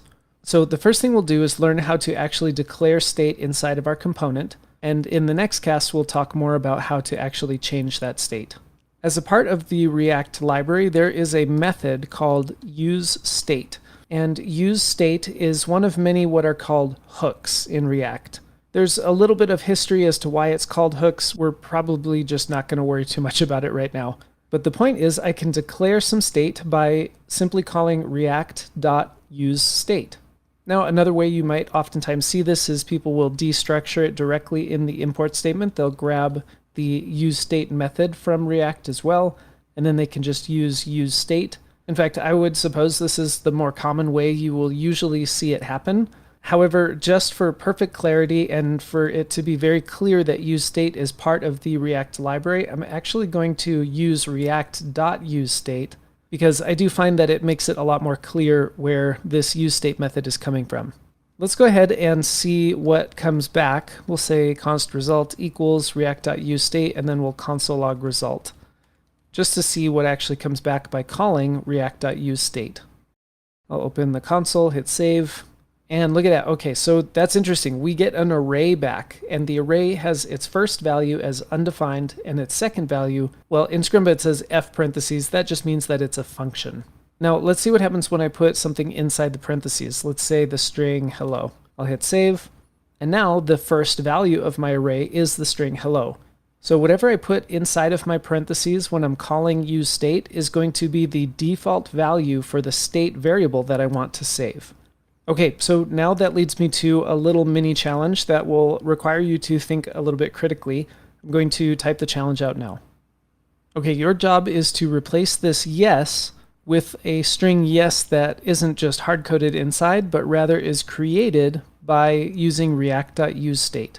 Remember, what we get back by calling react.useState is not just the string hello, it's actually an array. So let that guide you as you work this challenge. Pause the screencast and work on this now.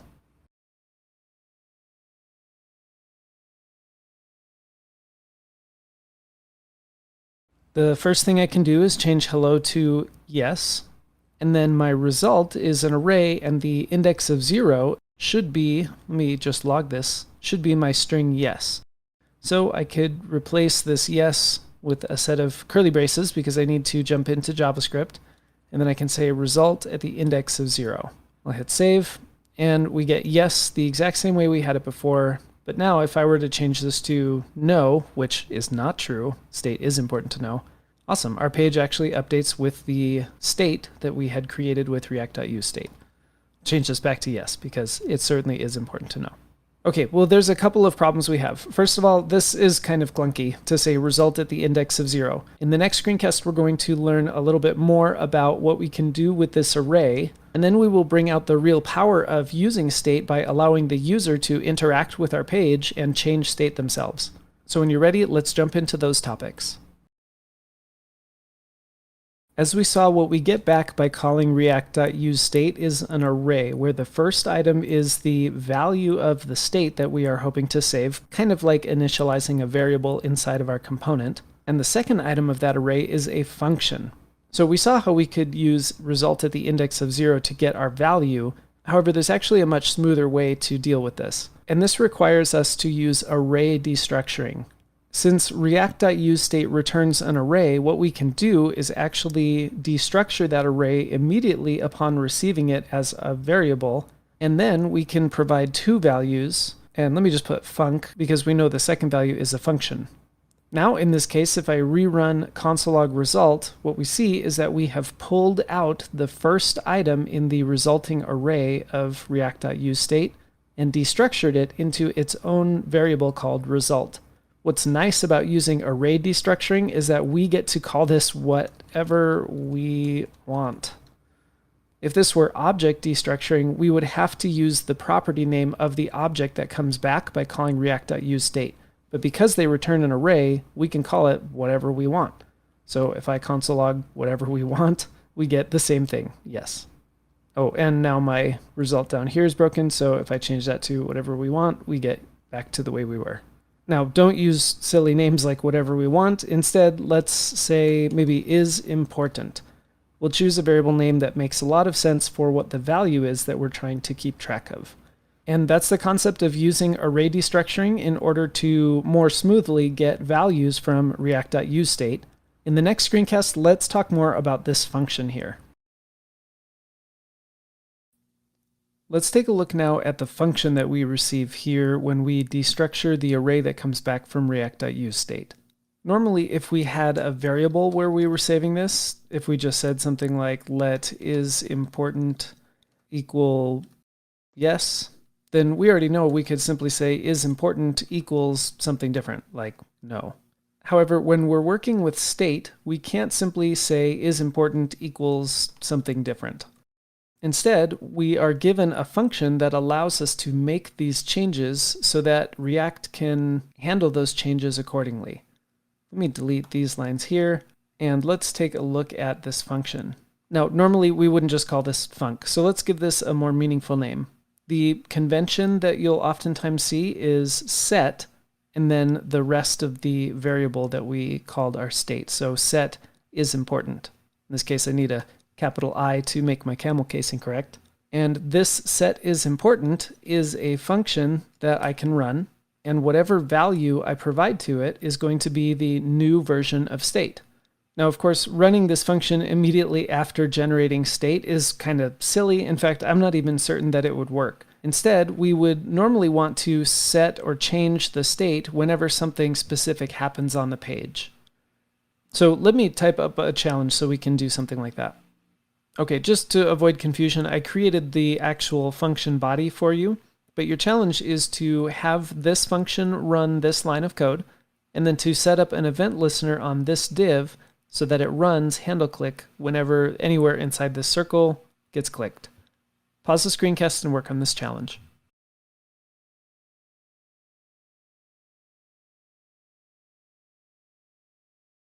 Well, simply enough, I can copy this line of code, put it in there, and then I need to set up an event listener here. So I'll say on click, again, capital C. We will run our handle click function. Hit refresh. And when I click my button here, awesome. Okay, notice that as soon as I clicked, it changed from yes to no. What happened is we took the function that we were given when we called react.useState. This function's job is to give us the ability to change state if we wanted to. And we used it in the most simple way possible, which is to simply provide a new version of state. As soon as this line gets called, which of course happens as soon as we click our div here, then set is important gets called, and the state changes to no. And well, at this point we've kind of hit a dead end, because obviously this is incorrect. State is very important to know, but notice that if I click this again and again, well, nothing is changing, and that's because every time I click it, it immediately sets it to no. In the next screencast, let's work on a challenge that will help get your hands on the keyboard practicing using state. All right, here we have something that's a little more dynamic. The idea is we will create a little counter. When I hit plus, this number should go up. When I hit minus, this number should go down. To start us off and to get your hands on the keyboard, I'm going to have you complete this challenge where you're going to set up state to track our current count. And our initial value is going to be 0. Pause the screencast and see if you can complete this challenge.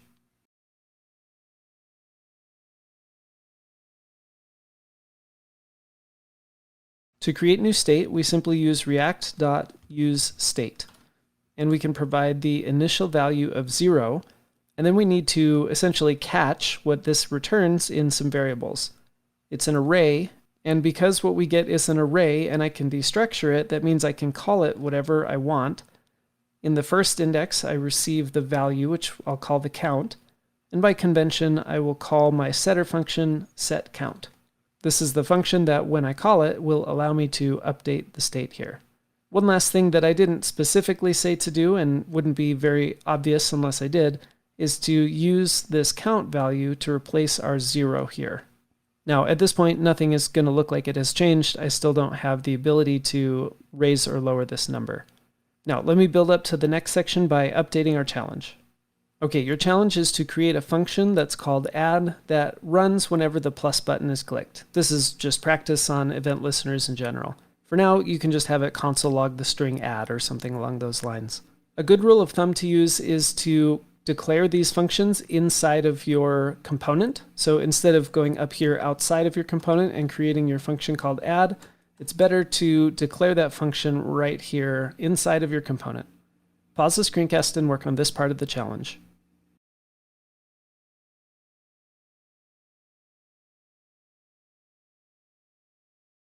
Okay, let's declare a new function called add. And for now, we'll just console log add. And let's see, here is my plus button, so I will add an on click of add. And now I should click this button and get my console logging add. Awesome. Okay, at this point, we're running into an issue, and that is how we can update our count. What we most recently saw is that I could say set count and then provide some kind of immediate hard-coded value here. However, that doesn't really help us because even if I provide a 1, if I run this code, it will work. Notice that when I click the add button, it sets the count to 1. Therefore, it re-renders our app and changes the 0 to 1. However, of course, if I hit plus again and again and again, it's just constantly setting it to 1 and it doesn't really accomplish what we want. So I want you to think critically. I'm going to update our challenge. I want you to see if you can think of a way so that clicking the plus button will increase our number by 1 every time and display it correctly on the screen. Obviously, hard coding a 1 here is not going to work. Pause the screencast and see if you can figure out this challenge.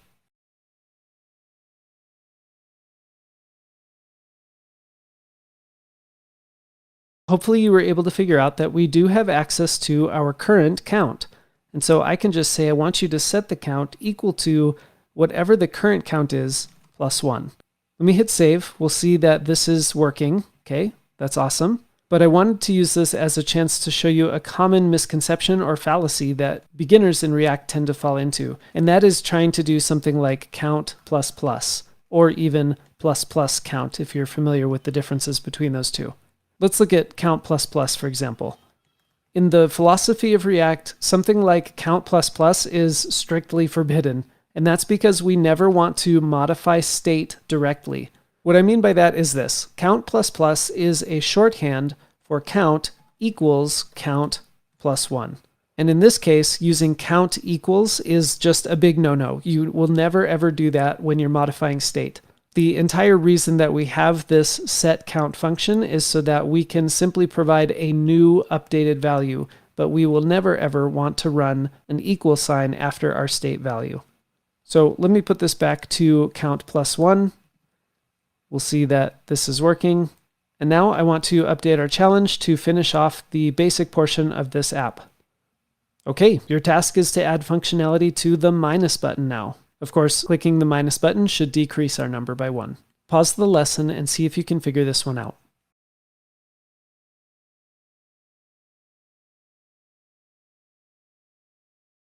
All we need to do is to create a subtract function instead. So I'll create a new function called subtract. Of course, this one should take count and subtract 1. And then we need to add our on-click handler for the minus button. So that will go right here. Subtract. And once I hit save, we should be able to go backwards as well. Awesome, great work.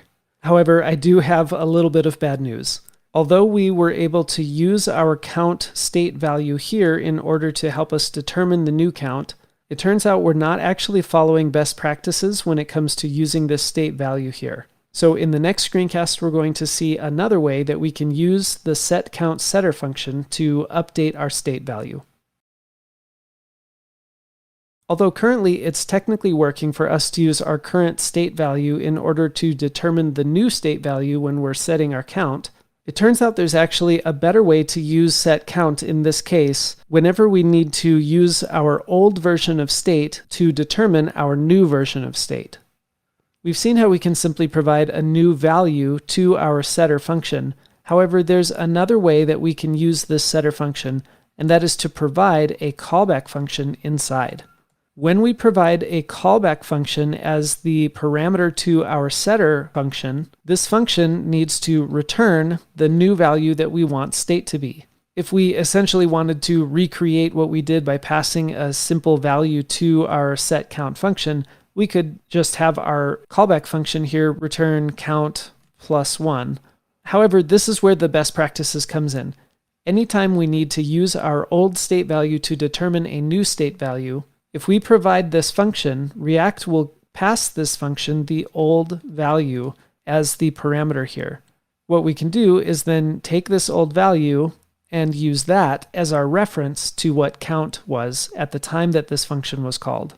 This might be really confusing at this point. It would require us to jump a little bit deeper into how React handles state changes and re-renders to truly understand why this is best practice. For now, I think it's going to be enough to simply say if you ever need to use the old value of state in order to determine the new value of state, you should just always plan to pass a function to setCount. This might be a little disheartening because this already looks way more complicated than what we had here.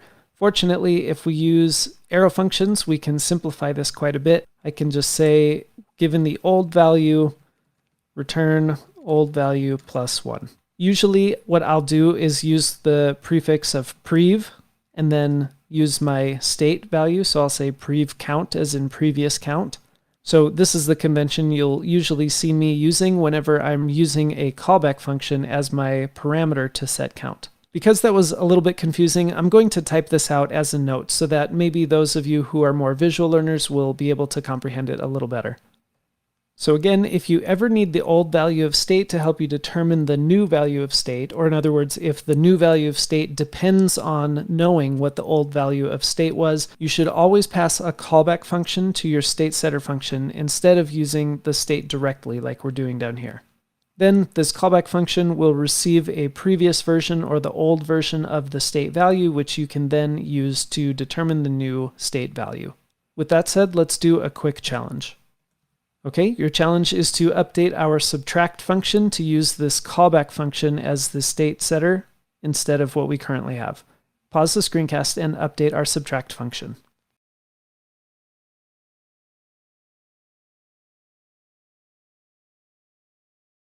Fortunately, with arrow functions, this is still very concise. I can say prev count, arrow, prev count minus 1.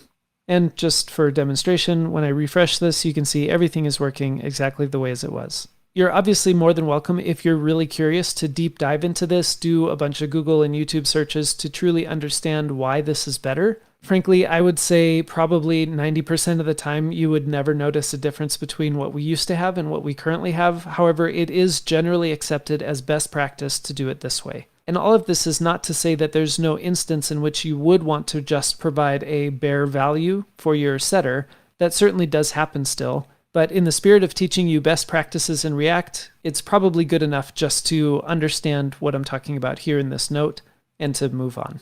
A good practice at this time might be to delete everything that we're doing dealing with state here and to try and recreate it from scratch. Maybe as a way to test your own skills to see if you are truly comprehending what we've done so far. When you feel like you've got a good grasp on this, let's keep moving forward. Let's pause now and do another quick quiz. Like you've done before, pause the screencast, click into the editor here, actually type down your answers to the questions that you see here, and then we will go through the quiz together. Pause now and work on the quiz.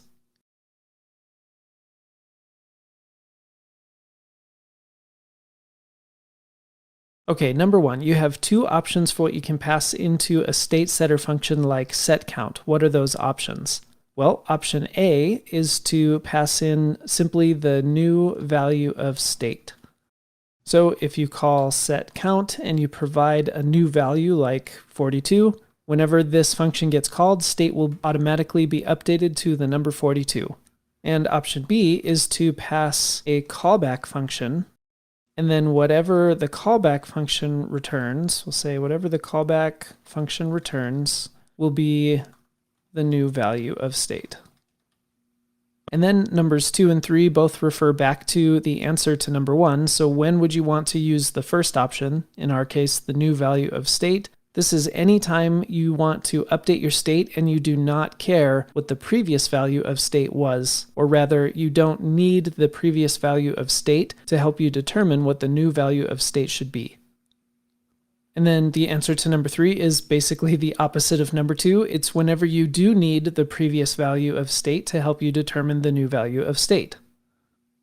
Under the hood, React is doing some relatively complex things to make sure that it can maintain state for you. One of those things has to do with batching a bunch of different state changes together. So if you were to run 2 state setter functions back to back, the way that React handles it may or may not run one of them before the other. That's a very high-level overview of why we need to do this, but when we pass a callback function to our state setter function, we can be guaranteed that the value that callback function receives, which in the previous lesson we were calling prev count, we can be guaranteed that it will receive the most updated correct version of that so that it can update state correctly. If that didn't make any sense, that's completely okay. That's really why I didn't want to dive too deep into it, because at this point it truly is enough to know that if you need the old value of state to help you determine the new value of state, you should pass a callback function. Otherwise, you don't need to pass a callback function.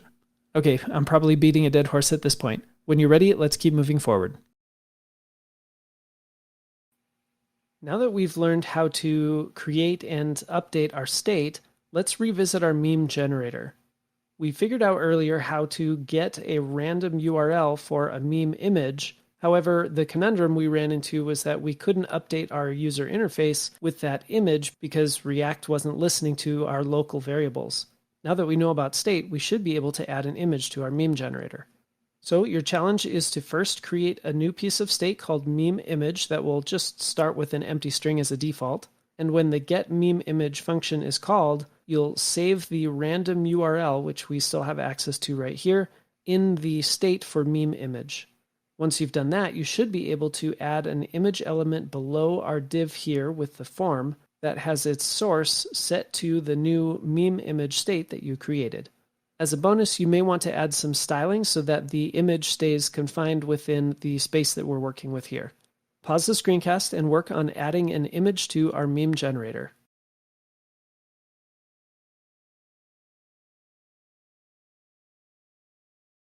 Right near the top here, I'm going to create meme image and set meme image, which will come back from react.useState. The initial value is an empty string. Down in my getMemeImage function, we can call setMemeImage. And now think for a second, do I need access to the old state, the old string here, in order to determine what my new string should be? And the answer is no. I don't care what it used to be. I'm completely replacing it with the new URL, which I can get through memesArray at the indexofrandomnumber.url. And that should complete these first 2 tasks. Lastly, I'm going to use my new meme image to create an image element and give it the proper source. Meme image, let's hit save. And well, it says we have an error. Let's go ahead and just see what happens. I'll click get a new image, and look at that. We've got an image now. Obviously, it's pretty large. Let's see if we can just add maybe a class name. And for now, let's call it maybe meme-image. In my styles, I'll add meme image, and let's say it's got a max width of 100%. Hit refresh, click get a new meme image, and look at that. Now, I don't know immediately what this error is coming from. I think for now I'm going to ignore it, and we'll see if we can figure it out later down the road. Awesome work. Now, this is just the beginning. We have a lot left to learn about state, but don't let that be daunting. It's going to be really fun. So when you're ready, let's keep pushing forward. At this point, it will be helpful for us to practice the ternary operator, whether you've learned it before or not. I've written some very basic JavaScript here. We just have a variable called isGoingOut that is set to the Boolean true, and then we are using that value to determine what the answer should be that we display in our H1 over on the page. Obviously, if isGoingOut is true, then we'll say yes, and otherwise we'll say no. If it's been a while since you've worked with the ternary or you never really fully grasped it, I've included a link here to the MDN docs on how to use the ternary operator. So once you feel prepared, pause the screencast and see if you can clean up our code using a ternary.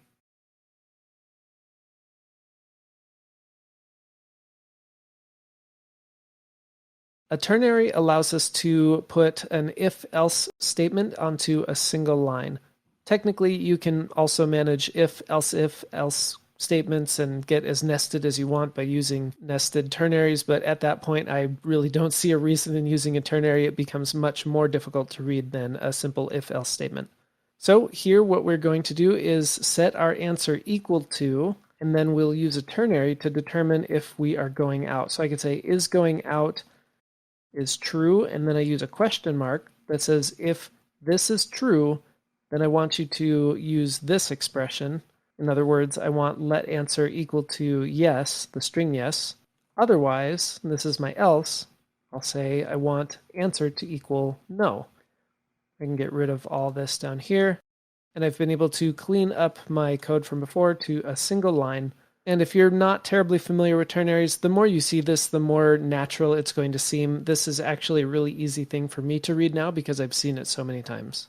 So I can hit save, and everything is working here. We can see if I flip this to false and hit save, then we get the answer no. I can simplify this ternary even further because isGoingOut is already a Boolean. I don't necessarily need to equate it equal to true, so I can simply say if isGoingOut, in other words, if this is true or a truthy value, then set answer equal to yes, otherwise set it equal to no. And of course, we get the same values. Switch this to true. No will change to yes. Awesome. Okay, let me tweak this challenge just a little bit. There's one more way that you will oftentimes see a ternary used in React, and that is when the ternary actually exists inside of our markup. If you remember, our curly braces allow us to put JavaScript, not just variables, but entire expressions directly inside of our JSX. So your challenge is to move the ternary inside of the H1 in the JSX, and as a hint, you will no longer need the answer variable at all. Pause the screencast and see if you can figure out a solution to this challenge.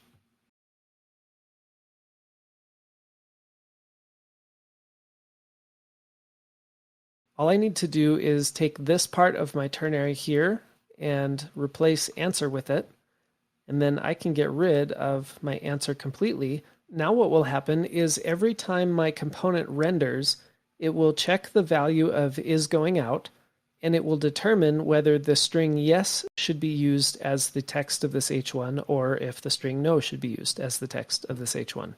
So just like we had before, I can hit save. We get yes because our value is true, and if we switch it to false, we get our answer of no. Awesome. This sets us up perfectly to work on the next challenge where we will actually save this value in state and then flip it back and forth between true and false. And that's what we'll work on next. Similar to last time, we have the question, do I feel like going out tonight? I've hard-coded this time the answer yes, but you will want to change that in the challenge. So your challenge is to initialize some state for a variable called isGoingOut, and you will just begin it as a Boolean. You can choose true or false as the default. And then make it so that clicking anywhere in this div will flip that Boolean value from true to false or false to true. And then instead of a hard-coded yes, you should display yes if isGoingOut is true, otherwise it should display no. This rolls together the topics of the past few screencasts, so if you need to look back and remind yourself how everything works, that's completely okay. Pause the screencast and work on this challenge.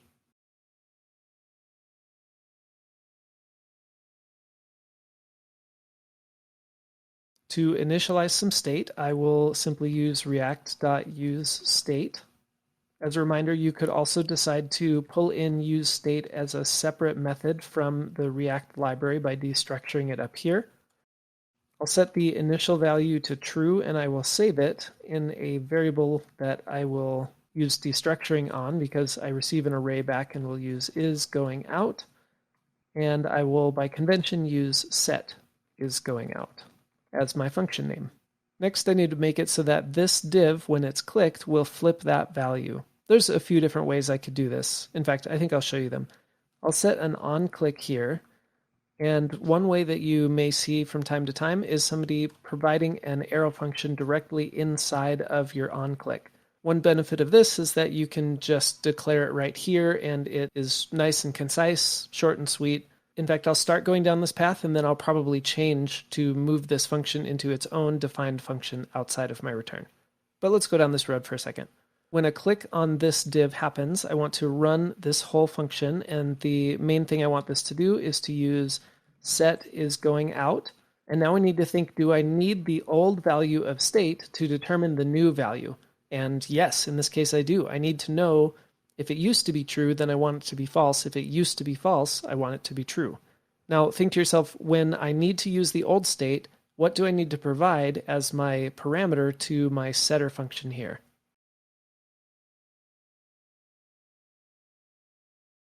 If you said I need to provide another callback function, then you were right. And that's because this callback function will give me the previous version of state that will help me determine the new version of state.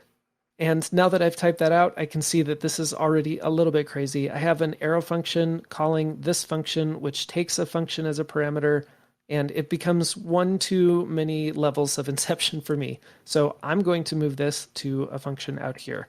Let's call it changeMind. And it's going to run set isGoingOut. And then I can replace this all with just changeMind, which looks a lot more concise and, to me at least, is a little simpler to read.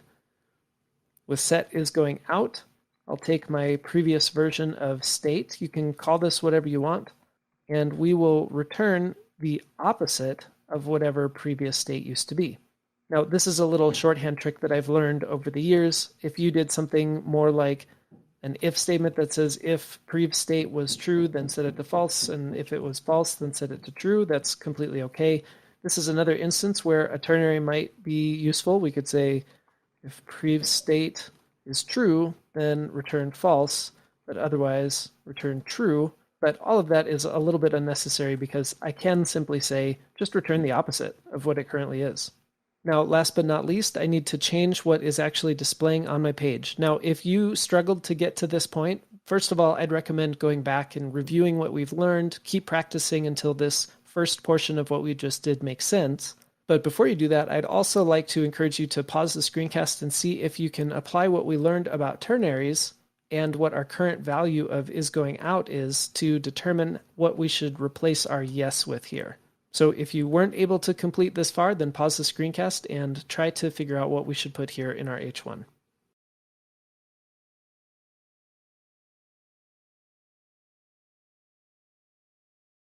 Well, we can just put a ternary directly in line by putting a set of curly braces to tell us that we're going into JavaScript.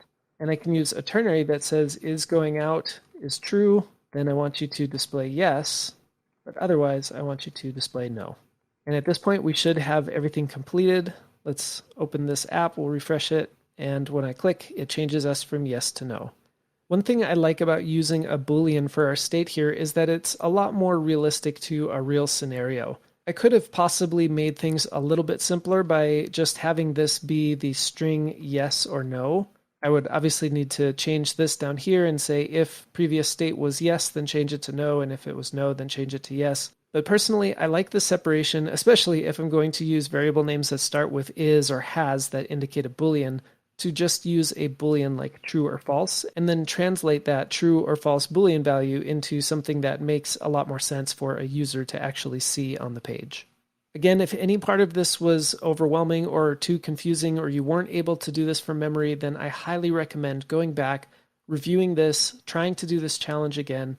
Don't just push forward. But all in all, you are doing a great job. Whether you understood this or not, you've gotten very far. Also, don't forget to take breaks, stand up if you need to, go get a drink of water, and when you feel refreshed and ready, let's keep moving on. Hey, this looks familiar. This is the little app that we used when we were learning about how saving local variables does not update our UI. And now that we've learned about state, to start us off, your challenge is to convert the code below to use an array that's held in state instead of what we currently have with our local variable here. You can just initialize the state as an array with these same two items. And if I were you, I would call the piece of state that you create things array, just like we had before, so we don't have to change anything else in our code here. Pause now and work on this challenge.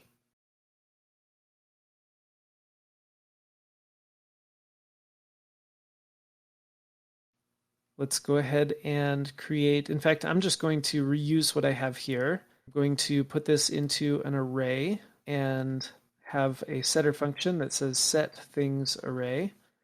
And that will equal react.useState, which I will initialize with this array. And well, let's hit refresh. I think this should work just fine. Okay, well, this is showing up. At least that tells me that things array still contains my two items. The last piece we need to fix is making it so that our add item button will add something to our things array. However, the reason that I'm making this video is because there is a small gotcha in here. And that is that it's tempting to want to do something like things array.push. However, I want you to think for a second, what is wrong with saying things array.push?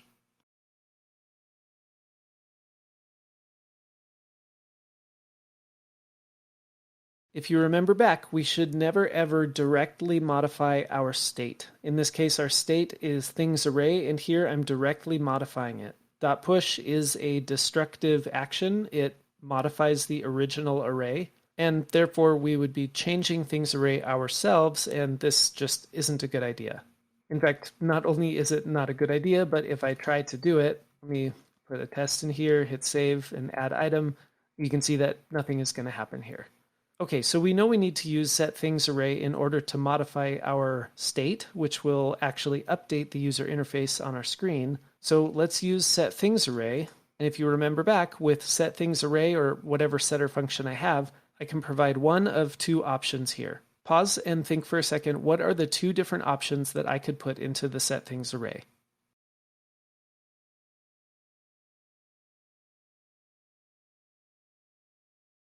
Well, I can either provide it with, and I'm going to put these inside of angle brackets to show you this is not real syntax.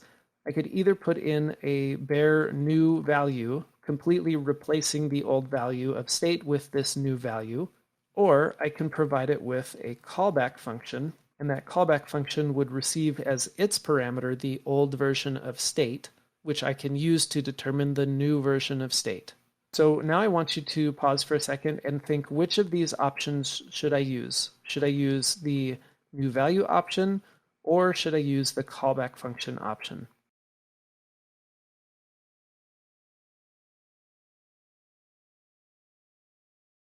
Well, if I just provided a new value, then I wouldn't really be able to add anything to my existing array. I would be simply replacing my existing array. Because what I want to do is add an item to the array, that means that I do depend on what the old version of state or the old array is in order to determine my new array. So I need to provide a callback function here. I'll do this as an arrow function, and I can put in my, let's say, prev things array, or I could simply say prev state if I wanted to.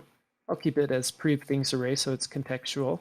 And now that I have gotten us this far, I want you to pause and see if you can figure out what I need to add or what I need to return in this callback function to correctly update my array with the new thing that I want to add.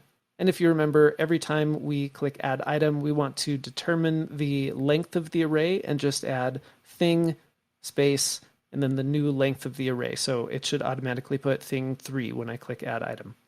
This one can be a little bit tricky. If you spend more than maybe 5 minutes or so without figuring it out, you can just hit play again, and I'm going to show us how to do this. But I do want you to pause and see if you can figure this one out.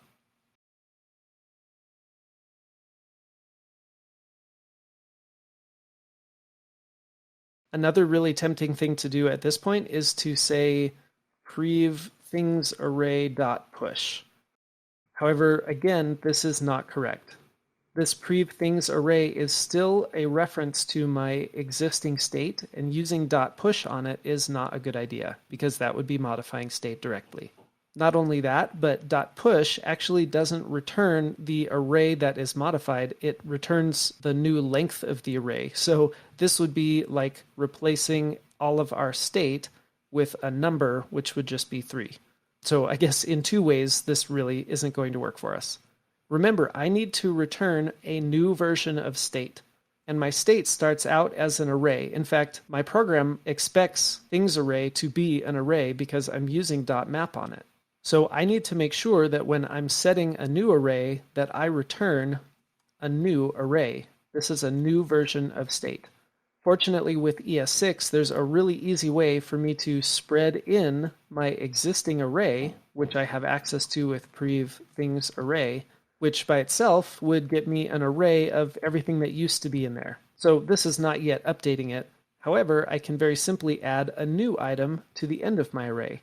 These are strings, but I'm going to be using some JavaScript to determine the array length. So I'll use some template strings here, and I'll say thing space, and then interpret some JavaScript by saying prev things array dot length. And because that's the previous array and it's not 0 indexed, and I want this to say 3, I'm going to add 1 to it.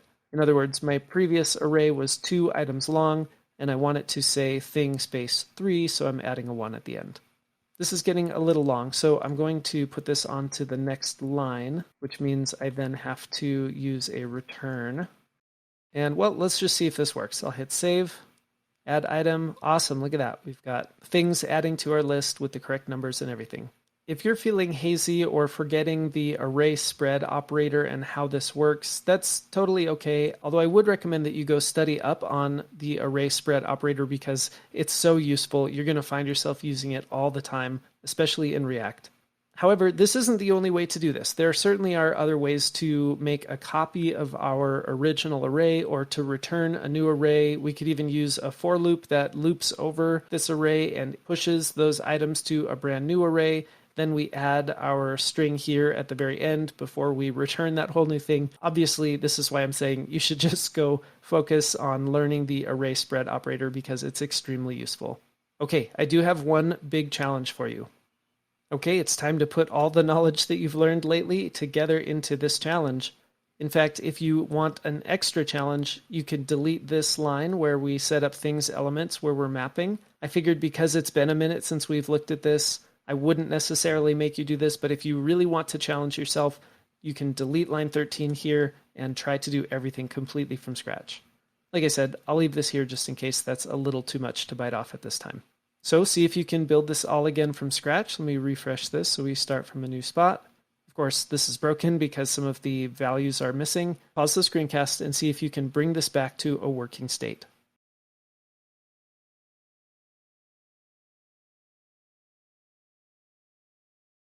Okay, let's do this. I'll use things array and set things array as the values I get back from react.useState.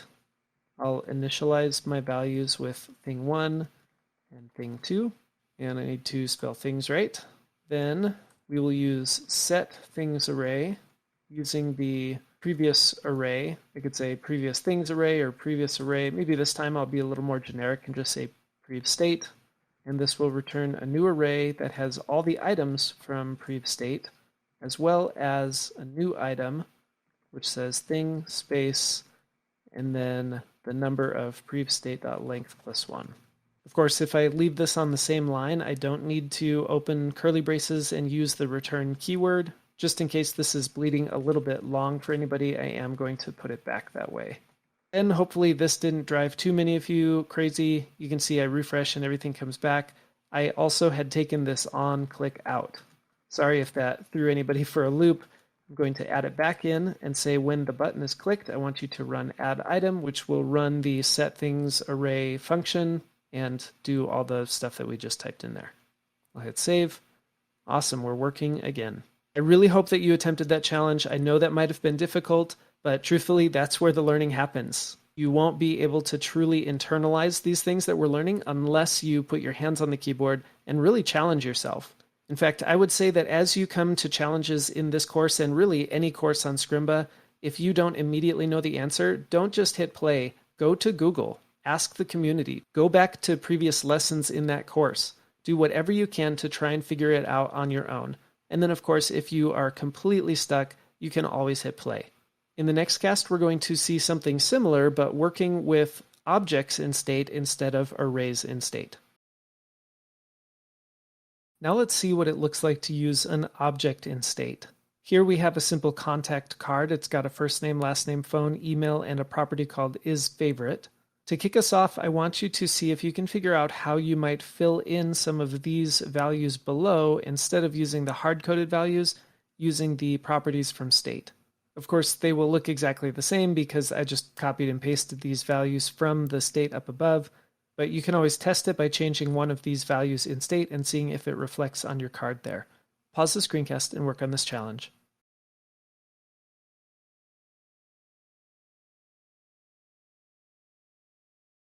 Let's start with the name. We have the first name and last name together inside the same H2, but they're separated in the state up here. The simplest way to do that is simply to put the first name in its own set of curly braces, put a space, and then the last name in its own set of curly braces. Now, because my state is an object, I need to reference the entire contact and then use the dot syntax to access its properties.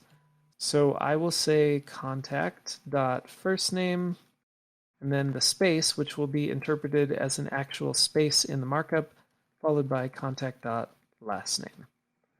Hit save. Nothing looks like it changes. That's good. If I change this to Jane, our contact changes. Great. And then I can simply do the same thing for these other properties. This is contact.phone and contact.email.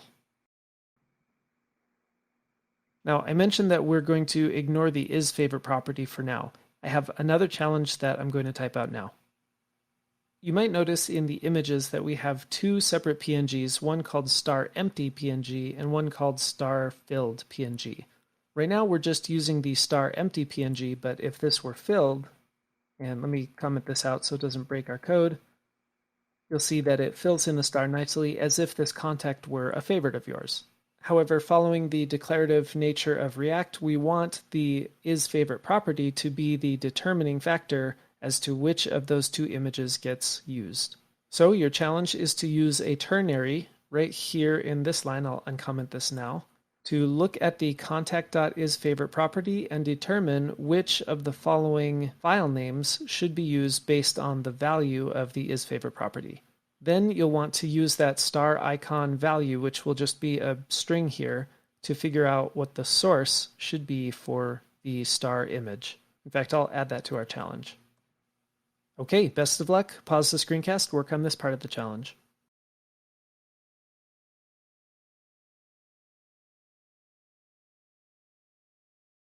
On line 21, I'll replace this comment and we'll simply look at contact.isFavorite. I technically could equate this to true or false, but because it's already a Boolean, I just need to say contact.isFavorite. If so, I want to use the star_filled PNG, and otherwise, I want to use the star_empty PNG. And now that I have a value for star icon, I can simply replace whatever is here with star icon. You'll notice I had put backticks here to begin with just to make things a little easier. That's because I knew you were going to be putting in an interpolated value like that. I'll go ahead and hit save. Everything looks the same, but now if I change my isFavorite from false to true in the hard-coded initial value, we get a little filled star. Now that we've learned how to apply state that's in the form of an object to our actual markup, in the next screencast, let's learn about how we can update state when state is an object. Our goal is to be able to click the star icon and have it flip our isFavorite value from true to false or false to true. However, currently our isFavorite property is nested inside of this object. When I call set contact, I need to provide a new version of state to replace the old version. However, in our case, I don't want to replace any of this other information. I only want to change the isFavorite value. Many people's first thought is to use set contact, and here you'll see I already have set up a toggle favorite function, which is called anytime the little star icon image is clicked. Right now it's just console logging toggle favorite. A temptation is to use set contact, look at the previous contact information, and return, and I guess for simplicity I'll put this on its own line, we'll say return an object where the isFavorite property is the opposite of the previous contact's isFavorite property. However, there is a major problem with doing it this way. I'm not going to hit refresh yet, but I do want you to pause the screencast and see if you can figure out what mistake I have right here.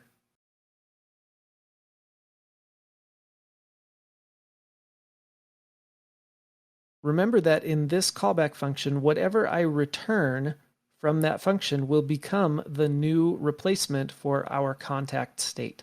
Currently, I have an object with 5 properties: first name, last name, phone, email, and isFavorite. But what I'm replacing it with is an object that only has one property, isFavorite. So if I hit save and then click our toggle favorite, you'll see that all of our other information just disappears. However, it does look like our star is working. I can click our star and it is correctly flipping back and forth, but obviously this is a bug. If you do happen to be coming to this course having had experience in class-based React, this might seem confusing to you. If you've never worked with class-based React, you can ignore the next thing I'm about to say.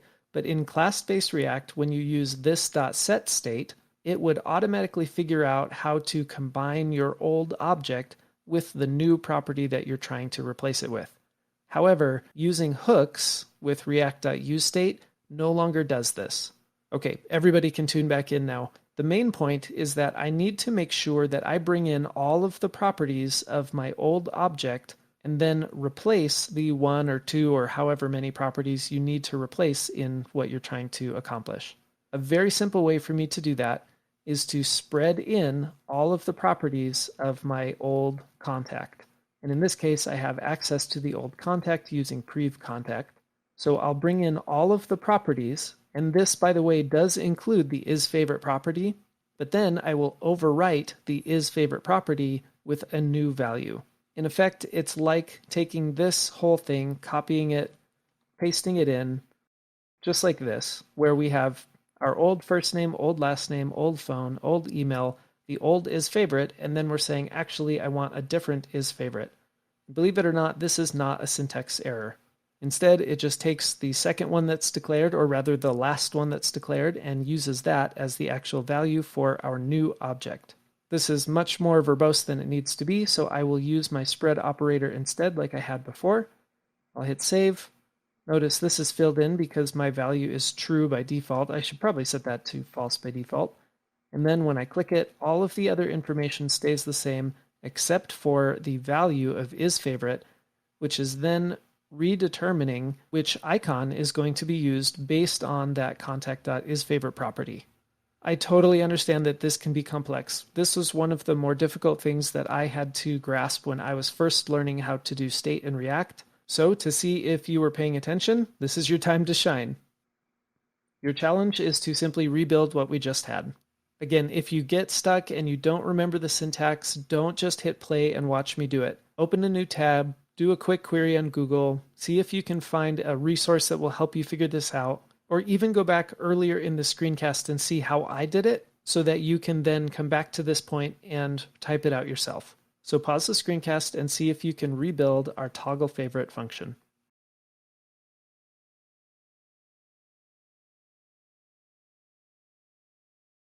Okay, let's do it. We're calling set contact. We do care about the previous value of our state in order to help us determine the new one, not only because we need to know what the value of isFavorite was, but also because we want to make sure we maintain all of the other properties. So in that case, I'll use my callback function. I'll let it pass prev contact to it, and I will use that to return a new object.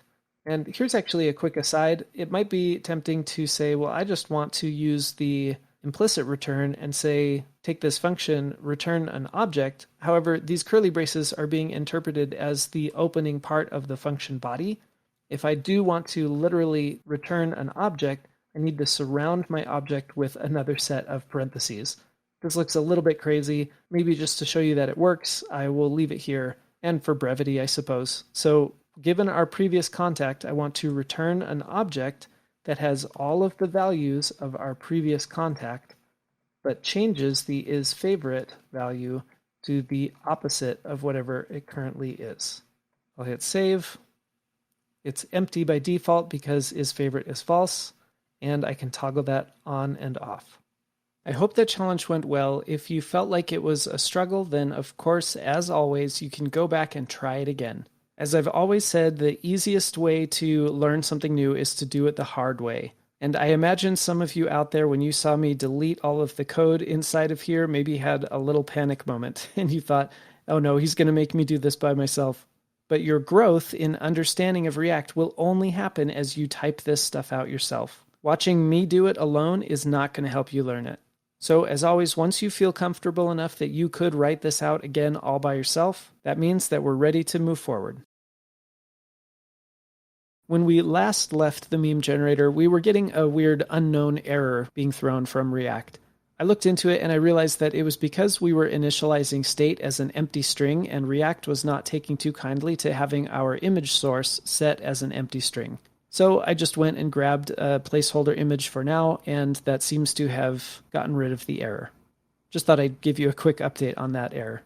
Our challenge in this screencast is to update our state so that we can be well prepared as we learn more to save that state and ultimately finish our meme generator. So your challenge is to create an object in state. We'll call it meme, and it should have a property for the top text, bottom text, and the random image that we choose.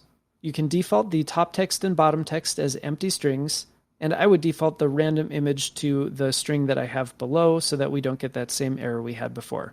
Next, I want you to create a separate state variable called allMemeImages. This allMemeImages variable is going to hold an array of all of our memes data, which for now you can default to the memes data array that we imported up here. Then lastly, you'll want to update the rest of our code to use these new state variables so that in the end we have a working app the way that it's currently working. So pause the screencast and work on this challenge.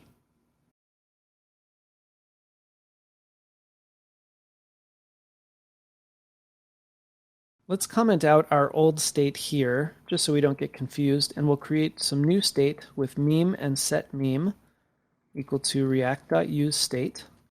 And this one's going to be an object, so I'll put my curly braces, and we'll put in our three properties. We have top text, which is an empty string, bottom text, also an empty string, and random image, which will be the same as what we had before in our old meme image state variable. Then we need another state variable, so we'll create a new one. We'll say this is all meme images.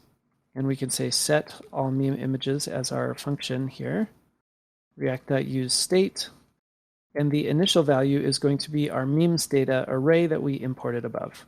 With those set up, we really just need to update the rest of our code. So anywhere I was directly accessing memes data, I'm now going to use all meme images. And then we have a bit of a gotcha here. Before, when we were just saving the meme image as a string, we were able to just completely overwrite whatever the old string was and replace it with the new URL. However, now the random image, which represents our new version of meme image, is nested inside of an object. So first of all, we need to use setMeme instead of setMemeImage. And instead of what we had before, we do need to look at what the previous meme was in order to determine the new one, because we have properties like top text and bottom text that we don't want to lose. I think I'm going to save this as its own variable, so I'll say URL equals the memes array at the index of random number.url, just to make my life a little bit easier. And now I'm going to access the previous meme and return an object. I'll surround it in parentheses so I can use my implicit return. We'll pull in all of the properties of the previous meme, and then we will alter the random image property to be our URL. Let's scroll down and see down here we have onClick get meme image. That's still going to be the same because that's our self-defined function. However, here instead of meme image, we want to say meme.randomImage. And let's cross our fingers. We'll hit refresh. I can click get a new meme image, and awesome, we're working just the way we were before. Obviously, our top text and our bottom text is not yet doing anything, but we're first going to have to learn about forms and inputs and how to save state, which will be happening later down the road. All right, awesome work. Let's keep moving forward. At this point, we've learned to use a number of really cool tools in React like state and props. Now we get to start using those tools in creative ways and putting them together. Your challenge here is honestly pretty contrived. I can't think of a reason why you would actually want to do this, but for the sake of practice, I want you to create a new component named count, which will essentially replace these 3 lines of code. In other words, you'll create a new component named count, it will render this div with this h1, and in an effort to practice props, we're going to pass that new count component a prop that we'll just generically call number. The value of that prop number should be the value of our current count. I promise this isn't just busy work. We are building toward a point. Pause the screencast and work on this challenge.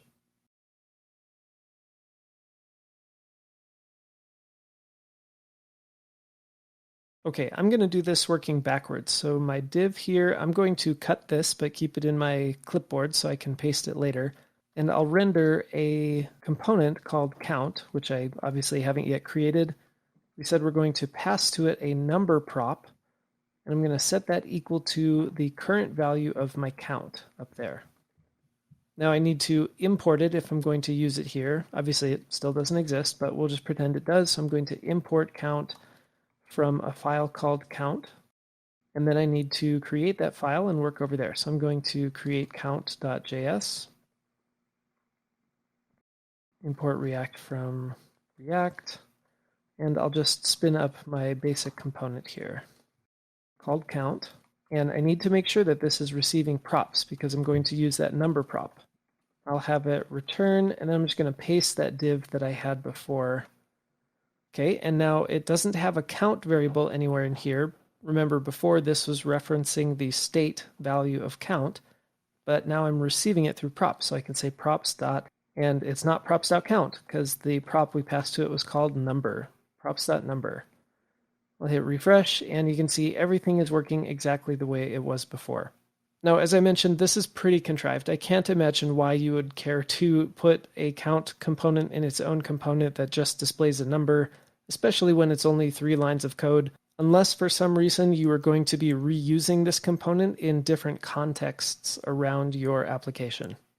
Let me clean up this challenge, and then we'll talk about why I had you do this. As I've mentioned, we've learned how to use props for a component to be able to receive values like we've done here.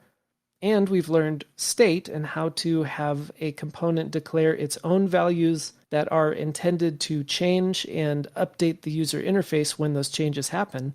And now all we're doing is we're combining those two concepts. We are still initiating state inside of our app component, but then we're passing that state value down to a separate component called count, and it's receiving that value as props. Now we're going to see something cool that React does. Let me, inside of my app component, console log app component rendered.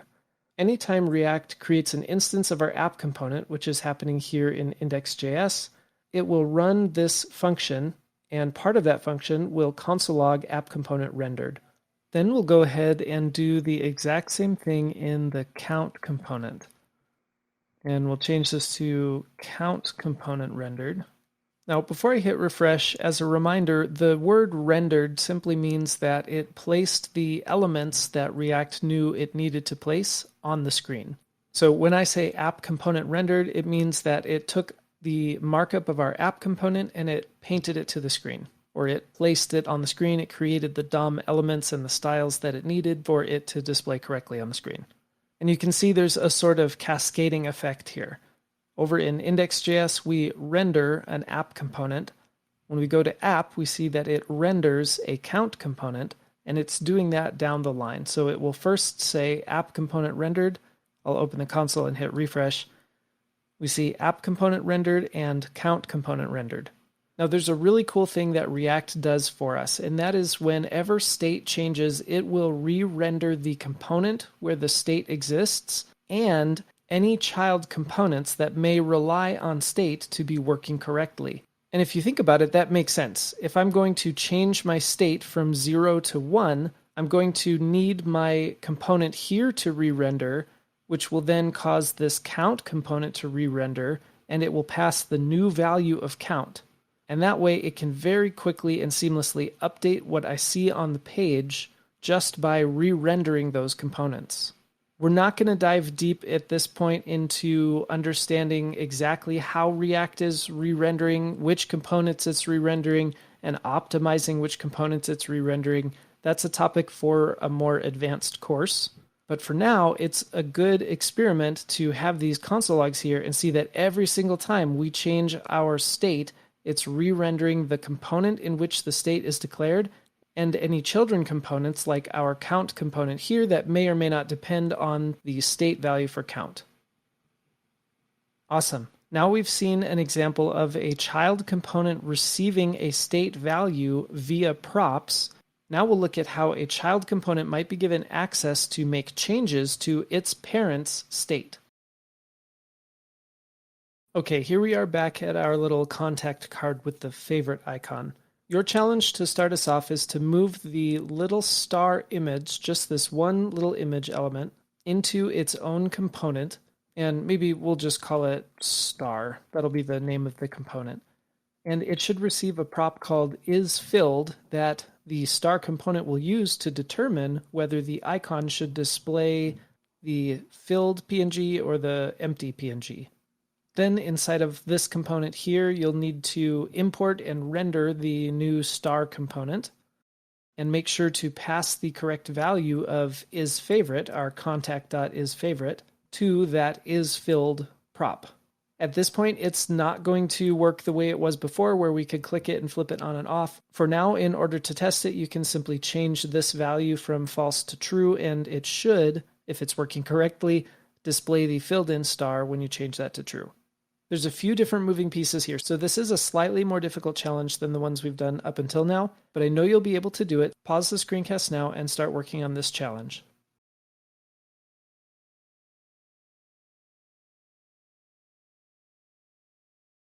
Once again, I think I'll work backwards. I'm going to cut this image out, and I will render a star component, which I have not yet created. I'll give it this isFilled prop, and it will be the value of contact.isFavorite. Let's import this, and then we'll go and create it. So I'll import star from /star, and then I'll create that file star.js. Okay, and in this case, I need to make sure that I'm receiving props because I will need them. I'm going to return, and then this image element. I'm going to get to this on-click in just a second, but for now, let's figure out our star icon. I'm going to just set star icon equal to, and then I'm just going to go take exactly what I had here and then make a slight change. Okay, now we don't have access to our contact state because we're not passing it down. However, we do have a replacement isFilled, and that's part of props, so it's props.isFilled. And then this will determine which image should be used. Let me remove my on-click so I don't get an error. We'll hit refresh and see if we missed anything. Okay, awesome. Now my star is empty, and that's because this value is false. Let's test this by changing it to true, and the star is filled. Awesome. And at this point, I can remove this line because I'm not needing that anymore. And at this point, that leads us to the topic of this screencast, and that is, how do I make it so that I can change this value? Clicking it is not doing anything. The conundrum that we have is that we have a child component that's receiving the value of isFavorite through props, but it is not receiving the ability to change that state. So think for a second, how can I give my child component the ability to make changes to the state that lives inside the parent component, which is app? In fact, I want you to pause and try to think through a solution to this. You don't actually have to type it and try it out.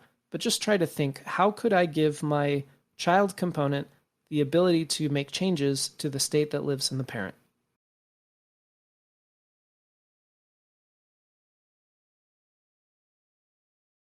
One thing that can be tricky when you're first learning React is the thought that you can just add a click event listener on your star component.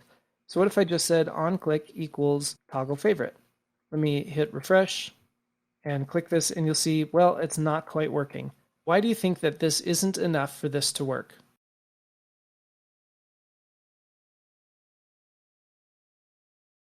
Remember, when we have a component that we created, a custom component that we created, all of the properties that we pass it are custom properties. So simply putting onClick here doesn't magically register it as an event listener. The onClick attribute needs to exist on native DOM elements like these ones that begin with lowercase letters. That's because these are what will actually get created into real DOM elements by React. However, star with a capital S is not a real DOM element. Instead, what's happening is React is looking at the star component and it's rendering this image. This image has the ability to receive an onClick event listener. So what I could do is still pass onClick here, but realize that onClick is just a custom prop that happens to be called the same name as the event listener. In fact, oftentimes this will be changed to handleClick just to make it very obvious that it's not a native event listener. And then over in our star component, I can add a real onClick event listener and say the value of this onClick will be the function that comes from props.handleClick. In this case, my app component is passing this toggle favorite function to a child component and allowing that child component to run it whenever a certain event like the click event happens. However, it's important to note that the context in which the toggle favorite function exists is still here in the parent, which means that it can change the state that lives inside the parent. Let's hit refresh. We'll click our star and we see that we're back to working the way we thought. So as a recap, we created our toggle favorite function, we passed it to our custom component in a custom prop called handleClick, and then over in the star component, it's receiving props and it's registering a real event listener onClick whose functional value is the function that we received through props.handleClick. The ability to pass state setter functions like this one down to children components is especially crucial in React. And that's due to the fact that the way that React's hierarchy is set up when it passes data. And this is what we're going to talk about in the next lesson.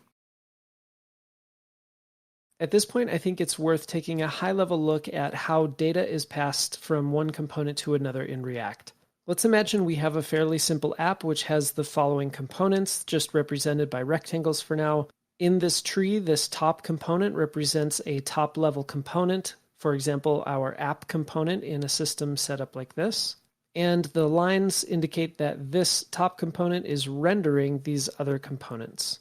In some cases, that component may just render regular DOM elements like divs and h1s, or it may render additional custom components like we see in this box where it's rendering two other components.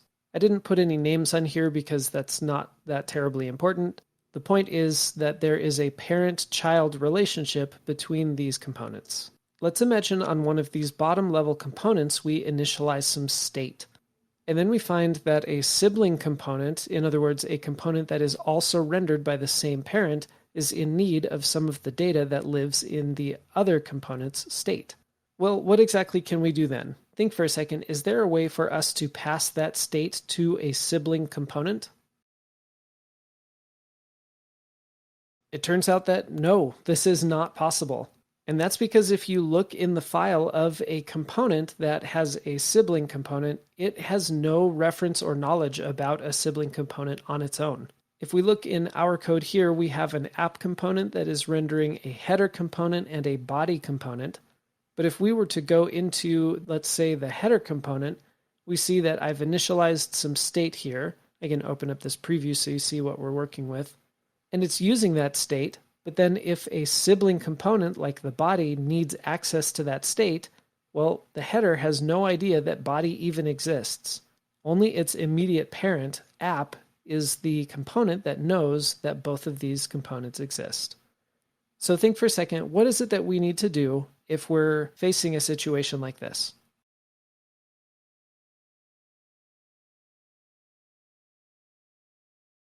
Well, what if we took our state in this child component and we raised it up into the parent component? Now that it's up in the parent component, do we have a way in React to pass data from this parent component to the child components? Yes, we do. That happens through props. So now the parent component is in charge of the state. It passes the necessary state down to the child components that require it, and they can simply consume the state. If that state were ever to change, React will update this component where the state changed, and it will also update any children components as well. And so therefore, if that state changes that's being passed through props, the child component can update as well. As your application gets more and more complex, you will find yourself having another component that sometimes needs access to that state as well. And just like before, there's no way for us to pass the state or any kind of data from one sibling component to another component, but it's also important to note that there also is no way to pass data upwards in React. This child component has no idea that this other, I guess you could say, uncle or aunt component exists, and therefore there's no way to pass data that way either. So this brings us back to the same solution we had before. We simply raise state up a level, and we pass more props downward. Now, over time, this can get pretty tedious, especially if your state ends up raising up multiple levels above the component that needs it, in which case React does offer a solution to this called context. There's also third-party state management systems like Redux that can help solve this problem. However, both of those are beyond the scope of this course, and we are just going to be sticking with regular state and props for now.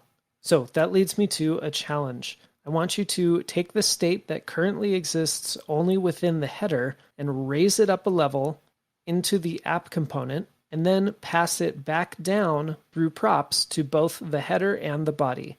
Then in the body, now that it's receiving the state from above, replace this underline with the state, which is the name of the user.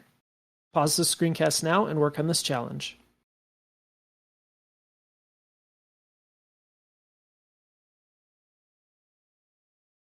To raise the state up, we'll simply take this line where we're initializing our state, and we'll move it into our app component. And then I will pass those props down. In this case, it's a very simple state of just the string Joe. So we will create a prop, maybe let's just call it user, and we'll set that equal to our user state variable here.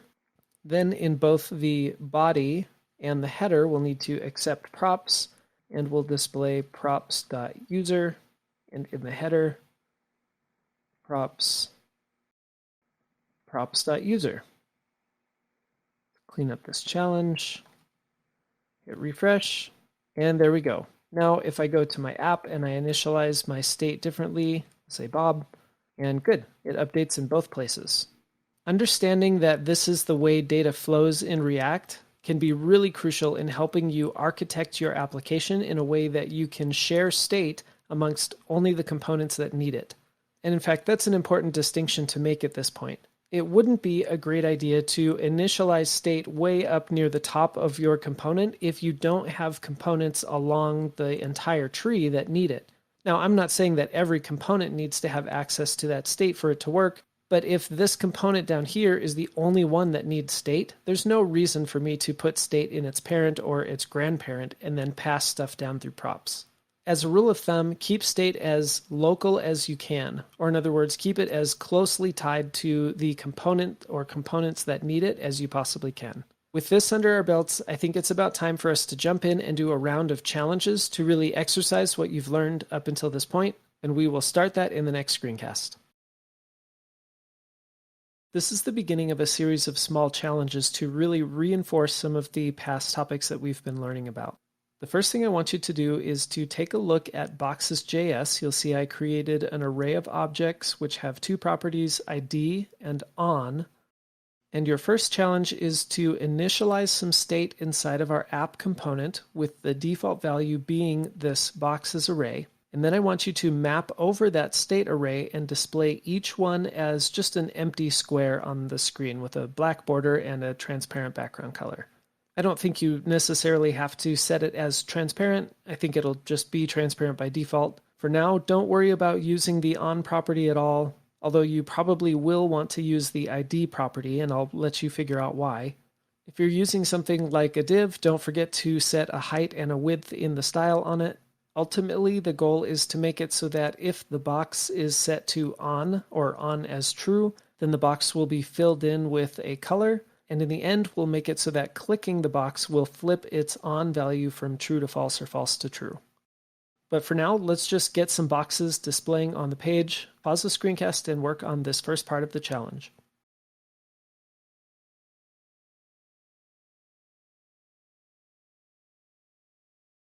We'll start by initializing some state. So I'll say, I don't know, maybe for now we'll just call them squares.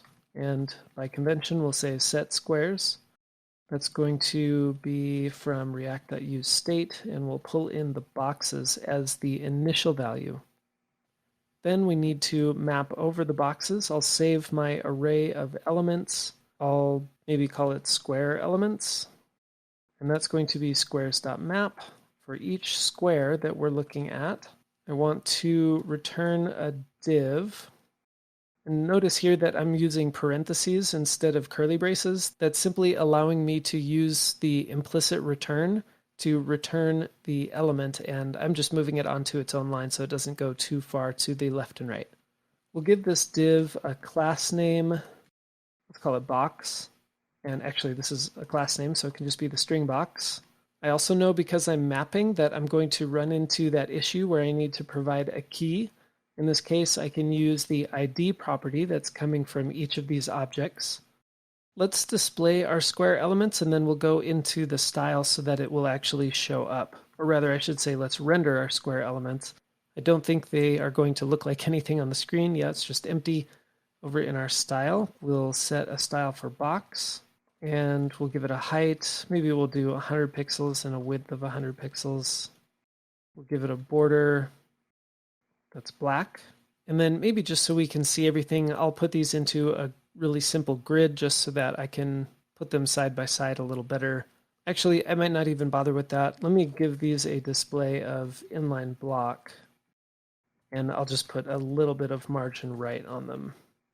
Honestly, this is going to be good enough for right now. And awesome. Okay. The main things that I wanted you to take away were to practice setting state or initializing some state, and also practicing the .map method to create an array of elements that we can display on the page, as well as reminding you about this key property. If I take this out, I'm going to get that warning that React always gives if you use a .map to create elements but forget to add a key prop. So I will put that back in. Awesome work. On the next cast, let's do the next part of this challenge. Before we can do the next challenge, we need to learn about the style prop. You might be familiar with the concept that in HTML, I can add an attribute called style, and in here, I can insert CSS code. For example, I could give my div with the ID of root, or actually, you know what, let's do this on the body. I could add a style and say the background color is black. Hit refresh, and sure enough, my entire background color becomes black. Just like I can do this in HTML, I can do the exact same thing in React. However, because it's React and it's JavaScript, I can change the style dynamically depending on, for example, the value of our state or the value of incoming props on a component. Let me refresh this so we get our boxes back. And actually, I think I might just add a tiny bit of border radius to those boxes. Okay, to add dynamic style, I can add a style prop to my div. And in React, I'm not going to put a string the same way we did in HTML. Instead, I'm going to provide an object. Now, here's something that really confused me the first few times I saw it. This set of curly braces does not represent an object. It simply represents me entering into JavaScript outside of JSX, or rather it allows me to put JavaScript inside of my JSX, as we've learned before. Since I need to represent my style as an object, I'm going to put a second set of curly braces. This inner set of curly braces represents an object, a JavaScript object, and this first set of curly braces, or the outside set of curly braces, represents me going into JavaScript from JSX. Oftentimes, to avoid any confusion, what I'll do is I will not define that object directly inside of my markup, but instead I will create a separate variable, maybe called styles, and set that equal to an object. This makes it a lot more clear, and I can just put styles directly inside of my markup here. One thing to know about these styles is that they need to be camel cased. So if I'm changing the background color, I can't say background-color because this is not a valid key name in a JavaScript object.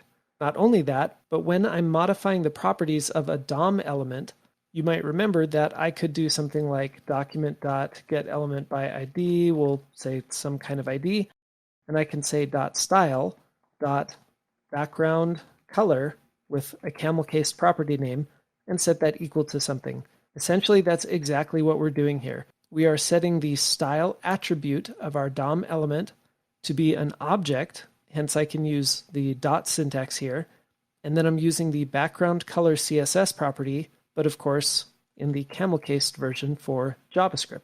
Then because this is an object, I'm not going to use the equal sign, I'm going to use the colon to give my key a value, and I don't know, let's set it to black for now. Let me get rid of this equals so that, actually let me get rid of that whole line since I don't want to be doing manual DOM JavaScript here. Oh cool, look, I refreshed. My styles, which include a background color of black, are now being applied as the style of every square that I'm rendering, or every div that I'm rendering.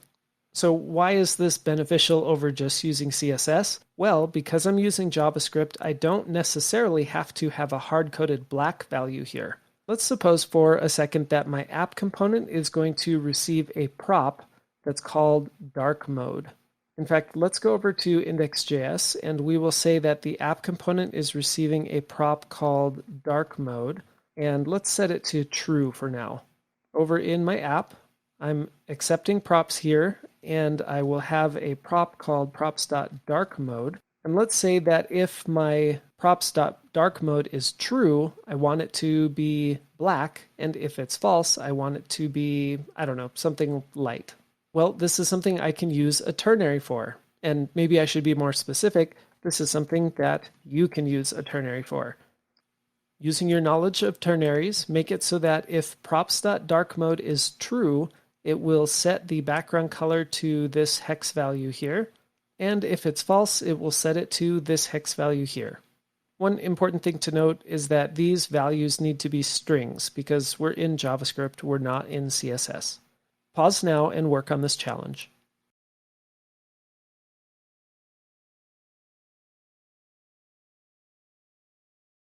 Let's take props.darkMode and we will put it here. And I'll say if that's true, then I'm going to use this string. And if it's false, I'm going to use this string.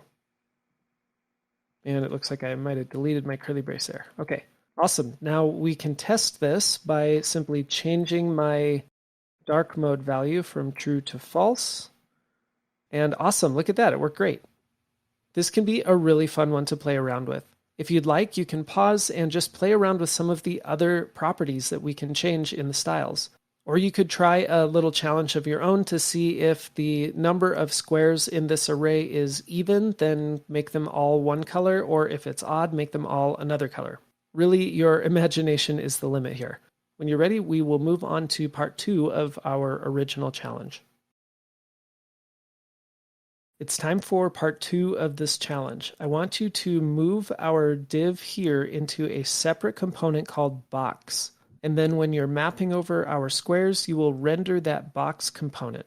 That box component should receive a prop called on, and it will be the value of this square dot on. From our original boxes.js, each one of them has an on property, and that value is what you're going to pass to your new box component. Then inside of that box component, I want you to create a dynamic style like we did in the last screencast to determine the background color of the box. If the box is on, then you should set the background color to this hex value. And if it's off, you can just set it to the string none. Pause the screencast and work on this challenge.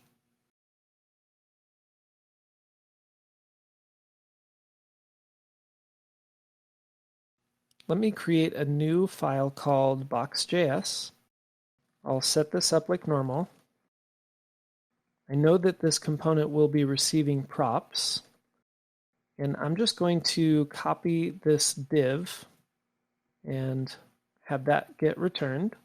Now my key is going to be broken, and actually I'm going to pass this key into the box component. So let's go ahead and render our box component, which will be self-closing. This class name is already handled on the div that box is rendering. However, I will keep the key right here. The next part says to pass it a prop called on. So I'll say on equals, and then the value will be square.on. Again, each square here represents one of the objects in my array, and that has a property called on. Let's just make sure that everything is working so far. In my box component, I will console log props.on. And because I have 6 instances, I should get 6 values here. Oh, and of course, I did not import my box component, so I need to import box from box. Okay, let's try that again. Awesome. Okay, so I get my 6 values, true, false, true, true, false, false, and that's matching perfectly with what I see in my data here. Then the last part of this challenge is simply to make use of props.on to determine what the hex value or the background color should actually be. So using dynamic styles, I will create a variable called styles, and that's going to be an object where the background color is going to look at props.on, and if it's true, it will be this dark color, and if it's false, it will be none. Then I can simply add a style prop. Notice that my variable is called styles. You really can call this whatever you want. However, this attribute or this property needs to be style exactly that way. So I'll set that equal to the object that I created above. And I think I should see this one is dark. It was true, false, true, true, false, false. So this one should be dark, this one, and this one should be dark, and the rest should be clear.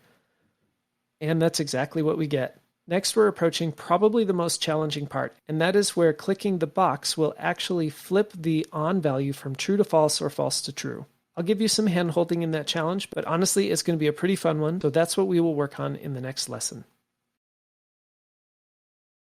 In the next 2 challenges, we are actually going to be starting to dip our toes into some intermediate React topics here. The concept of changing state is what we have been practicing this whole time. However, we're going to see 2 different ways that we could structure this project and talk about which one is going to be the better of the 2. I put together a little diagram to make this a little simpler to understand. Right now we have an app component, and this app component is keeping track of an array of data. We're then using that array to create box components for every item in that array, and passing to those box components a prop called on, which will have the value either true or false. Currently, those box components are then taking this incoming prop and determining what the background color should be. However, at this point in time, they have no way to modify that incoming prop. Keep in mind that in reality, a component should never modify props. In other words, my box component should never say props.on equals something different.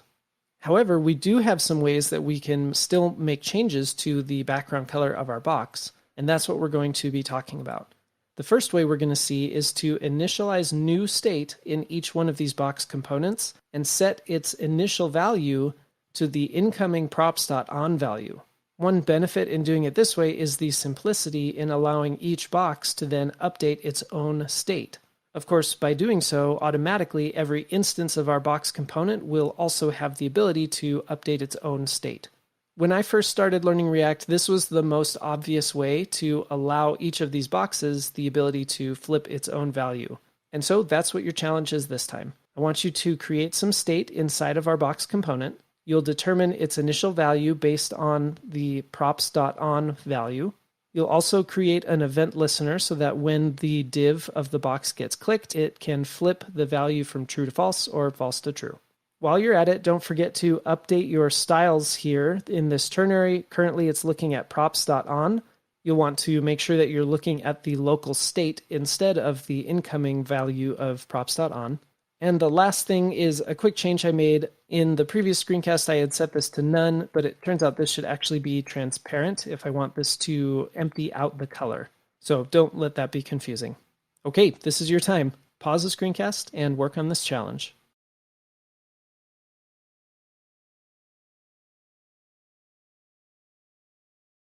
In truth, this is very similar to what we have already done so far.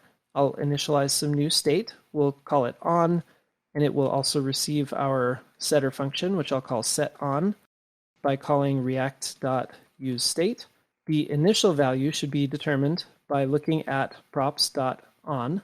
I'm going to update this to not look at props.on anymore, but to look at my new state value of on. And that way, when I make a function, let's call it toggle, and it calls setOn looking at the previous version of on and simply giving me the opposite of whatever that previous version of on was, I can then set this up as a click event listener to run toggle. Should be able to clean this challenge up, hit refresh, and sure enough, I'm able to flip the value. Now it's not readily apparent, but keep in mind that what we've done is we've given each one of these boxes its own value of state. So basically, we've given it the ability to control itself. We've given it the control over its on value. Now, I understand the boxes seems a little bit contrived. However, this same concept would apply to something like a to-do list, for example. Our app would be like the to-do list, and each of these boxes would be like a to-do item. The value of on might be replaced with a value called maybe completed as to whether or not that to-do item has been completed. Structuring it the way that we just did here, every item in our to-do list would be in charge of knowing if it by itself has already been completed or not. When I first started writing React, this seemed like the most obvious thing to do. However, I've since learned that there actually is a better way to structure our application so that state is only held in the app component in our example here. There certainly might be situations where creating state in each one of the child components and initializing that state based on the incoming props might make sense. However, general consensus is that if you find yourself initializing state by using the incoming value of some prop, there's probably a better way to do this. And that's what we'll be diving into in the next lesson. Previously, what we did is we created new state inside each of our box components and initialized that state based on the incoming prop of on. And it turns out there's actually a name for when you create state that is initialized by incoming props. And it's called derived state. And I'm sorry to break this to you, but it turns out that you probably don't need derived state. This is an article that was written in 2018. You can click on the link. It's in the React documentation. It will probably get a little bit heavy if you're still a beginner in React, but it turns out that there can be some weirdness that happens if you pass a prop to a component and then just take that prop and set state based on that prop. If you think about it, in app.js, we actually created some state in app.js to maintain all of the squares already. So when we set state in each one of our boxes, we had state both in the app and in every one of our boxes, which in the end means that there are two sources of truth. When the box had the ability to update its own state, it was not updating the state on the app component. It was only updating its local state that it had derived based on the incoming props. And because of that, there were multiple sources of truth. Now, certainly there are circumstances where derived state makes sense. This article does talk about some examples of that. However, it's far less common than I think most people end up using when they're writing React applications. And the whole reason I decided to talk about this in this course is to help you navigate a scenario that, at least for me, was really tricky when I was learning. So we're going to approach this in a different way. Instead of putting state and a setter inside of each one of our boxes, we're going to make use of the state that already exists in our app. And instead, we're going to create a function called toggle inside of our app component, and then pass that toggle function down to each one of our box instances. Anytime one of the box components gets clicked, it will run this toggle function and essentially tell the app component, hey, the state that you're maintaining needs to change. Then when that state changes, let's say this first object gets clicked and it changes from true to false, React will re-render the app component because its state has changed, and therefore will re-render the box components, but now with the first one having an on value of false. You certainly are going to notice that this way of doing things is more complex. However, in the end, it is a better practice than using derived state to manage our state. Because of the additional complexity, I'm going to give you a challenge that has you doing part of this, and then we're going to walk through completing it together. So let's go ahead and get started. The challenge is for you to create that toggle function that for now is just going to log clicked to the console. Then I want you to pass that function down to each of the box components and set it up so that when they get clicked, it simply runs the function, which means it will console log clicked. I've already removed the state from our box component, so that isn't something you have to worry about. Pause the screencast and work on this challenge.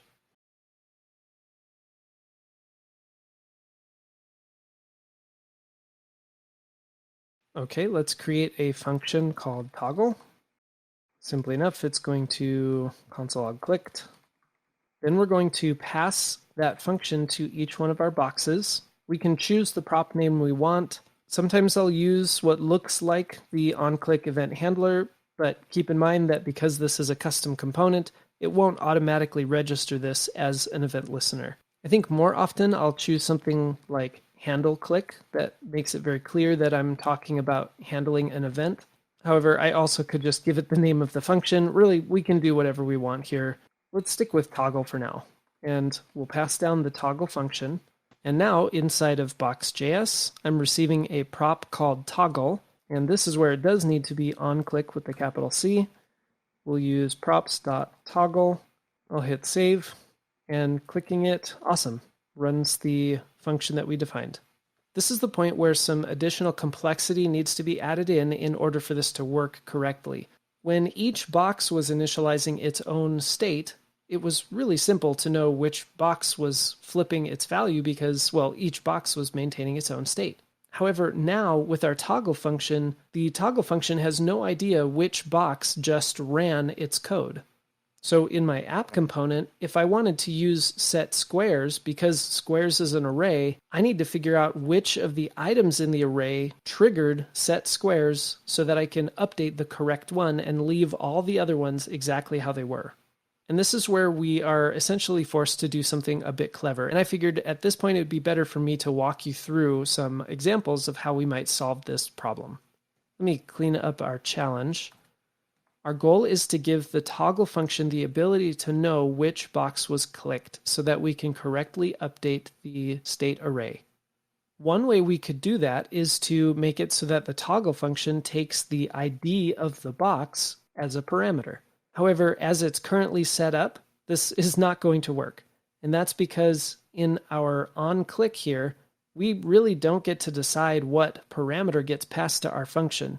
Every browser will pass an event handler function, the event itself. It's an event object that describes a bunch of information about the event. In fact, I can see that really quick. Here I will, instead of console logging clicked, let's console log ID, which we're going to be disappointed in what actually happens. I'll hit save, click a box, and you'll see I get a synthetic base event, clearly not the ID of the box that was clicked. However, we can work around this by, instead of just blindly running props.toggle, we can run our own function, which then runs props.toggle. This is the function that is going to receive the event. However, we're not going to make use of that, so I'll just delete event. And then this function can run props.toggle, and now we have the ability to pass whatever we want here. In this case, what we should pass is the ID of this box. However, currently we're not receiving that ID. Sure, I have this key prop. However, the key prop really is intended for something completely different, and I'm fairly certain that if I even tried to access that key prop, let's console log props.key, yeah, I'm going to get a bunch of undefineds. I don't have access to props.key inside of this component. But that doesn't stop me from passing another prop, let's call it ID, and it essentially is the exact same thing. Now I do have access inside of box to props.id. So if I console log props.id, I get the IDs of each of the boxes. And now I can use props.id to pass that information, pass the ID to my toggle function. Now over in app.js, if I console log the ID that's coming in, of course this will only run when I click it. Let me click the very first box, and that is my ID of 1. This one should be 2, 3, 4, 5, and 6. Awesome. This is great news because now I can use that ID to update the correct square in my setSquares function. At this point, I think this is something that you'll be able to do as a challenge. This lesson's getting a bit long, so that's what we'll do in the next lesson. I'll admit right now, this challenge is going to be a little bit tricky. Your goal is to use our setSquares function to update the correct square in the array. Remember, we're receiving the ID and we just want to flip its on value from true to false or false to true. However, the trick is to not change state directly. As a hint, you could go back to the lesson on how we updated arrays in state if you need a reminder on how to do this. However, in that lesson, we mostly just touched on adding new items to that array. In this case, we're not adding new items, we are updating one of the existing items. At this point, it might be tempting to use an array method like splice. However, that is going to directly modify your state because splice alters the array that it's run on. So don't let any of that scare you. I really want you to try your very best to do this. If after maybe 20 minutes you're still struggling on figuring this out, you can always just hit play and we will walk through this together. So let's have at it. Pause the screencast and work on this challenge.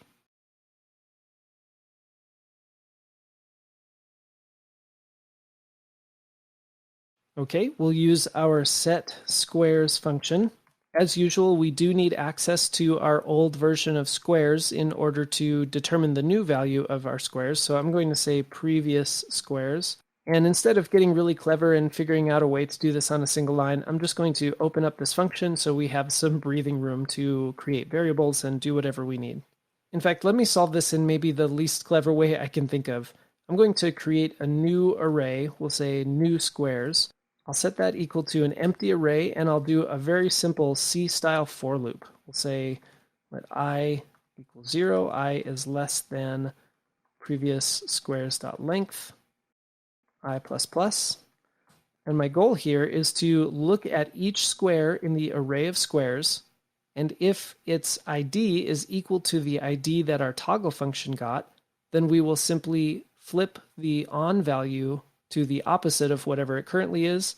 If we are looking at a square that is not the one with this ID, then we'll simply push that to our new squares array. So let's say our current square is the array of previous squares at the index of I.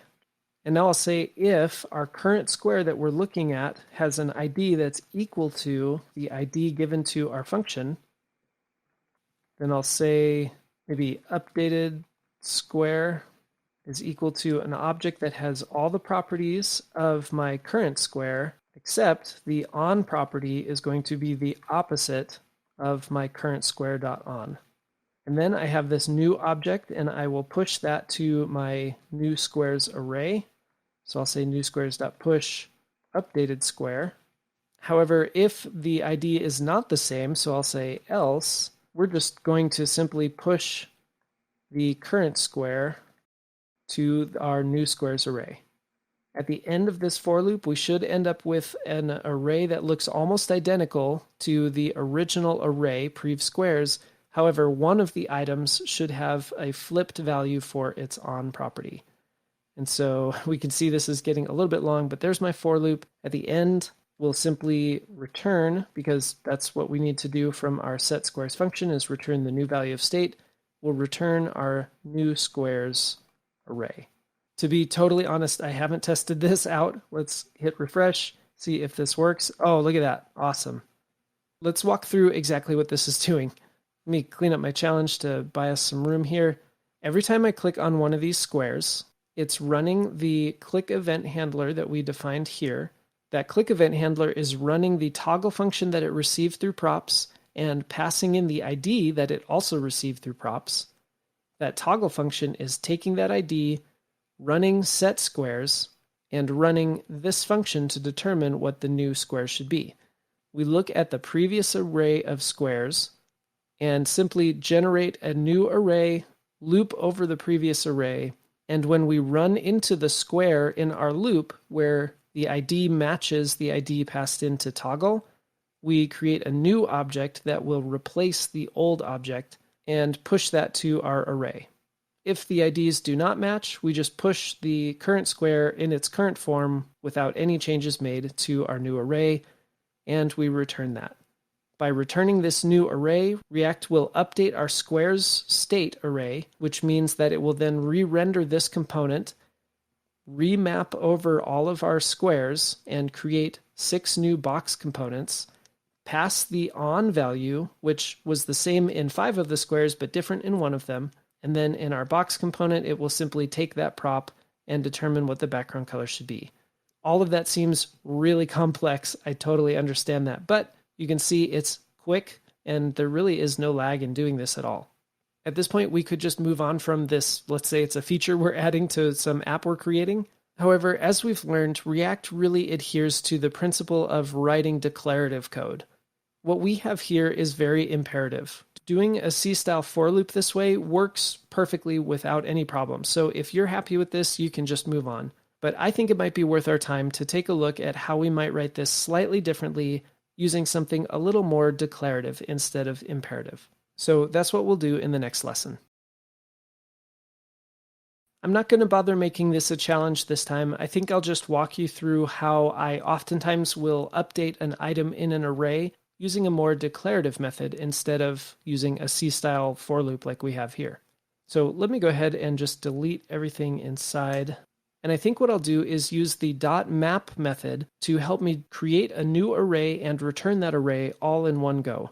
So I can say return the previous squares .map, and whatever I put into my map function here is going to help determine my new version of the array, which then gets returned from my .map and returned from setSquares.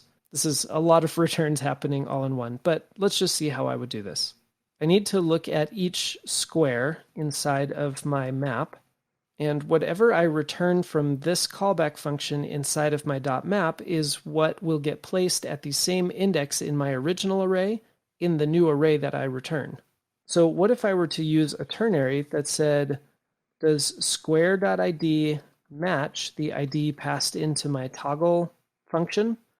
If so, I want you to return a new object that has all of the properties of square except for the on property, which is the opposite of square.on.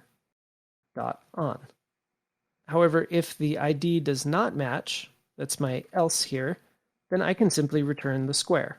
The only thing I'm missing now is the return keyword. I tried to leave it out in the beginning because these two returns can be a little confusing at first. So fingers crossed, let's hit save, and look at that, everything is updating beautifully. Obviously what we have here is a lot more concise in terms of lines of code, but it does require a bit more of an advanced understanding of JavaScript to fully comprehend. In my experience, what I have here is not so clever that other software engineers would not understand it, and therefore I personally would prefer a solution that looks more like this. I would definitely spend some additional time understanding this if this is confusing, but I will walk us through it one more time. Every time box gets clicked, it runs this function, not just props.toggle, but this function that we've defined inline here. That function will run props.toggle. Remember, we did that so we could pass a parameter, a custom parameter to props.toggle, which we decided to be the ID of the box itself. Then if we go over to the toggle function, it will call setSquares, our state setter function, and we need to use the callback function version of setSquares because we do care what the previous array looked like. So we look at the previous squares and we're going to map over those squares.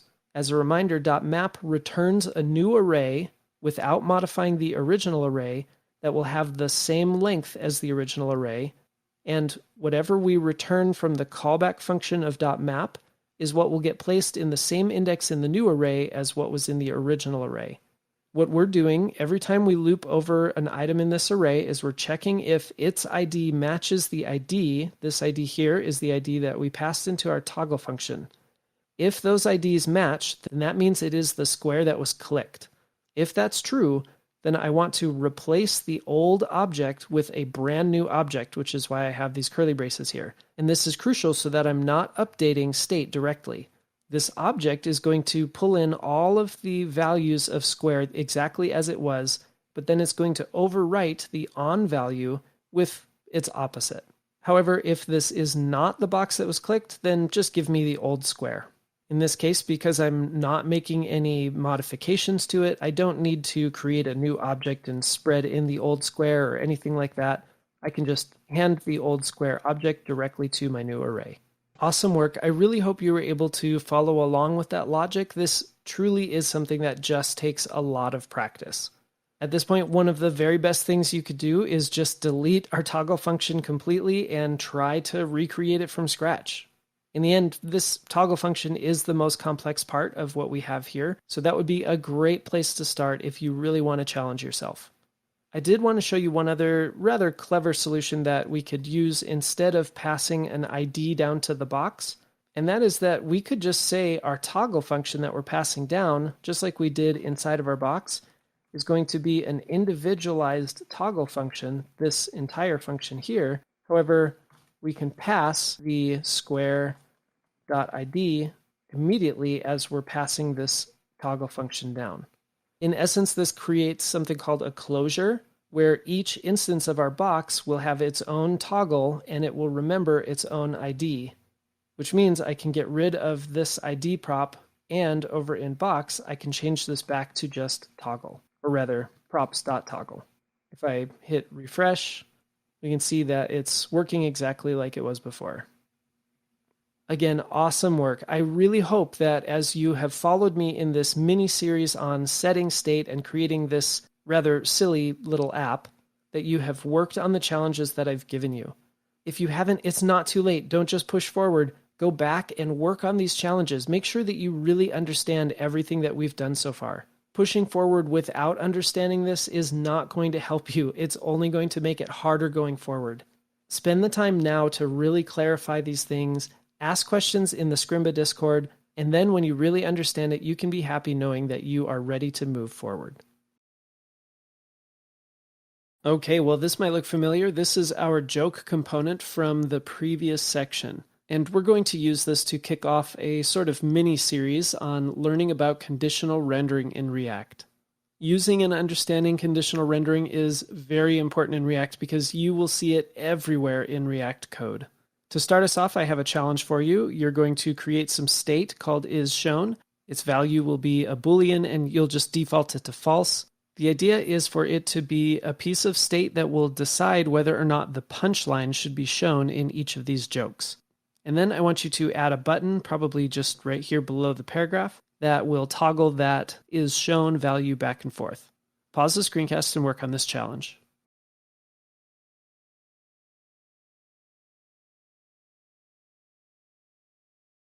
At the top of my component, I'll have my state called isShown and set isShown. That'll equal react.useState. The default value will be false. And then we'll add a button. Let's have this say show punchline. Then let's create a function that will help us toggle our value back and forth. We'll just call it toggle shown. And all it's going to do is run set isShown. We do need to know what the previous value of isShown was, so I'll say prev shown, and that way we can return the opposite of prev shown. That'll just flip it from true to false or false to true. And let's add our onClick event listener here to run toggle shown. While we're at it, I'll go ahead and console log the current value of isShown. And when I click show punchline, okay, now you'll notice that it said false, even though I'm flipping it. That's because it first console logged isShown, which initialized as false, and then I called set isShown. If I click it again, I'll see the old value right before it got changed. This console log's not terribly important anyway, so we'll take it out. One of the reasons I use this joke component to help us learn conditional rendering is, well, I used it already as a way to give you a sneak peek into conditional rendering. Since we have a template here already, even though this might seem a little backwards, I want you to make it so that our paragraph here only shows up if is shown is true. Again, you have a template to help you understand how that works, and then once you have that working, we'll talk through the logic and really fully understand exactly what's going on. Let me update our challenge text here. Okay, make it so that this paragraph only displays if the is shown boolean is true. Pause the screencast and work on this challenge.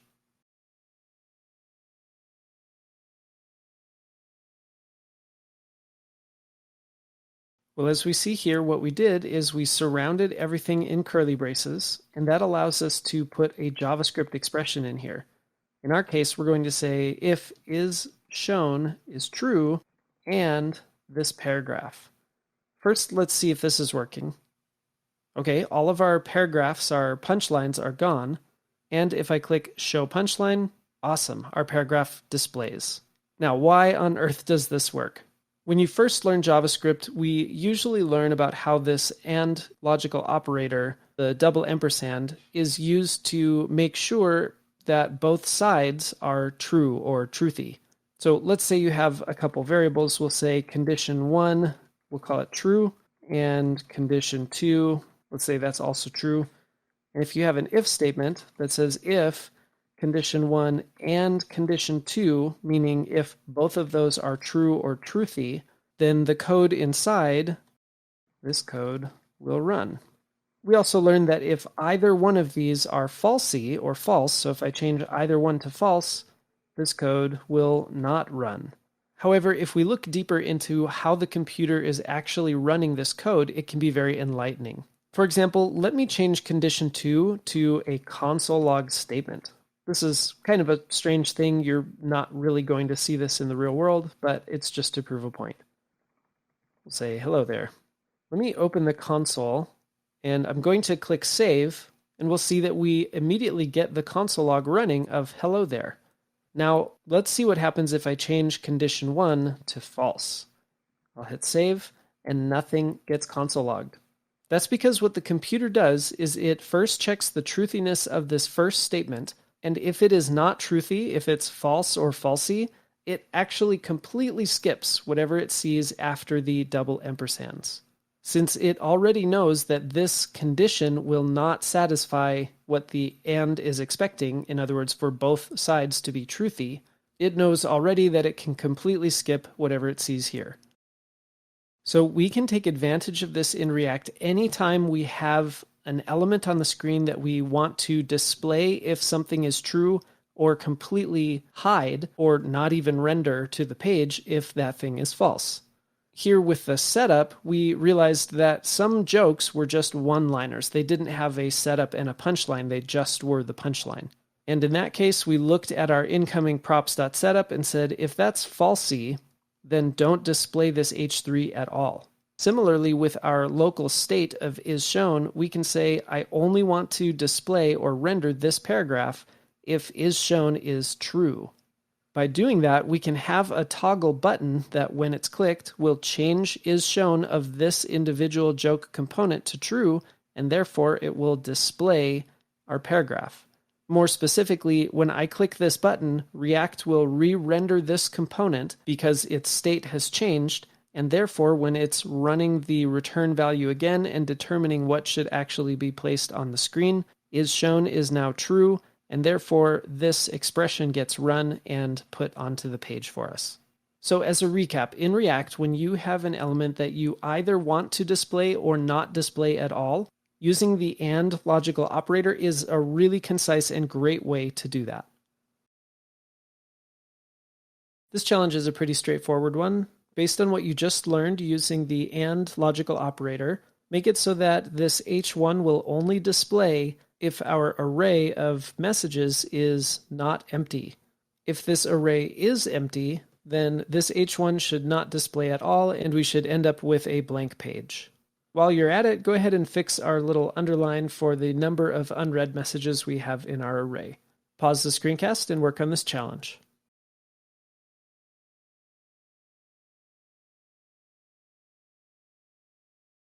Well, first let's replace this underline.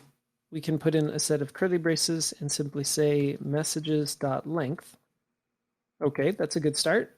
Now, if we're deciding whether we want to display this at all or not, then we can use the logical AND operator to say messages.length is greater than 0 and display this h1. That way, if messages.length is greater than 0 is a false statement, in other words, if messages.length is equal to 0, then this h1 will simply not render at all. A more concise way might be to just say messages.length and this h1, and that's because the number 0 is considered a falsy statement. However, I think it reads a little better to be explicit and say the greater than 0 there. Sometimes if this line gets a little bit long, you can break it out onto its own line, something like this. And we can test this by emptying our initial state array. And there we go, we have nothing on the screen. Awesome work. Next, we're going to see another method for doing conditional rendering in React. We have a funny UI bug right now. When we click Show Punchline, it shows the punchline, but the button still says Show Punchline. Knowing what you know so far using the AND operator to conditionally render something, I want you to think for a second, how might you change it so that it says Hide Punchline instead of Show Punchline when the punchline is shown?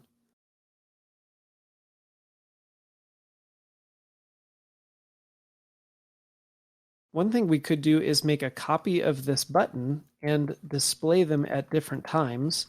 So I'll do my similar conditional rendering and say if is shown is true, then I want this to say hide punchline. And if is shown is false, or if not is shown, then I want this to say show punchline. Technically, this will work. So it says show punchline, and then it changes to hide punchline. However, we can do better than this, and we can do so by using the ternary operator. The ternary is really helpful when you want to display one thing based on a condition or another thing if that condition is falsy. So instead of duplicating our button, I can keep my button here and simply change the word from show to hide using a ternary. Let me show you what that looks like. I'm going to delete the word show, put in a set of curly braces because I want to use JavaScript now, and we're going to use a ternary looking at the Boolean value is shown, and I'll say is shown question mark. Now if is shown is true, then I want the string hide to be displayed at this point in the button. Otherwise, I want it to say show. I hit save, it's showing show punchline, and when I click it, it changes it to hide punchline. As far as conditional rendering goes, probably 95% of the time you will see conditional rendering handled with either the double ampersand or a ternary. Again, the double ampersand is great if you either want something to display or not display, and the ternary is great if you want to choose between one of two things to display. If your conditions are more complex than just having one of two options to display, usually it'll be best just to turn to a regular old if statement as we have seen in the past. You can save a variable for your text and do either a switch statement or a series of if, else statements to determine what that variable should be and then just display it in your return down here below. Since we've already seen what that looks like in the past, I'm not going to cover it now. I mostly just wanted to look at these two methods for conditionally rendering something in React. Now that we've learned that, let's get a quick practice in. Let's do some conditional rendering practice. One thing I've done with our messages app is I changed this to just say messages instead of num messages because, well, that just makes more sense because this is an array of messages, not a number of messages. Anyway, your challenge is to display the correct thing on the page. If there are no unread messages, it should display you're all caught up. And if there are any messages in the array, it should display you have n unread messages, where n represents the length of the array or the number of messages in that array. As a caveat though, notice I put this parenthesis s here. That's not literally the text parenthesis s. Instead, I want you to, if there is exactly one unread message, put the word message there instead of messages. So pause the screencast and work on this challenge.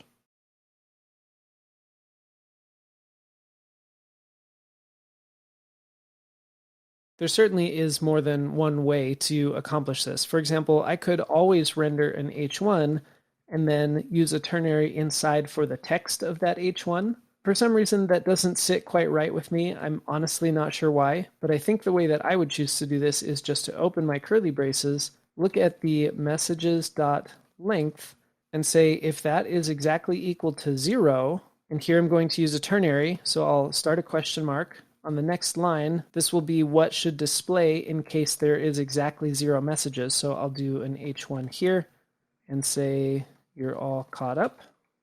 Otherwise, I'll put a different H1 that says you have, and let me just put the number hard-coded here for a second, unread messages. Okay, I'll replace this 2 with messages.length. And well, let's see where we are right now. I'll hit save. You have 2 unread messages. If I remove the items from the array, you're all caught up. Awesome. At this point, it might be tempting to do some kind of nested ternary here that says if messages.length is exactly equal to 1 and put another ternary as the else of this first ternary. Personally, I think this is nearly impossible to reason about, and so I never do nested ternaries myself. I suppose one thing I could do is just render this s if messages.length is greater than 1. I think that would look something like this. I would put message and then a set of curly braces and put in my JavaScript here that says messages.length is greater than 1 and the string s. Let's just see if that works. Personally, I don't love this solution. I'll add in a couple items here. Okay, we have 2 unread messages, and if there's only 1 item, okay, you have 1 unread message. However, when I look at this, it's not quite as clear as what I think I would prefer to do, and that is to type out the whole word message or messages and use a ternary. Let me show you what that would look like. You have blank, unread, and then I will open up some JavaScript here and say, is messages.length greater than 1? If so, I want it to say messages, but otherwise I just want it to say message. I'm going to put this onto its own line just so we have some extra space. And although this does take up more characters, I think, than what I had before, to me this is a lot easier if I have a fellow developer who's going to be coming onto this project and needs to understand what I'm doing here. I think this is easier to reason about and understand. As you can see, there are multiple ways to use conditional rendering, and this is the kind of thing that I'm talking about when we say that React is just JavaScript. Just like in JavaScript where there's multiple ways to solve a single problem, it's the exact same in React. Because you're just using JavaScript, like ternaries and the logical AND operator and so forth, you truly could solve this in probably dozens of different ways. Most people will tell you to find a way that is easy to think about in the future, and then to stay consistent throughout your entire code base. Let's go ahead and test this before we call it a good solution. And yeah, see, I need a space there, so we'll put an extra space in there. Oh, and I guess breaking this onto its own line might not have worked. So let's just leave it like that. Okay, 1 unread message and 2 unread messages. Awesome work. When you're ready, let's keep moving forward. It's that time again for another quiz. Pause the screencast, click into the editor, type your answers down, and when you are satisfied with your answers, click play and we'll go through the quiz together.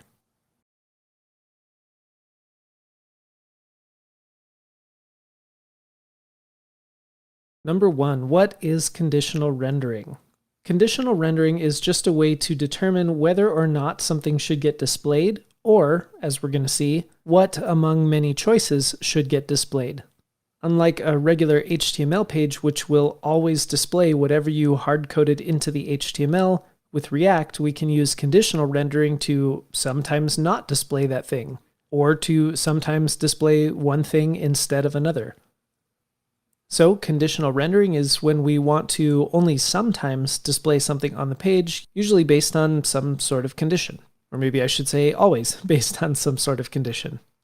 So far we've learned a few different ways to handle conditional rendering. When would you want to use the double ampersand or the AND operator? The AND operator is great to use if you want to decide whether or not to display something at all. So in other words, when you would want to either display something or just not display it at all. In that case, what you put before the AND operator is the condition, and if that condition is true or truthy, then the JSX element that you put on the right side of the AND operator is what will either get displayed or not get displayed based on the condition of the thing on the left of the AND operator. Number 3, when would you choose to use a ternary? Where the AND operator is great for deciding to display or not to display something, a ternary is great for deciding which among two things you want to display. Technically speaking, you can nest ternary operations inside of other ternary operations, but personally, I highly recommend not doing that. If you find yourself needing to choose between more than two options, you probably should just be using regular conditionals with if, else if, and else, or possibly a switch statement. And well, I guess I just answered number 4. So if you do need to decide between more than two options, you should use a regular conditional statement using if, else if, and else, or a switch statement. There's one slight difference between the and ternary and what you can use with an if, else if, else block, and that is that the and the ternary can happen directly in line inside of the returned elements of your function, whereas with the if or else if or the switch statement, those will have to happen outside of the return of your function. So if I have a functional component, let's say it's app, and I'm returning some kind of UI, the and the ternaries can happen right here in line. So I can have something and some JSX. Or I could use a ternary that has the condition and the ternary, and then an else inside the ternary, which is some other element. But if I need to use an if, else if, and else, or a switch statement, I can't do my if inside of the JSX directly like this. Instead, I need to go up above. I can set a variable, and then use my if, and else if, and else block to set some variable to some kind of JSX. I won't type out the whole thing, but that allows me to then just inside of here display some variable, because previously in my if statement it was determined which JSX element it should be. Great work on this quiz. We still have a lot left to learn in this section, so let's keep moving forward. We're going to spend a fair amount of time talking about how to manage and deal with forms in React. From the outside, this might seem like a kind of strange segue for us to be taking. However, I have found that forms are one of the most difficult things to understand, and truthfully, one of the most difficult things to use in React. If someone were to ask me what I think is one of React's greatest weaknesses, I would probably say forms. Fortunately, there is a plethora of really awesome form libraries out there that, in my experience, many people end up turning to in order to manage forms and not have to build everything that we're about to see and learn about from scratch. However, that being said, it is really important to know how to do this because, especially when you're dealing with a really small form like what we're about to see in the meme generator, it's not that difficult, and once you get enough practice under your belt, it's pretty straightforward. So why are we talking about forms in the first place? Well, in the old days, you would create a form in your HTML and you would give it an action, which had the URL usually of some kind of PHP file that would process your form. You would give it a method, usually of posts, and then when your form was submitted through some sort of submit button, your PHP would pick everything up from there and process the data from the form. Fast forward a little bit to slightly more advanced JavaScript, but still vanilla JavaScript, and you would likely see something that looked kind of like this. This selector goes and gets the form, it adds a submit event listener, and the function that runs whenever the form is submitted would simply gather all the values together and then submit it to an API somehow. Of course, my function is just console logging stuff. If I were to type in a first name and last name here, let's put Joe Schmo, and it's just console logging our data. The main takeaway here, though, is to know that when you're submitting the form, it would gather all the data immediately at the very end of the process and then submit it immediately after gathering it. So how is this different from React? The main difference in React is that instead of waiting until the very end of the process and filling out the form when the form is submitted and then gathering the data, instead what we do is we create state, and every keystroke change or checkbox change or radio button change or whatever it might be, we update state, and therefore we are watching these inputs every keystroke or every change that's made to our form. Then when the time to submit comes, there's no more work really to be done. We already have gathered the data and we simply submit that to our API and pass in the state that we have been tracking all along. Coming up, we are going to jump into the specific syntax of how to do this. However, I really think it would be a good idea to sort of pre-game for these lessons by reading through the React documentation on forms. I know forms can seem like a rather mundane topic, but I promise this documentation from React is really excellent. They've done a great job explaining it. Think of this like reading the textbook before coming to class. Once you've had a chance to at least skim through the documentation and gain some level of understanding on forms in React, you'll be ready to move on to these next lessons where we start learning about how to deal with forms in React. Let's see how we can manage these forms in React, and we're going to start very simple with a single input. I'm keeping this as simple as possible so not to distract us from anything but learning forms. As a reminder, in vanilla JavaScript, we would have a submit button, and when we click that submit button, it would run a function, gather all the data at that time, and then submit it to an API or wherever. What we'll be doing in React instead is maintaining up-to-date state for every change that happens in any input in our form. To accomplish this, there's a few things we need to do. First of all, we need some state to hold the current data that's typed into our input. Just like we've been learning, I can say, let's say first name and set first name is equal to react.useState. I will set an empty string as the default because I would expect my input to be an empty input box in the beginning. And now what I need to do is listen for any changes that happen to this input. Can you think what event listener I might need to add to my input to accomplish this?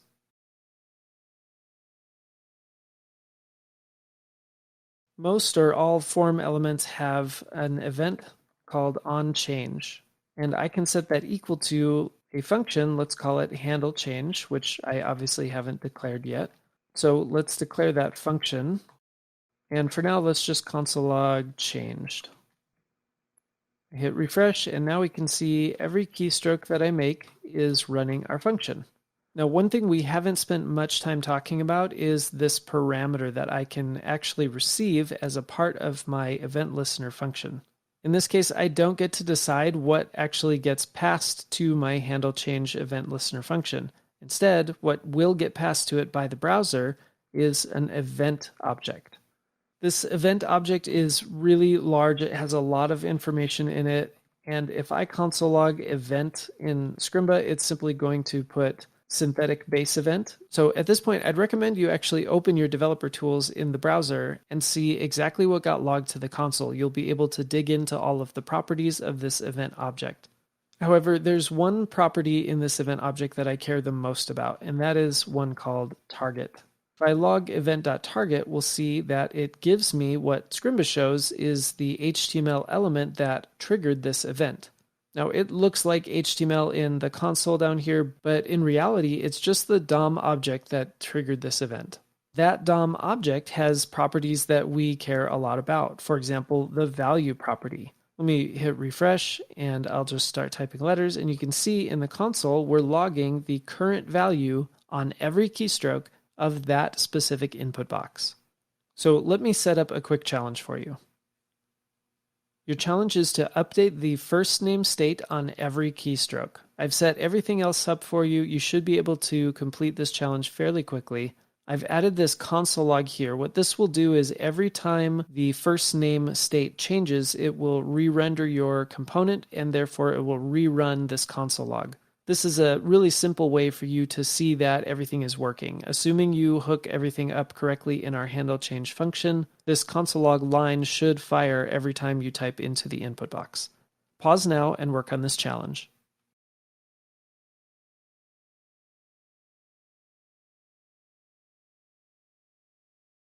Simply enough, we should be able to use the set first name state setter.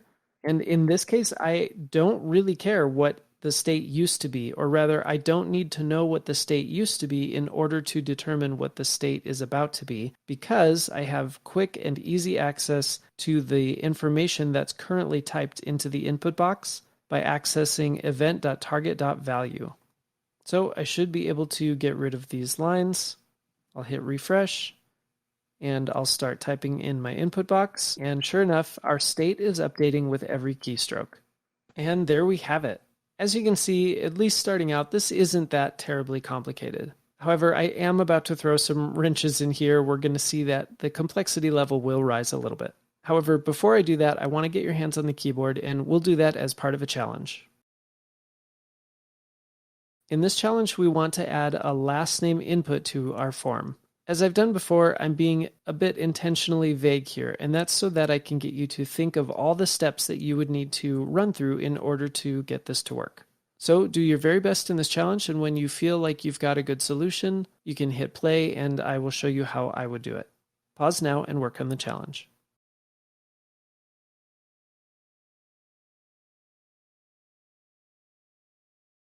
As you worked on this challenge, you might have started to see places where we were not being dry in our code. In other words, we were repeating ourselves quite a bit.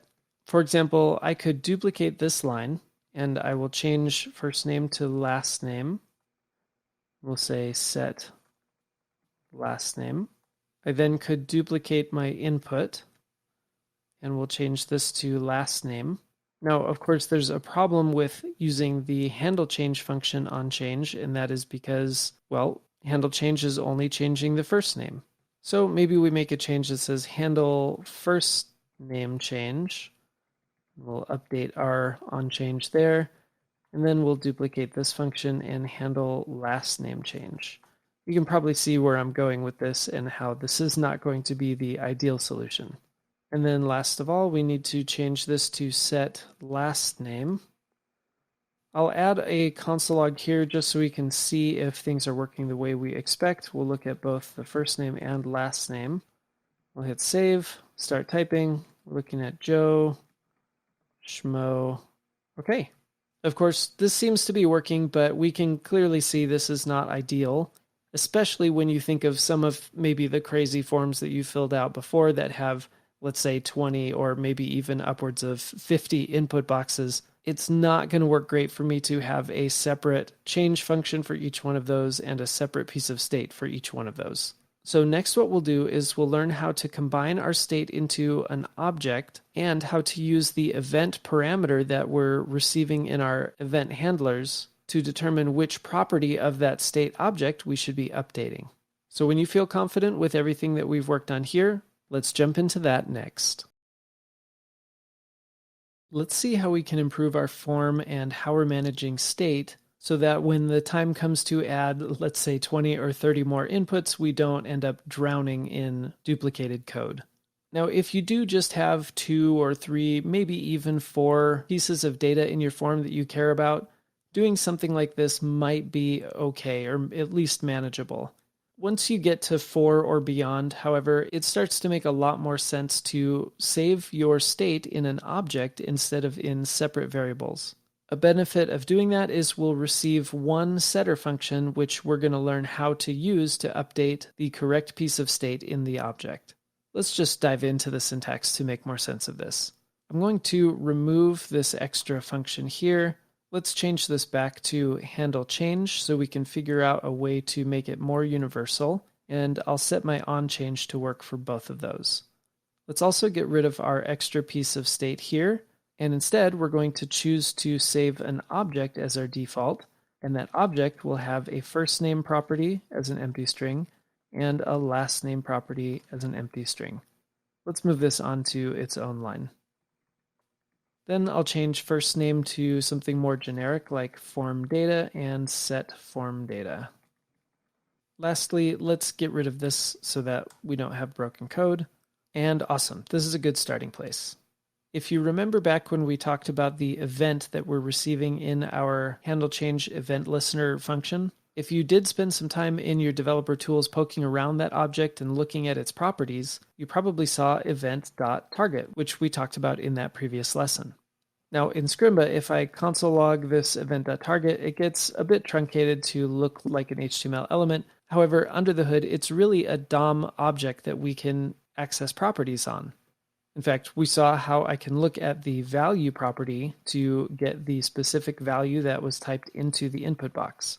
However, at this point, because an object is what we're saving in state, I can't simply say set form data to event.target.value because that would erase my object and replace it with just a simple string.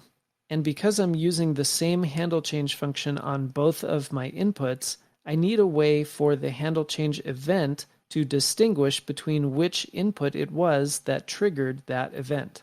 Well, it turns out that a good practice that we're neglecting to do right now is to give each of our inputs a name property. This is true of regular HTML forms in any case, but in React, it's going to play a special role for us.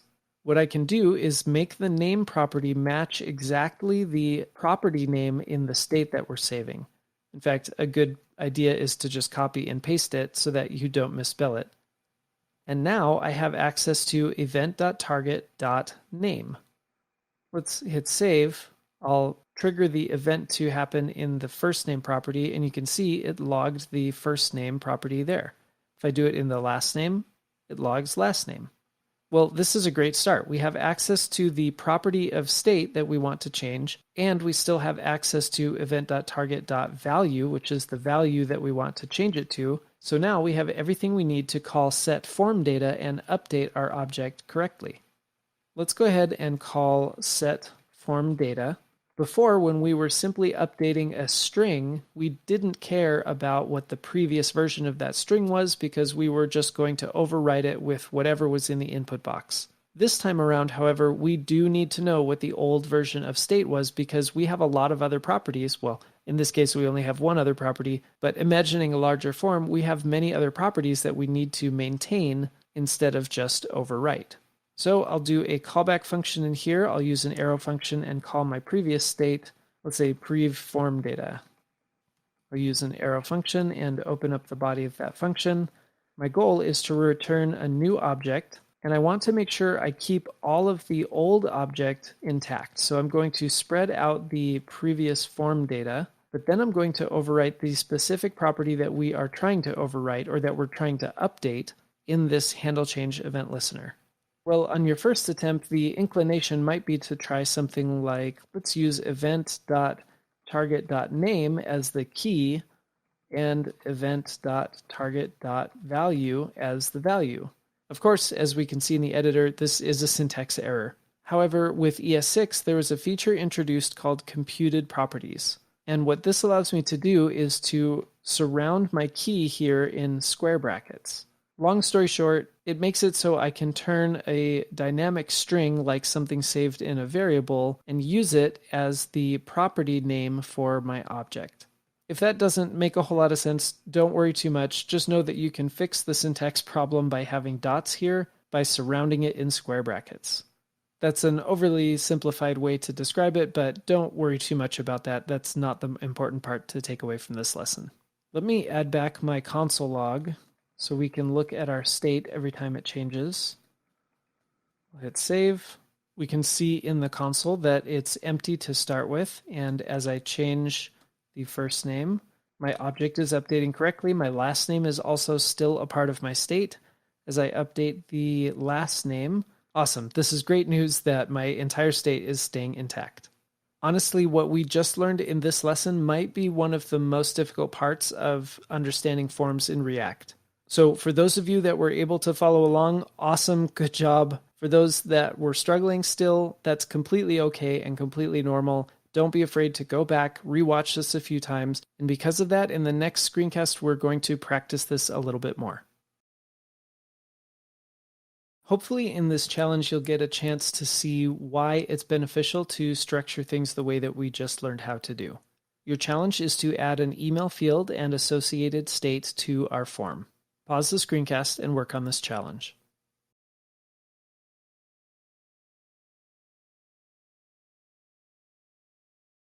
Previously, when we were saving all of our state as strings, anytime we wanted to add new state, we needed to create new variables and new event handler functions. Now, however, we simply need to add a field to our state object here. We'll add an email property that starts as an empty string. And as long as with my input I give it the correct name, I really don't need to change anything about my handle change function.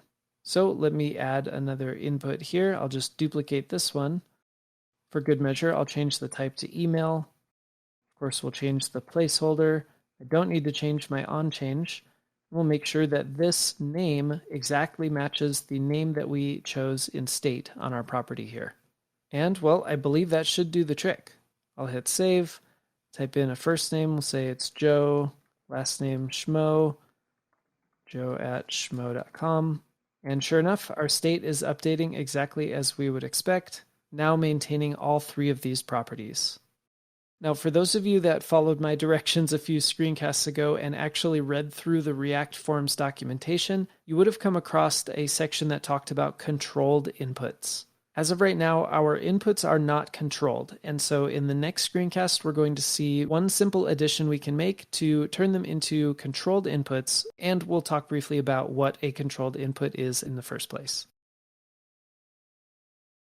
A term you might hear floated around as you're learning about React is something called controlled components.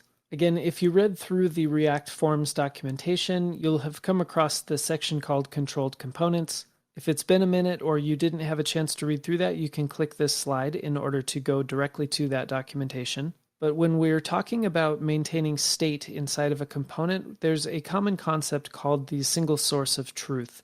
The idea is that the state that you're maintaining in your component should be the single source of truth. If you think back to when we were learning about changing state and we had our boxes or squares example, one solution we came up with was allowing each box to take the incoming on prop and then set its own internal state based on that incoming prop. And then the box itself could change its own internal state and therefore display either being filled in or not filled in. If it's been a minute since you've seen that lesson, of course, you can always go back and watch that to refresh on what I'm talking about here. The problem, as we learned then, is that we have two instances of that state that exist, and they don't necessarily match up. In other words, there isn't a single source of truth.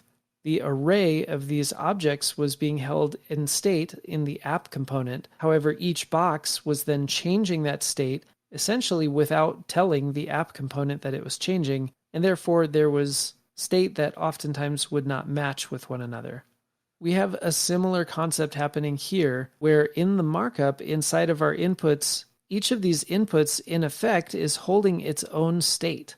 Think how in a regular HTML form, no React involved at all, when a user types into an input box, essentially that input box is maintaining its own state.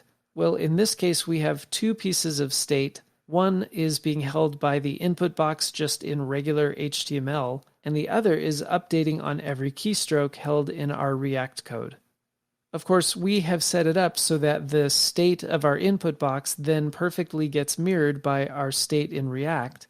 However, a good practice in React is to make it so that your React state is what drives the state that's visible inside the input box. I totally understand this might seem like I'm splitting hairs here, but if it helps, all this really boils down to is simply adding a value property to each one of our inputs.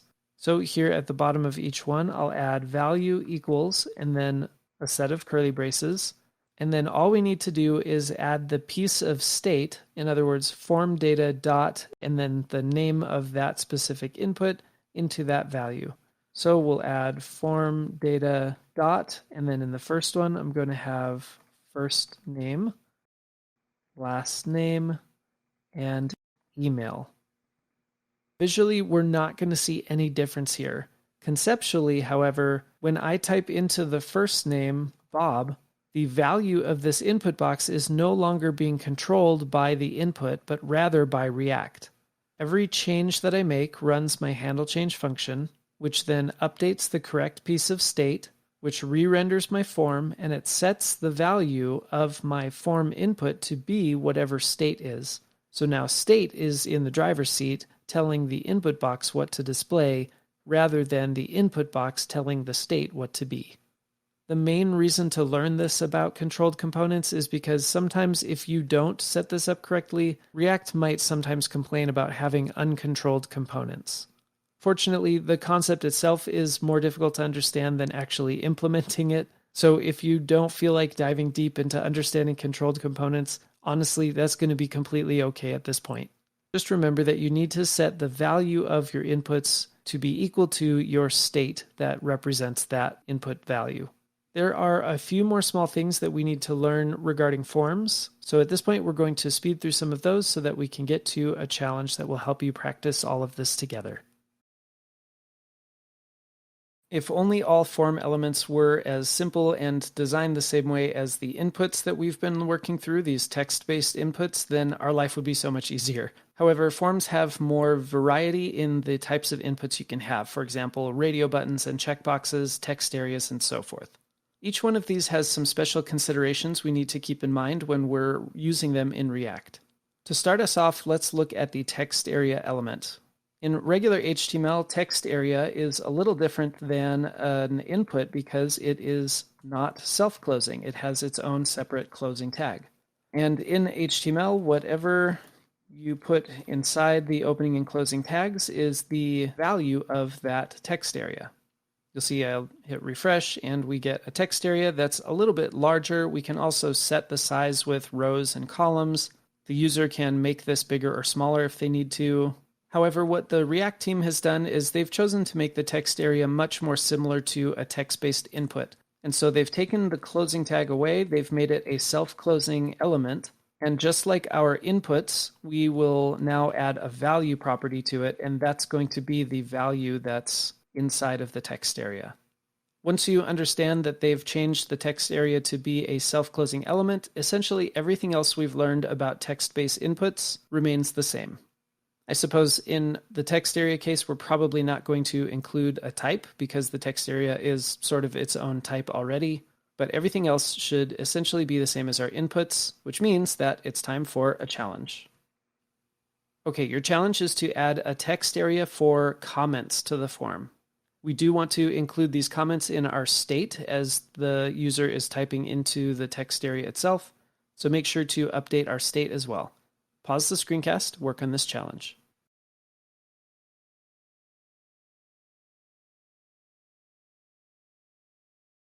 While we're up here with our state, I'm going to add a comments property to my state object and initialize it as an empty string.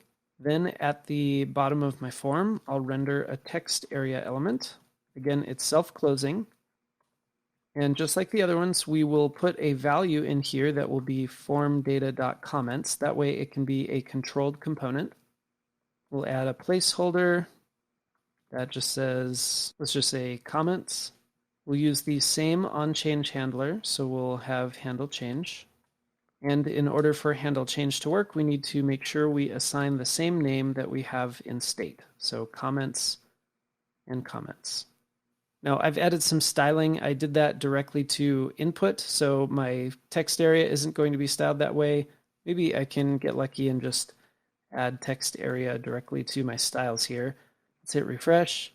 And okay, well, my height's a little funny, but that's something I could always change later. Let me add a console log here so I can make sure that it's hooked up correctly to state. We'll just log formData.comments to make sure that just that one piece is coming in. Okay, awesome. Now, I guess those styles aren't really going to work out because it's doing that text indent thing. That's kind of silly. Let's just put this in its own thing. Okay, that's a little better.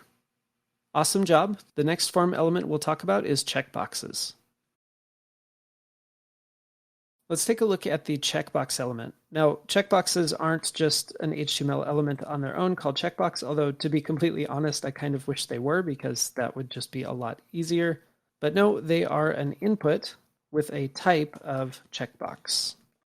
Checkboxes are fundamentally different than what we have been working with so far with our text inputs because they just hold Boolean values. In other words, there's not going to be some kind of string text of my checkbox. Instead, there is a checked property that will either be true or false, based on whether the user has checked the box or not. Before we jump into checked, let me clean up my input for just a second, because right now I just have a bare box sitting here. While I was cleaning up this checkbox, I was reminded of something that we haven't yet talked about, and that is this HTML4 property. When we have something like a label that is supposed to be tied to another input, you have a couple options. You could nest the input directly inside of the children of the label. What that does is if the label gets clicked, it will automatically propagate that click down to the input. However, my personal preference is to keep the label as its own separate element and then point that label using HTML4 to the ID of an input so that they can be associated with one another. In plain HTML, you're probably used to using just for, but if you were to look under the hood at the underlying DOM element, it's really called HTML4. That's the JavaScript property for that element. Anyway, that's a digression. So now we have a checkbox that asks the person if they're friendly or not, and we want to maintain this in state. Well, because it's a checkbox, we're not maintaining a string. So up in state, I'm going to add another piece of state and actually start separating these onto their own lines to save some space here. And we'll call it is friendly. And just to give them a benefit of the doubt, we'll call it true as the default. As I briefly mentioned, to associate our state is friendly with our checkbox, we're not going to use something like a value property, but instead we're going to use a checked property. Now, because a checkbox is either checked or unchecked, the value that we put in here for checked needs to be a Boolean, or at least whatever you put in will be interpreted as a Boolean. So if I put something truthy in like the string hi, it's going to check the box. If I put in something falsy like an empty string, it's going to not check the box. But in the end, that doesn't really matter because this should be a Boolean value. So I'm going to say formData.isFriendly. Now, when I hit refresh, do you think that this checkbox will be checked or unchecked?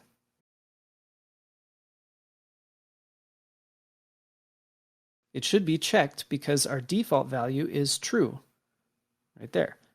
So when we say this box is checked, we are having React dictate to the box that it is checked, in fact, because that's what state is.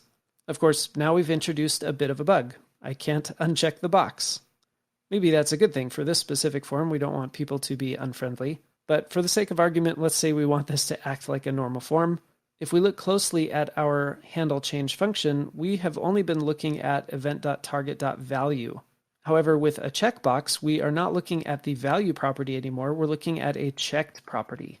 So, of course, I could go out of my way to create a completely separate handle checkbox change function, but we can do better than that. Let's assume for now that we can reuse our same onChange function. We'll put in handle change as our onChange. And then let's go up to our handle change and we're going to make some modifications here. The first thing I want to talk about is a best practice that we should be following, and that is not to put the entire event.target.value and event.target.name down here inside of our set form data.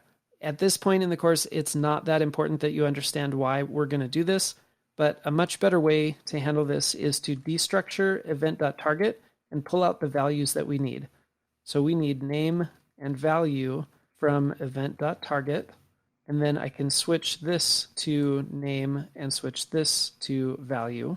And then, as I mentioned, when we're handling a checkbox, there's a few more things we need to pass in.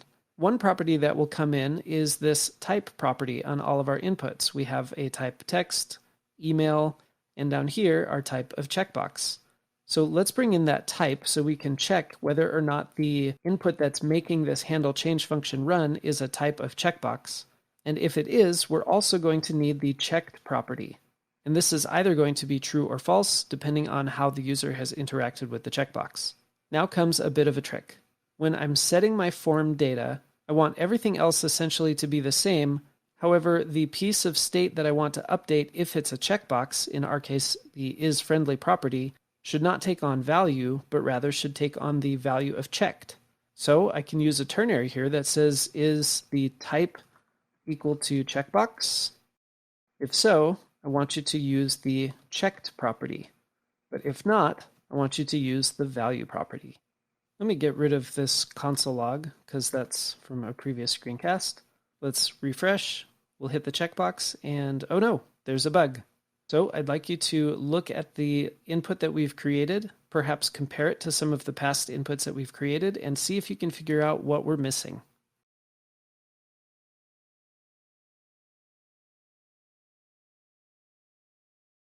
All of our other inputs have a name property, and that's something that I simply forgot to add in. So I'm going to add a name. This needs to match exactly what is in state. We'll say is friendly, and that way, when I hit refresh, I should be able to now check the box. Awesome.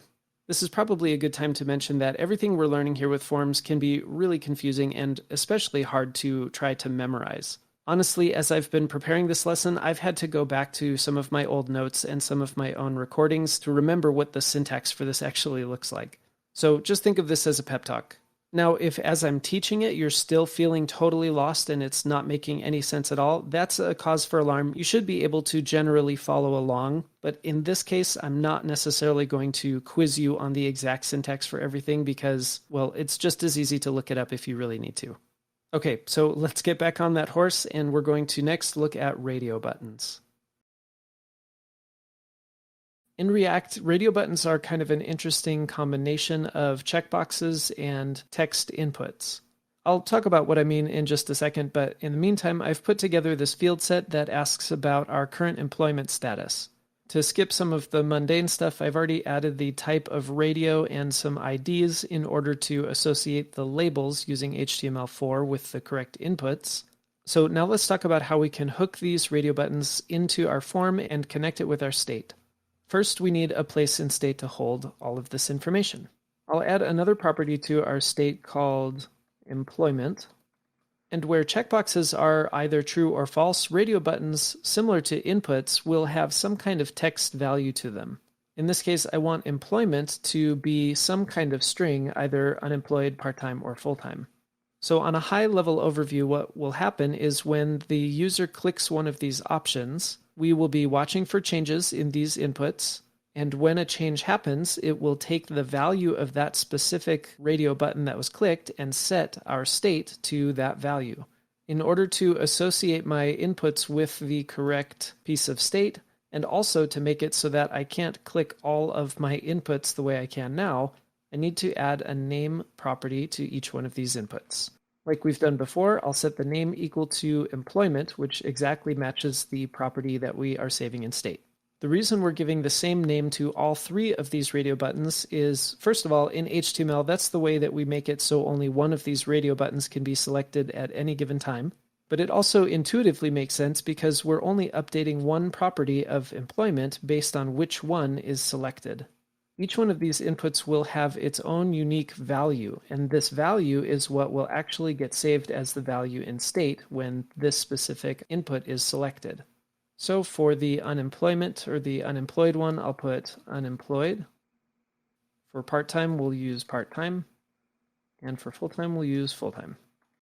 Next, I need to make sure that I'm listening for change events. So I'll add my onChange of handle change. Believe it or not, we'll also be able to use the same handle change function, and we'll see why in just a minute. And technically speaking, this should now be hooked up correctly to state. I can test that by coming up here and console logging my state. We'll just console log the employment part of it. So we'll say console log form data.employment. If I hit refresh, we get an empty string, and then when I choose unemployed, it switches to unemployed, part-time, and full-time. There's one more small thing that we need to change, and it's essentially mirroring what we did when we were setting our value equal to the state. Radio buttons are a little different because we need to specify what value the state should take on if the radio button is selected or checked. However, that means that we can't do controlled components in the same way that we did with our inputs by setting the value equal to whatever the current value of state is. But that doesn't mean we can't control these components. It's just that radio buttons are controlled in the same way that checkboxes are controlled. Here we were able to say checked equals formData.isFriendly. However, if we try to do the exact same thing with our radio buttons, we're going to run into a little bug. We'll see that here. I'll say checked equals formData.employment. And when I click one of them, well, some weird stuff is happening.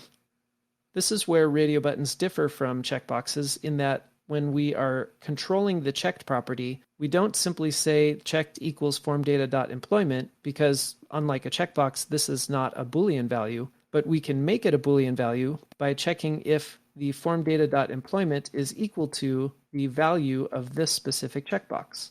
So I'll do the exact same thing over here. And now React is in charge of controlling this input rather than the input having its own HTML state. Let me walk through that one more time. Let me hit refresh. Initially, the value of formData.employment is an empty string. When I click unemployed, it runs the onChange for handle change, which we have defined here. We're pulling the name, value type, and checked out. We're setting the form data. We're bringing in all the old form data. Now we're using name, which we had set to employment, as the key for our state that we're updating. And it looks here, says, is the type checkbox? In reality, no, this is not a checkbox, it's a radio. And so it skips the checked value and instead uses this value. This value is the value that we defined here, where we said it's either unemployed, part-time, or full-time. Then when we change state, React re-renders our form. It checks to see if the current formData.employment is equal to unemployed. In our case, since that's the one we chose, then that becomes a true statement, and therefore checked is true, and all of these other checks are false. That makes it so that only one of these can be checked at any given time. In my opinion, radio buttons are probably the most confusing element to deal with in React, so if you have understood everything we just walked through, then kudos to you, truly. This is a big accomplishment, so you really should be proud of yourself. Again, you don't need to have memorized this necessarily. You can always come back to this lesson or find something on Google to help you through the syntax of this if you need it again in the future. But if you were able to follow along with the logic that we just talked through, then that really is a good signal that you understand state, you understand event handlers, and some of these little quirks about forms in general.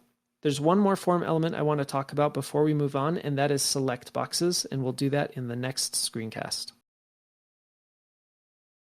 The last form element we're going to talk about in React is the select box with its options. In regular HTML, it's usually set up something like this, where you have the select box. I've added an ID just so we can associate our label with it, and it has a number of options inside with a value for each option.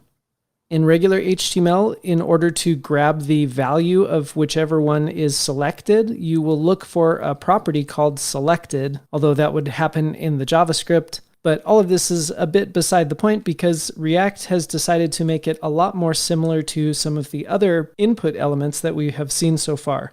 So just like we've done with some of the other elements, we are going to add a value property here on the select itself. And this value, similar to our text inputs, will just mirror what we have in state.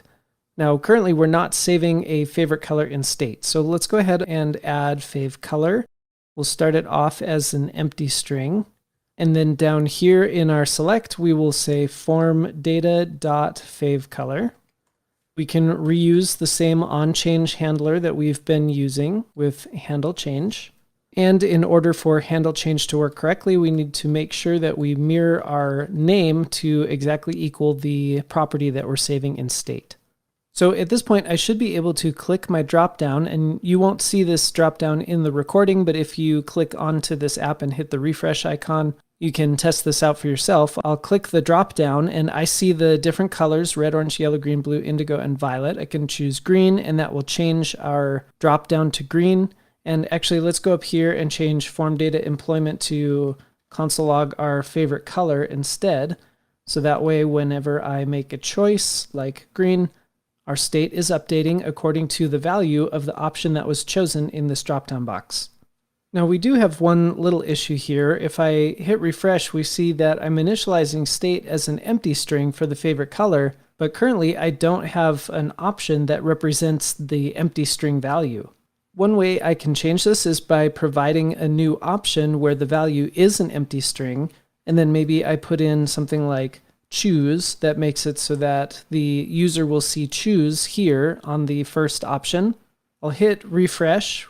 We see choose as our option, but I can still drop this down and change it to any of these other colors, just like we would expect. And that pretty much does it for any of the form elements that we're going to be talking about in this course. There's one last small thing we need to cover about forms, which is how to submit a form. And so that's what we'll cover in the next lesson. Now that we have a way to gather all of this information from our user, we need to be able to submit the form. In HTML, you might be familiar with an input of type submit. An input type submit is, well, basically just a button. And of course, the default option there is submit. We can change the value to something different, like, I don't know, send it in or something. Okay, and that changes the text of the button. Let me put a couple breaks here just to move that down a bit. However, in HTML5, they made it so that the actual button element, if it's found inside of a form, acts like a submit button. What's nice about the button element inside of a form is that you're not doing this weird value thing because it's not really a value, it's just the text of the button. So I could just put submit here, and because this button is found inside of a form element, its type is actually automatically submit by default. In fact, if you didn't want it to act like a submit button, you'd have to actually change the type to button, which looks kind of funny, button type button. So let's just make use of that default. We'll get rid of our type completely, and therefore the default is type submit. And clicking this button, because the button is found inside of a form, will actually trigger the form's onSubmit event handler.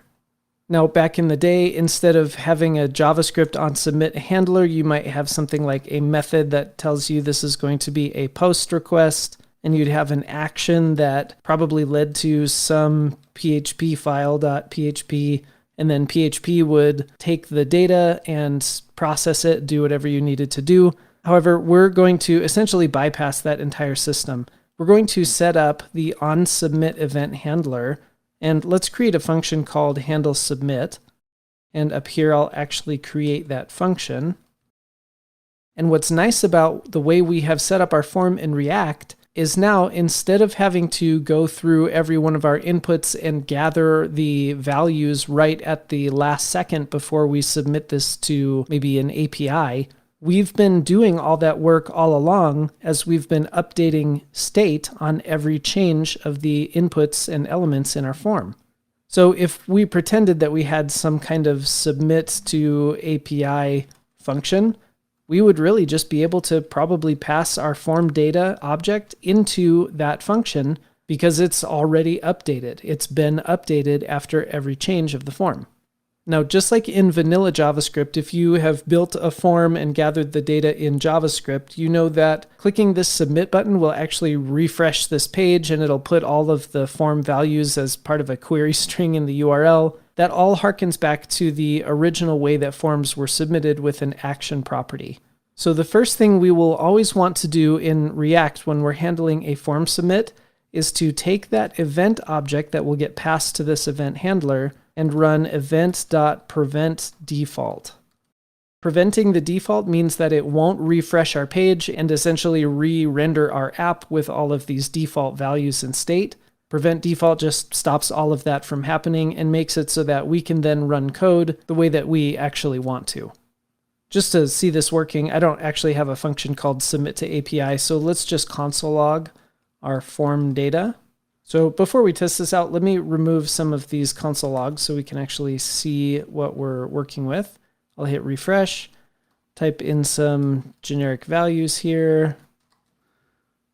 Okay, and we'll hit submit, and we can see we got our state object. Everything has been automatically updating as we've been typing things into our form. And maybe just to drive the point home, let me comment out this prevent default, and I'll type in some stuff here and hit submit. And you can see my form refreshed and then my URL actually updated. I'm not sure if that comes through in the recording, but this is the URL, and it took all of my values based on the name property, stuck it as query strings in the URL, and it's just not what we want to do. Okay, with all of that behind us, I do want to get your hands on the keyboard practicing some of the things we've learned with forms, so that will be what we do in our upcoming challenge. Okay, we've covered a lot of ground, so before we move on, I want to test your skills and your knowledge, make sure you were paying attention. So with this quiz, pause the screencast, click into the editor, type down your answers, and when you've answered all the questions, click play and we'll go over the quiz together.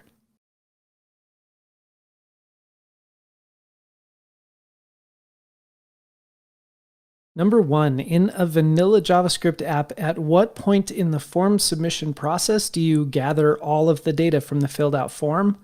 All of that data gathering happens right when the form is submitted. Or I should say right before the form is submitted.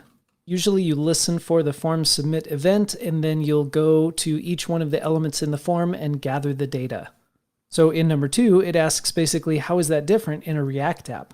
Well, in a React app, we're basically not allowing the form elements to maintain their own internal state, but instead the component that houses the entire form has some React state, and that state is updated on every change of the elements in our form. So for a text form, it's every keystroke that the user types into their keyboard. For a checkbox, it's every time the checkbox changes or the radio buttons change, and so forth.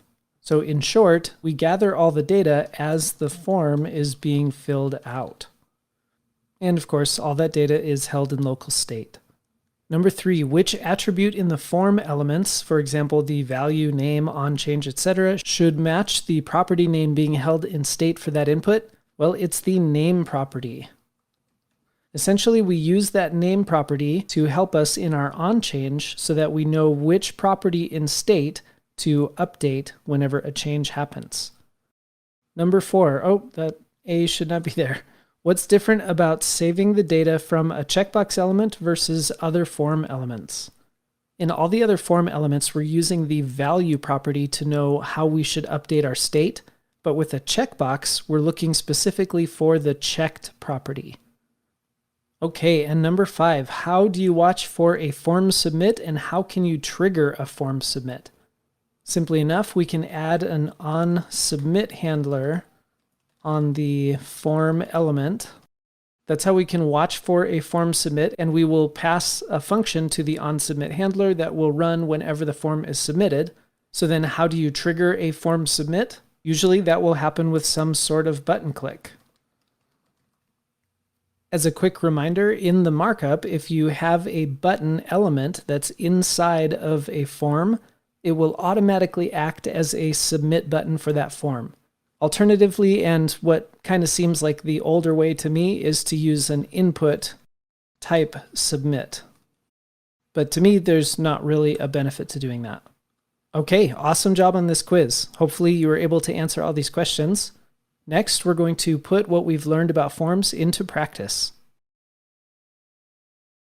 In this challenge, your job is to connect our existing form to some local state and update that state whenever the user interacts with the form.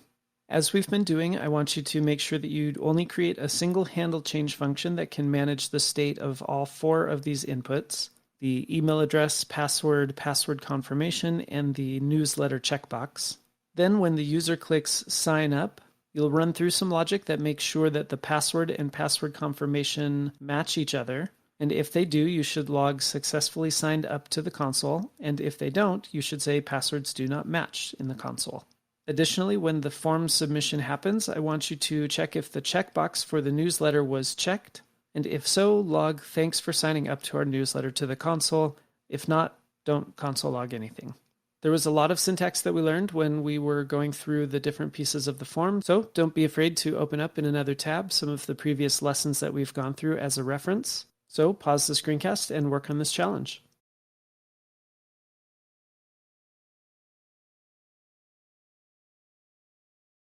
All right, let's do this. I'm going to start with some state.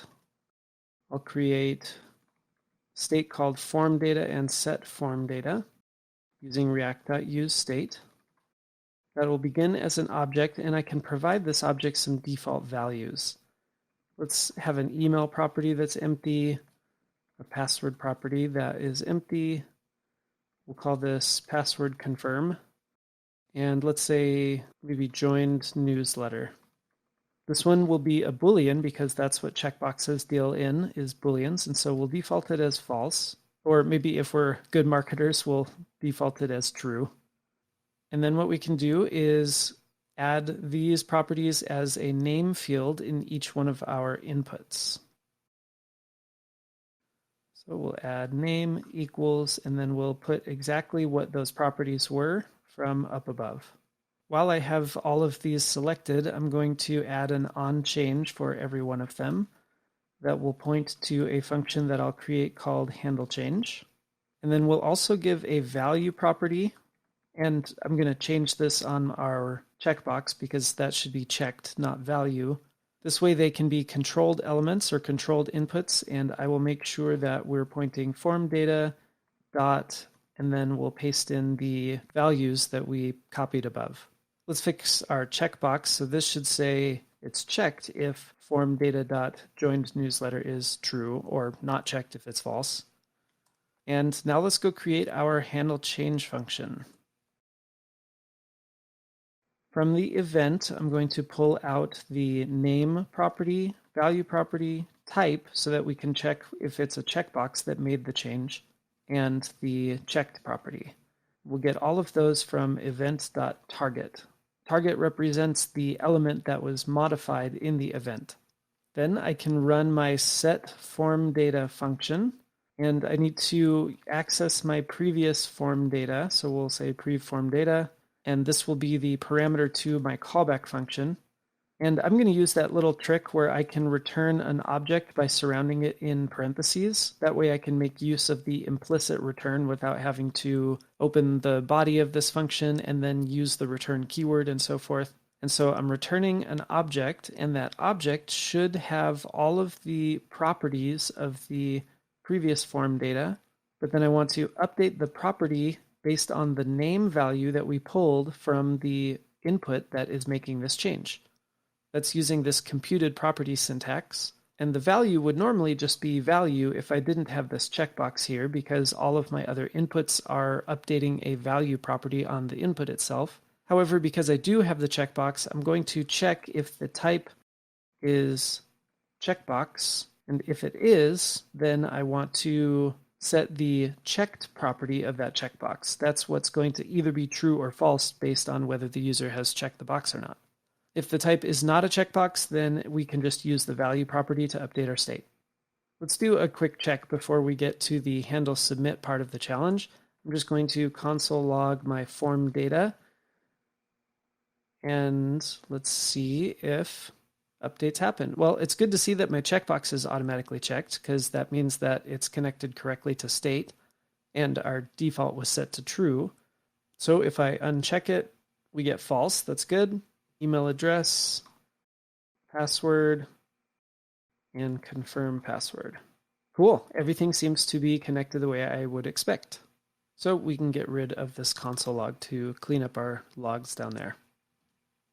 At this point, all that's really left is some vanilla JavaScript logic that we need to write inside of our handle submit. And hopefully when you were doing this challenge, you noticed that I already set up our onSubmit to run the handle submit function.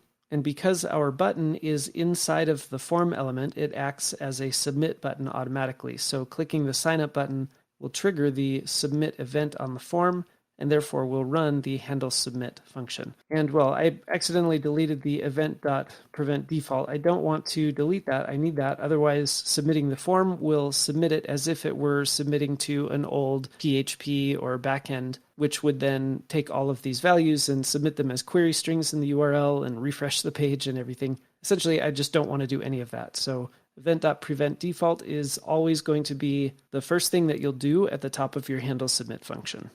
And yeah, like I mentioned, we just have some vanilla JavaScript logic to work through. So if the password and the confirmation match each other, we need to log successfully signed up. So I can just say if formdata.password is the exact same as formdata.passwordconfirm, then console log successfully signed up. And in any other instance, we will console log passwords. Oh, this says to not match. That should say do not match. Passwords do not match. And then separately, we can process the data for the newsletter. And if form data dot, let's see, what was it called? Joined newsletter. If that's a true value, then we will console log Thanks for signing up for our newsletter. Okay, let's give this a test. I'll open my console, put in an email address, password, confirmation that is matching, and we'll have the checkbox checked. I'll hit sign up, successfully signed up, and thanks for signing up for a newsletter. Let's say I change this password to something different. Passwords do not match. And well, you know what? That leads me to something that I didn't mention in the challenge, but probably would make sense to do.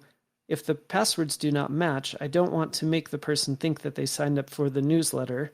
So I think I'll just put a return right here after my passwords do not match so that this if statement never gets run in case they don't match. Let's try this again. We'll hit refresh. And we will make the passwords not match. Hit sign up. And we just get passwords do not match. Okay. Then if we do make them match and we uncheck, we get successfully signed up without the thanks for signing up to our newsletter. Awesome. Obviously, we didn't touch on every aspect of forms that we've learned about, but a form like this is a lot more common for you to develop than something that has every kind of form input under the sun. Awesome work on this little mini section on forms. Believe it or not, we're really rounding the corner, almost at the finish line for this section. We just have a few more things to learn before we can really tie together the remaining aspects of our meme generator project and finally tie a bow on that and call it complete. So when you're ready, let's jump right in. Now that we've learned how to save input data from text fields into state, let's revisit our meme generator and get it to an almost complete state. We created earlier the top text and bottom text fields, but they're not hooked up to anything right now. So your task is to connect the inputs into state so that every keystroke, they update the top text property in state and the bottom text property in state. Now, I've done a little bit of CSS heavy lifting for you, and that's because I really want to focus on the state part of React right now. But in short, I've added a wrapper around our image so that the whole thing is considered the meme. I made that meme a position relative so that I could set the H2s to be position absolute. This meme text is styling it to look kind of like a classic meme text. And the top and bottom classes simply stick it at the top or at the bottom of the container element. And as you can see down here, I've hard-coded the top text and bottom text, but part 2 of your challenge is to replace that hard-coded text with the text that we are saving in state. Pause the screencast and work on this challenge.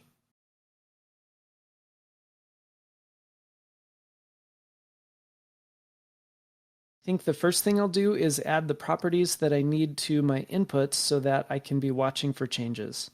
Let's add a name property to each one. Say name equals, and then we'll have, this one is our top text, and this one is our bottom text. Next, we'll add our value properties so that these can be controlled components, and those will be meme dot, and then top text for the top one, and bottom text for the bottom one. And then we're going to need an onChange event handler. We'll call it handle change, and then we'll create that function.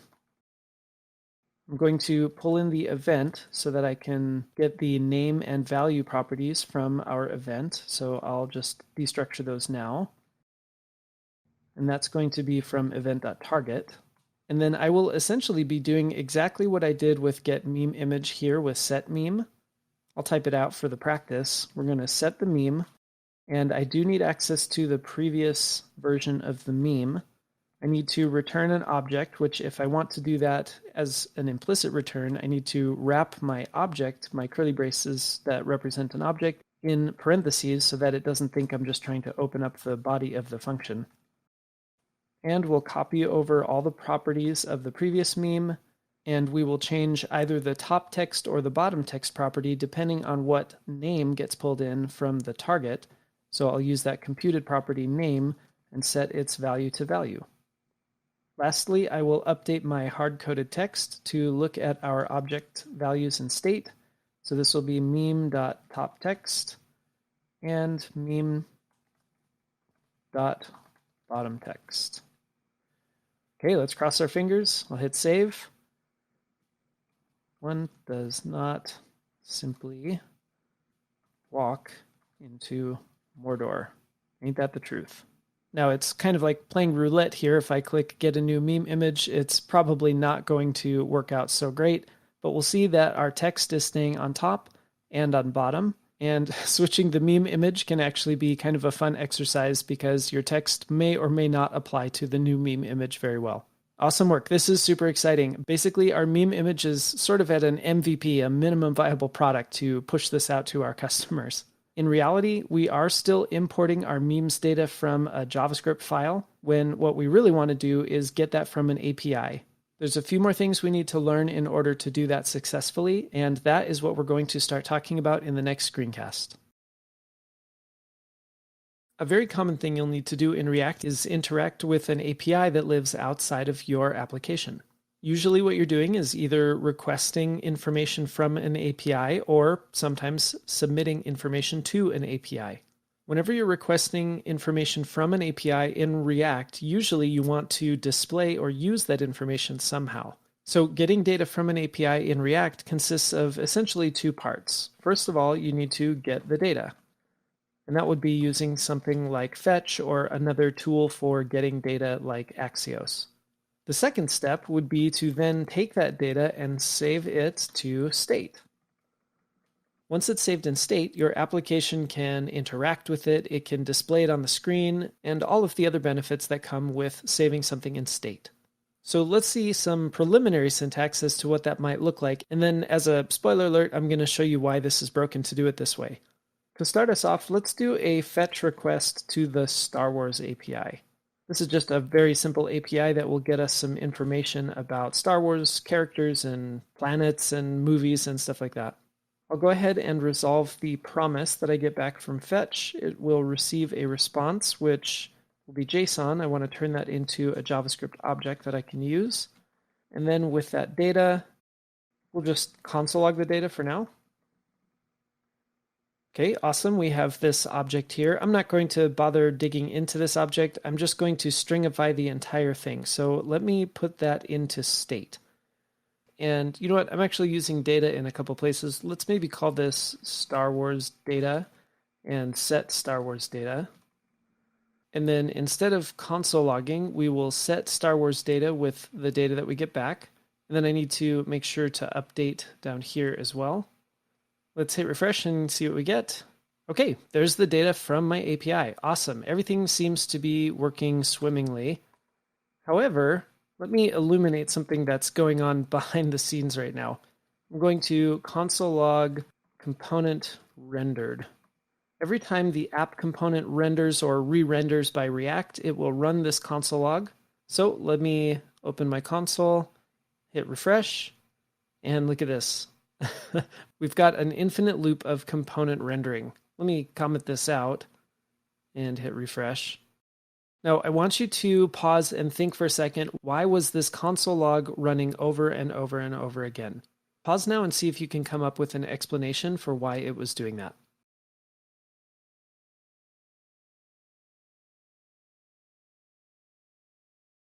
The reason we were stuck in an infinite loop is because this fetch lives on sort of the top level of our component. Because of that, anytime the component renders, it's going to call fetch. And every time it calls fetch, it's going to set the Star Wars data, which is updating our state and therefore causing React to re-render this component. And then it's running fetch again, setting the state, re-rendering the component, calling fetch again, setting the state, re-rendering the component. I think you get the idea. In fact, even though we're not seeing that happening with this console log commented out, it's still being re-rendered in the background. So I'm going to comment this out so that it actually stops re-rendering. And in fact, the only thing we really need to comment out is where it says set Star Wars data.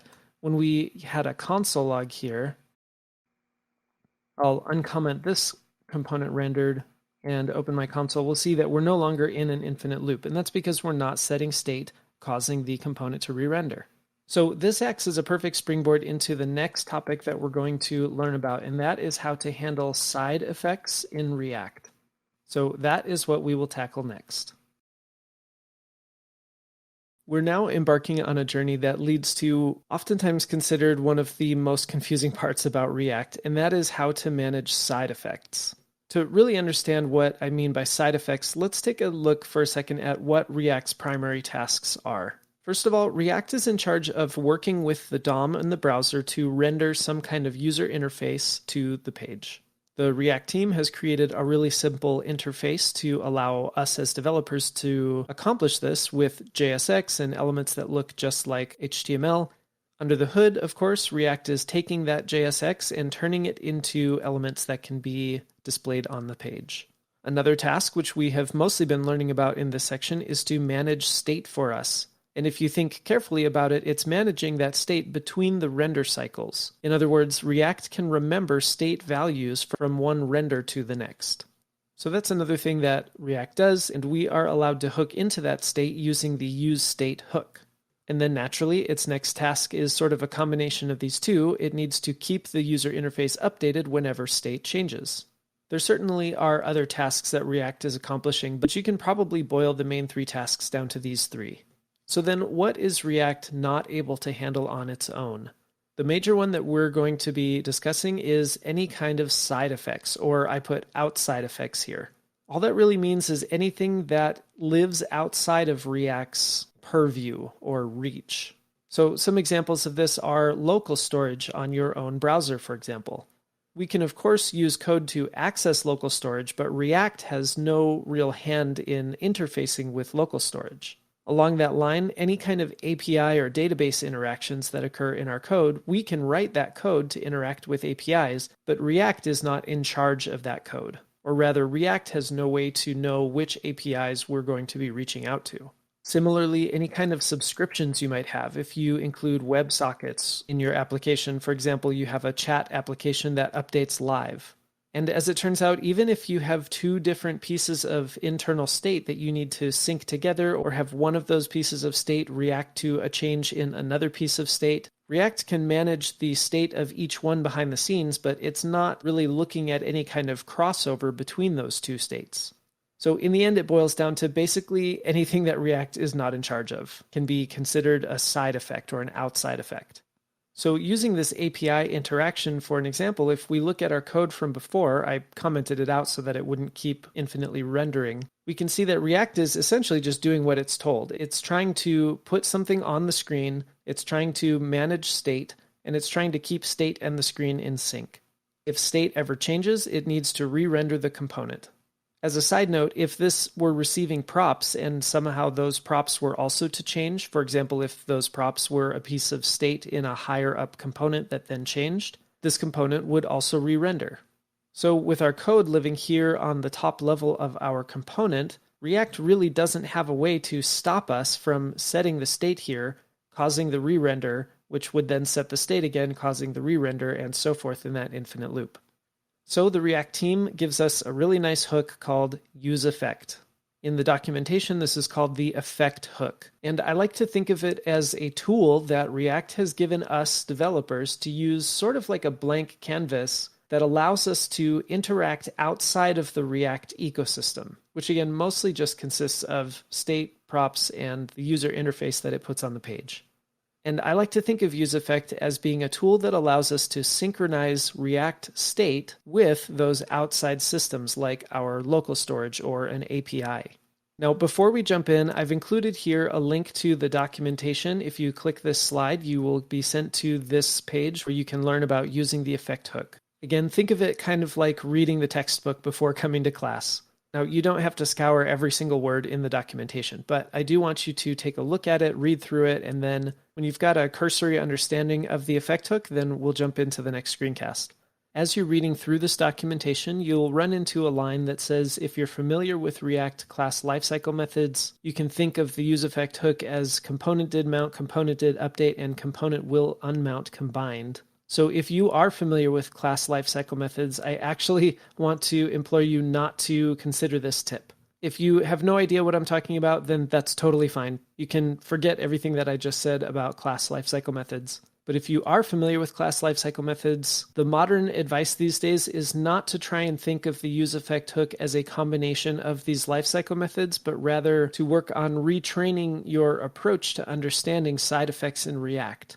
I know that might be strange for me to be contradicting the documentation, but I know that I'm backed up because this is an article by Dan Abramov, who is one of the core contributors to React, and he writes this giant blog post about understanding useEffect and essentially goes in depth into how we should not be thinking of useEffect as a way to hook into lifecycle methods, but rather as a way to deal with side effects in React. If you really want a deep dive, you can click this slide to go to this page. But if you're learning React for the first time, you do not need to go this in depth into useEffect at this time. So once you've had a chance to skim through the React documentation on the effect hook, let's jump in and start learning how to manage side effects in React. Let's begin refactoring our code here to use the useEffect hook. Just as we can access the useState hook on top of the React object, we can do the same with useEffect. So I can create a side effect by using react.useEffect. And useEffect has one required parameter and an optional second parameter. In this screencast, we're just going to learn about that first required parameter, and in the next one, we'll talk about the optional second parameter. The required first parameter for react.useEffect is a function, a callback function. And maybe so that's perfectly clear, I'm going to write this out as a function declaration. Although in practice, you'll almost always see this as an arrow function, and that's what we'll eventually transition to as well. And this function acts as a place for us to be able to put our side effects code. In the little example we have here, this fetch request is considered a side effect, and that's because it's reaching outside of React's ecosystem, but also trying to set some state in the process.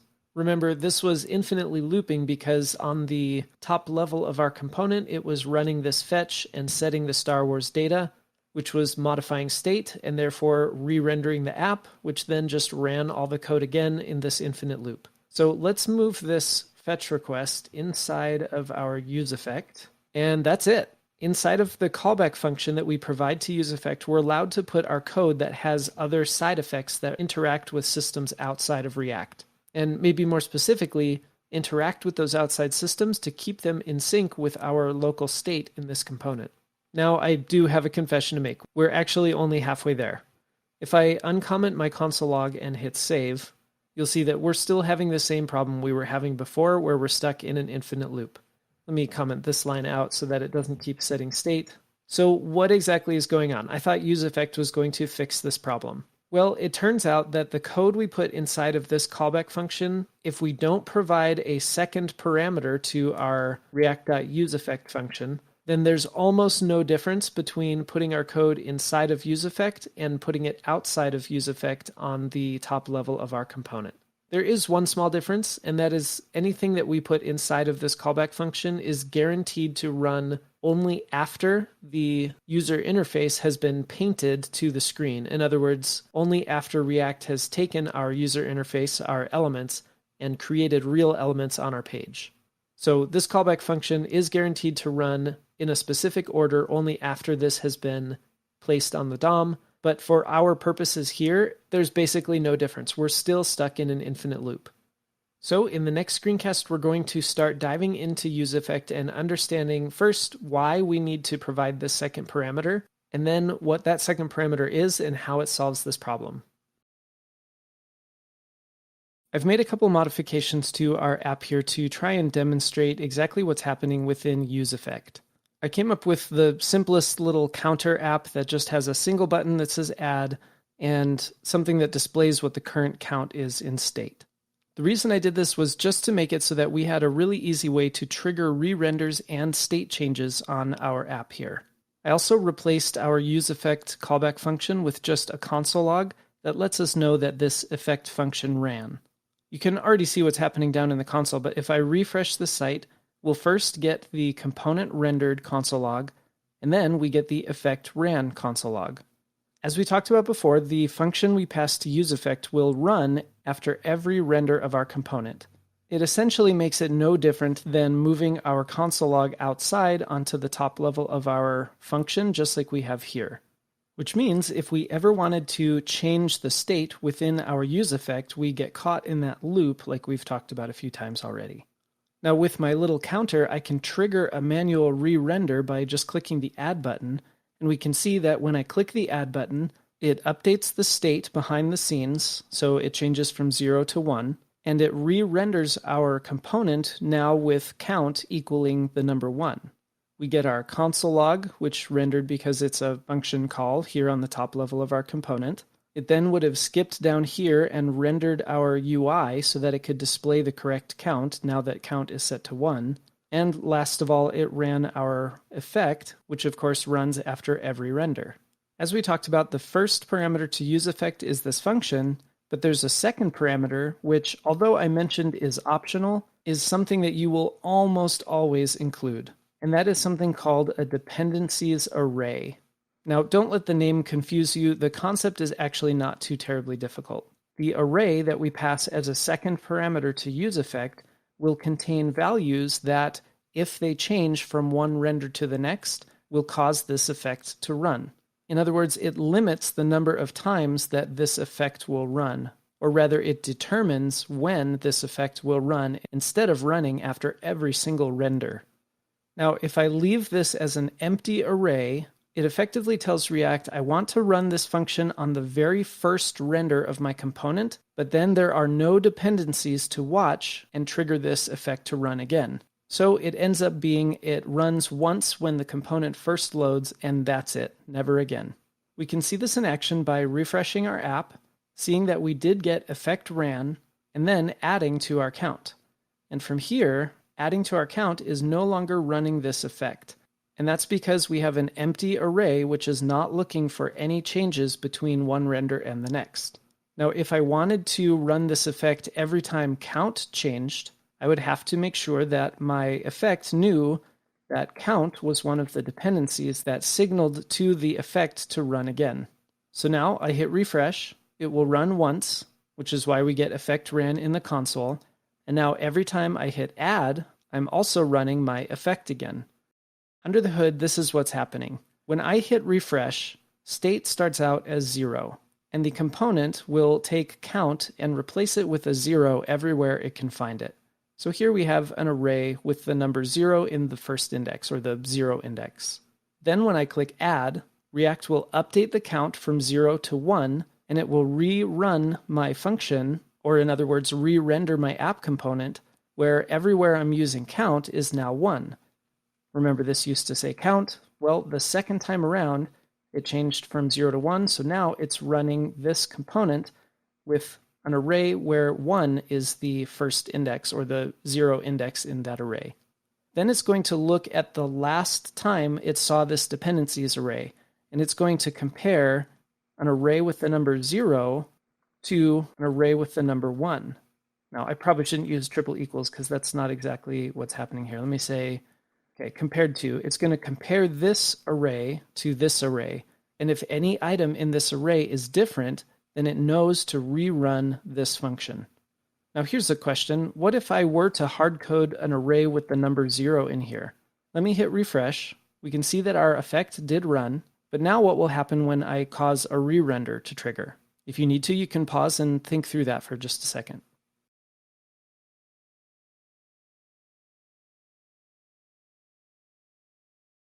Well, I can click add, and we'll see that my effect is not running again. Why do you think that is?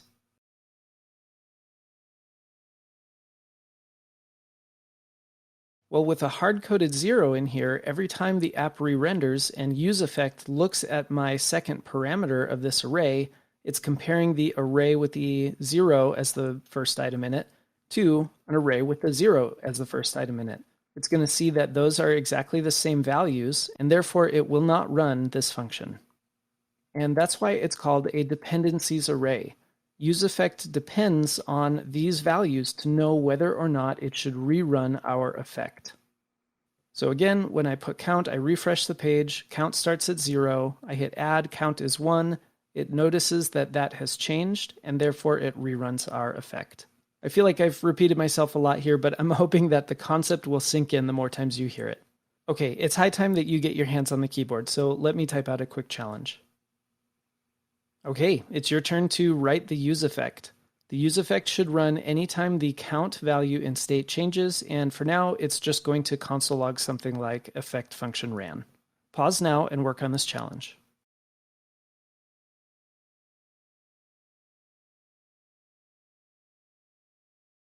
we can start our effect by using react.useEffect. As a side note, just like we could destructure useState from the import statement up here, we can also destructure useEffect if we wanted to and just say useEffect. In fact, I would suppose this might be the more common way that you'll see it. But just like with useState, I'm going to use react.useEffect just so that it's very clear where useEffect is coming from. UseEffect takes a function as its first parameter. Before we had a function declaration like this. However, I am going to use an arrow function because that is how you will most commonly see it. This is just going to console log effect function ran. Now here's something tricky. Without the second parameter, we know that this function will run anytime the app component re-renders. And right now, the only way we're causing re-renders is by clicking the add button. Let me hit save. I can click the add button and we'll see basically the same thing that we had when we had a dependencies array. However, as I mentioned, there's almost never a reason to not include your dependencies array.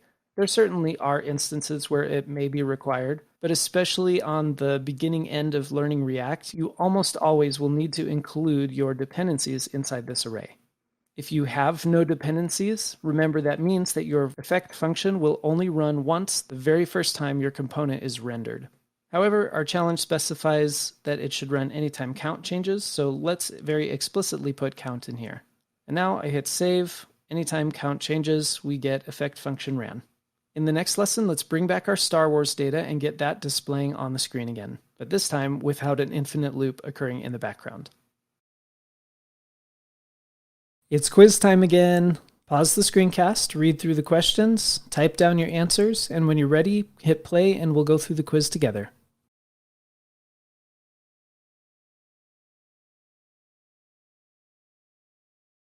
What is a side effect in React and what are some examples? Put very basically, a side effect is essentially any code you want to run that React is not in charge of handling. A majority of the time you can think of that as your code that will have some kind of effect on an outside system. So some examples of that might be local storage, anytime you interact with an API, something like WebSocket subscriptions. However, another example of side effects is whenever you have two pieces of state, two states that you want to keep in sync with each other. So those are the examples maybe to answer the first part of the question. A side effect is any code that affects an outside system. The two states keeping in sync maybe doesn't fit perfectly in with that, but hopefully our examples clarify that a bit. So then what is not a side effect in React? Basically anything that React is in charge of. So some examples of that is maintaining state between one render to the next and keeping the UI basically in sync or displaying correctly with the data, whatever that data might be, whether it's state or props. There's certainly other things that React is doing, but it mostly boils down to these two or three things I think we have in the slides about what its primary tasks are. So yeah, to take our elements and render them to the DOM as well. So we'll say render DOM elements. Okay, number 3, when does React run your useEffect function and when does it not run the effect function? Well, it will always run your effect as soon as the component loads. So that's on the first render of your component. And then by default, assuming we don't pass any dependencies to our dependencies array, like we ask about in question number 4, it will run our effect on every re-render of the component. So that's assuming no dependencies array. And when does it not run the effect function? Well, it will only not run the effect function if there is a dependencies array available, in which case it will not run the effect when the dependencies in the array stay the same between renders. And maybe I should say when the values of the dependencies in the array stay the same between renders. Okay, that leads us in perfectly to number 4. How would you explain the dependencies array? Well, syntactically, it's the second parameter to the useEffect function. And its purpose is to allow React a way to determine whether it should rerun the effect or not. It ends up being an array of values that when React is in charge of re-rendering a component, it will compare the values in the original array with the values in the new array that the effect is running when the component re-renders. And if any of those values is not the same, it will rerun our effect function. So on a high level, it's simply a way for React to know whether it should rerun the effect function. Okay, awesome job on this quiz. We're really rounding the final corner on this section. We just have a few more things to cover. So when you're ready, let's jump right in. I want to work through together getting our little app back to a state where it can pull the Star Wars data without some kind of infinite loop happening in the background. So I have a small series of quiz questions I'm going to ask. First of all, what will happen when I uncomment this code and hit save? How is my app going to act with my useEffect function set up exactly this way? Make sure to look very carefully through the code here. Don't refresh the app or anything like that. Just use what you have learned so far about useEffect and the dependencies array to figure out exactly what a useEffect that looks like this means.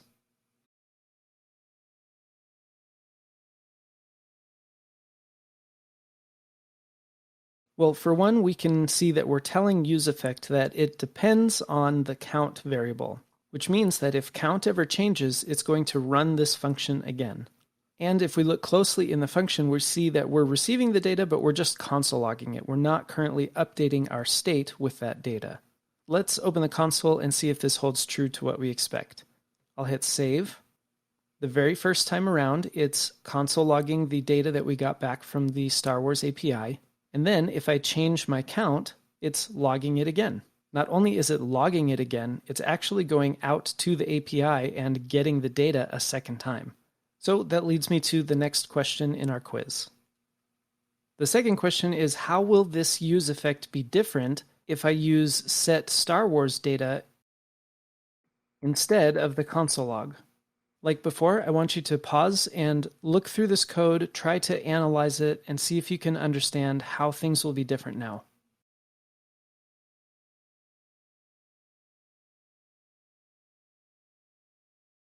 The main difference, of course, is that we are actually going to be updating our state when we receive that data back. Updating that state is going to trigger a re-render of our entire component.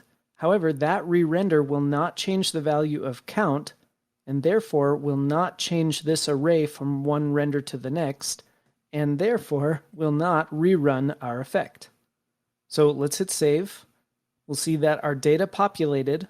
It all happened kind of quickly, but really what happened in the background is our component rendered the first time, which ran our useEffect. If I haven't said it explicitly, useEffect will always run on the first render. That triggered the fetch request to go get our Star Wars data, which eventually set the Star Wars data.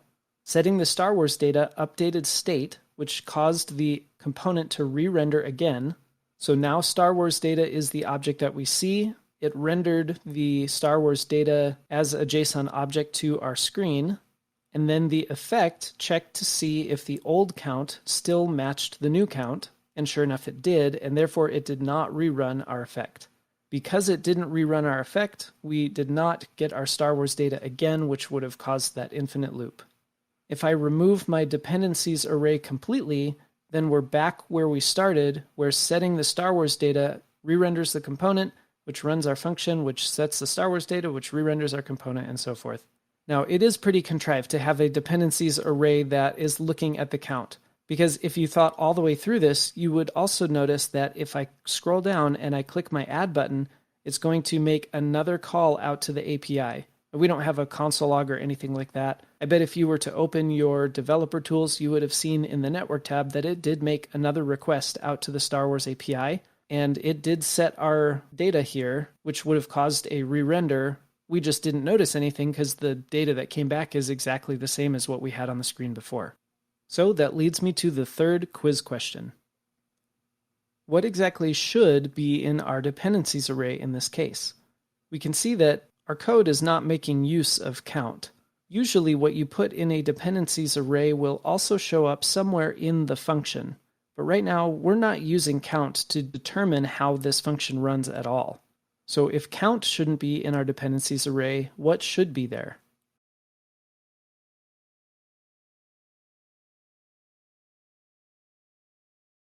Some of you might have thought that it should be Star Wars data. But if we think through what we've learned about the dependencies array, we'll know that if I put Star Wars data in here and set Star Wars data inside the body of that function, I'm going to get an infinite loop again. Because when I set Star Wars data, it's going to change Star Wars data and it's going to re-render the app, which will then run our effect and we'll end up in that same loop. Assuming I only want this API request to happen when the app first loads, if I leave this empty because there are no dependencies for this to run, then I can successfully set up my effect so that it will just run the API request on the very first render of our component. Now we can see if I hit save, it updates our data. And actually, you know what? Let me put a console log here. I'll say effect ran. I'll hit save again. We get our data. We get the log for effect ran. But now even updating my count is not running our effect again. I know this has probably been a lot to take in, but I'm glad you've stuck with me so far. I really hope you thought through those quiz questions as I gave them to you. If not, you always have a chance to go back and re-answer those quiz questions.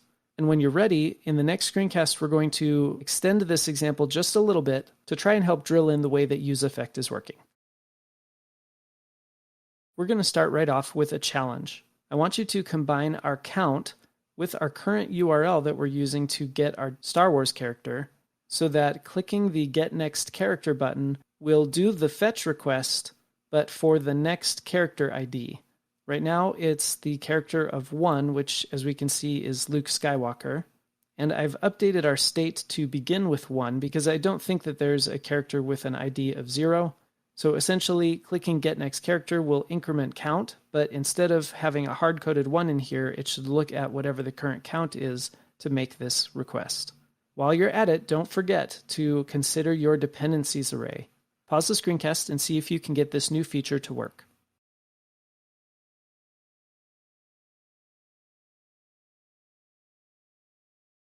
There should only be 2 small changes that we need to make.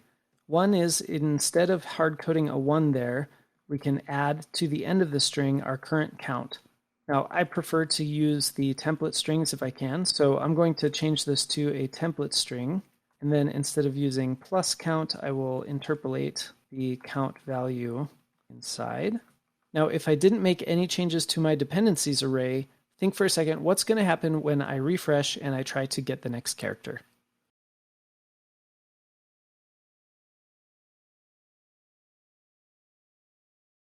When I refresh, my component is going to run, and it will run this effect because it will always run this effect on the first render. Count will be set to 1, and so it will make a fetch request to the Star Wars API where the endpoint is people/1. However, because I have nothing in my dependencies array, nothing is going to trigger this function again. Let me put count back in here, and I need to make sure that I will rerun this effect anytime count changes. So now I'll hit save. After the first render, it went to the API and got the character with the ID of 1. We can even see here it says the count is 1. Then I'll click Get Next Character. The count is 2. And after a little bit, we get our next character, the one with the ID of 2, which is C3PO. So when I click Get Next Character, it updates count.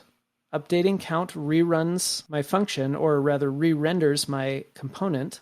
The effect then looks at the old array, which was an array with one item with the number of 2 in it, and then it looks at the new array, which is an array with the number of 3 in it, and notices that something has changed, which is then a trigger to run my function again with the new number of 3 as count. We have a couple more things to learn about useEffect before we can check that one off our list. But before we do that, it's time that we go back to our meme generator and we use our new knowledge to apply what we've learned about making an API request and saving that data to state. So that's what we'll do next. All right, we've made it to the very last challenge of the meme generator, and then we'll have completed the project. If you remember, up until now, we've been importing our memes data from a file that I created, and this data just came literally copy and pasted from an API request to the ImageFlip API.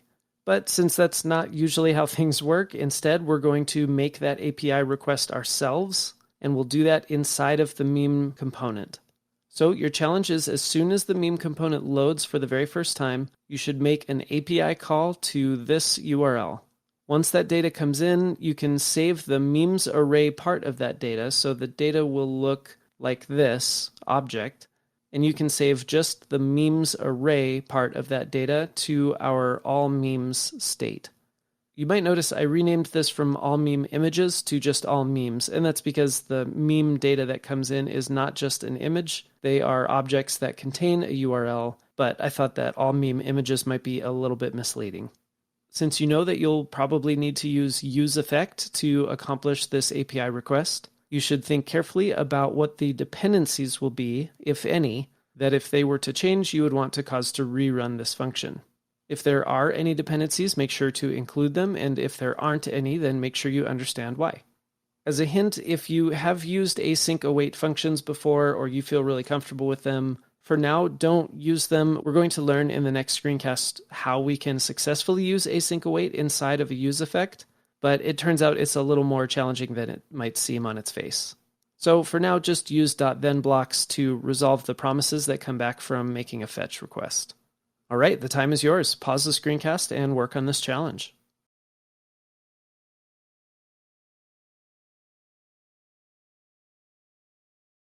All right, maybe right here below our state, I will make a call to react.useEffect. The first parameter is a function. I'll use an arrow function since that's the more common way you'll see it. And let me actually think about the dependencies first. Now, I want this API request to happen as soon as the component loads. And if you remember, what we're doing is saving all of those memes in our state, and then we're accessing a random one of those memes to determine what image should get showed in here. However, there's nothing that is changing in state that will actually require me to make another API request. And so since I have no dependencies for this effect, I'm just going to leave an empty array. Then inside of our effect, we will make a fetch request to this URL.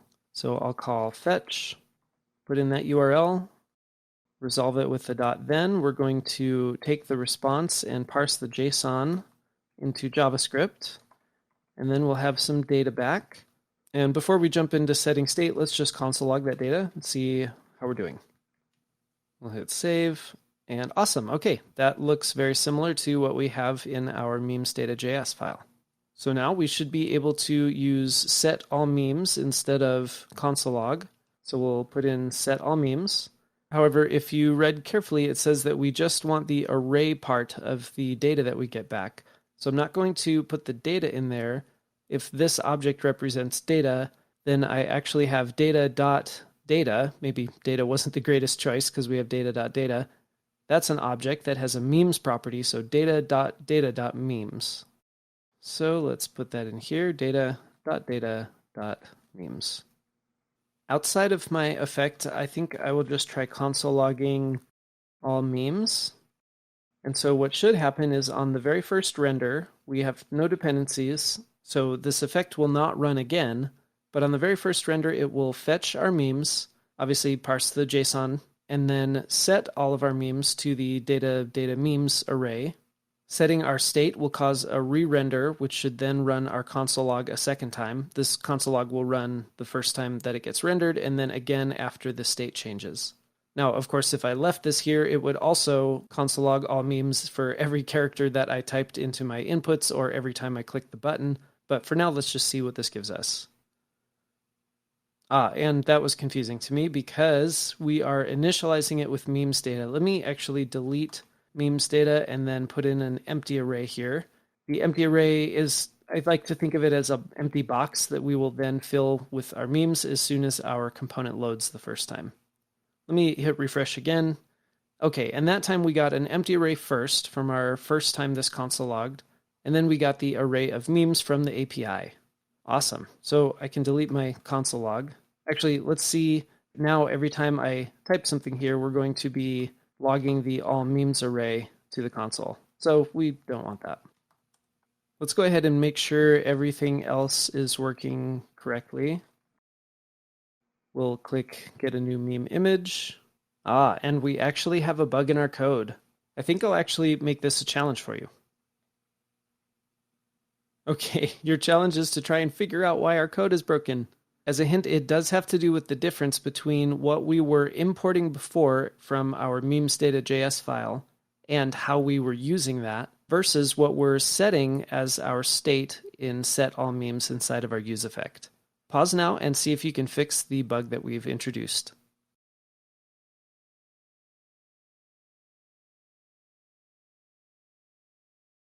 As we saw before, when we were importing the memes data, we were receiving this object. So we had this object, which we called memesdata.data.memes. However, in state, when we were setting state, we were initializing it with the entire object, not just the memes array. So we kind of switched things up when we were setting the array in state instead of the whole object. However, down in our get meme image, we were accessing the memes array by using allmemes.data.memes. But now all memes is an array, it's not an object with a data property. So I think I can actually just get rid of this line completely and replace memes array with all memes. And I won't need this line anymore. So now I'm accessing allmemes.length and I'm indexing into all memes at our random number to receive the random meme image. So let's try again. We'll hit save. One does not simply walk into Mordor. Get a new meme image. Very nice.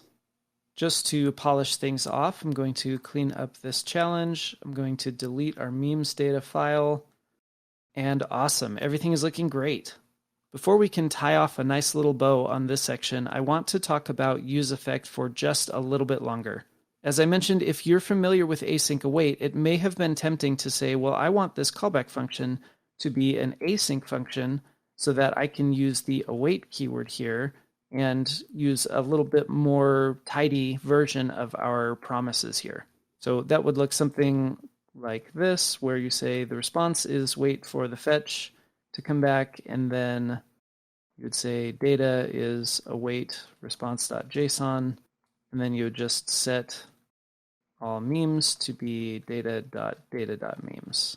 If you're familiar with async await, obviously we can see this is tidier and this would be really nice to use. However, you'll never want to make this function an async function. And to really understand why, we need to talk about one more thing that we can do with this function inside of our use effect. So before we move on, let me undo that.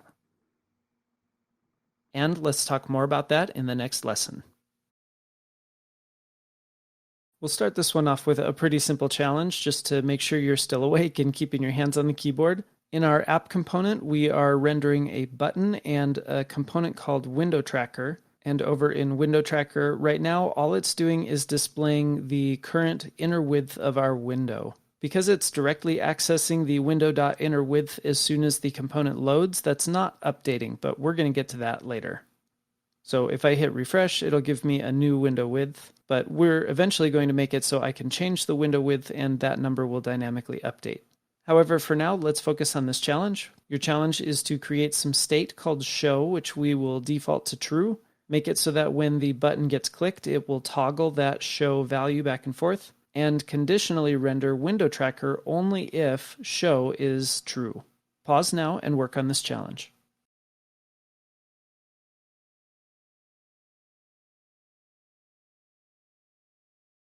Okay, let's create some state. Const show set show equals react.use state with the default of true.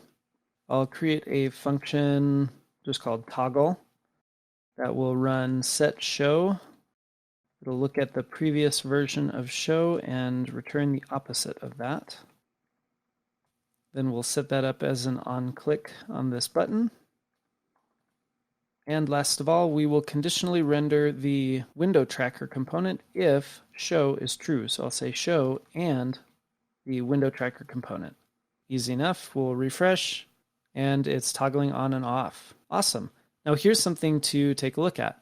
If I widen my window a little bit and then toggle this off and back on, you'll see that our window width changed. And that's because when this component window tracker gets toggled off, it essentially is what's called unmounted. It's completely removed from the DOM. When I click it back on, it's remounted, and therefore it will rerun this window.innerWidth, which gives me the updated version of window width. The truth is, though, we can do better than this. What we can do is add an event listener to our window that listens for the resize event, and then whenever the window is resized, we can set some local state to our window tracker so that we can display the correct window width at any given width without having to toggle it on and off or refresh our page completely.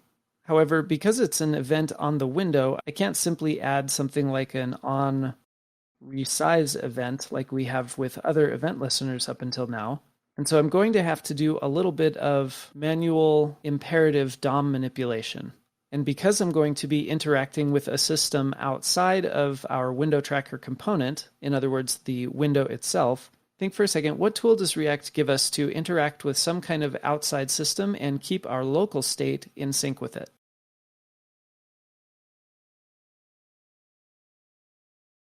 That's right, it's useEffect. So I'm going to set up an effect. We'll say react.useEffect.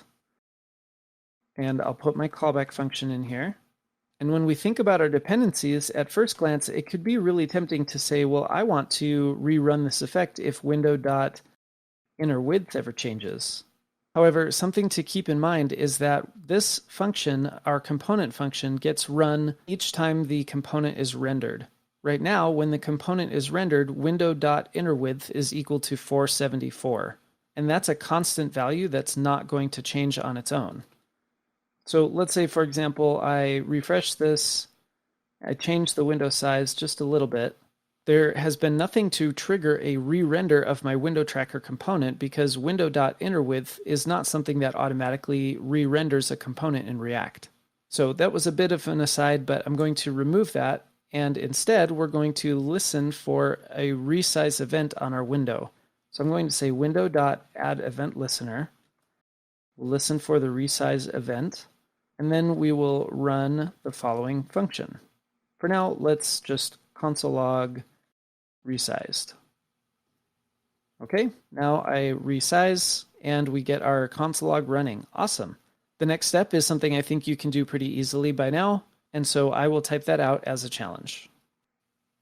Your challenge is to create some state. We'll call it window width, which you can default to the current window.innerWidth whenever the component is rendered.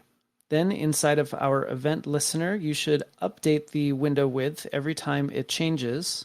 And you should change our h1 to not display the window.innerWidth that it calculated the first time the component rendered, but instead to point to our new window width state variable. Pause now and work on this challenge.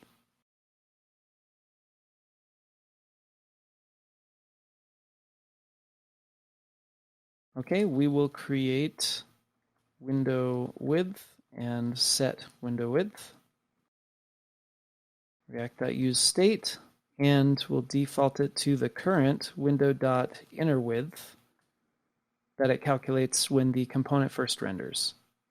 Then inside of our callback function, instead of console logging resized, we will set the window width to be the window.innerWidth at the time that this function runs. And last of all, we will look at the window width instead of window.innerWidth. So now when I make changes here, okay, our window width is updating dynamically. Awesome. Well, now let's take a look at a little bug that we have. I'll clean up this challenge first. Remember, our window tracker component is only mounting when its parent is allowing it to render with this show variable. When it rendered the window tracker, it immediately launched or created an event listener anytime the resize event happens. That event listener is registered with the DOM itself. So even if I toggle off my component and then try to resize the window, we see that we get this warning.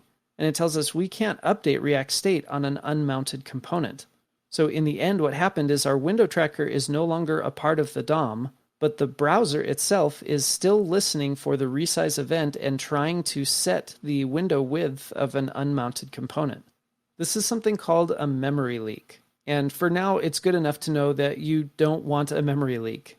Now, due to the challenges that you just completed, this screencast is getting a bit long. So in the next lesson, let's address this issue of the memory leak and see what we can do to fix it.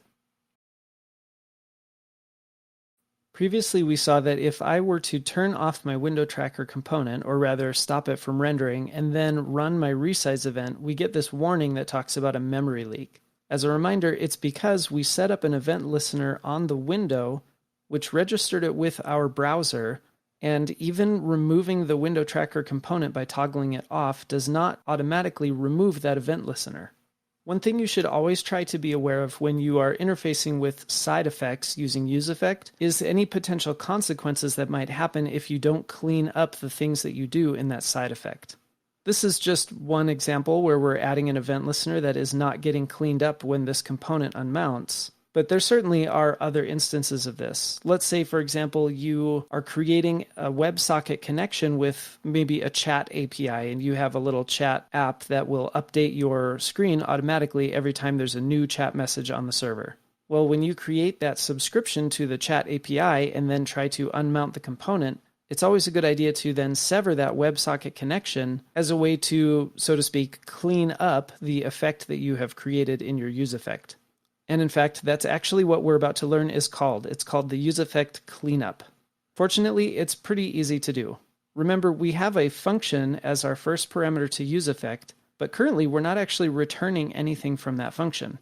Well, as it turns out, what we can return from useEffect can be a function, and you can think of this as a cleanup function. In fact, to make that more obvious, let me put this as a function declaration. So when React runs our useEffect function here, it will receive in return another function that it can use to then clean up any side effects that you might have created. In reality, it has no idea what the side effects are that we created, so what we put in the body of our cleanup function should be something that, well, we write to clean up our own side effects. In the case of adding an event listener, there's a sister method called removeEventListener. Now, with removeEventListener, we need to pass the exact same function that we provided when we added it. And so I actually need to move this outside of the event listener and set it up. Let's call this watch width. Then I can pass in the name of watch width when I'm adding my event listener, but this allows me to then say window.removeEventListener, the resize event, and the event listener function I want you to remove is this watch width function. Okay, let's see that this is working first. I'll put a console log that says setting up inside of my watch width event listener, and then inside of my cleanup function, I'll console log cleaning up. I'll hit save. Let's resize the window. Look at our console. Okay, it's running setting up every time the watch width function runs. Maybe setting up isn't the right way to phrase that since we're actually running this every time the resize event happens, but that's okay for now. So we get a bunch of setting ups, and now let me toggle off the window tracker. Actually, let me refresh and then do one little resize, and then I'll toggle the window tracker, and we see that we get the cleaning up function that ran. And now if I resize my browser, I don't get that memory leak warning like I had before. So let's take a step back and walk through this logically to understand exactly what's going on here, because this can be a confusing topic. Our app component is deciding when the window tracker component should be rendered. As soon as we toggle that on and it renders it to the screen, it sets the window width state. It determines what that should be based on the current window width at the instant that this component gets rendered. Remember, useEffect will only run after the DOM has been painted, or in other words, once the H1 has been rendered to the screen. So after creating the state, it will render our H1, and then it will register our useEffect. This useEffect has no dependencies because there's nothing inside of here that's going to make me re-register a new event listener. And so it registers this event listener on the resize event of the window. And then anytime I resize, it's reacting to the event listener that I set up. And then when I toggle off the window tracker, React recognizes that this component has reached the end of its life cycle and it's about to be removed from the DOM. And so it takes the function that it received from us when it first set up our useEffect, and it just runs it. In fact, it runs it kind of blindly. It doesn't know what that function contains, but we as the developers are expected to successfully clean up after our side effects. And so we remove that event listener, and it is gone. So one last recap.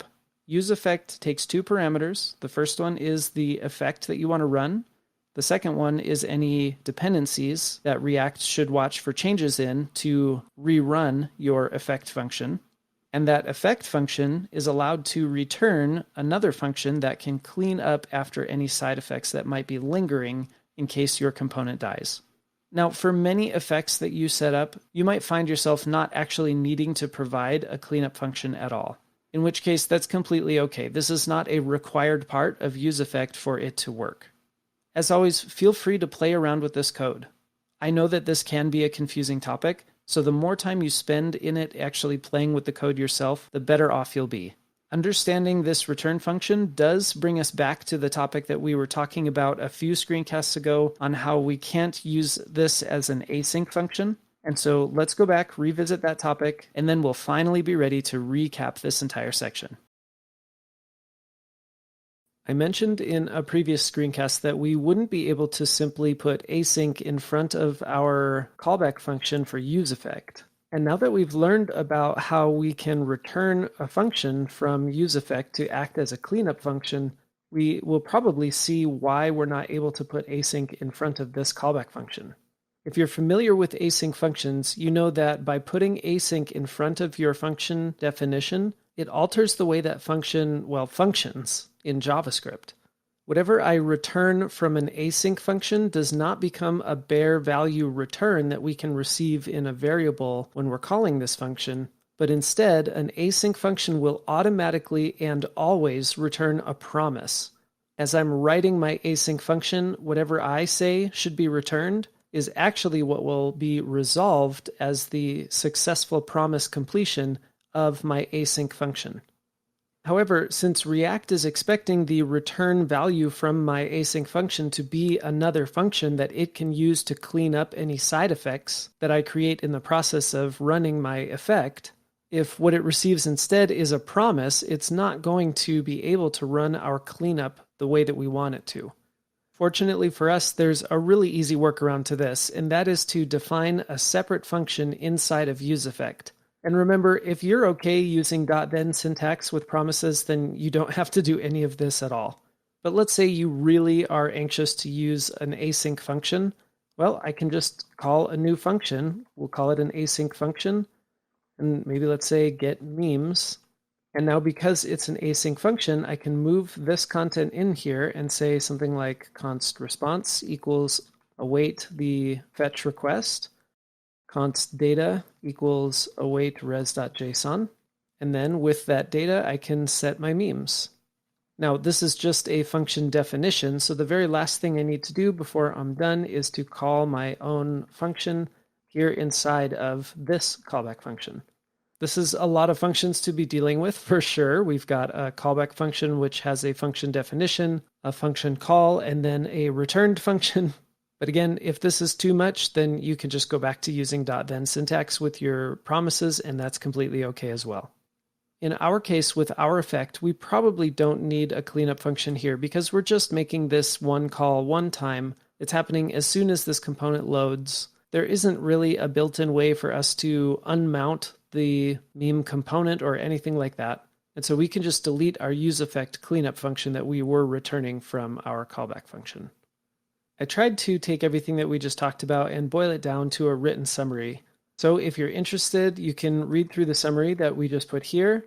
And now we'll take the opportunity to take a look back at all the new things that we learned about React in this section. And we've covered a lot of ground. So when you're ready, let's take a look at all the cool new things that you are now able to do as a React developer. Holy cow, I can't believe we are finally here at the end of section 3. We have covered an insane amount of topics, and you have built your first interactive React app. I mean, even try to think back to section 2 and what we knew then versus what we know now. It's crazy. Before we wrap up this section, let's do a quick recap of everything that we've learned. One of the key components of an interactive web app is the ability to listen for events. So we learned how to add event listeners in our React app. And that was a crucial springboard for us to learn state. Then, even though we had seen a sneak peek of conditional rendering beforehand, we officially learned conditional rendering and saw a few different ways that we can implement it in our code. Then we kind of waded through one of the heavier topics of forms in React. For better or worse, you'll end up using forms pretty regularly in React. And on a side note, I hope you mostly just have to do input boxes instead of worrying about all those other kinds of types. But it's important that we learn them so that we can apply them when we need. And then we dove deep into understanding side effects and how we can handle side effects in our React code. These topics, combined with everything that we learned in the previous 2 sections, make up a really robust introduction to the React library. And of course, there's a ton more that you can still learn about React, but these foundational pieces give you the tools that you need to build your own basic web apps. Especially considering the depth of the topics that we learned in this section, you should definitely go over to the Today I Did channel in the Scrimba community Discord server and post a celebratory message saying that you finally finished section 3 of the Introduction to React course. In fact, if you click this screenshot, it'll take you right there. And the end of this section essentially marks the completion of the topics that we'll be learning in this course. However, if you know me at all, you know that I'm not going to let you go before I get you to practice this a lot of times. So the next section is completely dedicated to practicing everything that we've learned. And along the way, there's a couple new things that I'll introduce here and there. I'm really excited to jump into the next practice section, and I think you should be too. We're going to be working on some really cool projects. Before that, though, you should bask in the glory of having completed this section. So once you're all done basking, I will see you in the next section. If you're jumping into this section because you have completed all of the other sections, all the exercises or challenges, and all the projects that I have thrown your way, then congratulations, you have done a lot of work to really learn and hopefully deeply understand React. Naturally, there's a million more things you could learn about React. It's a framework you can dive really deep into and get very complex with. But at this point, you really have all of the fundamental tools you need to build highly interactive web applications on your own. So at this point, this section is dedicated completely to, you guessed it, practice. I know I've said it a million times before. I hope you're not terribly sick of me saying it, but you will not get good at anything unless you practice it over and over. We know this intuitively when it comes to something like learning a new instrument or learning a new language, and it's absolutely no different when it comes to web development. So for the remainder of this section, we will be working on 3 projects, and I want to take a second and give you a preview into what those projects are. Now, this will be a little bit different than what we've done in the past. So far, we've mostly been creating something completely from scratch. However, the first 2 projects I'm going to have you work on, you'll actually be jumping into an existing code base. And we're going to ramp up to this a little bit. The first task you'll have is to revisit our React Facts site from the very first section in this course, but now to apply the knowledge you have about state in React to implement a light mode and dark mode toggle, which will allow the user to toggle between those 2 color schemes. This one will end up being more of a warm-up project because it will only be 1 screencast long. Then you're going to jump into a new project, which is sort of a markdown version of an Apple Notes clone. Some of the basic code for this will already be written for you, but some of it will be broken, and along the way, you'll also be learning something new as you implement a new feature that interfaces with local storage so you can save these notes in a little bit more permanent way. Then for the third project, we'll go back to our roots. We'll be creating it completely from scratch, and that is this dice game called Tensies. Every single step along the way with these projects is going to be a challenge for you to complete, so you will get your hands on the keyboard and you'll get lots of awesome practice to help you really solidify the things that we've been learning about React. So what are we waiting for? Let's jump right in. We're going to start off with a sort of warm-up challenge here. Usually when you join a team as a web developer, you probably aren't going to be creating your projects completely from scratch, but instead will sort of be tossed into a new code base that you then have to spend some time becoming familiar with before you can do any kind of work on it. Now the code base here, fortunately, is something that you have worked on in the past, and that's the React Facts site that we worked on in the first section. But I'd like you to imagine that when you finished the first version of this code, you handed it off to a team, and in the meantime, they've been working on implementing this light mode and dark mode toggle, but are needing some help for you to add the functionality to it. So a major part of this challenge is to spend a really good amount of time looking through the existing code because it has changed since you last looked at it, and make sure that you spend some time understanding how everything is working. In my little advice section here, you see it says to first start with index.js, work your way to app.js, go to main.js and navbar.js, and then to follow the CSS class names in the style.css so that you can understand how things are working. While you're at it, make sure that you're looking closely at the conditional class names in the JSX to help you decide what props need to be passed down to the components that need them. You should also think carefully about which components will need state. This is going to help you decide where you're going to write the code that initializes the state and how to then pass it down to the components that need to access it. In the slide down here, I included a couple screenshots that have both the light mode and the dark mode. You can click on either one of these to go to the Figma file that has the specific colors and other design aspects. However, in reality, the design has already been implemented. You shouldn't need to do too much in changing the design because it all is existing in the CSS. On this next slide, I also have a little animated GIF that shows you exactly what should be happening. Of course, you click the light and dark mode up top, and that will change every aspect of the site to its light mode or dark mode color scheme. Again, jumping into an existing code base like this is going to be a really common task as a developer. So when you're working on part one of my advice here, spend a real significant amount of time doing this. I imagine it will realistically take you at the very least about 5 minutes, but even upwards of 20 or 30 minutes before you maybe get a good grasp on the code that we have here. Okay, the time is yours. Pause the screencast and work on adding this light and dark mode feature.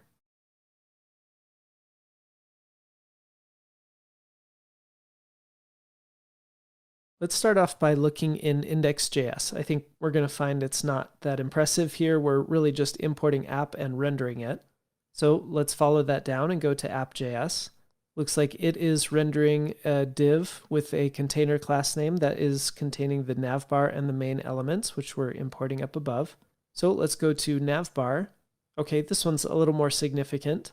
Like I mentioned, looking at the conditional class names is going to give us some good hints as to what we need to do. Here we can see that navbar is expecting props, and specifically one of the props called dark mode. I'm assuming this is a Boolean because of the way it's positioned in this ternary here. It says if props.darkMode is true, then apply the class name of dark, otherwise don't apply a class name at all.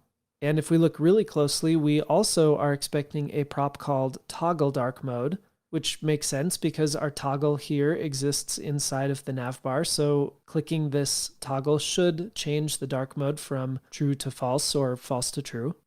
The other thing app.js was rendering is this main, so let's go look at the main.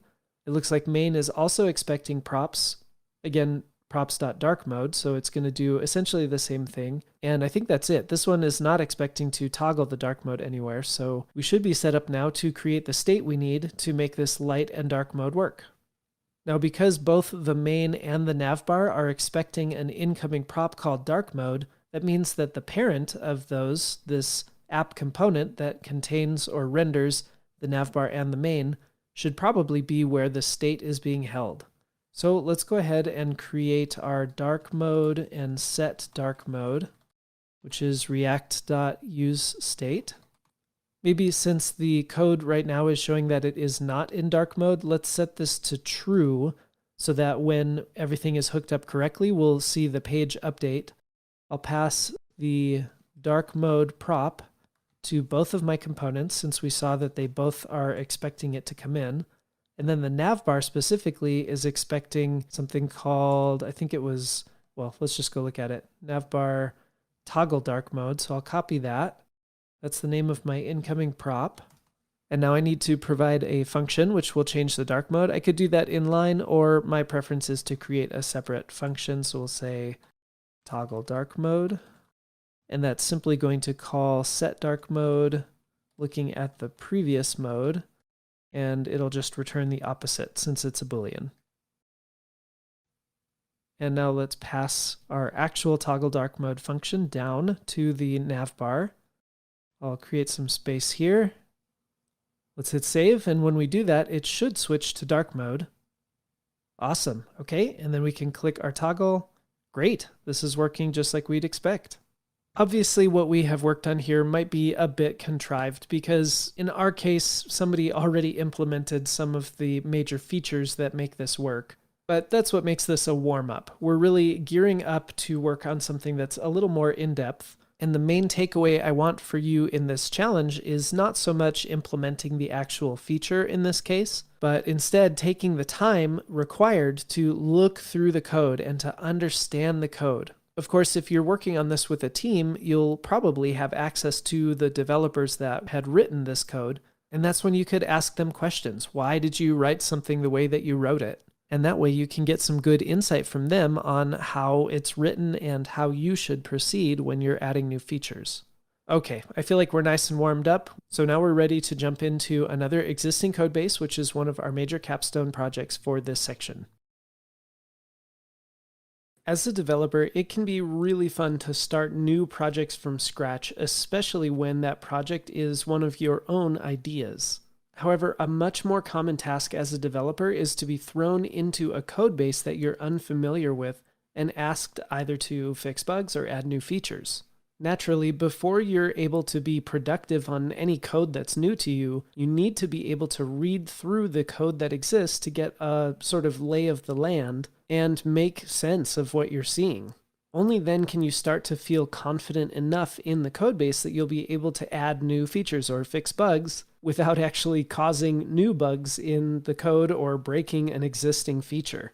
Now, in reality, this is where something like automated testing comes in really handy. But unfortunately, you won't always have the luxury of working on a code base that has robust testing already set up for you.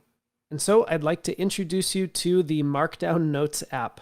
I guess I didn't get very creative with the title. This app already has some bones set up for you. You can see that there's a list of notes that will be on the left. You can create new notes like I just did with this plus button. And on the right, there's a Markdown editor where you can toggle between preview and write. Now, this editor is not something that I wrote. This is built by another team that made a package called React-MDE Markdown Editor, and we've simply implemented that package into our code here. So on each one of these notes, I can type new things into the note. I can switch back and forth between preview and write mode. Everything here is Markdown, so when I bold something, it will surround it with the double asterisks.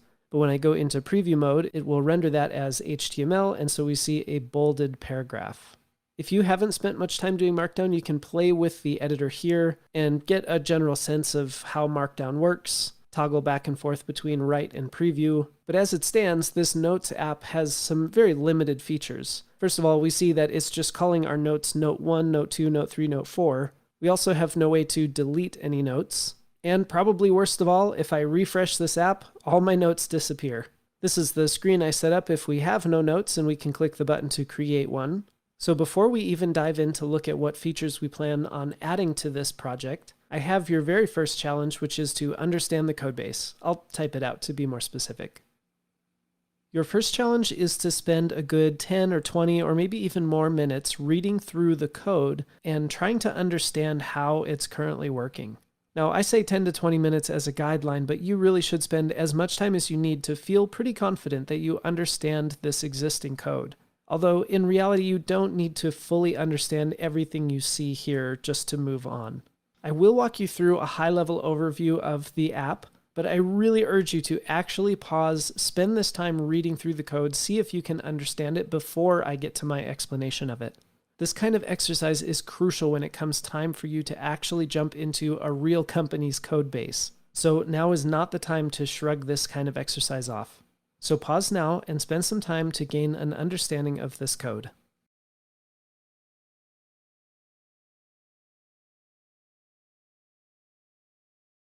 I think it never hurts to just start right at index.js, although we can see here that, well, we're really not doing anything. We're just rendering the app component. But it's good to know that we're not missing out on something important here. Then I'll go to app.js, and we can see this is where the bulk of our logic is happening.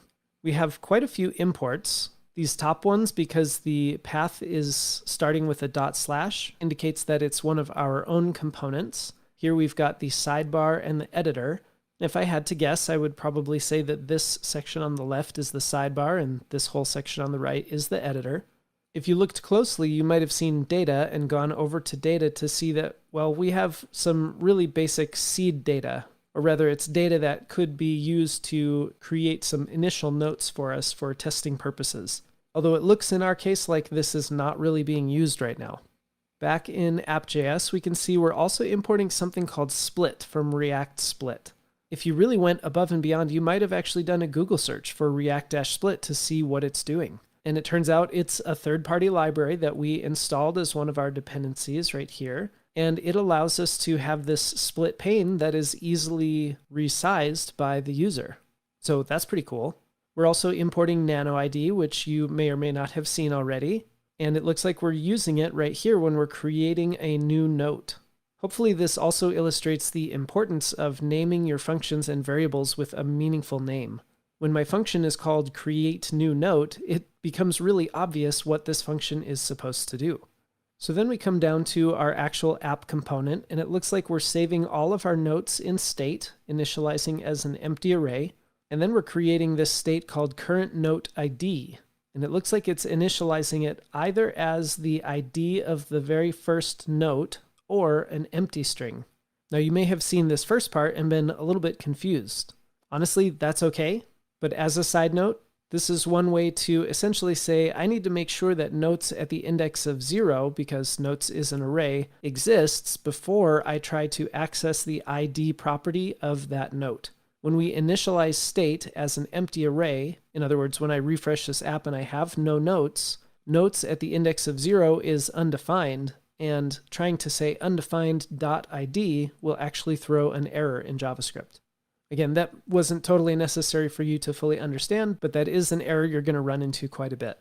In more updated versions of JavaScript, there are different ways around this, but that's outside the scope of this course right now. Next, we've got this createNewNote function, which is relatively self-explanatory. Based on this setNotes call, it looks like it adds the new note to the beginning of the list, and then it looks like it sets the current note ID based on this note's ID. At this point, I might not totally understand what the purpose of setCurrentNoteID is, but that's okay. This update note looks like it is a way for us to save in state any changes to our notes that we create, which allows me to actually type something here and have that be saved, at least locally in state for now. Find current note. Well, this isn't setting state or anything, so that doesn't seem immediately obvious what it's doing. But if we look a little further down, we can see that it might be a helper function that is helping us determine what the current note is. And we're doing it both in the sidebar component and the editor component to pass the current note down as props to that component.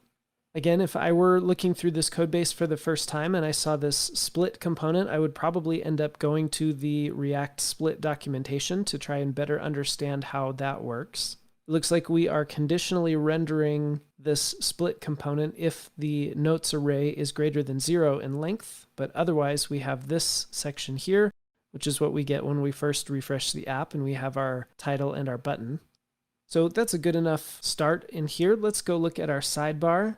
Immediately, I see this props.notes.map, which looks like it's taking the array of notes and mapping it into some note elements, which are then being displayed down here. This will show up better when I actually create a note.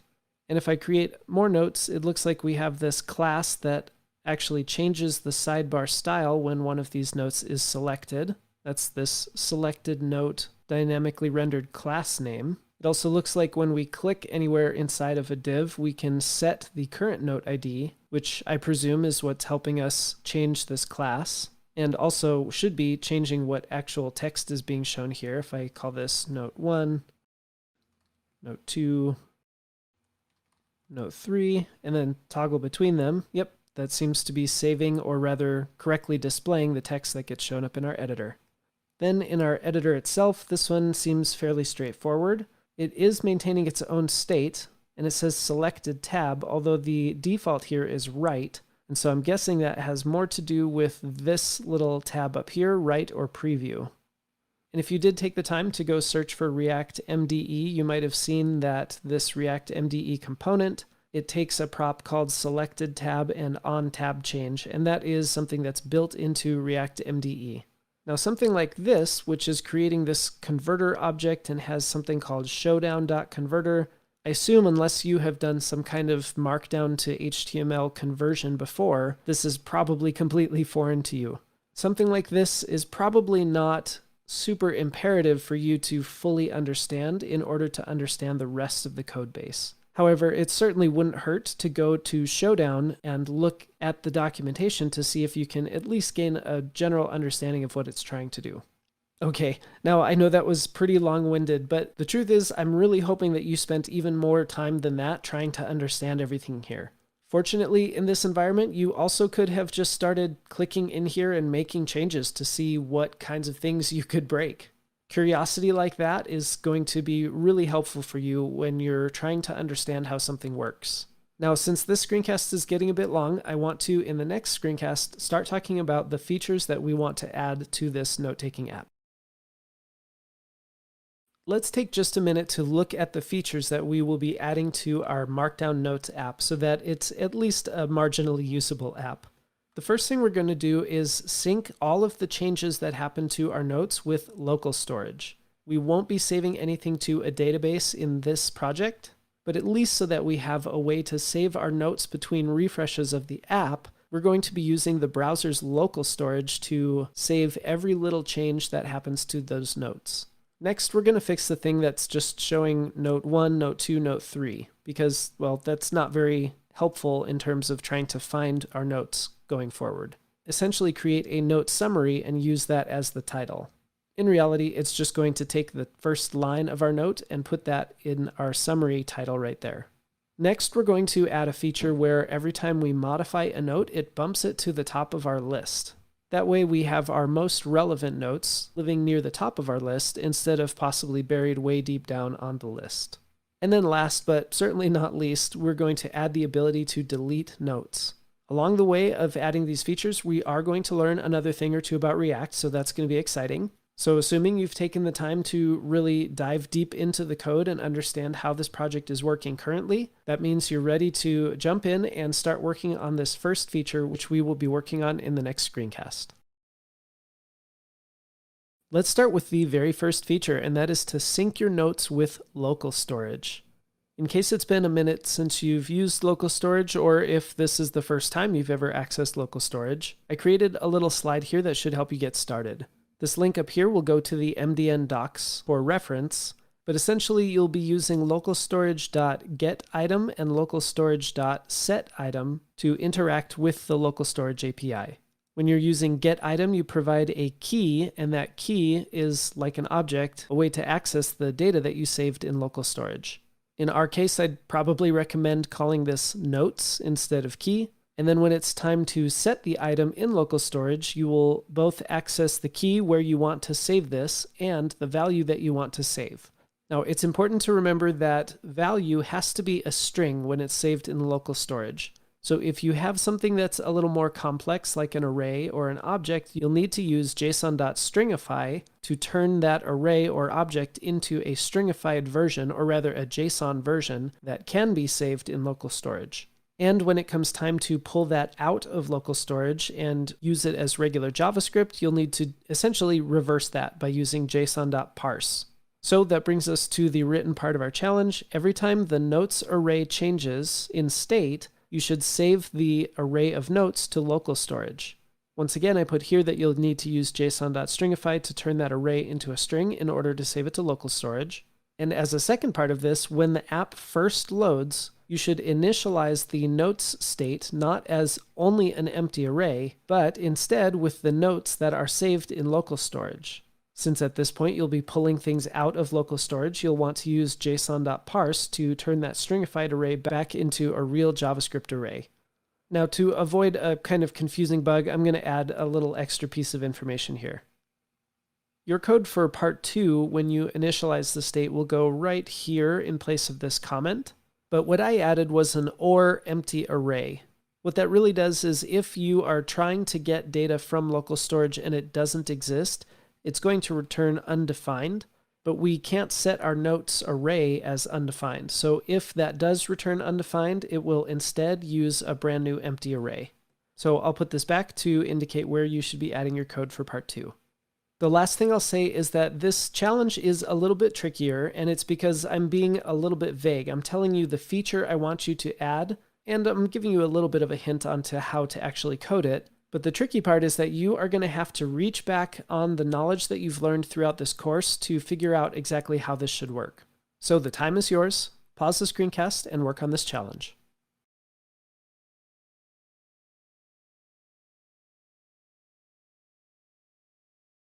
The main thing that I left out for challenge part 1 is that in order to interact with the local storage every time the notes array changes, we will want to set up a side effect in React.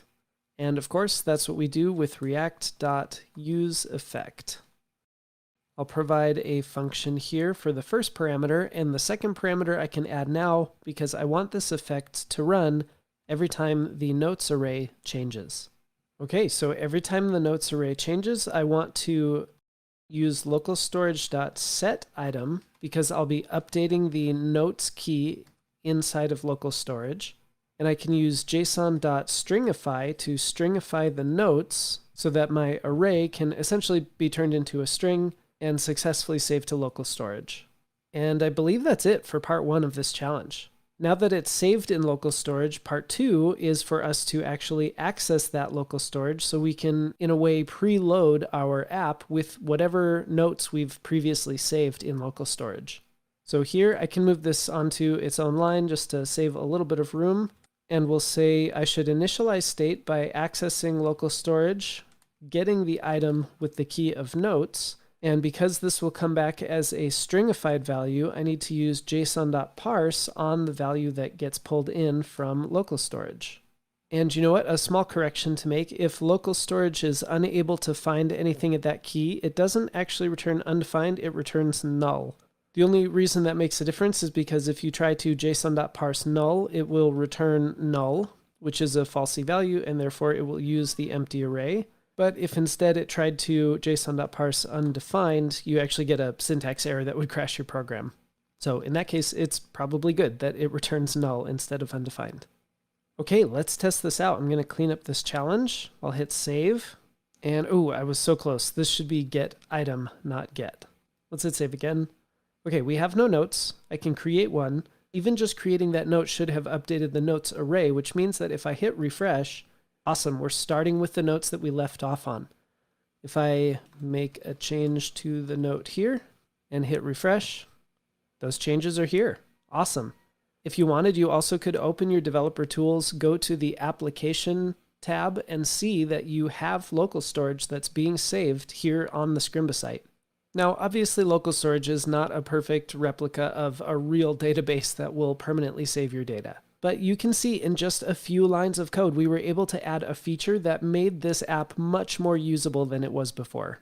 So awesome work adding this feature. However, there's one tiny thing that we need to learn about to make this a little more performant than it currently is. So we're going to take a quick aside before adding any more features and learn a new little fact about React State. There's one little thing that I wanted to talk about regarding how we're initializing our state when we're pulling from local storage like this. Now, of course, whatever value we put inside of react.useState here in the beginning is just an initial value. So really, we know that it will only set this value when the app first loads. After it loads, React is going to maintain any changing state internally behind the scenes. However, there is something that we need to see. And I can illustrate that by creating some new state. In this case, it really doesn't matter what it is. We'll just say state and set state is equal to react.useState. The reason it doesn't matter is because I'm actually going to put a console log statement which will run every time this line of code runs. Let's just put state initialization. I'll open up my console, and when I hit refresh, we can see that we get that console log running, state initialization. But now I want you to think about the nature of React and what happens when any other state in the app will change. For example, if I add a new note. Anytime state changes, like adding a new note, the entire app component will get re-rendered. Well, if React is in charge of saving the initial state in the background, then it might seem intuitive that it's not going to run this line again. However, if I maybe add a new note, we can see that it does run this line again. And that's because all that's really happening is React is rerunning this entire function. In the background, it is ignoring the state that is trying to reinitialize here, but if there is code, such as running a console log, or in our example, getting something from local storage, it's going to run that code again, even if it doesn't use the value as its new initial state, because it's maintaining that state elsewhere in the background. Now, for direct commands in JavaScript, this is not a big deal at all. For example, running this console log is so minuscule in the amount of time it takes for the browser to run this line that it's completely negligible. So even when we're making changes here, you can see that it kept running that state initialization console log, but because it takes so little effort for the browser to run that code, it's not a big deal at all. However, something like localstorage.getItem is a bit more of an expensive call, or rather it takes more effort for the browser to dip into local storage and get something every single state change that happens in our app. As such, React has implemented a way for us to really easily make it so that any expensive code that might be running inside of our state initialization can happen only one time. And this is called lazy state initialization. It sounds a lot more complicated than it is, because in the end, all I need to do is instead of providing a value, I can provide a function that returns a value. So here, if I provide a function that returns console log of state initialization, and let me put this down onto its own lines here, I'll hit refresh. We get the very first state initialization, but then any changes I make don't rerun that code. In the end, this might seem a lot more verbose than what we had, but if we make use of arrow functions and implicit returns, I can undo this to the way it was. All I really need to do is put a set of parentheses and an arrow. Even still, this is getting a little bit long, so I'll put this onto its own line so you can see the whole thing. But we get the same effect. I can hit save and start making more changes to state, which don't rerun our state initialization console log. Now, this state was completely contrived. Running console log inside of state is pretty useless, but it does lead us to our next challenge. Your task is to lazily initialize our notes state so that it doesn't reach into local storage on every single re-render of the app component. If you were paying close attention, you'll know that this will only require a few extra characters on your part to type in. Pause now and work on this challenge.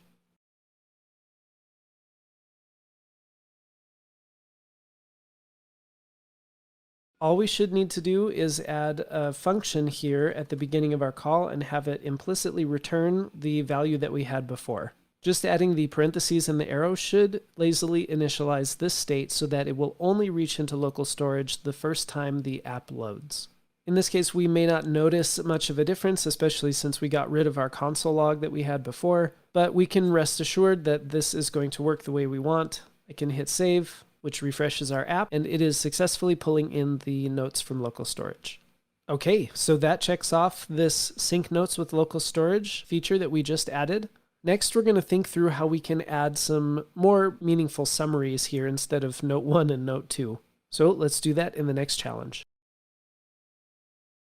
Next, what we'll work on is adding some real note summaries as the title for our notes instead of note 1 and note 2. Right now you can see when we're mapping over the notes, we grab the index and we display note and then the index plus 1. Unfortunately, this doesn't give our users any idea as to the contents of that note. So your challenge is to try and figure out a way to display only the first line of the note's body property. By the way, note.body is the text that is showing up here in the editor. And that first line should be pulled out and used as the summary that shows up here in the sidebar. The CSS should already be set up so that it will truncate that so that it doesn't wrap around really long in case you do have quite a long first line in your note. And I've added a couple hints here to help you along the way in the challenge. First of all, the text of note.body, if you console log it, will not show that every time you hit return in the text editor here, it's actually inserting a new line character. Let me show you what I mean. If we go to app and we're just going to piggyback on top of this use effect that is running every time the notes changes, If I console log notes at the index of 0 dot body, and we open the console, you can see the text shows as if it were just a space in between the note summary and the beginning of the note line. However, if we actually JSON.stringify this, we can now see that there are two new line characters that are sort of hidden between that first line note summary and the second line beginning of the note. And since we have a new line character that can help us out, your challenge here essentially becomes one of a JavaScript algorithm challenge. So in reality, it's not even really a React-specific challenge. I've given you a second hint here that you can look at if you feel like you need it. I'm purposefully a little bit vague in the language so that if you need to, you can go out to Google and try to find some resources that will help you solve this challenge. Speaking of which, it's time to start. Pause now and work on this challenge.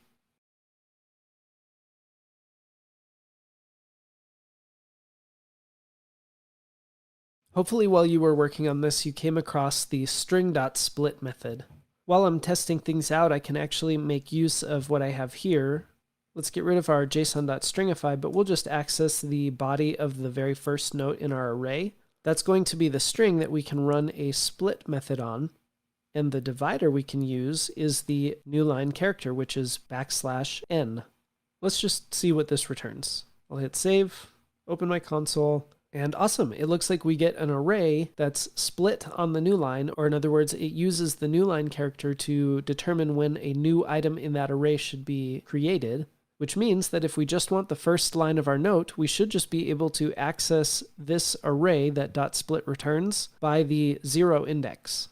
So over in sidebar.js, I have access to each individual note, and instead of this note with the index, we'll just insert some JavaScript with our curly braces, and we'll say note.body, that's our string, .split on the new line character \n.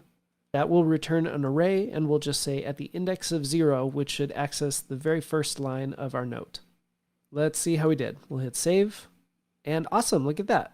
I suppose if you want to get picky with it, you could remove the hashtag, although if somebody decides not to put this hashtag header the way that we have, maybe they wanted to make this bold instead, then we would no longer have a hashtag to parse out, but instead some asterisks. Personally, I don't think it's that big of a deal. We'll probably just leave whatever markdown marks end up in that first line just as they are. Now I can see I'm console logging everything because I set that up here on line 18. I'm going to clean that up. And now if I change my note summary to something else, looks like that summary is updating on every keystroke. Awesome work. Speaking of modifying the notes, that leads us to the next feature that we're going to add, and that is to move any modified notes to the top of our list. If we had, say, 50 notes here and we scrolled down to the bottom and modified one of them, that might be a good indicator that we're interested in updating that note more regularly. Let's say we instead had, I don't know, maybe 50 different notes here, and we decide we want to make a change to this bottom one. We probably want to bump that to the top of the list so that it's more easily accessible going forward.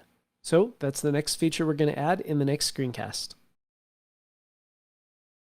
It seems like a sensible feature to add to our app that if the user ever edits a note, in the sidebar it should pop up to the top of the list. So in an effort to give you real practice on adding a new feature, all I typed out was what the user experience should be, and it's up to you to figure out how to implement it. Whenever the user edits a note, reposition it in the list on the sidebar to the top of the list. I suppose as a quick hint, I'll let you know that you will have to refactor some of the existing working code in order for this to work. Pause now and work on adding this new feature.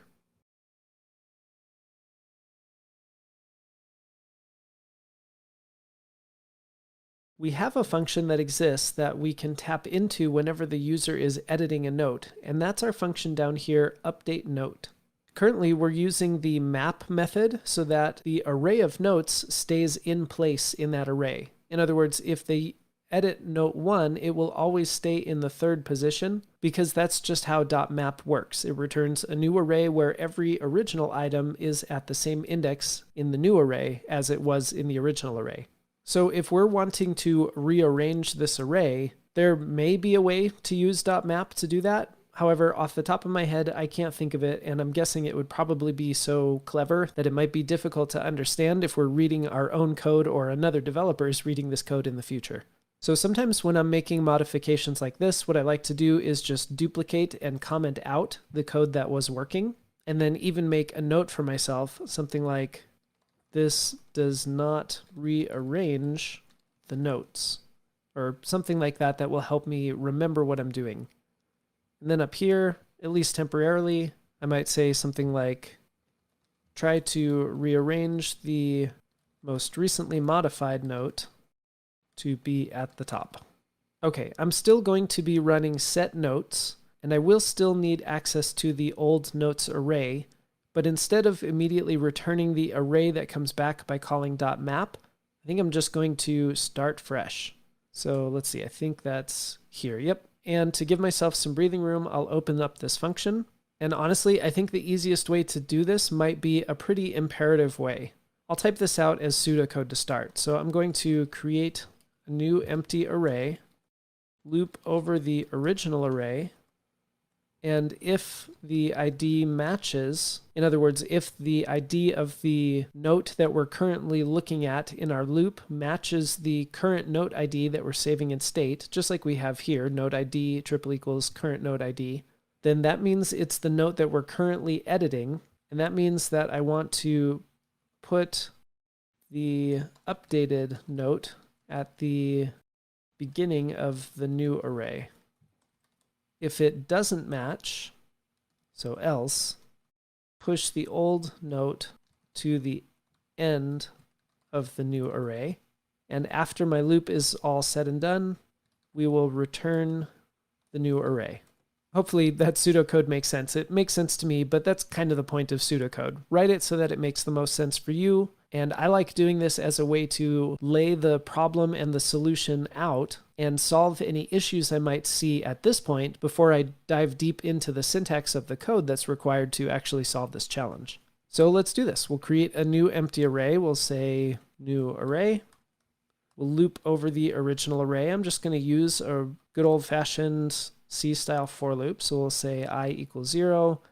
I is less than the old notes.length. And I++, move my pseudocode inside here.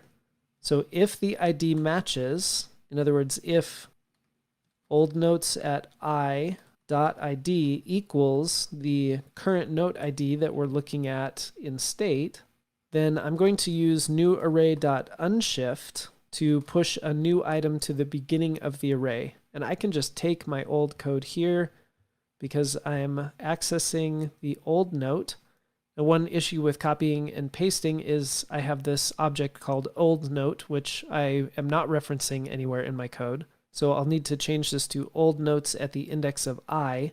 Before I get too far down this road, I really don't like indexing into things a whole lot. I think I'd rather say old note equals old notes at the index of I. And that way I can use old note over and over instead of having the weird syntax of the index there. So as we're looping through our old notes, if the ID of the one we're currently looking at matches the one that the user is currently editing, then add this new object to the beginning, which has the updated text and all the old properties, just like we were doing before. But otherwise, we can just push to the end of our new array the old note, because we don't plan on modifying it at all.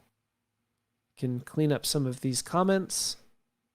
Then lastly, we just need to return new array. As you can see, this is a lot more imperative with our C-style for loop and everything, but let's hit save. We'll go to note 1, make any kind of modification like hitting return.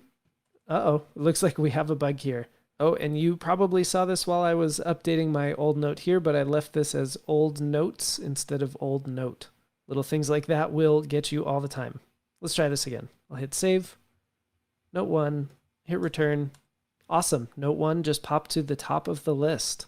We can test this with some other ones. Maybe I make a change here. And sure enough, it's at the top of the list. And note 1 is still modified. And of course, now it's at the top of the list. Awesome. At this point, I can probably clean up some of my comments if I'm not going to be needing any of that old code or anything like that. Although it might be helpful for a future developer to see that your code is written the way it is because you want to put the most recent change at the top. So maybe I'll just update this to say, put the most recently modified, well, that should say note at the top. Awesome work, and that does it for this challenge. The next and final feature that we are going to add to this app together is the ability to delete notes. So that's what we'll tackle in the next challenge. The very last feature we're going to add to our Notes app is the ability to delete notes. I've made a few changes since you last saw this app, so let's talk through those.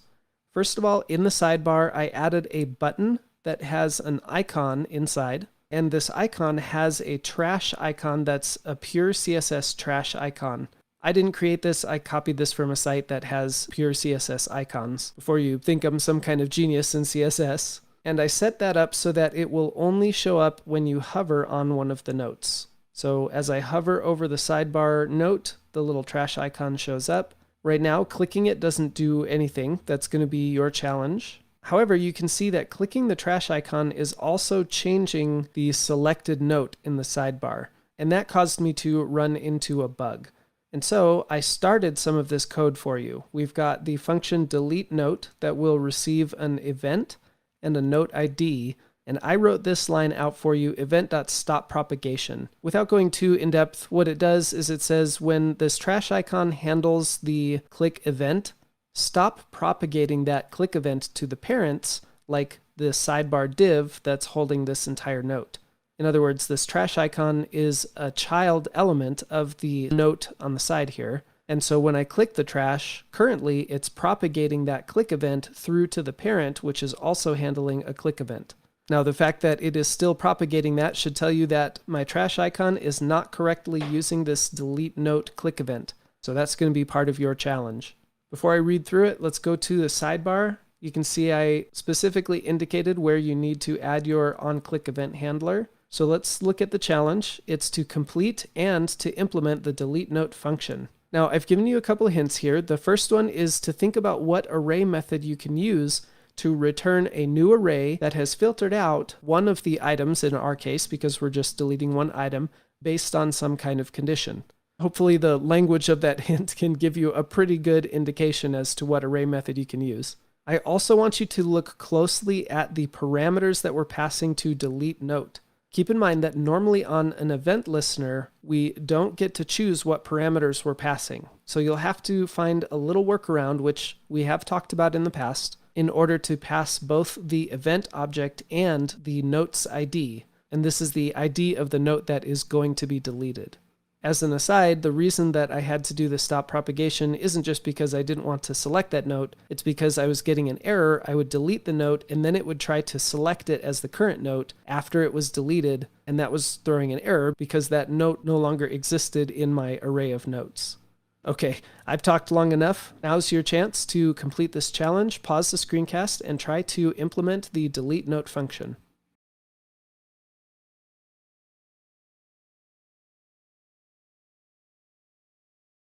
Before we work on the code here, let's test to make sure that we can successfully add the event listener to the trash icon button.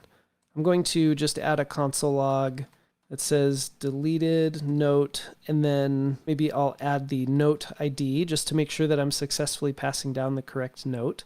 And then we need to pass this function down through props to our sidebar component. We'll add a new prop called delete note, which will just be the delete note function. And then in the sidebar, we're already receiving props, so I will add an onClick event handler here.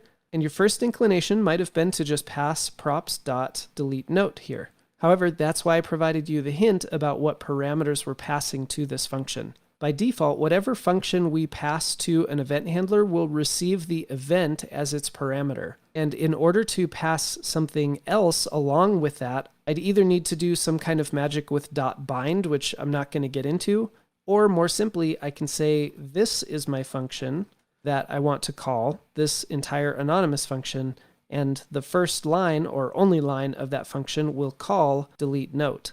That way I can take the event that I'm receiving as a part of the onClick callback function and pass it along to my delete note function, but then I can also tell it to pass the note's ID. Remember, we're here inside of .map, and we have access to this note variable, which has an ID property, and that's what we're passing down to delete note as we're calling it. I'll get rid of this line here. I'll hit save. Let's open up the console and click the delete icon here, and awesome. Okay, and it's good that these IDs are different so that I'm not getting some kind of captured value or anything weird like that. So now let's go to app.js and finish implementing the delete note function. I gave you a pretty good hint in my first hint when I talked about filtering out an item, and that's because we are going to use array.filter, but in our case, we're only going to filter out the one item based on this ID. Since I'm updating my state, I'm going to call setNotes. I do need access to my old array of notes, so I'll use the callback function with old notes as the parameter, and I want to return a new array that results from calling oldnotes.filter. .filter takes a callback function, and whatever we return from this callback function needs to be a Boolean to indicate whether the current item we're iterating over in the original array should be included in the new array or not. So we'll say that for each note we're looking at, I want to make sure I include items whose ID property does not equal the note ID that we're trying to delete. This only has one parameter, so I can remove these extra parentheses. So once again, we're looking at all of our notes. We want to run the filter method. We're going to look at each note in that array, and if the ID does not equal the one we're trying to delete, then this will result in true, which means I do want it included in the new array that I'm returning from .filter, which means essentially if it's not the one that I click delete on, it will leave it alone and continue to exist in the array. However, for the one note that I did click delete on, note.id will equal note ID, and therefore this will be false, and therefore that note that I click delete on will not be included in the array, and thus it'll get removed from my state. I'll hit save. Let's click delete on note 2. And awesome, we have note 1 and note 3 left. I can click delete on note 3 and note 1. We have no more notes in our array. If I hit refresh, we're still at no notes. I can create notes, and everything seems to be persisting exactly as we would expect.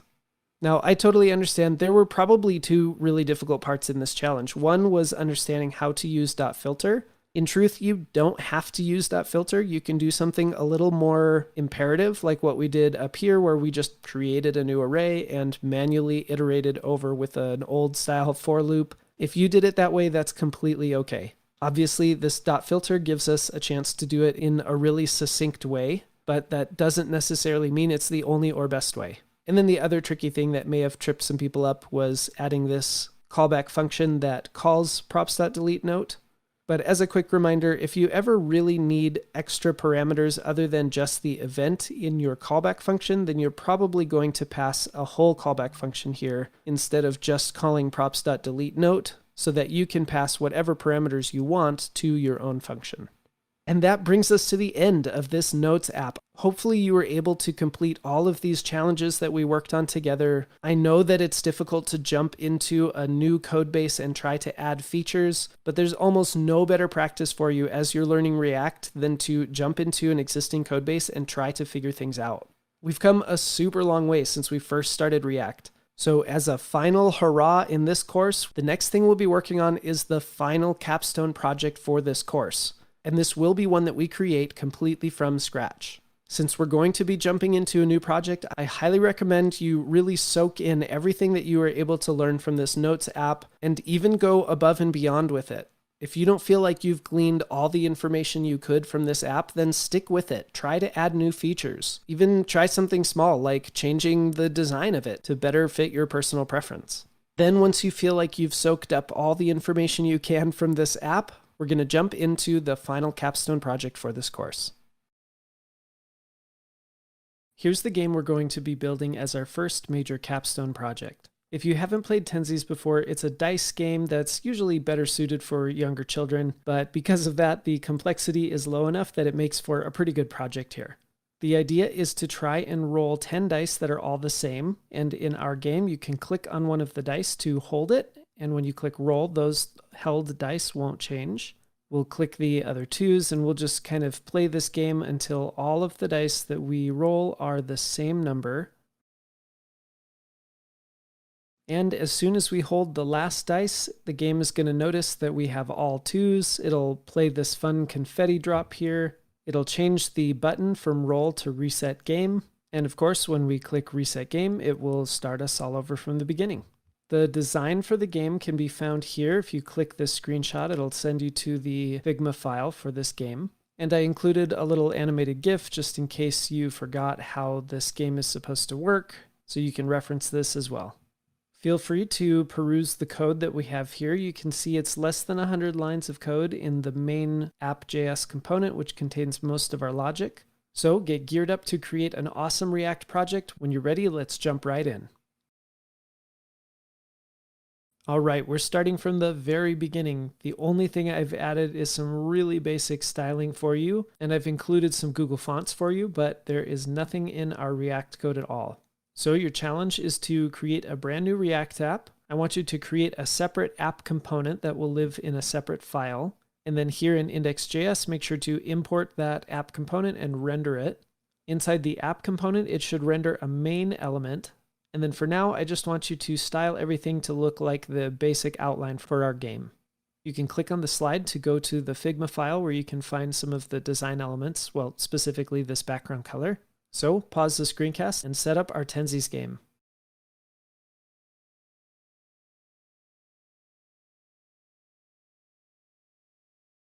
Okay, let's import the things we need. We know we need React from React. And because we're going to be using React DOM, we'll have to import React DOM from React-DOM.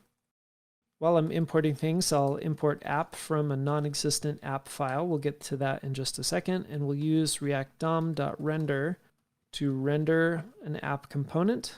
And the place we want to render it is in the element that we get from getElementById root. Let's create our new file for app.js. We'll import React from React and export our component. Like I said, we'll have it return a main element. Maybe I'll just put something here so I can see that things are working. Okay, pretty underwhelming. Now let's get to some style. I can see that from the design, it looks to me like the entire body probably has this background color, and then the main element is this white box here. So in the body, I'll give it a background color, which from the design we can see is this color. And since my main element is essentially going to be the container for everything, I don't think I'm going to bother with adding a class name really. I'm just going to have the main element that I style. And it looks like that background color is not white in the design. It's this very close to white color. Let's add a little bit of padding to the body so that there is that blue outline around our main element. We'll say maybe padding 20 pixels. I'll add a height to my main. We'll say it's maybe about 400 pixels. I could probably use a percentage or use view height. For now, this will do the trick. And if I need to, I'll come back later and update that. And then maybe instead of a width, I'll add a max width and say something like 800 pixels. Because of the padding we have, we still have that little outline on the sides. The max width makes it so that it doesn't get too wide if we get really wide, but I don't think that's going to be a problem that I'm going to be too worried about right now. Looks like we have a bit of a border radius, so we'll add maybe 5 pixel border radius. And there certainly will be more styles that we decide to add to this later, but for now, I think this is good. I'm going to get rid of my something text here. And awesome, this is a great start.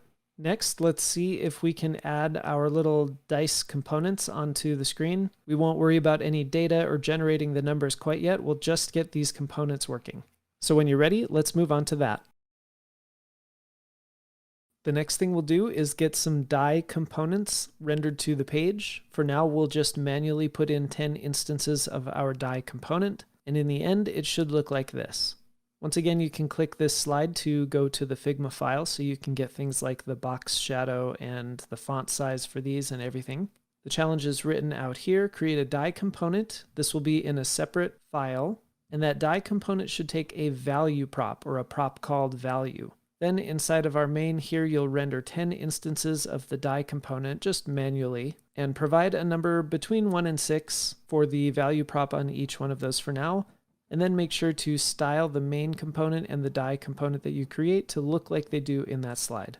And just to make your CSS life a little bit easier, I added a couple hints here. I'd recommend making a container that will surround all 10 of these dice instead of just putting them directly as children of the main element. And that way you can make that container a display grid, so you can make it always display in 2 rows of 5 columns. And to get the separation between these elements, you can use the gap property, which will provide this spacing here. And then I would turn the main element, the one that has this white box, into a flex box so you can easily put that container in the center of the screen. Okay, pause now and work on adding some die components that will display our dice to the screen.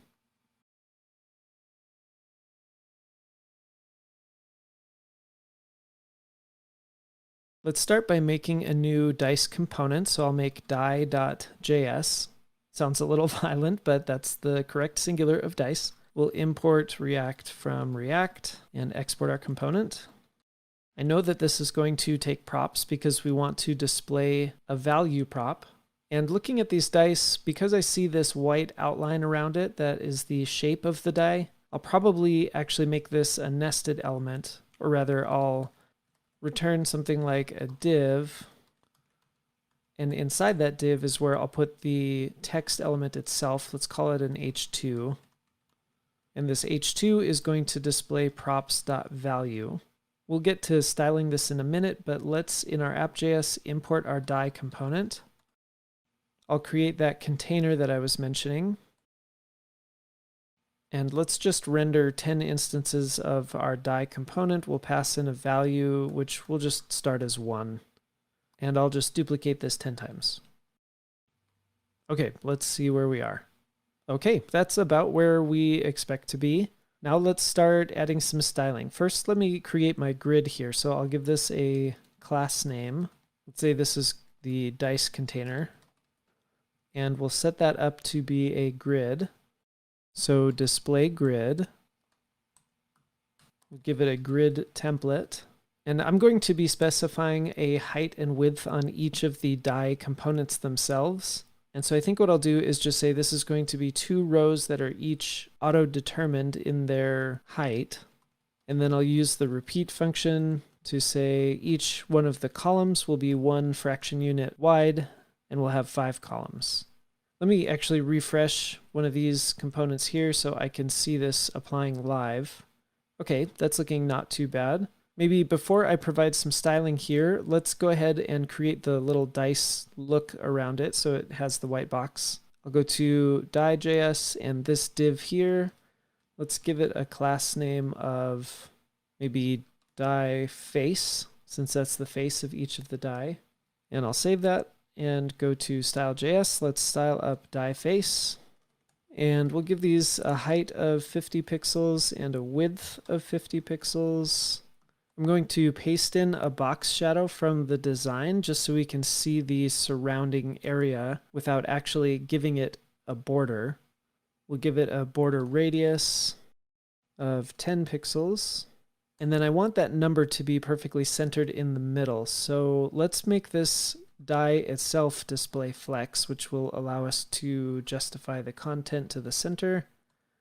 And we'll make sure that we align the items to the center as well. Then in our container, let's go ahead and add a gap. So we'll say a 20 pixel gap so that the items can spread out a little bit. Okay, I don't love how they're jammed all the way up to the edges of my main element, so I think I'll add some padding to my main. Let's say maybe about 20 pixels. And then as I mentioned in the hints, I think what I'll do as well is make my main a display flex, which kind of screws it up temporarily, but we'll set the flex direction to column so that the elements are being spread out top to bottom. And that will allow me to justify the content to the center, which allows me to put that directly in the center. Maybe for good measure, I'll say align items center. I don't know that that's going to make a difference. Well, yeah, it actually pushed the items a little more evenly spaced together, so that was good. The last thing I think I'll do is add cursor pointer. Even though this won't necessarily show up in the recording of the scrim, if you refresh this app, you can see that it now changes to that little Mickey Mouse glove hand. The only other thing I can think of is these numbers are looking a little bit smaller than I was hoping. So let me actually render dice with all of the different values on a regular 6-sided dice, just so I can see a comparison of the numbers. And then I'll give a class name to the number itself. We'll say class name is maybe die-num, and we'll add some style to that. We'll say .die-num. Let's give it a font size of maybe 2 rems. Is that too big? Let's see. It's pretty large, but it really helps highlight what the number is. And since that's the most important part of the dice, I think that'll probably be good. It also looks like these dice are blending into the background. I'm assuming they probably have a transparent color, so I'm going to give them their own background color of pure white. And awesome, yeah, that really makes them stand out better.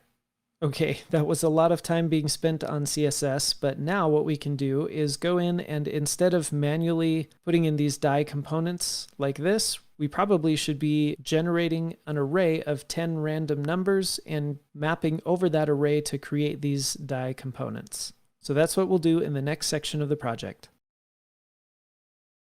We'll break up the generation of these dice components into smaller challenges. This is a really good habit to get into when you're problem solving. Instead of being overwhelmed by a larger problem like let's generate 10 random values and create multiple die components based on those values. Instead, break that down and say, let's just make a function that generates an array of 10 random numbers. And then we can tackle the creation of the die components later. So that's exactly what we're going to do. Your challenge is to write a function, you can call it all new dice, that returns for now an array of 10 random numbers between 1 and 6 inclusive. If you can't remember how to generate a random number in JavaScript, a quick Google search will certainly help you out. And then for now, let's just log the array of numbers to the console. Pause the screencast and write our all new dice function.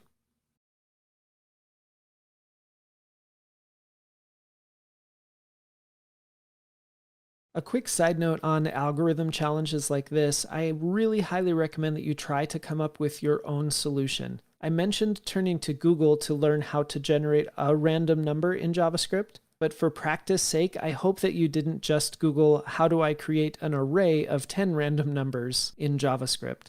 Instead, I really want you to put on your thinking cap and try to find solutions on your own before turning to Google. Something like generating a random number is not really a challenge in JavaScript so much as a syntax that you need to use. But the rest of this, creating your function that returns an array of 10 numbers, is really a problem-solving challenge that you should be practicing and not just finding other people's solutions for right away. Okay, I'll get off my high horse there. I'm going to create this function inside of my app component, so we'll say all new dice.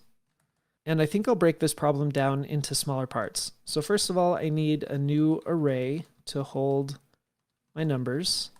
I'll probably need to loop 10 times. And as a part of that loop, I'll need to push a random number from 1 to 6 to my array. And then after the end of my loop, I can return that array, which will at that point have 10 new numbers in it. And that should say my numbers. Okay, so we'll say maybe new dice is going to be an empty array. And then I can use just a C-style for loop, should be fine. I equals 0, I is less than 10, I plus plus. We can say new dice dot push. And to generate a new random number, you have probably come across a solution like math.floor, math.random, and then you can say times 6, and then you have to add 1 to the end of it. And honestly, I can't remember what order these are supposed to be in, but instead of adding 1, if you want it to not start at 0, but start at 1, you can actually use math.ceiling, math.random, and I forgot my parentheses there, and the times 6 should be in here, so that was all kinds of problematic. But the point is, this will create a random number from 1 to 6. And then once that number is created, it will push it to the new dice. It will do that 10 times, and at the very end, I can just return my new dice array, get rid of my pseudocoding planning comments. And then let's go ahead and console log what comes back by calling all new dice. Open my console, Hit run. Oh, and so close. And you probably saw this when I typed this out. It should be new dice, not new nice.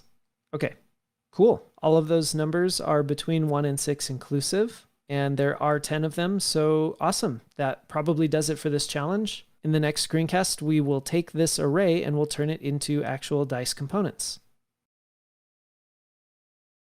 All right, here's the next part of the challenge from before. Let's make use of the all new dice function that we created and create new state to hold this array of numbers. And in fact, when you are initializing state, you can set its initial state to be a call to the all new dice function. And that way, as soon as the component loads, it will generate all new dice for us right at the beginning. Then with your brand new state, you should map over that array and generate the array of die elements that we will use to replace the manual 10 items that we wrote here. Pause now and work on this challenge.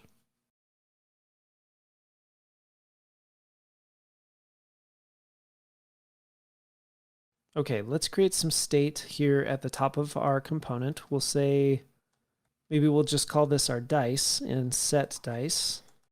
And that's react.useState. We're going to initialize the dice state by calling our all new dice function. And then to generate the array of die elements by mapping over our dice, I could either do it directly here inside of my return. I could put my curly braces to put in some JavaScript and say dice.map, whatever. I personally prefer to generate an actual variable that holds that array of die elements, but outside my return, really only because it helps me separate the logic a little bit. Either way is completely fine. So I'll say const dice elements equals dice.map. I'm going to look at each individual die, and I'm going to return a die component with the value prop set to the number of that die. Now, remember right now we're just iterating over an array of bare numbers. And so here, die really just represents the number itself.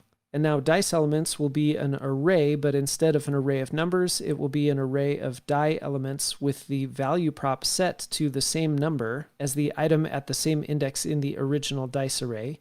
Now I can just render this dice elements array right down here.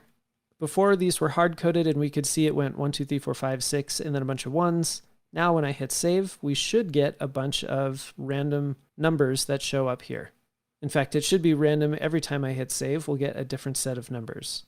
Now, because we're mapping an array into an array of components, React is warning us that we need to provide a unique key prop to each of these elements. Right now, we actually don't have a great piece of data to use as a unique key prop, but later down the road, when we refactor our dice elements that are in this array from a set of numbers to a set of objects, we'll come up with a solution for providing a key prop here. However, that's not the next step we're going to take. Instead, we're going to create a button that will allow us to re-roll all of our dice so that we can roll our dice without having to refresh our application. So for now, we'll ignore that warning, but we will solve that in a bit. When you're ready, let's move on and create our roll dice button. The next thing we want to add is a roll button that, when it's clicked, will generate all 10 new dice for us. Down the line, we'll be modifying it so that we can hold dice that are exempt from this roll button, but for now, just make it so that it rolls all new dice. You can put your button right here below the dice elements, and well, the rest of it I'll let you figure out. Pause the screencast and work on this challenge.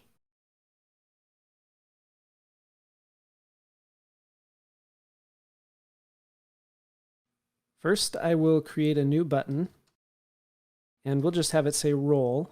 Actually, let's just hit save and see where that gets us. And as a reminder, we will be having this warning every time we hit save. We're going to address that really soon. And well, that's pretty abysmal in terms of styling, but it looks like we've got a button there. Maybe let's hook it up first and then we'll style it. Clicking the button should run a function that will generate new dice by using setDice, and we could probably just combine our all new dice to determine what the new dice are. So I'll go ahead and create a function called rollDice, and this will just call setDice. And for now, we don't care what the old dice were, we're just generating all new dice. So we'll just run all new dice to generate the new numbers. And then let's connect the rollDice function up with an onClick handler. Okay, I'll hit save. And when I click roll, Awesome, we're getting all new dice.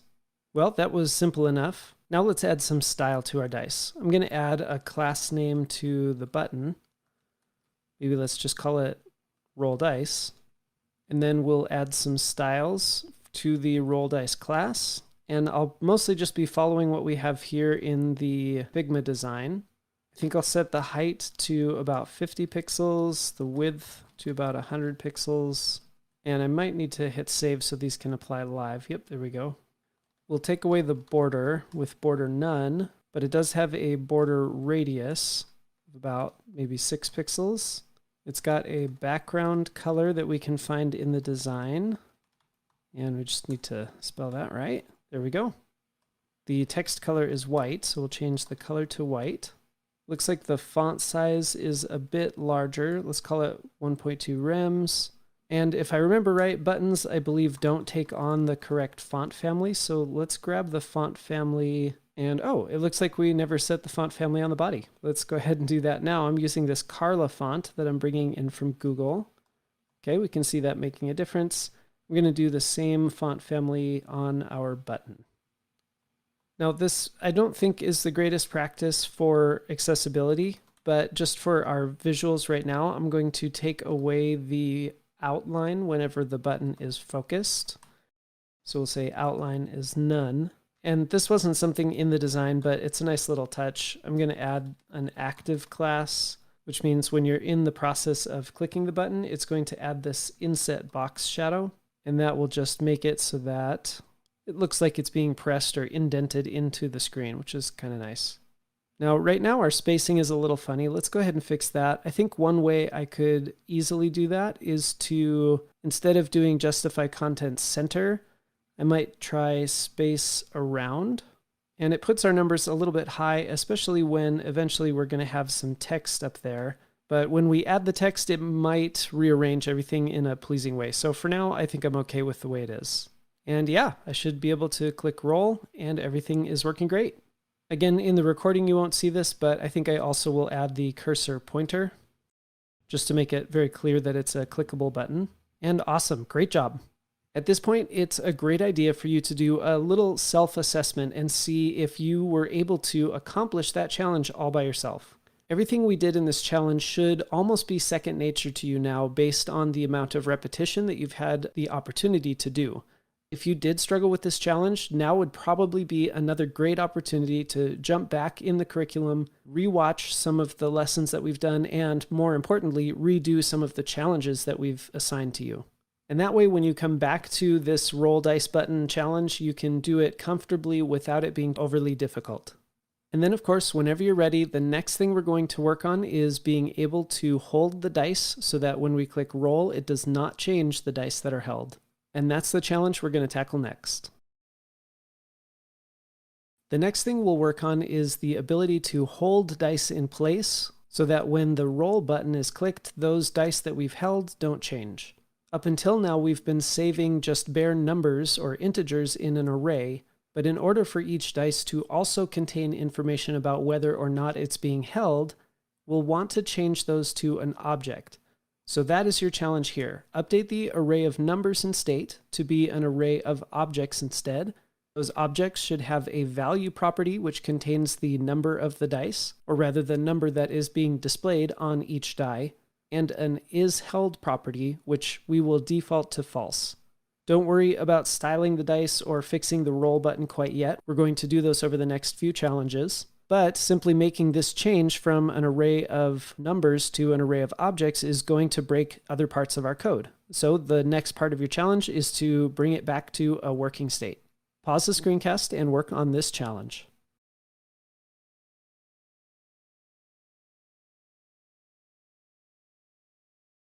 I purposefully didn't show you exactly where these changes need to be made so that you would have to do some thinking about it. The place where we are generating the numbers and pushing them to the array is right here. We're creating a new array and just pushing a number that's randomly generated. So let's simply update this line of code. Instead of pushing a number, I'm going to push an object with a value property that contains that number and an isHeld property that contains a Boolean. We'll default every one of them to false. I think I'll put these on their own lines so it's a little bit easier to read. And now every time we call all new dice, we are creating an array of objects.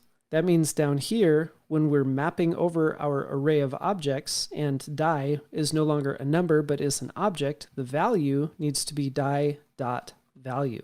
Let's hit save and see how we did. Okay, well, we still have our warning from React about adding a key property. We're going to work on that in just a second, but let's test to make sure that everything is working. And awesome, looks like we're in a good place. Now, the next thing I'm going to do wades into deeper waters of intermediate or advanced React. So I'm going to explain it in a very surface level way, but just know that for now, it's not terribly important that you truly deeply understand exactly what we're going to do. I want to address this warning that we're getting where each child in a list should have a unique key prop. When you're pulling data from an API and it receives some sort of unique ID generated by the database, that's perfect. That is the ID that you should use for your key prop. In our case, we are not receiving that because, well, we're not calling out to a database at all. We're generating these objects on the fly. Now, the reason this key prop is important in the first place is so that React has a good way to keep these in the correct order in case anything were to be removed or added to this array. In our case, we will always have 10 items in this array, and we don't plan on removing or adding any new dice to our game here. So one solution is to get a third-party package, which I can add as a dependency. I'm going to add one called NanoID. And NanoID is just a really fast way for me to generate a random ID on the fly in my code. What I can do at the top is import NanoID from the package NanoID. And then every time I'm creating this object, I will create a new ID property and just call the NanoID function. Let's take a look at what this generates for us. So I'll console log new dice and open my console. We'll hit save. And you can see the IDs are a little bit crazy. They're not just like 1, 2, 3, 4, and 5, but there's enough bits in that ID that we can essentially be guaranteed they will be unique. And now that I have an ID, I can fix my warning and just say my key on these die is going to be die.id. Let me push some of this onto its own lines. I'll also remove my console log here, and now I should be able to get rid of my warning. Awesome. Okay, so now every one of our dice has the ability to know whether or not it's being held, but we currently have no way to change that. So that's what we'll start addressing in the next part of this project.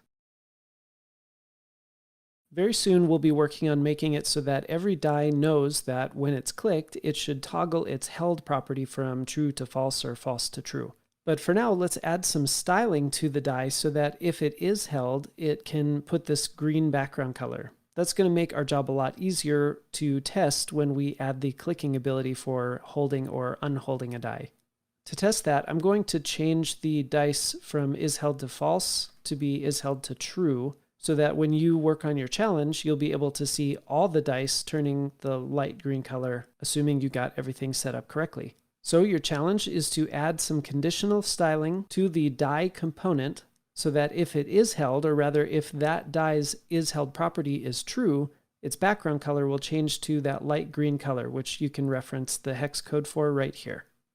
Don't forget that currently the die component has no way of knowing whether or not it's being held. So that's something you'll have to address as you work on this challenge. Once you have all the dice with that green background color, come back to our all new dice function, change this from true back to false, and refreshing the app should then clear out the green colors and it should look the way that it does right now. So pause now and work on this challenge.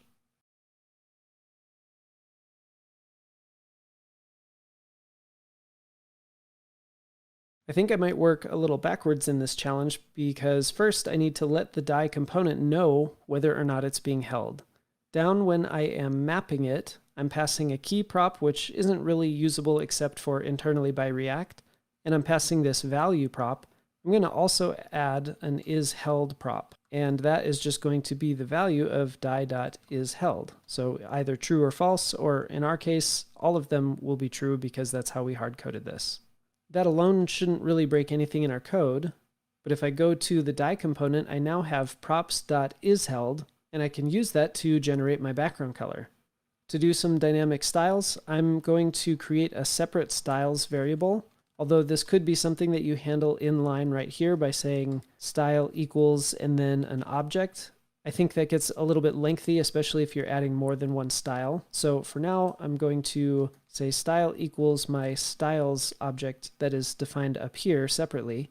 And then I'm going to set the background color. This has to be camel cased, remember, because we're accessing the DOM properties of this element.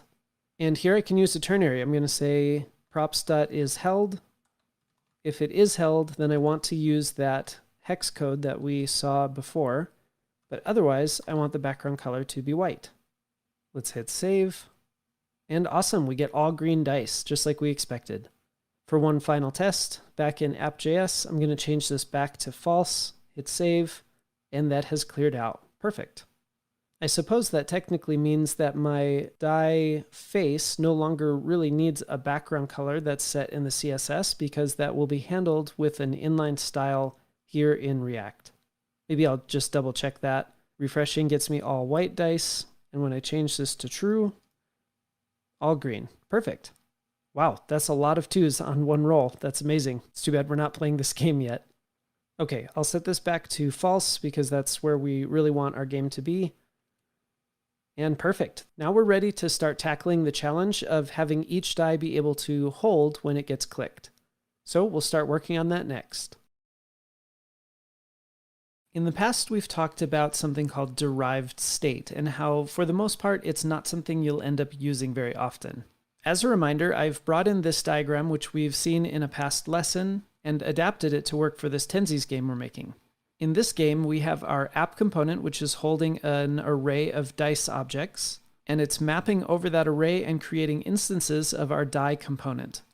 It's then passing the isHeld property down so the die knows how to display whether it should be green in the background or not. And in this diagram, what we see is each die component containing its own state, which is initialized by its incoming prop of isHeld, and then having the ability to flip that isHeld property from true to false or false to true. Although this might generally accomplish the goal of making each die be able to flip from green to white or white to green, it breaks our game because if each die component has its own state of isHeld, it isn't necessarily communicating that change up to the parent state. And in our game, we need to be looking at every single die so we know how to end the game. If every die is held and every die has the same number, then the game is won. However, if each die is flipping its own state, like I said, there's nothing communicating to the parent array state that it's changing. So a much better way for us to structure this, although it may include a little bit of extra code, is to not put state on any of these components and not have them be able to flip that own state that it initializes from its incoming props, or in other words, using derived state. Instead, we will only keep the state on the app component. We'll create a function that we'll call hold, and that hold function will be passed down to each one of the die components. In our case, we need to know which die clicked hold, and so that hold function will receive an ID as a parameter. If you remember, when we are generating our dice, we create an ID property for each one, which is unique. And as such, it's something we can pass as a parameter to our hold dice function. So that brings us to your challenge. Your challenge is to create a function, we'll call it hold dice, that takes an ID as a parameter. And for now, don't worry about the logic of this function. Just have it console log the ID that's passed in as a parameter. And then I want you to figure out how you can pass that function down to each instance of the die component so that when any one of them is clicked, it will log its own unique ID property. In other words, you need to make sure that when you click the first die, it shows a different console log than when you click the second die. In truth, there's more than one way to make this work. We have looked at multiple different ways to make this work in the past, so you can just choose whichever one makes the most sense to you. So the time is yours. Pause the screencast and work on this challenge.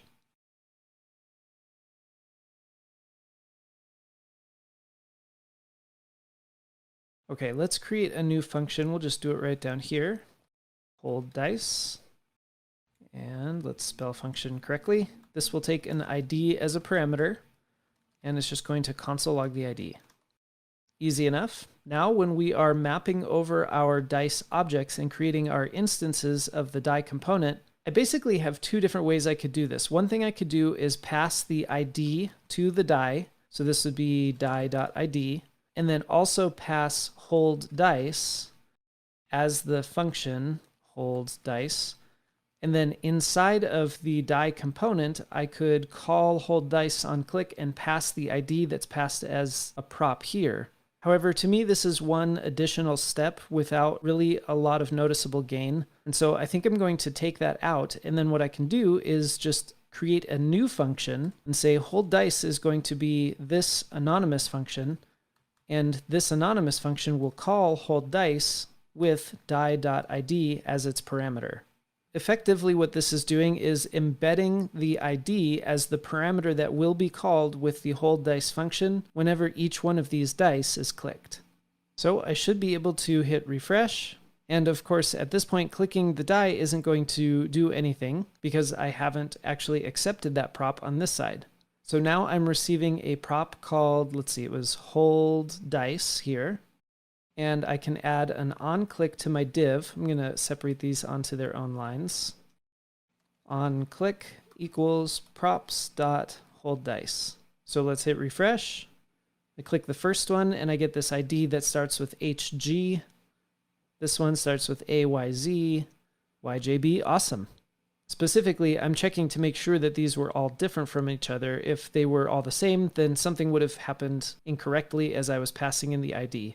But they're all different, which means each one of these has their own function that can identify which die was clicked, so that in the next part of this challenge, we'll be able to update our state, which is holding all of our dice, to flip the held value, or the is held value, on just the die that was clicked. So that's what we'll do in the next challenge. The next thing we're going to work on is making it so that clicking each die will actually flip its isHeld property, instead of just console logging the ID.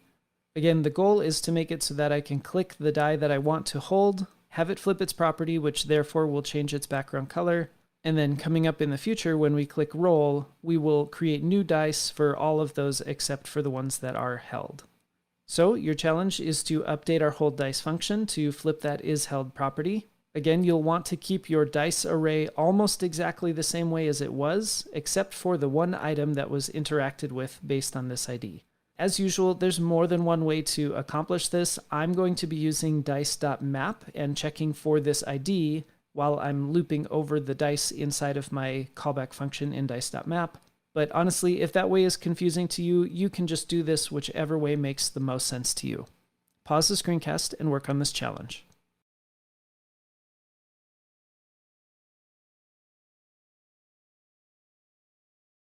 Okay, to update our state, we will need to use our setDice function. So I'll start with a call to setDice.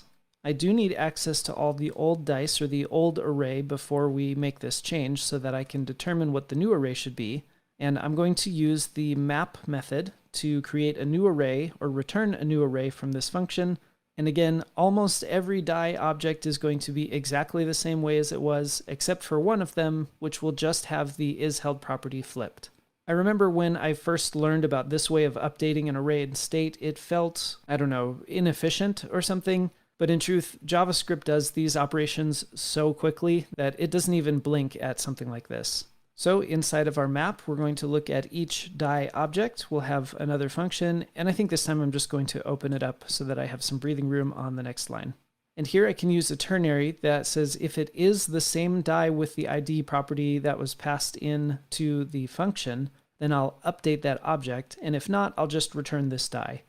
I can do that by saying return, and then use my ternary to say is die.id the same as the ID passed in?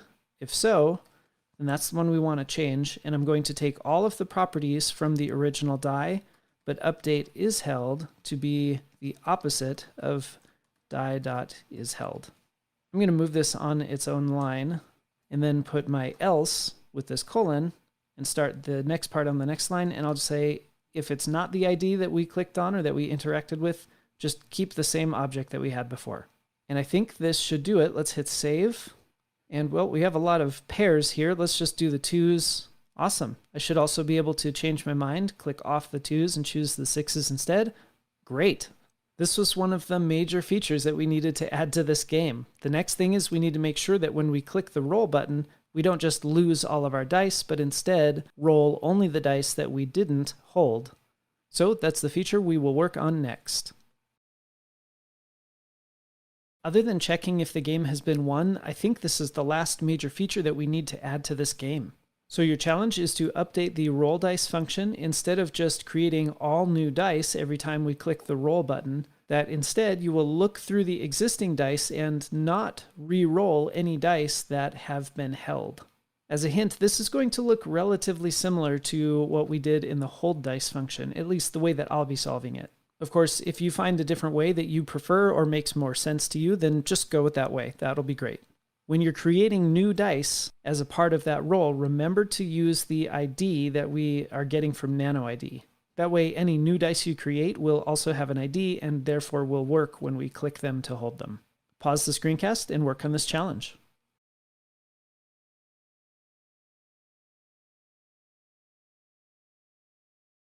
Okay, instead of creating all new dice, we do need to now be looking at the old dice. So we'll pass a callback function here to set dice instead of just generating a new value for it. And we'll create a new array by calling olddice.map. We'll look at each one of the die in the old dice. And similar to before, what we'll do is check the die.isHeld property. And if the die is being held, we want to make sure we just keep it as part of our array. If it's not being held, however, we will return a new die to add to our array. Now, looking a little bit ahead, I can see that here I'm creating a new instance of a die. Down here, I'm essentially going to be doing the same thing. I could just copy and paste this value. However, this raises something called a code smell for me. I can see that we're going to have repetitive code.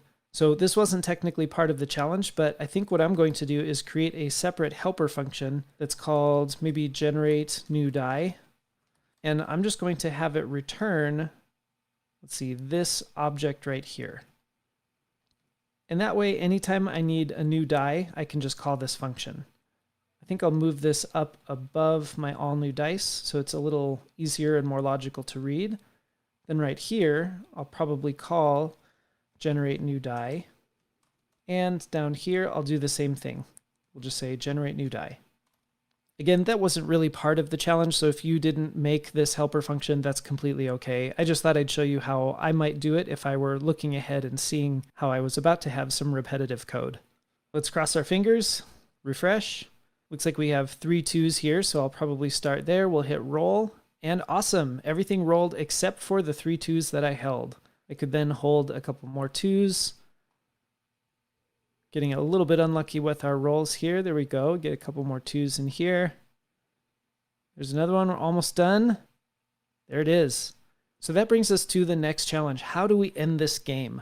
Of course, me clicking this doesn't make any difference to the game at all. I could click roll, but nothing's going to re-roll. And we basically haven't told the user anything about whether they've won or not. Speaking of telling the user some things, I think just really quick, I'm going to paste in some elements that will give some additional information to the users. If you remember in this original screenshot, we have the title of Tenzies and a little description. I'm going to add those in now and just paste them in from somewhere else because they're pretty straightforward. As you can see, we just have an H1 that says Tenzies, a paragraph with some instructions, both of which have a class name, so that I can add some code in our CSS to style them. I'll hit refresh. I think I'll probably put a little bit of margin below our, let's see, dice container. We'll say margin bottom, maybe like 40 pixels. And yeah, that's looking better. Okay, now let's get back to the next challenge where we will start actually informing the user whether they've won or not. We're going to break this up into a few different screencasts and just take this one little bite at a time.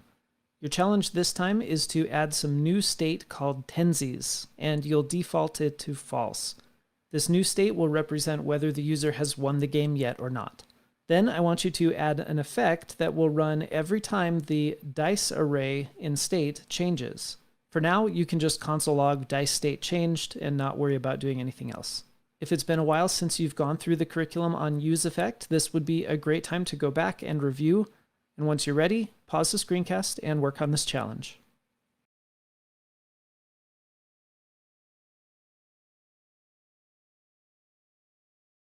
Okay, so I can create some new state. We'll say tenses and set tenses is equal to react.useState, and we'll initialize it as false. That way they won't win the game as soon as they load it. And then we're going to add a side effect, and we'll use that with react.useEffect. UseEffect will take a function as the first parameter, and I'll set up the second parameter right now because I only want this effect to run anytime the dice array changes in state. As I mentioned, for now we'll just console log dice state changed. So let's hit refresh. We get a dice state changed on the very first load, and then it should, every single time I update the dice array, even if it's one small change, like changing one of the dice to being held, then we get our effect running. Also, if I run my roll button, that also gives me a dice state changed. Awesome. Now, it may not have been perfectly apparent why we're using an effect here, and that's mostly because we only did about half of this challenge right now. In the next challenge, what we'll do is we're going to check all of the dice every single time something changes in the dice to look for a winning condition. And if the game has been won, for example, if all the numbers are the same and all the dice are held, then we can set tenses to true, and therefore the user will win the game. Keeping two internal pieces of state in sync with each other is a really common reason to use a use effect. We talk about it being a side effect as if it only concerned things outside of this function entirely, but keeping two pieces of internal state in sync is another good reason for it. So this one was short and sweet, but in the next screencast, we will make it so the user can actually win the game. Your challenge this time is inside of our effect. Instead of console logging dice state changed, you'll check the dice array for some winning conditions. First, we're looking to see if all of the dice are currently held and that all the dice have the same value. If both of these conditions are true, then set tenses to true and log something like "you won" to the console. Pause now and work on this challenge.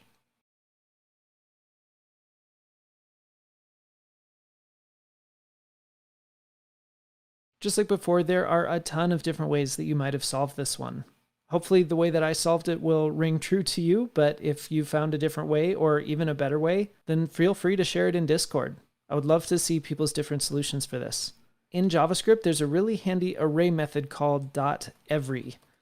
And what .every does is it will look for a specific condition, and if every item in that array returns a true for that condition, then it will, as a .every method, return the value true.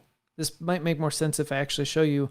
I can check dice.every, and for every die, if every die dot is held, or in other words, if every die has true as an is held property, I don't necessarily need to say triple equals true though, then dice.every will return true. If even one of the dice is not being held, then it will return false.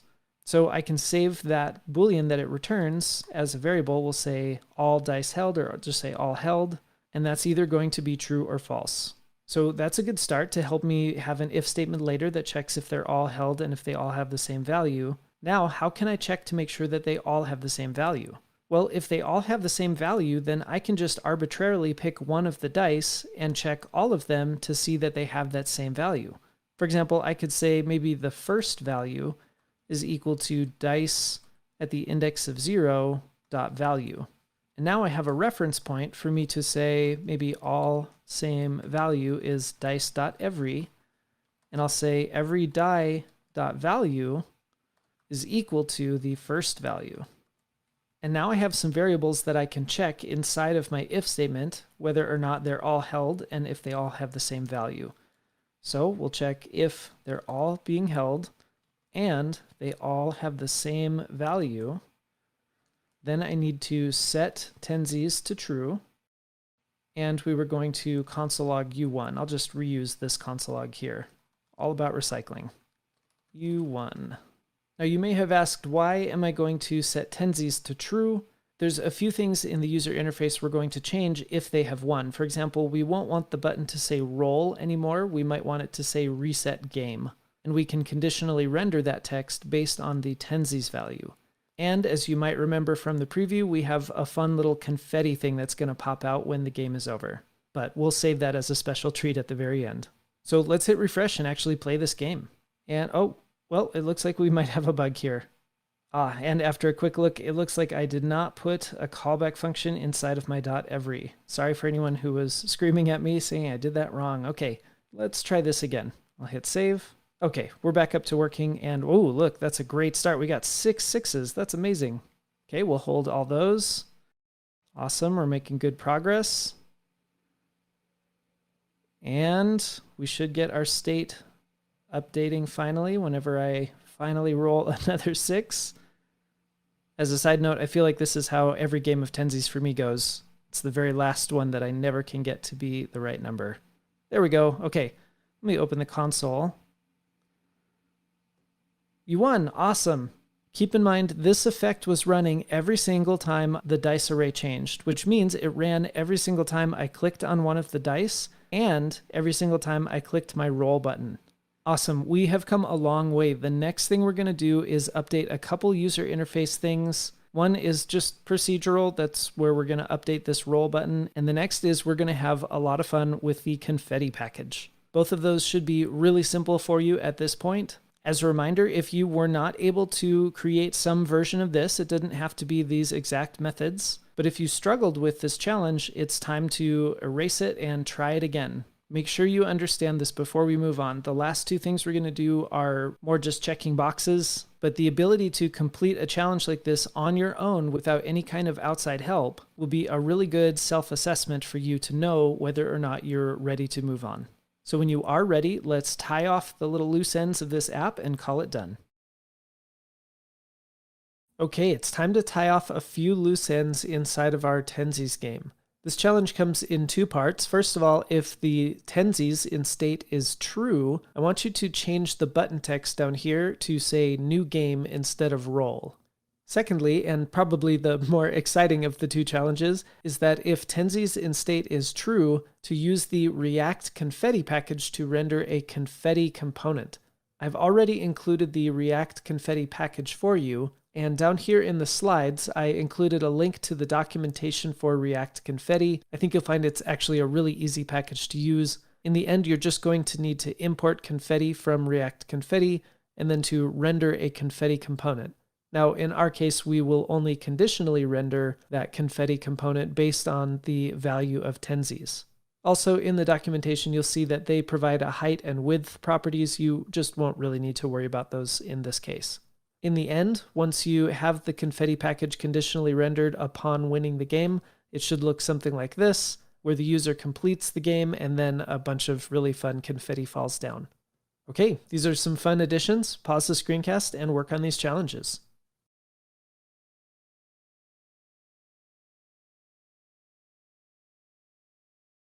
Okay, let's start with number 1. If Tensies is true, change the button text to new game. Well, let's go down here to our button.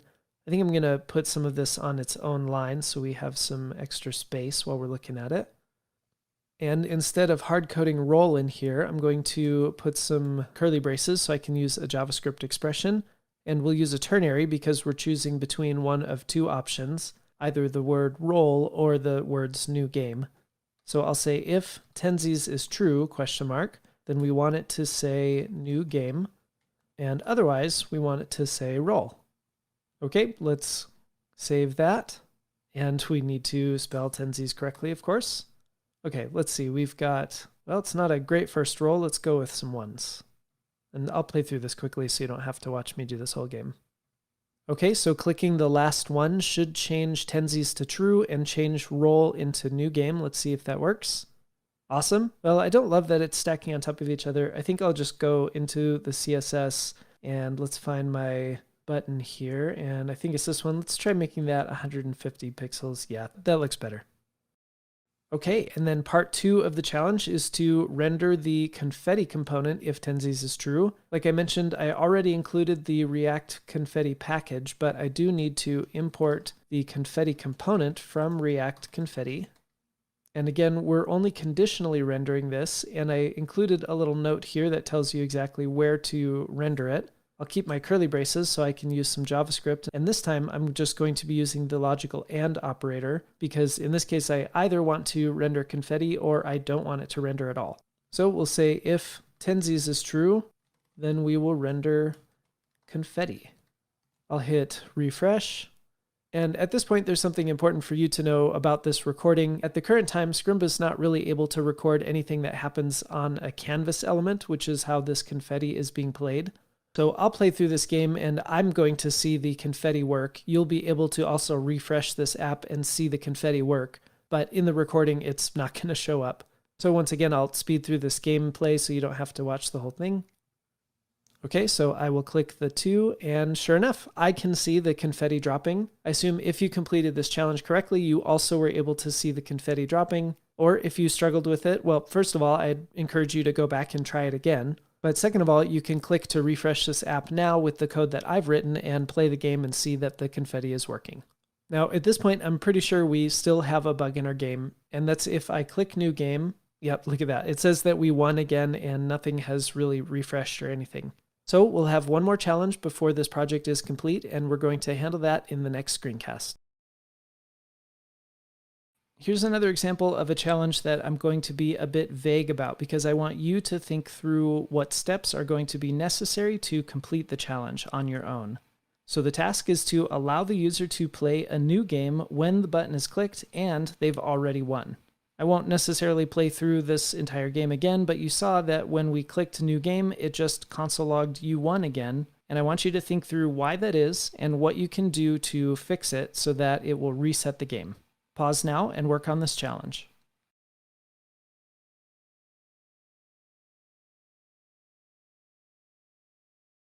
As it stands, clicking the button will run the roll dice function. Currently, there's nothing in the roll dice function that will check if they've already won the game. Now, we could choose to create a completely separate function that will create a new game for us, which would require us to then conditionally render one of 2 buttons based on whether they have already won, or rather based on whether Tenses is true or not. Right now, we're only changing the text of the button when Tenses is true, but we're not creating a completely separate button with a different on-click handler. Either way would probably be fine. I think I'm just going to update our roll dice function to handle the instance when the user wins the game. Now, I really want them only to roll the dice if they don't have Tenses, if the game is not over. So I'm going to move this code into if Tenses, this conditional block here, and then I can add an else that says if Tenses is true, in other words, if they've won the game, then first I want to set Tenses to false because I don't want the game to still be won. And then I can generate all new dice. So I'll say set dice, and I previously wrote a function called all new dice that I can use to generate all my new dice. Okay, now let's play through the game one more time and see if we can get this to work. We'll start with our 4s this time. Oh, I'm going to switch to 6s because I have more of those. Okay, here we go. Okay, it says new game. We got that console log, which we can probably get rid of. Of course, the confetti package is celebrating our win.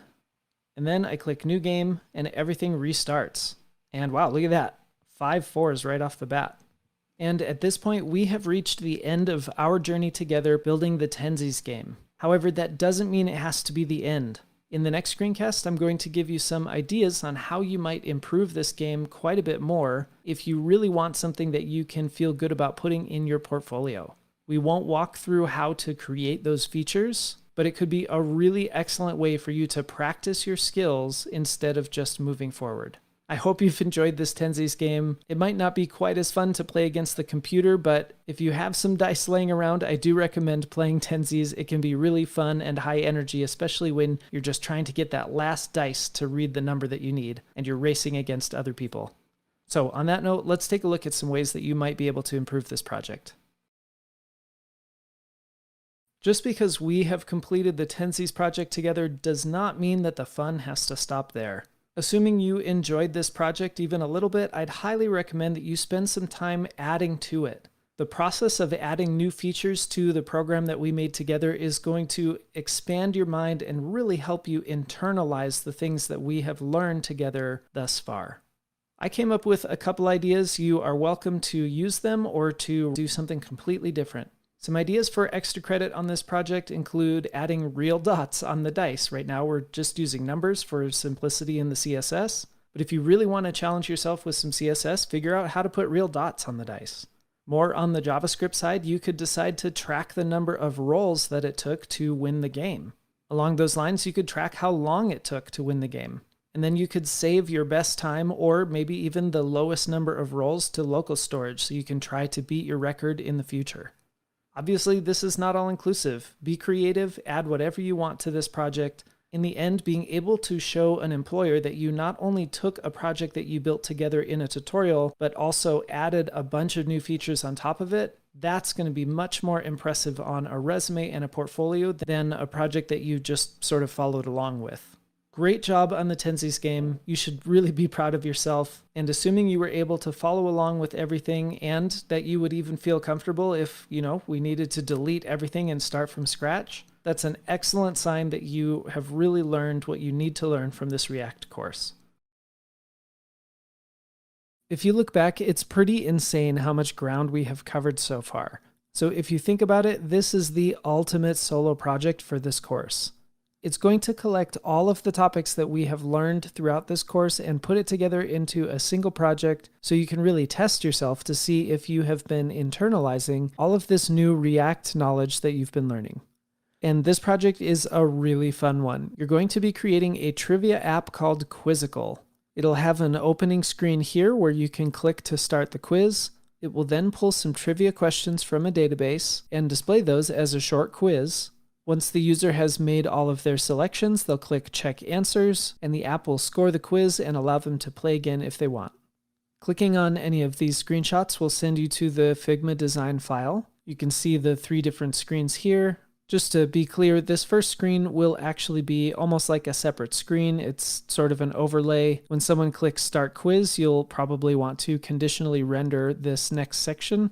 But this third screen is not really a separate screen. It's just changing the first screen so that it gives feedback to the user on the quiz answers.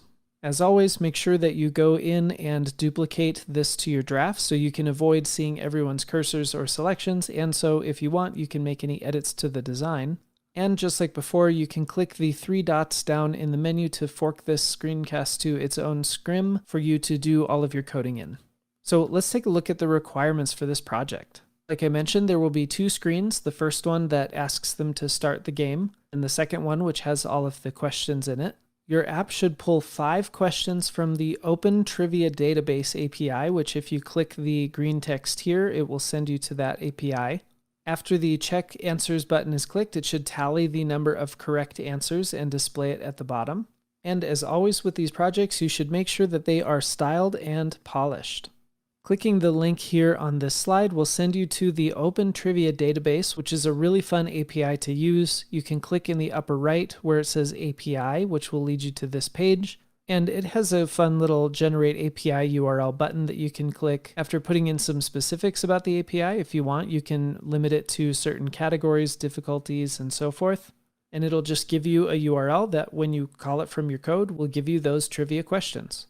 As always, I highly encourage you to share your work. Click the Discord icon to go to the I Built This channel in Discord, or you can click the Twitter icon if you're sharing this in public. This project is probably a touch more difficult than what we have worked on together. So don't hesitate to tap into the Scrimba community, ask for help, and of course, when you're finished, be proud of the work that you've done and share it. So, best of luck working on this project, and I really look forward to seeing what you end up building. Before we wrap everything up, I wanted to let you know that I've made a sort of pseudo extension to this course that gives you a crash course on using class components in React. As React evolves, people are trending away from using classes in React, but there's still plenty of reasons to learn how to write React using the ES6 class syntax. In this 1-hour mini course, I talk about why they're important to learn and the ways in which they're different from writing React with function components and hooks. If you are hoping to get a job as a React developer, you will definitely want to take this course to brush up on class components, since you're very likely to come across existing code that is still using them. If you're watching this video now as a part of the Scrimba front-end developer career path and you already have a Scrimba Pro membership, then when you move on to the advanced React course, this crash course will be the first thing that you go over. So you won't have to go out of your way to see this course, but for anybody else who's watching this course as a standalone free React course, you can click the screenshot that you see here, which will take you to the playlist for that course, and it's completely free to take. You did it. You really did it. It's been a long journey, but you have finally arrived at the end of this course. You should seriously be so proud of yourself because assuming you've actually followed along the whole way and done all the challenges, you are well on your way to becoming a serious React developer. I've said it before, but my learning philosophy is that the easiest way to get good at anything is to do it the hard way. As such, I've made it a point to include a lot of projects and hands-on work in this course. Let's take a quick look back at how those projects have progressed in each section. We started off by just working with some static pages in React. That allowed us to discover why we care about React, a bit about the JSX syntax and how to make our own custom components, how to apply our own styling so we can really polish our projects, and all of it collected together gave us the ability to build static pages. We used that knowledge to build our kind of silly little static page about fun facts about React. And for your solo project, you built a digital business card. In section 2, we moved on to learning how we can make data-driven pages in React. We discovered how to make our custom components more reusable by accepting props, and how we can make the data work for us by mapping over the data and using that to create multiple instances of our custom components using props to pass in specific data to each one. Then in section 3, we really turned it up to 11 because that's where we started making fully interactive web applications. We dove deep into understanding how to listen for events, how to save state and use state in our components, how to conditionally render certain things on the page, how to accept user input through forms, and how to handle all side effects that might happen using the useEffect hook. Then in section 4, we went all in on practice. We took some existing code with this Markdown Notes app and added a bunch of new features to it and fixed a few bugs. Then we built a dice game completely from scratch. And most impressively, in your solo project, you built a quiz app called Quizzical that accessed trivia questions from an API and scored people based on their answers. I purposefully put these projects in here to help drive forward the curriculum in this course, and each one of the solo projects you did gave you a chance to really test out your skills unassisted to make sure that you really internalize the topics that we learned about. This is truly a huge accomplishment, and you should be super proud of how far you've come. In fact, I think right now you should head over to the Today I Did channel on the Scrimba community Discord server and brag about finishing this React course as soon as you can. In fact, I made it so easy you can click this screenshot to head straight there. So what now? Well, there is a ton more to learn about React. But before I jump into the list on how you can dive even deeper into the waters of React, I'd recommend continuing to just practice everything that you have learned. This might be a great time to just use your imagination and pick a project that's similar in scope to the ones that we worked on in this course, and then just build it on your own. For example, if you don't already have your own portfolio site, you might even consider building one in React. That being said, the React ecosystem is quite large, and fortunately, the community is also quite large. So the first thing I can recommend is I have my own advanced React course on Scrimba. If you're taking this React course as a part of the Scrimba front-end developer career path, well, this advanced course is what you have coming up in the next module.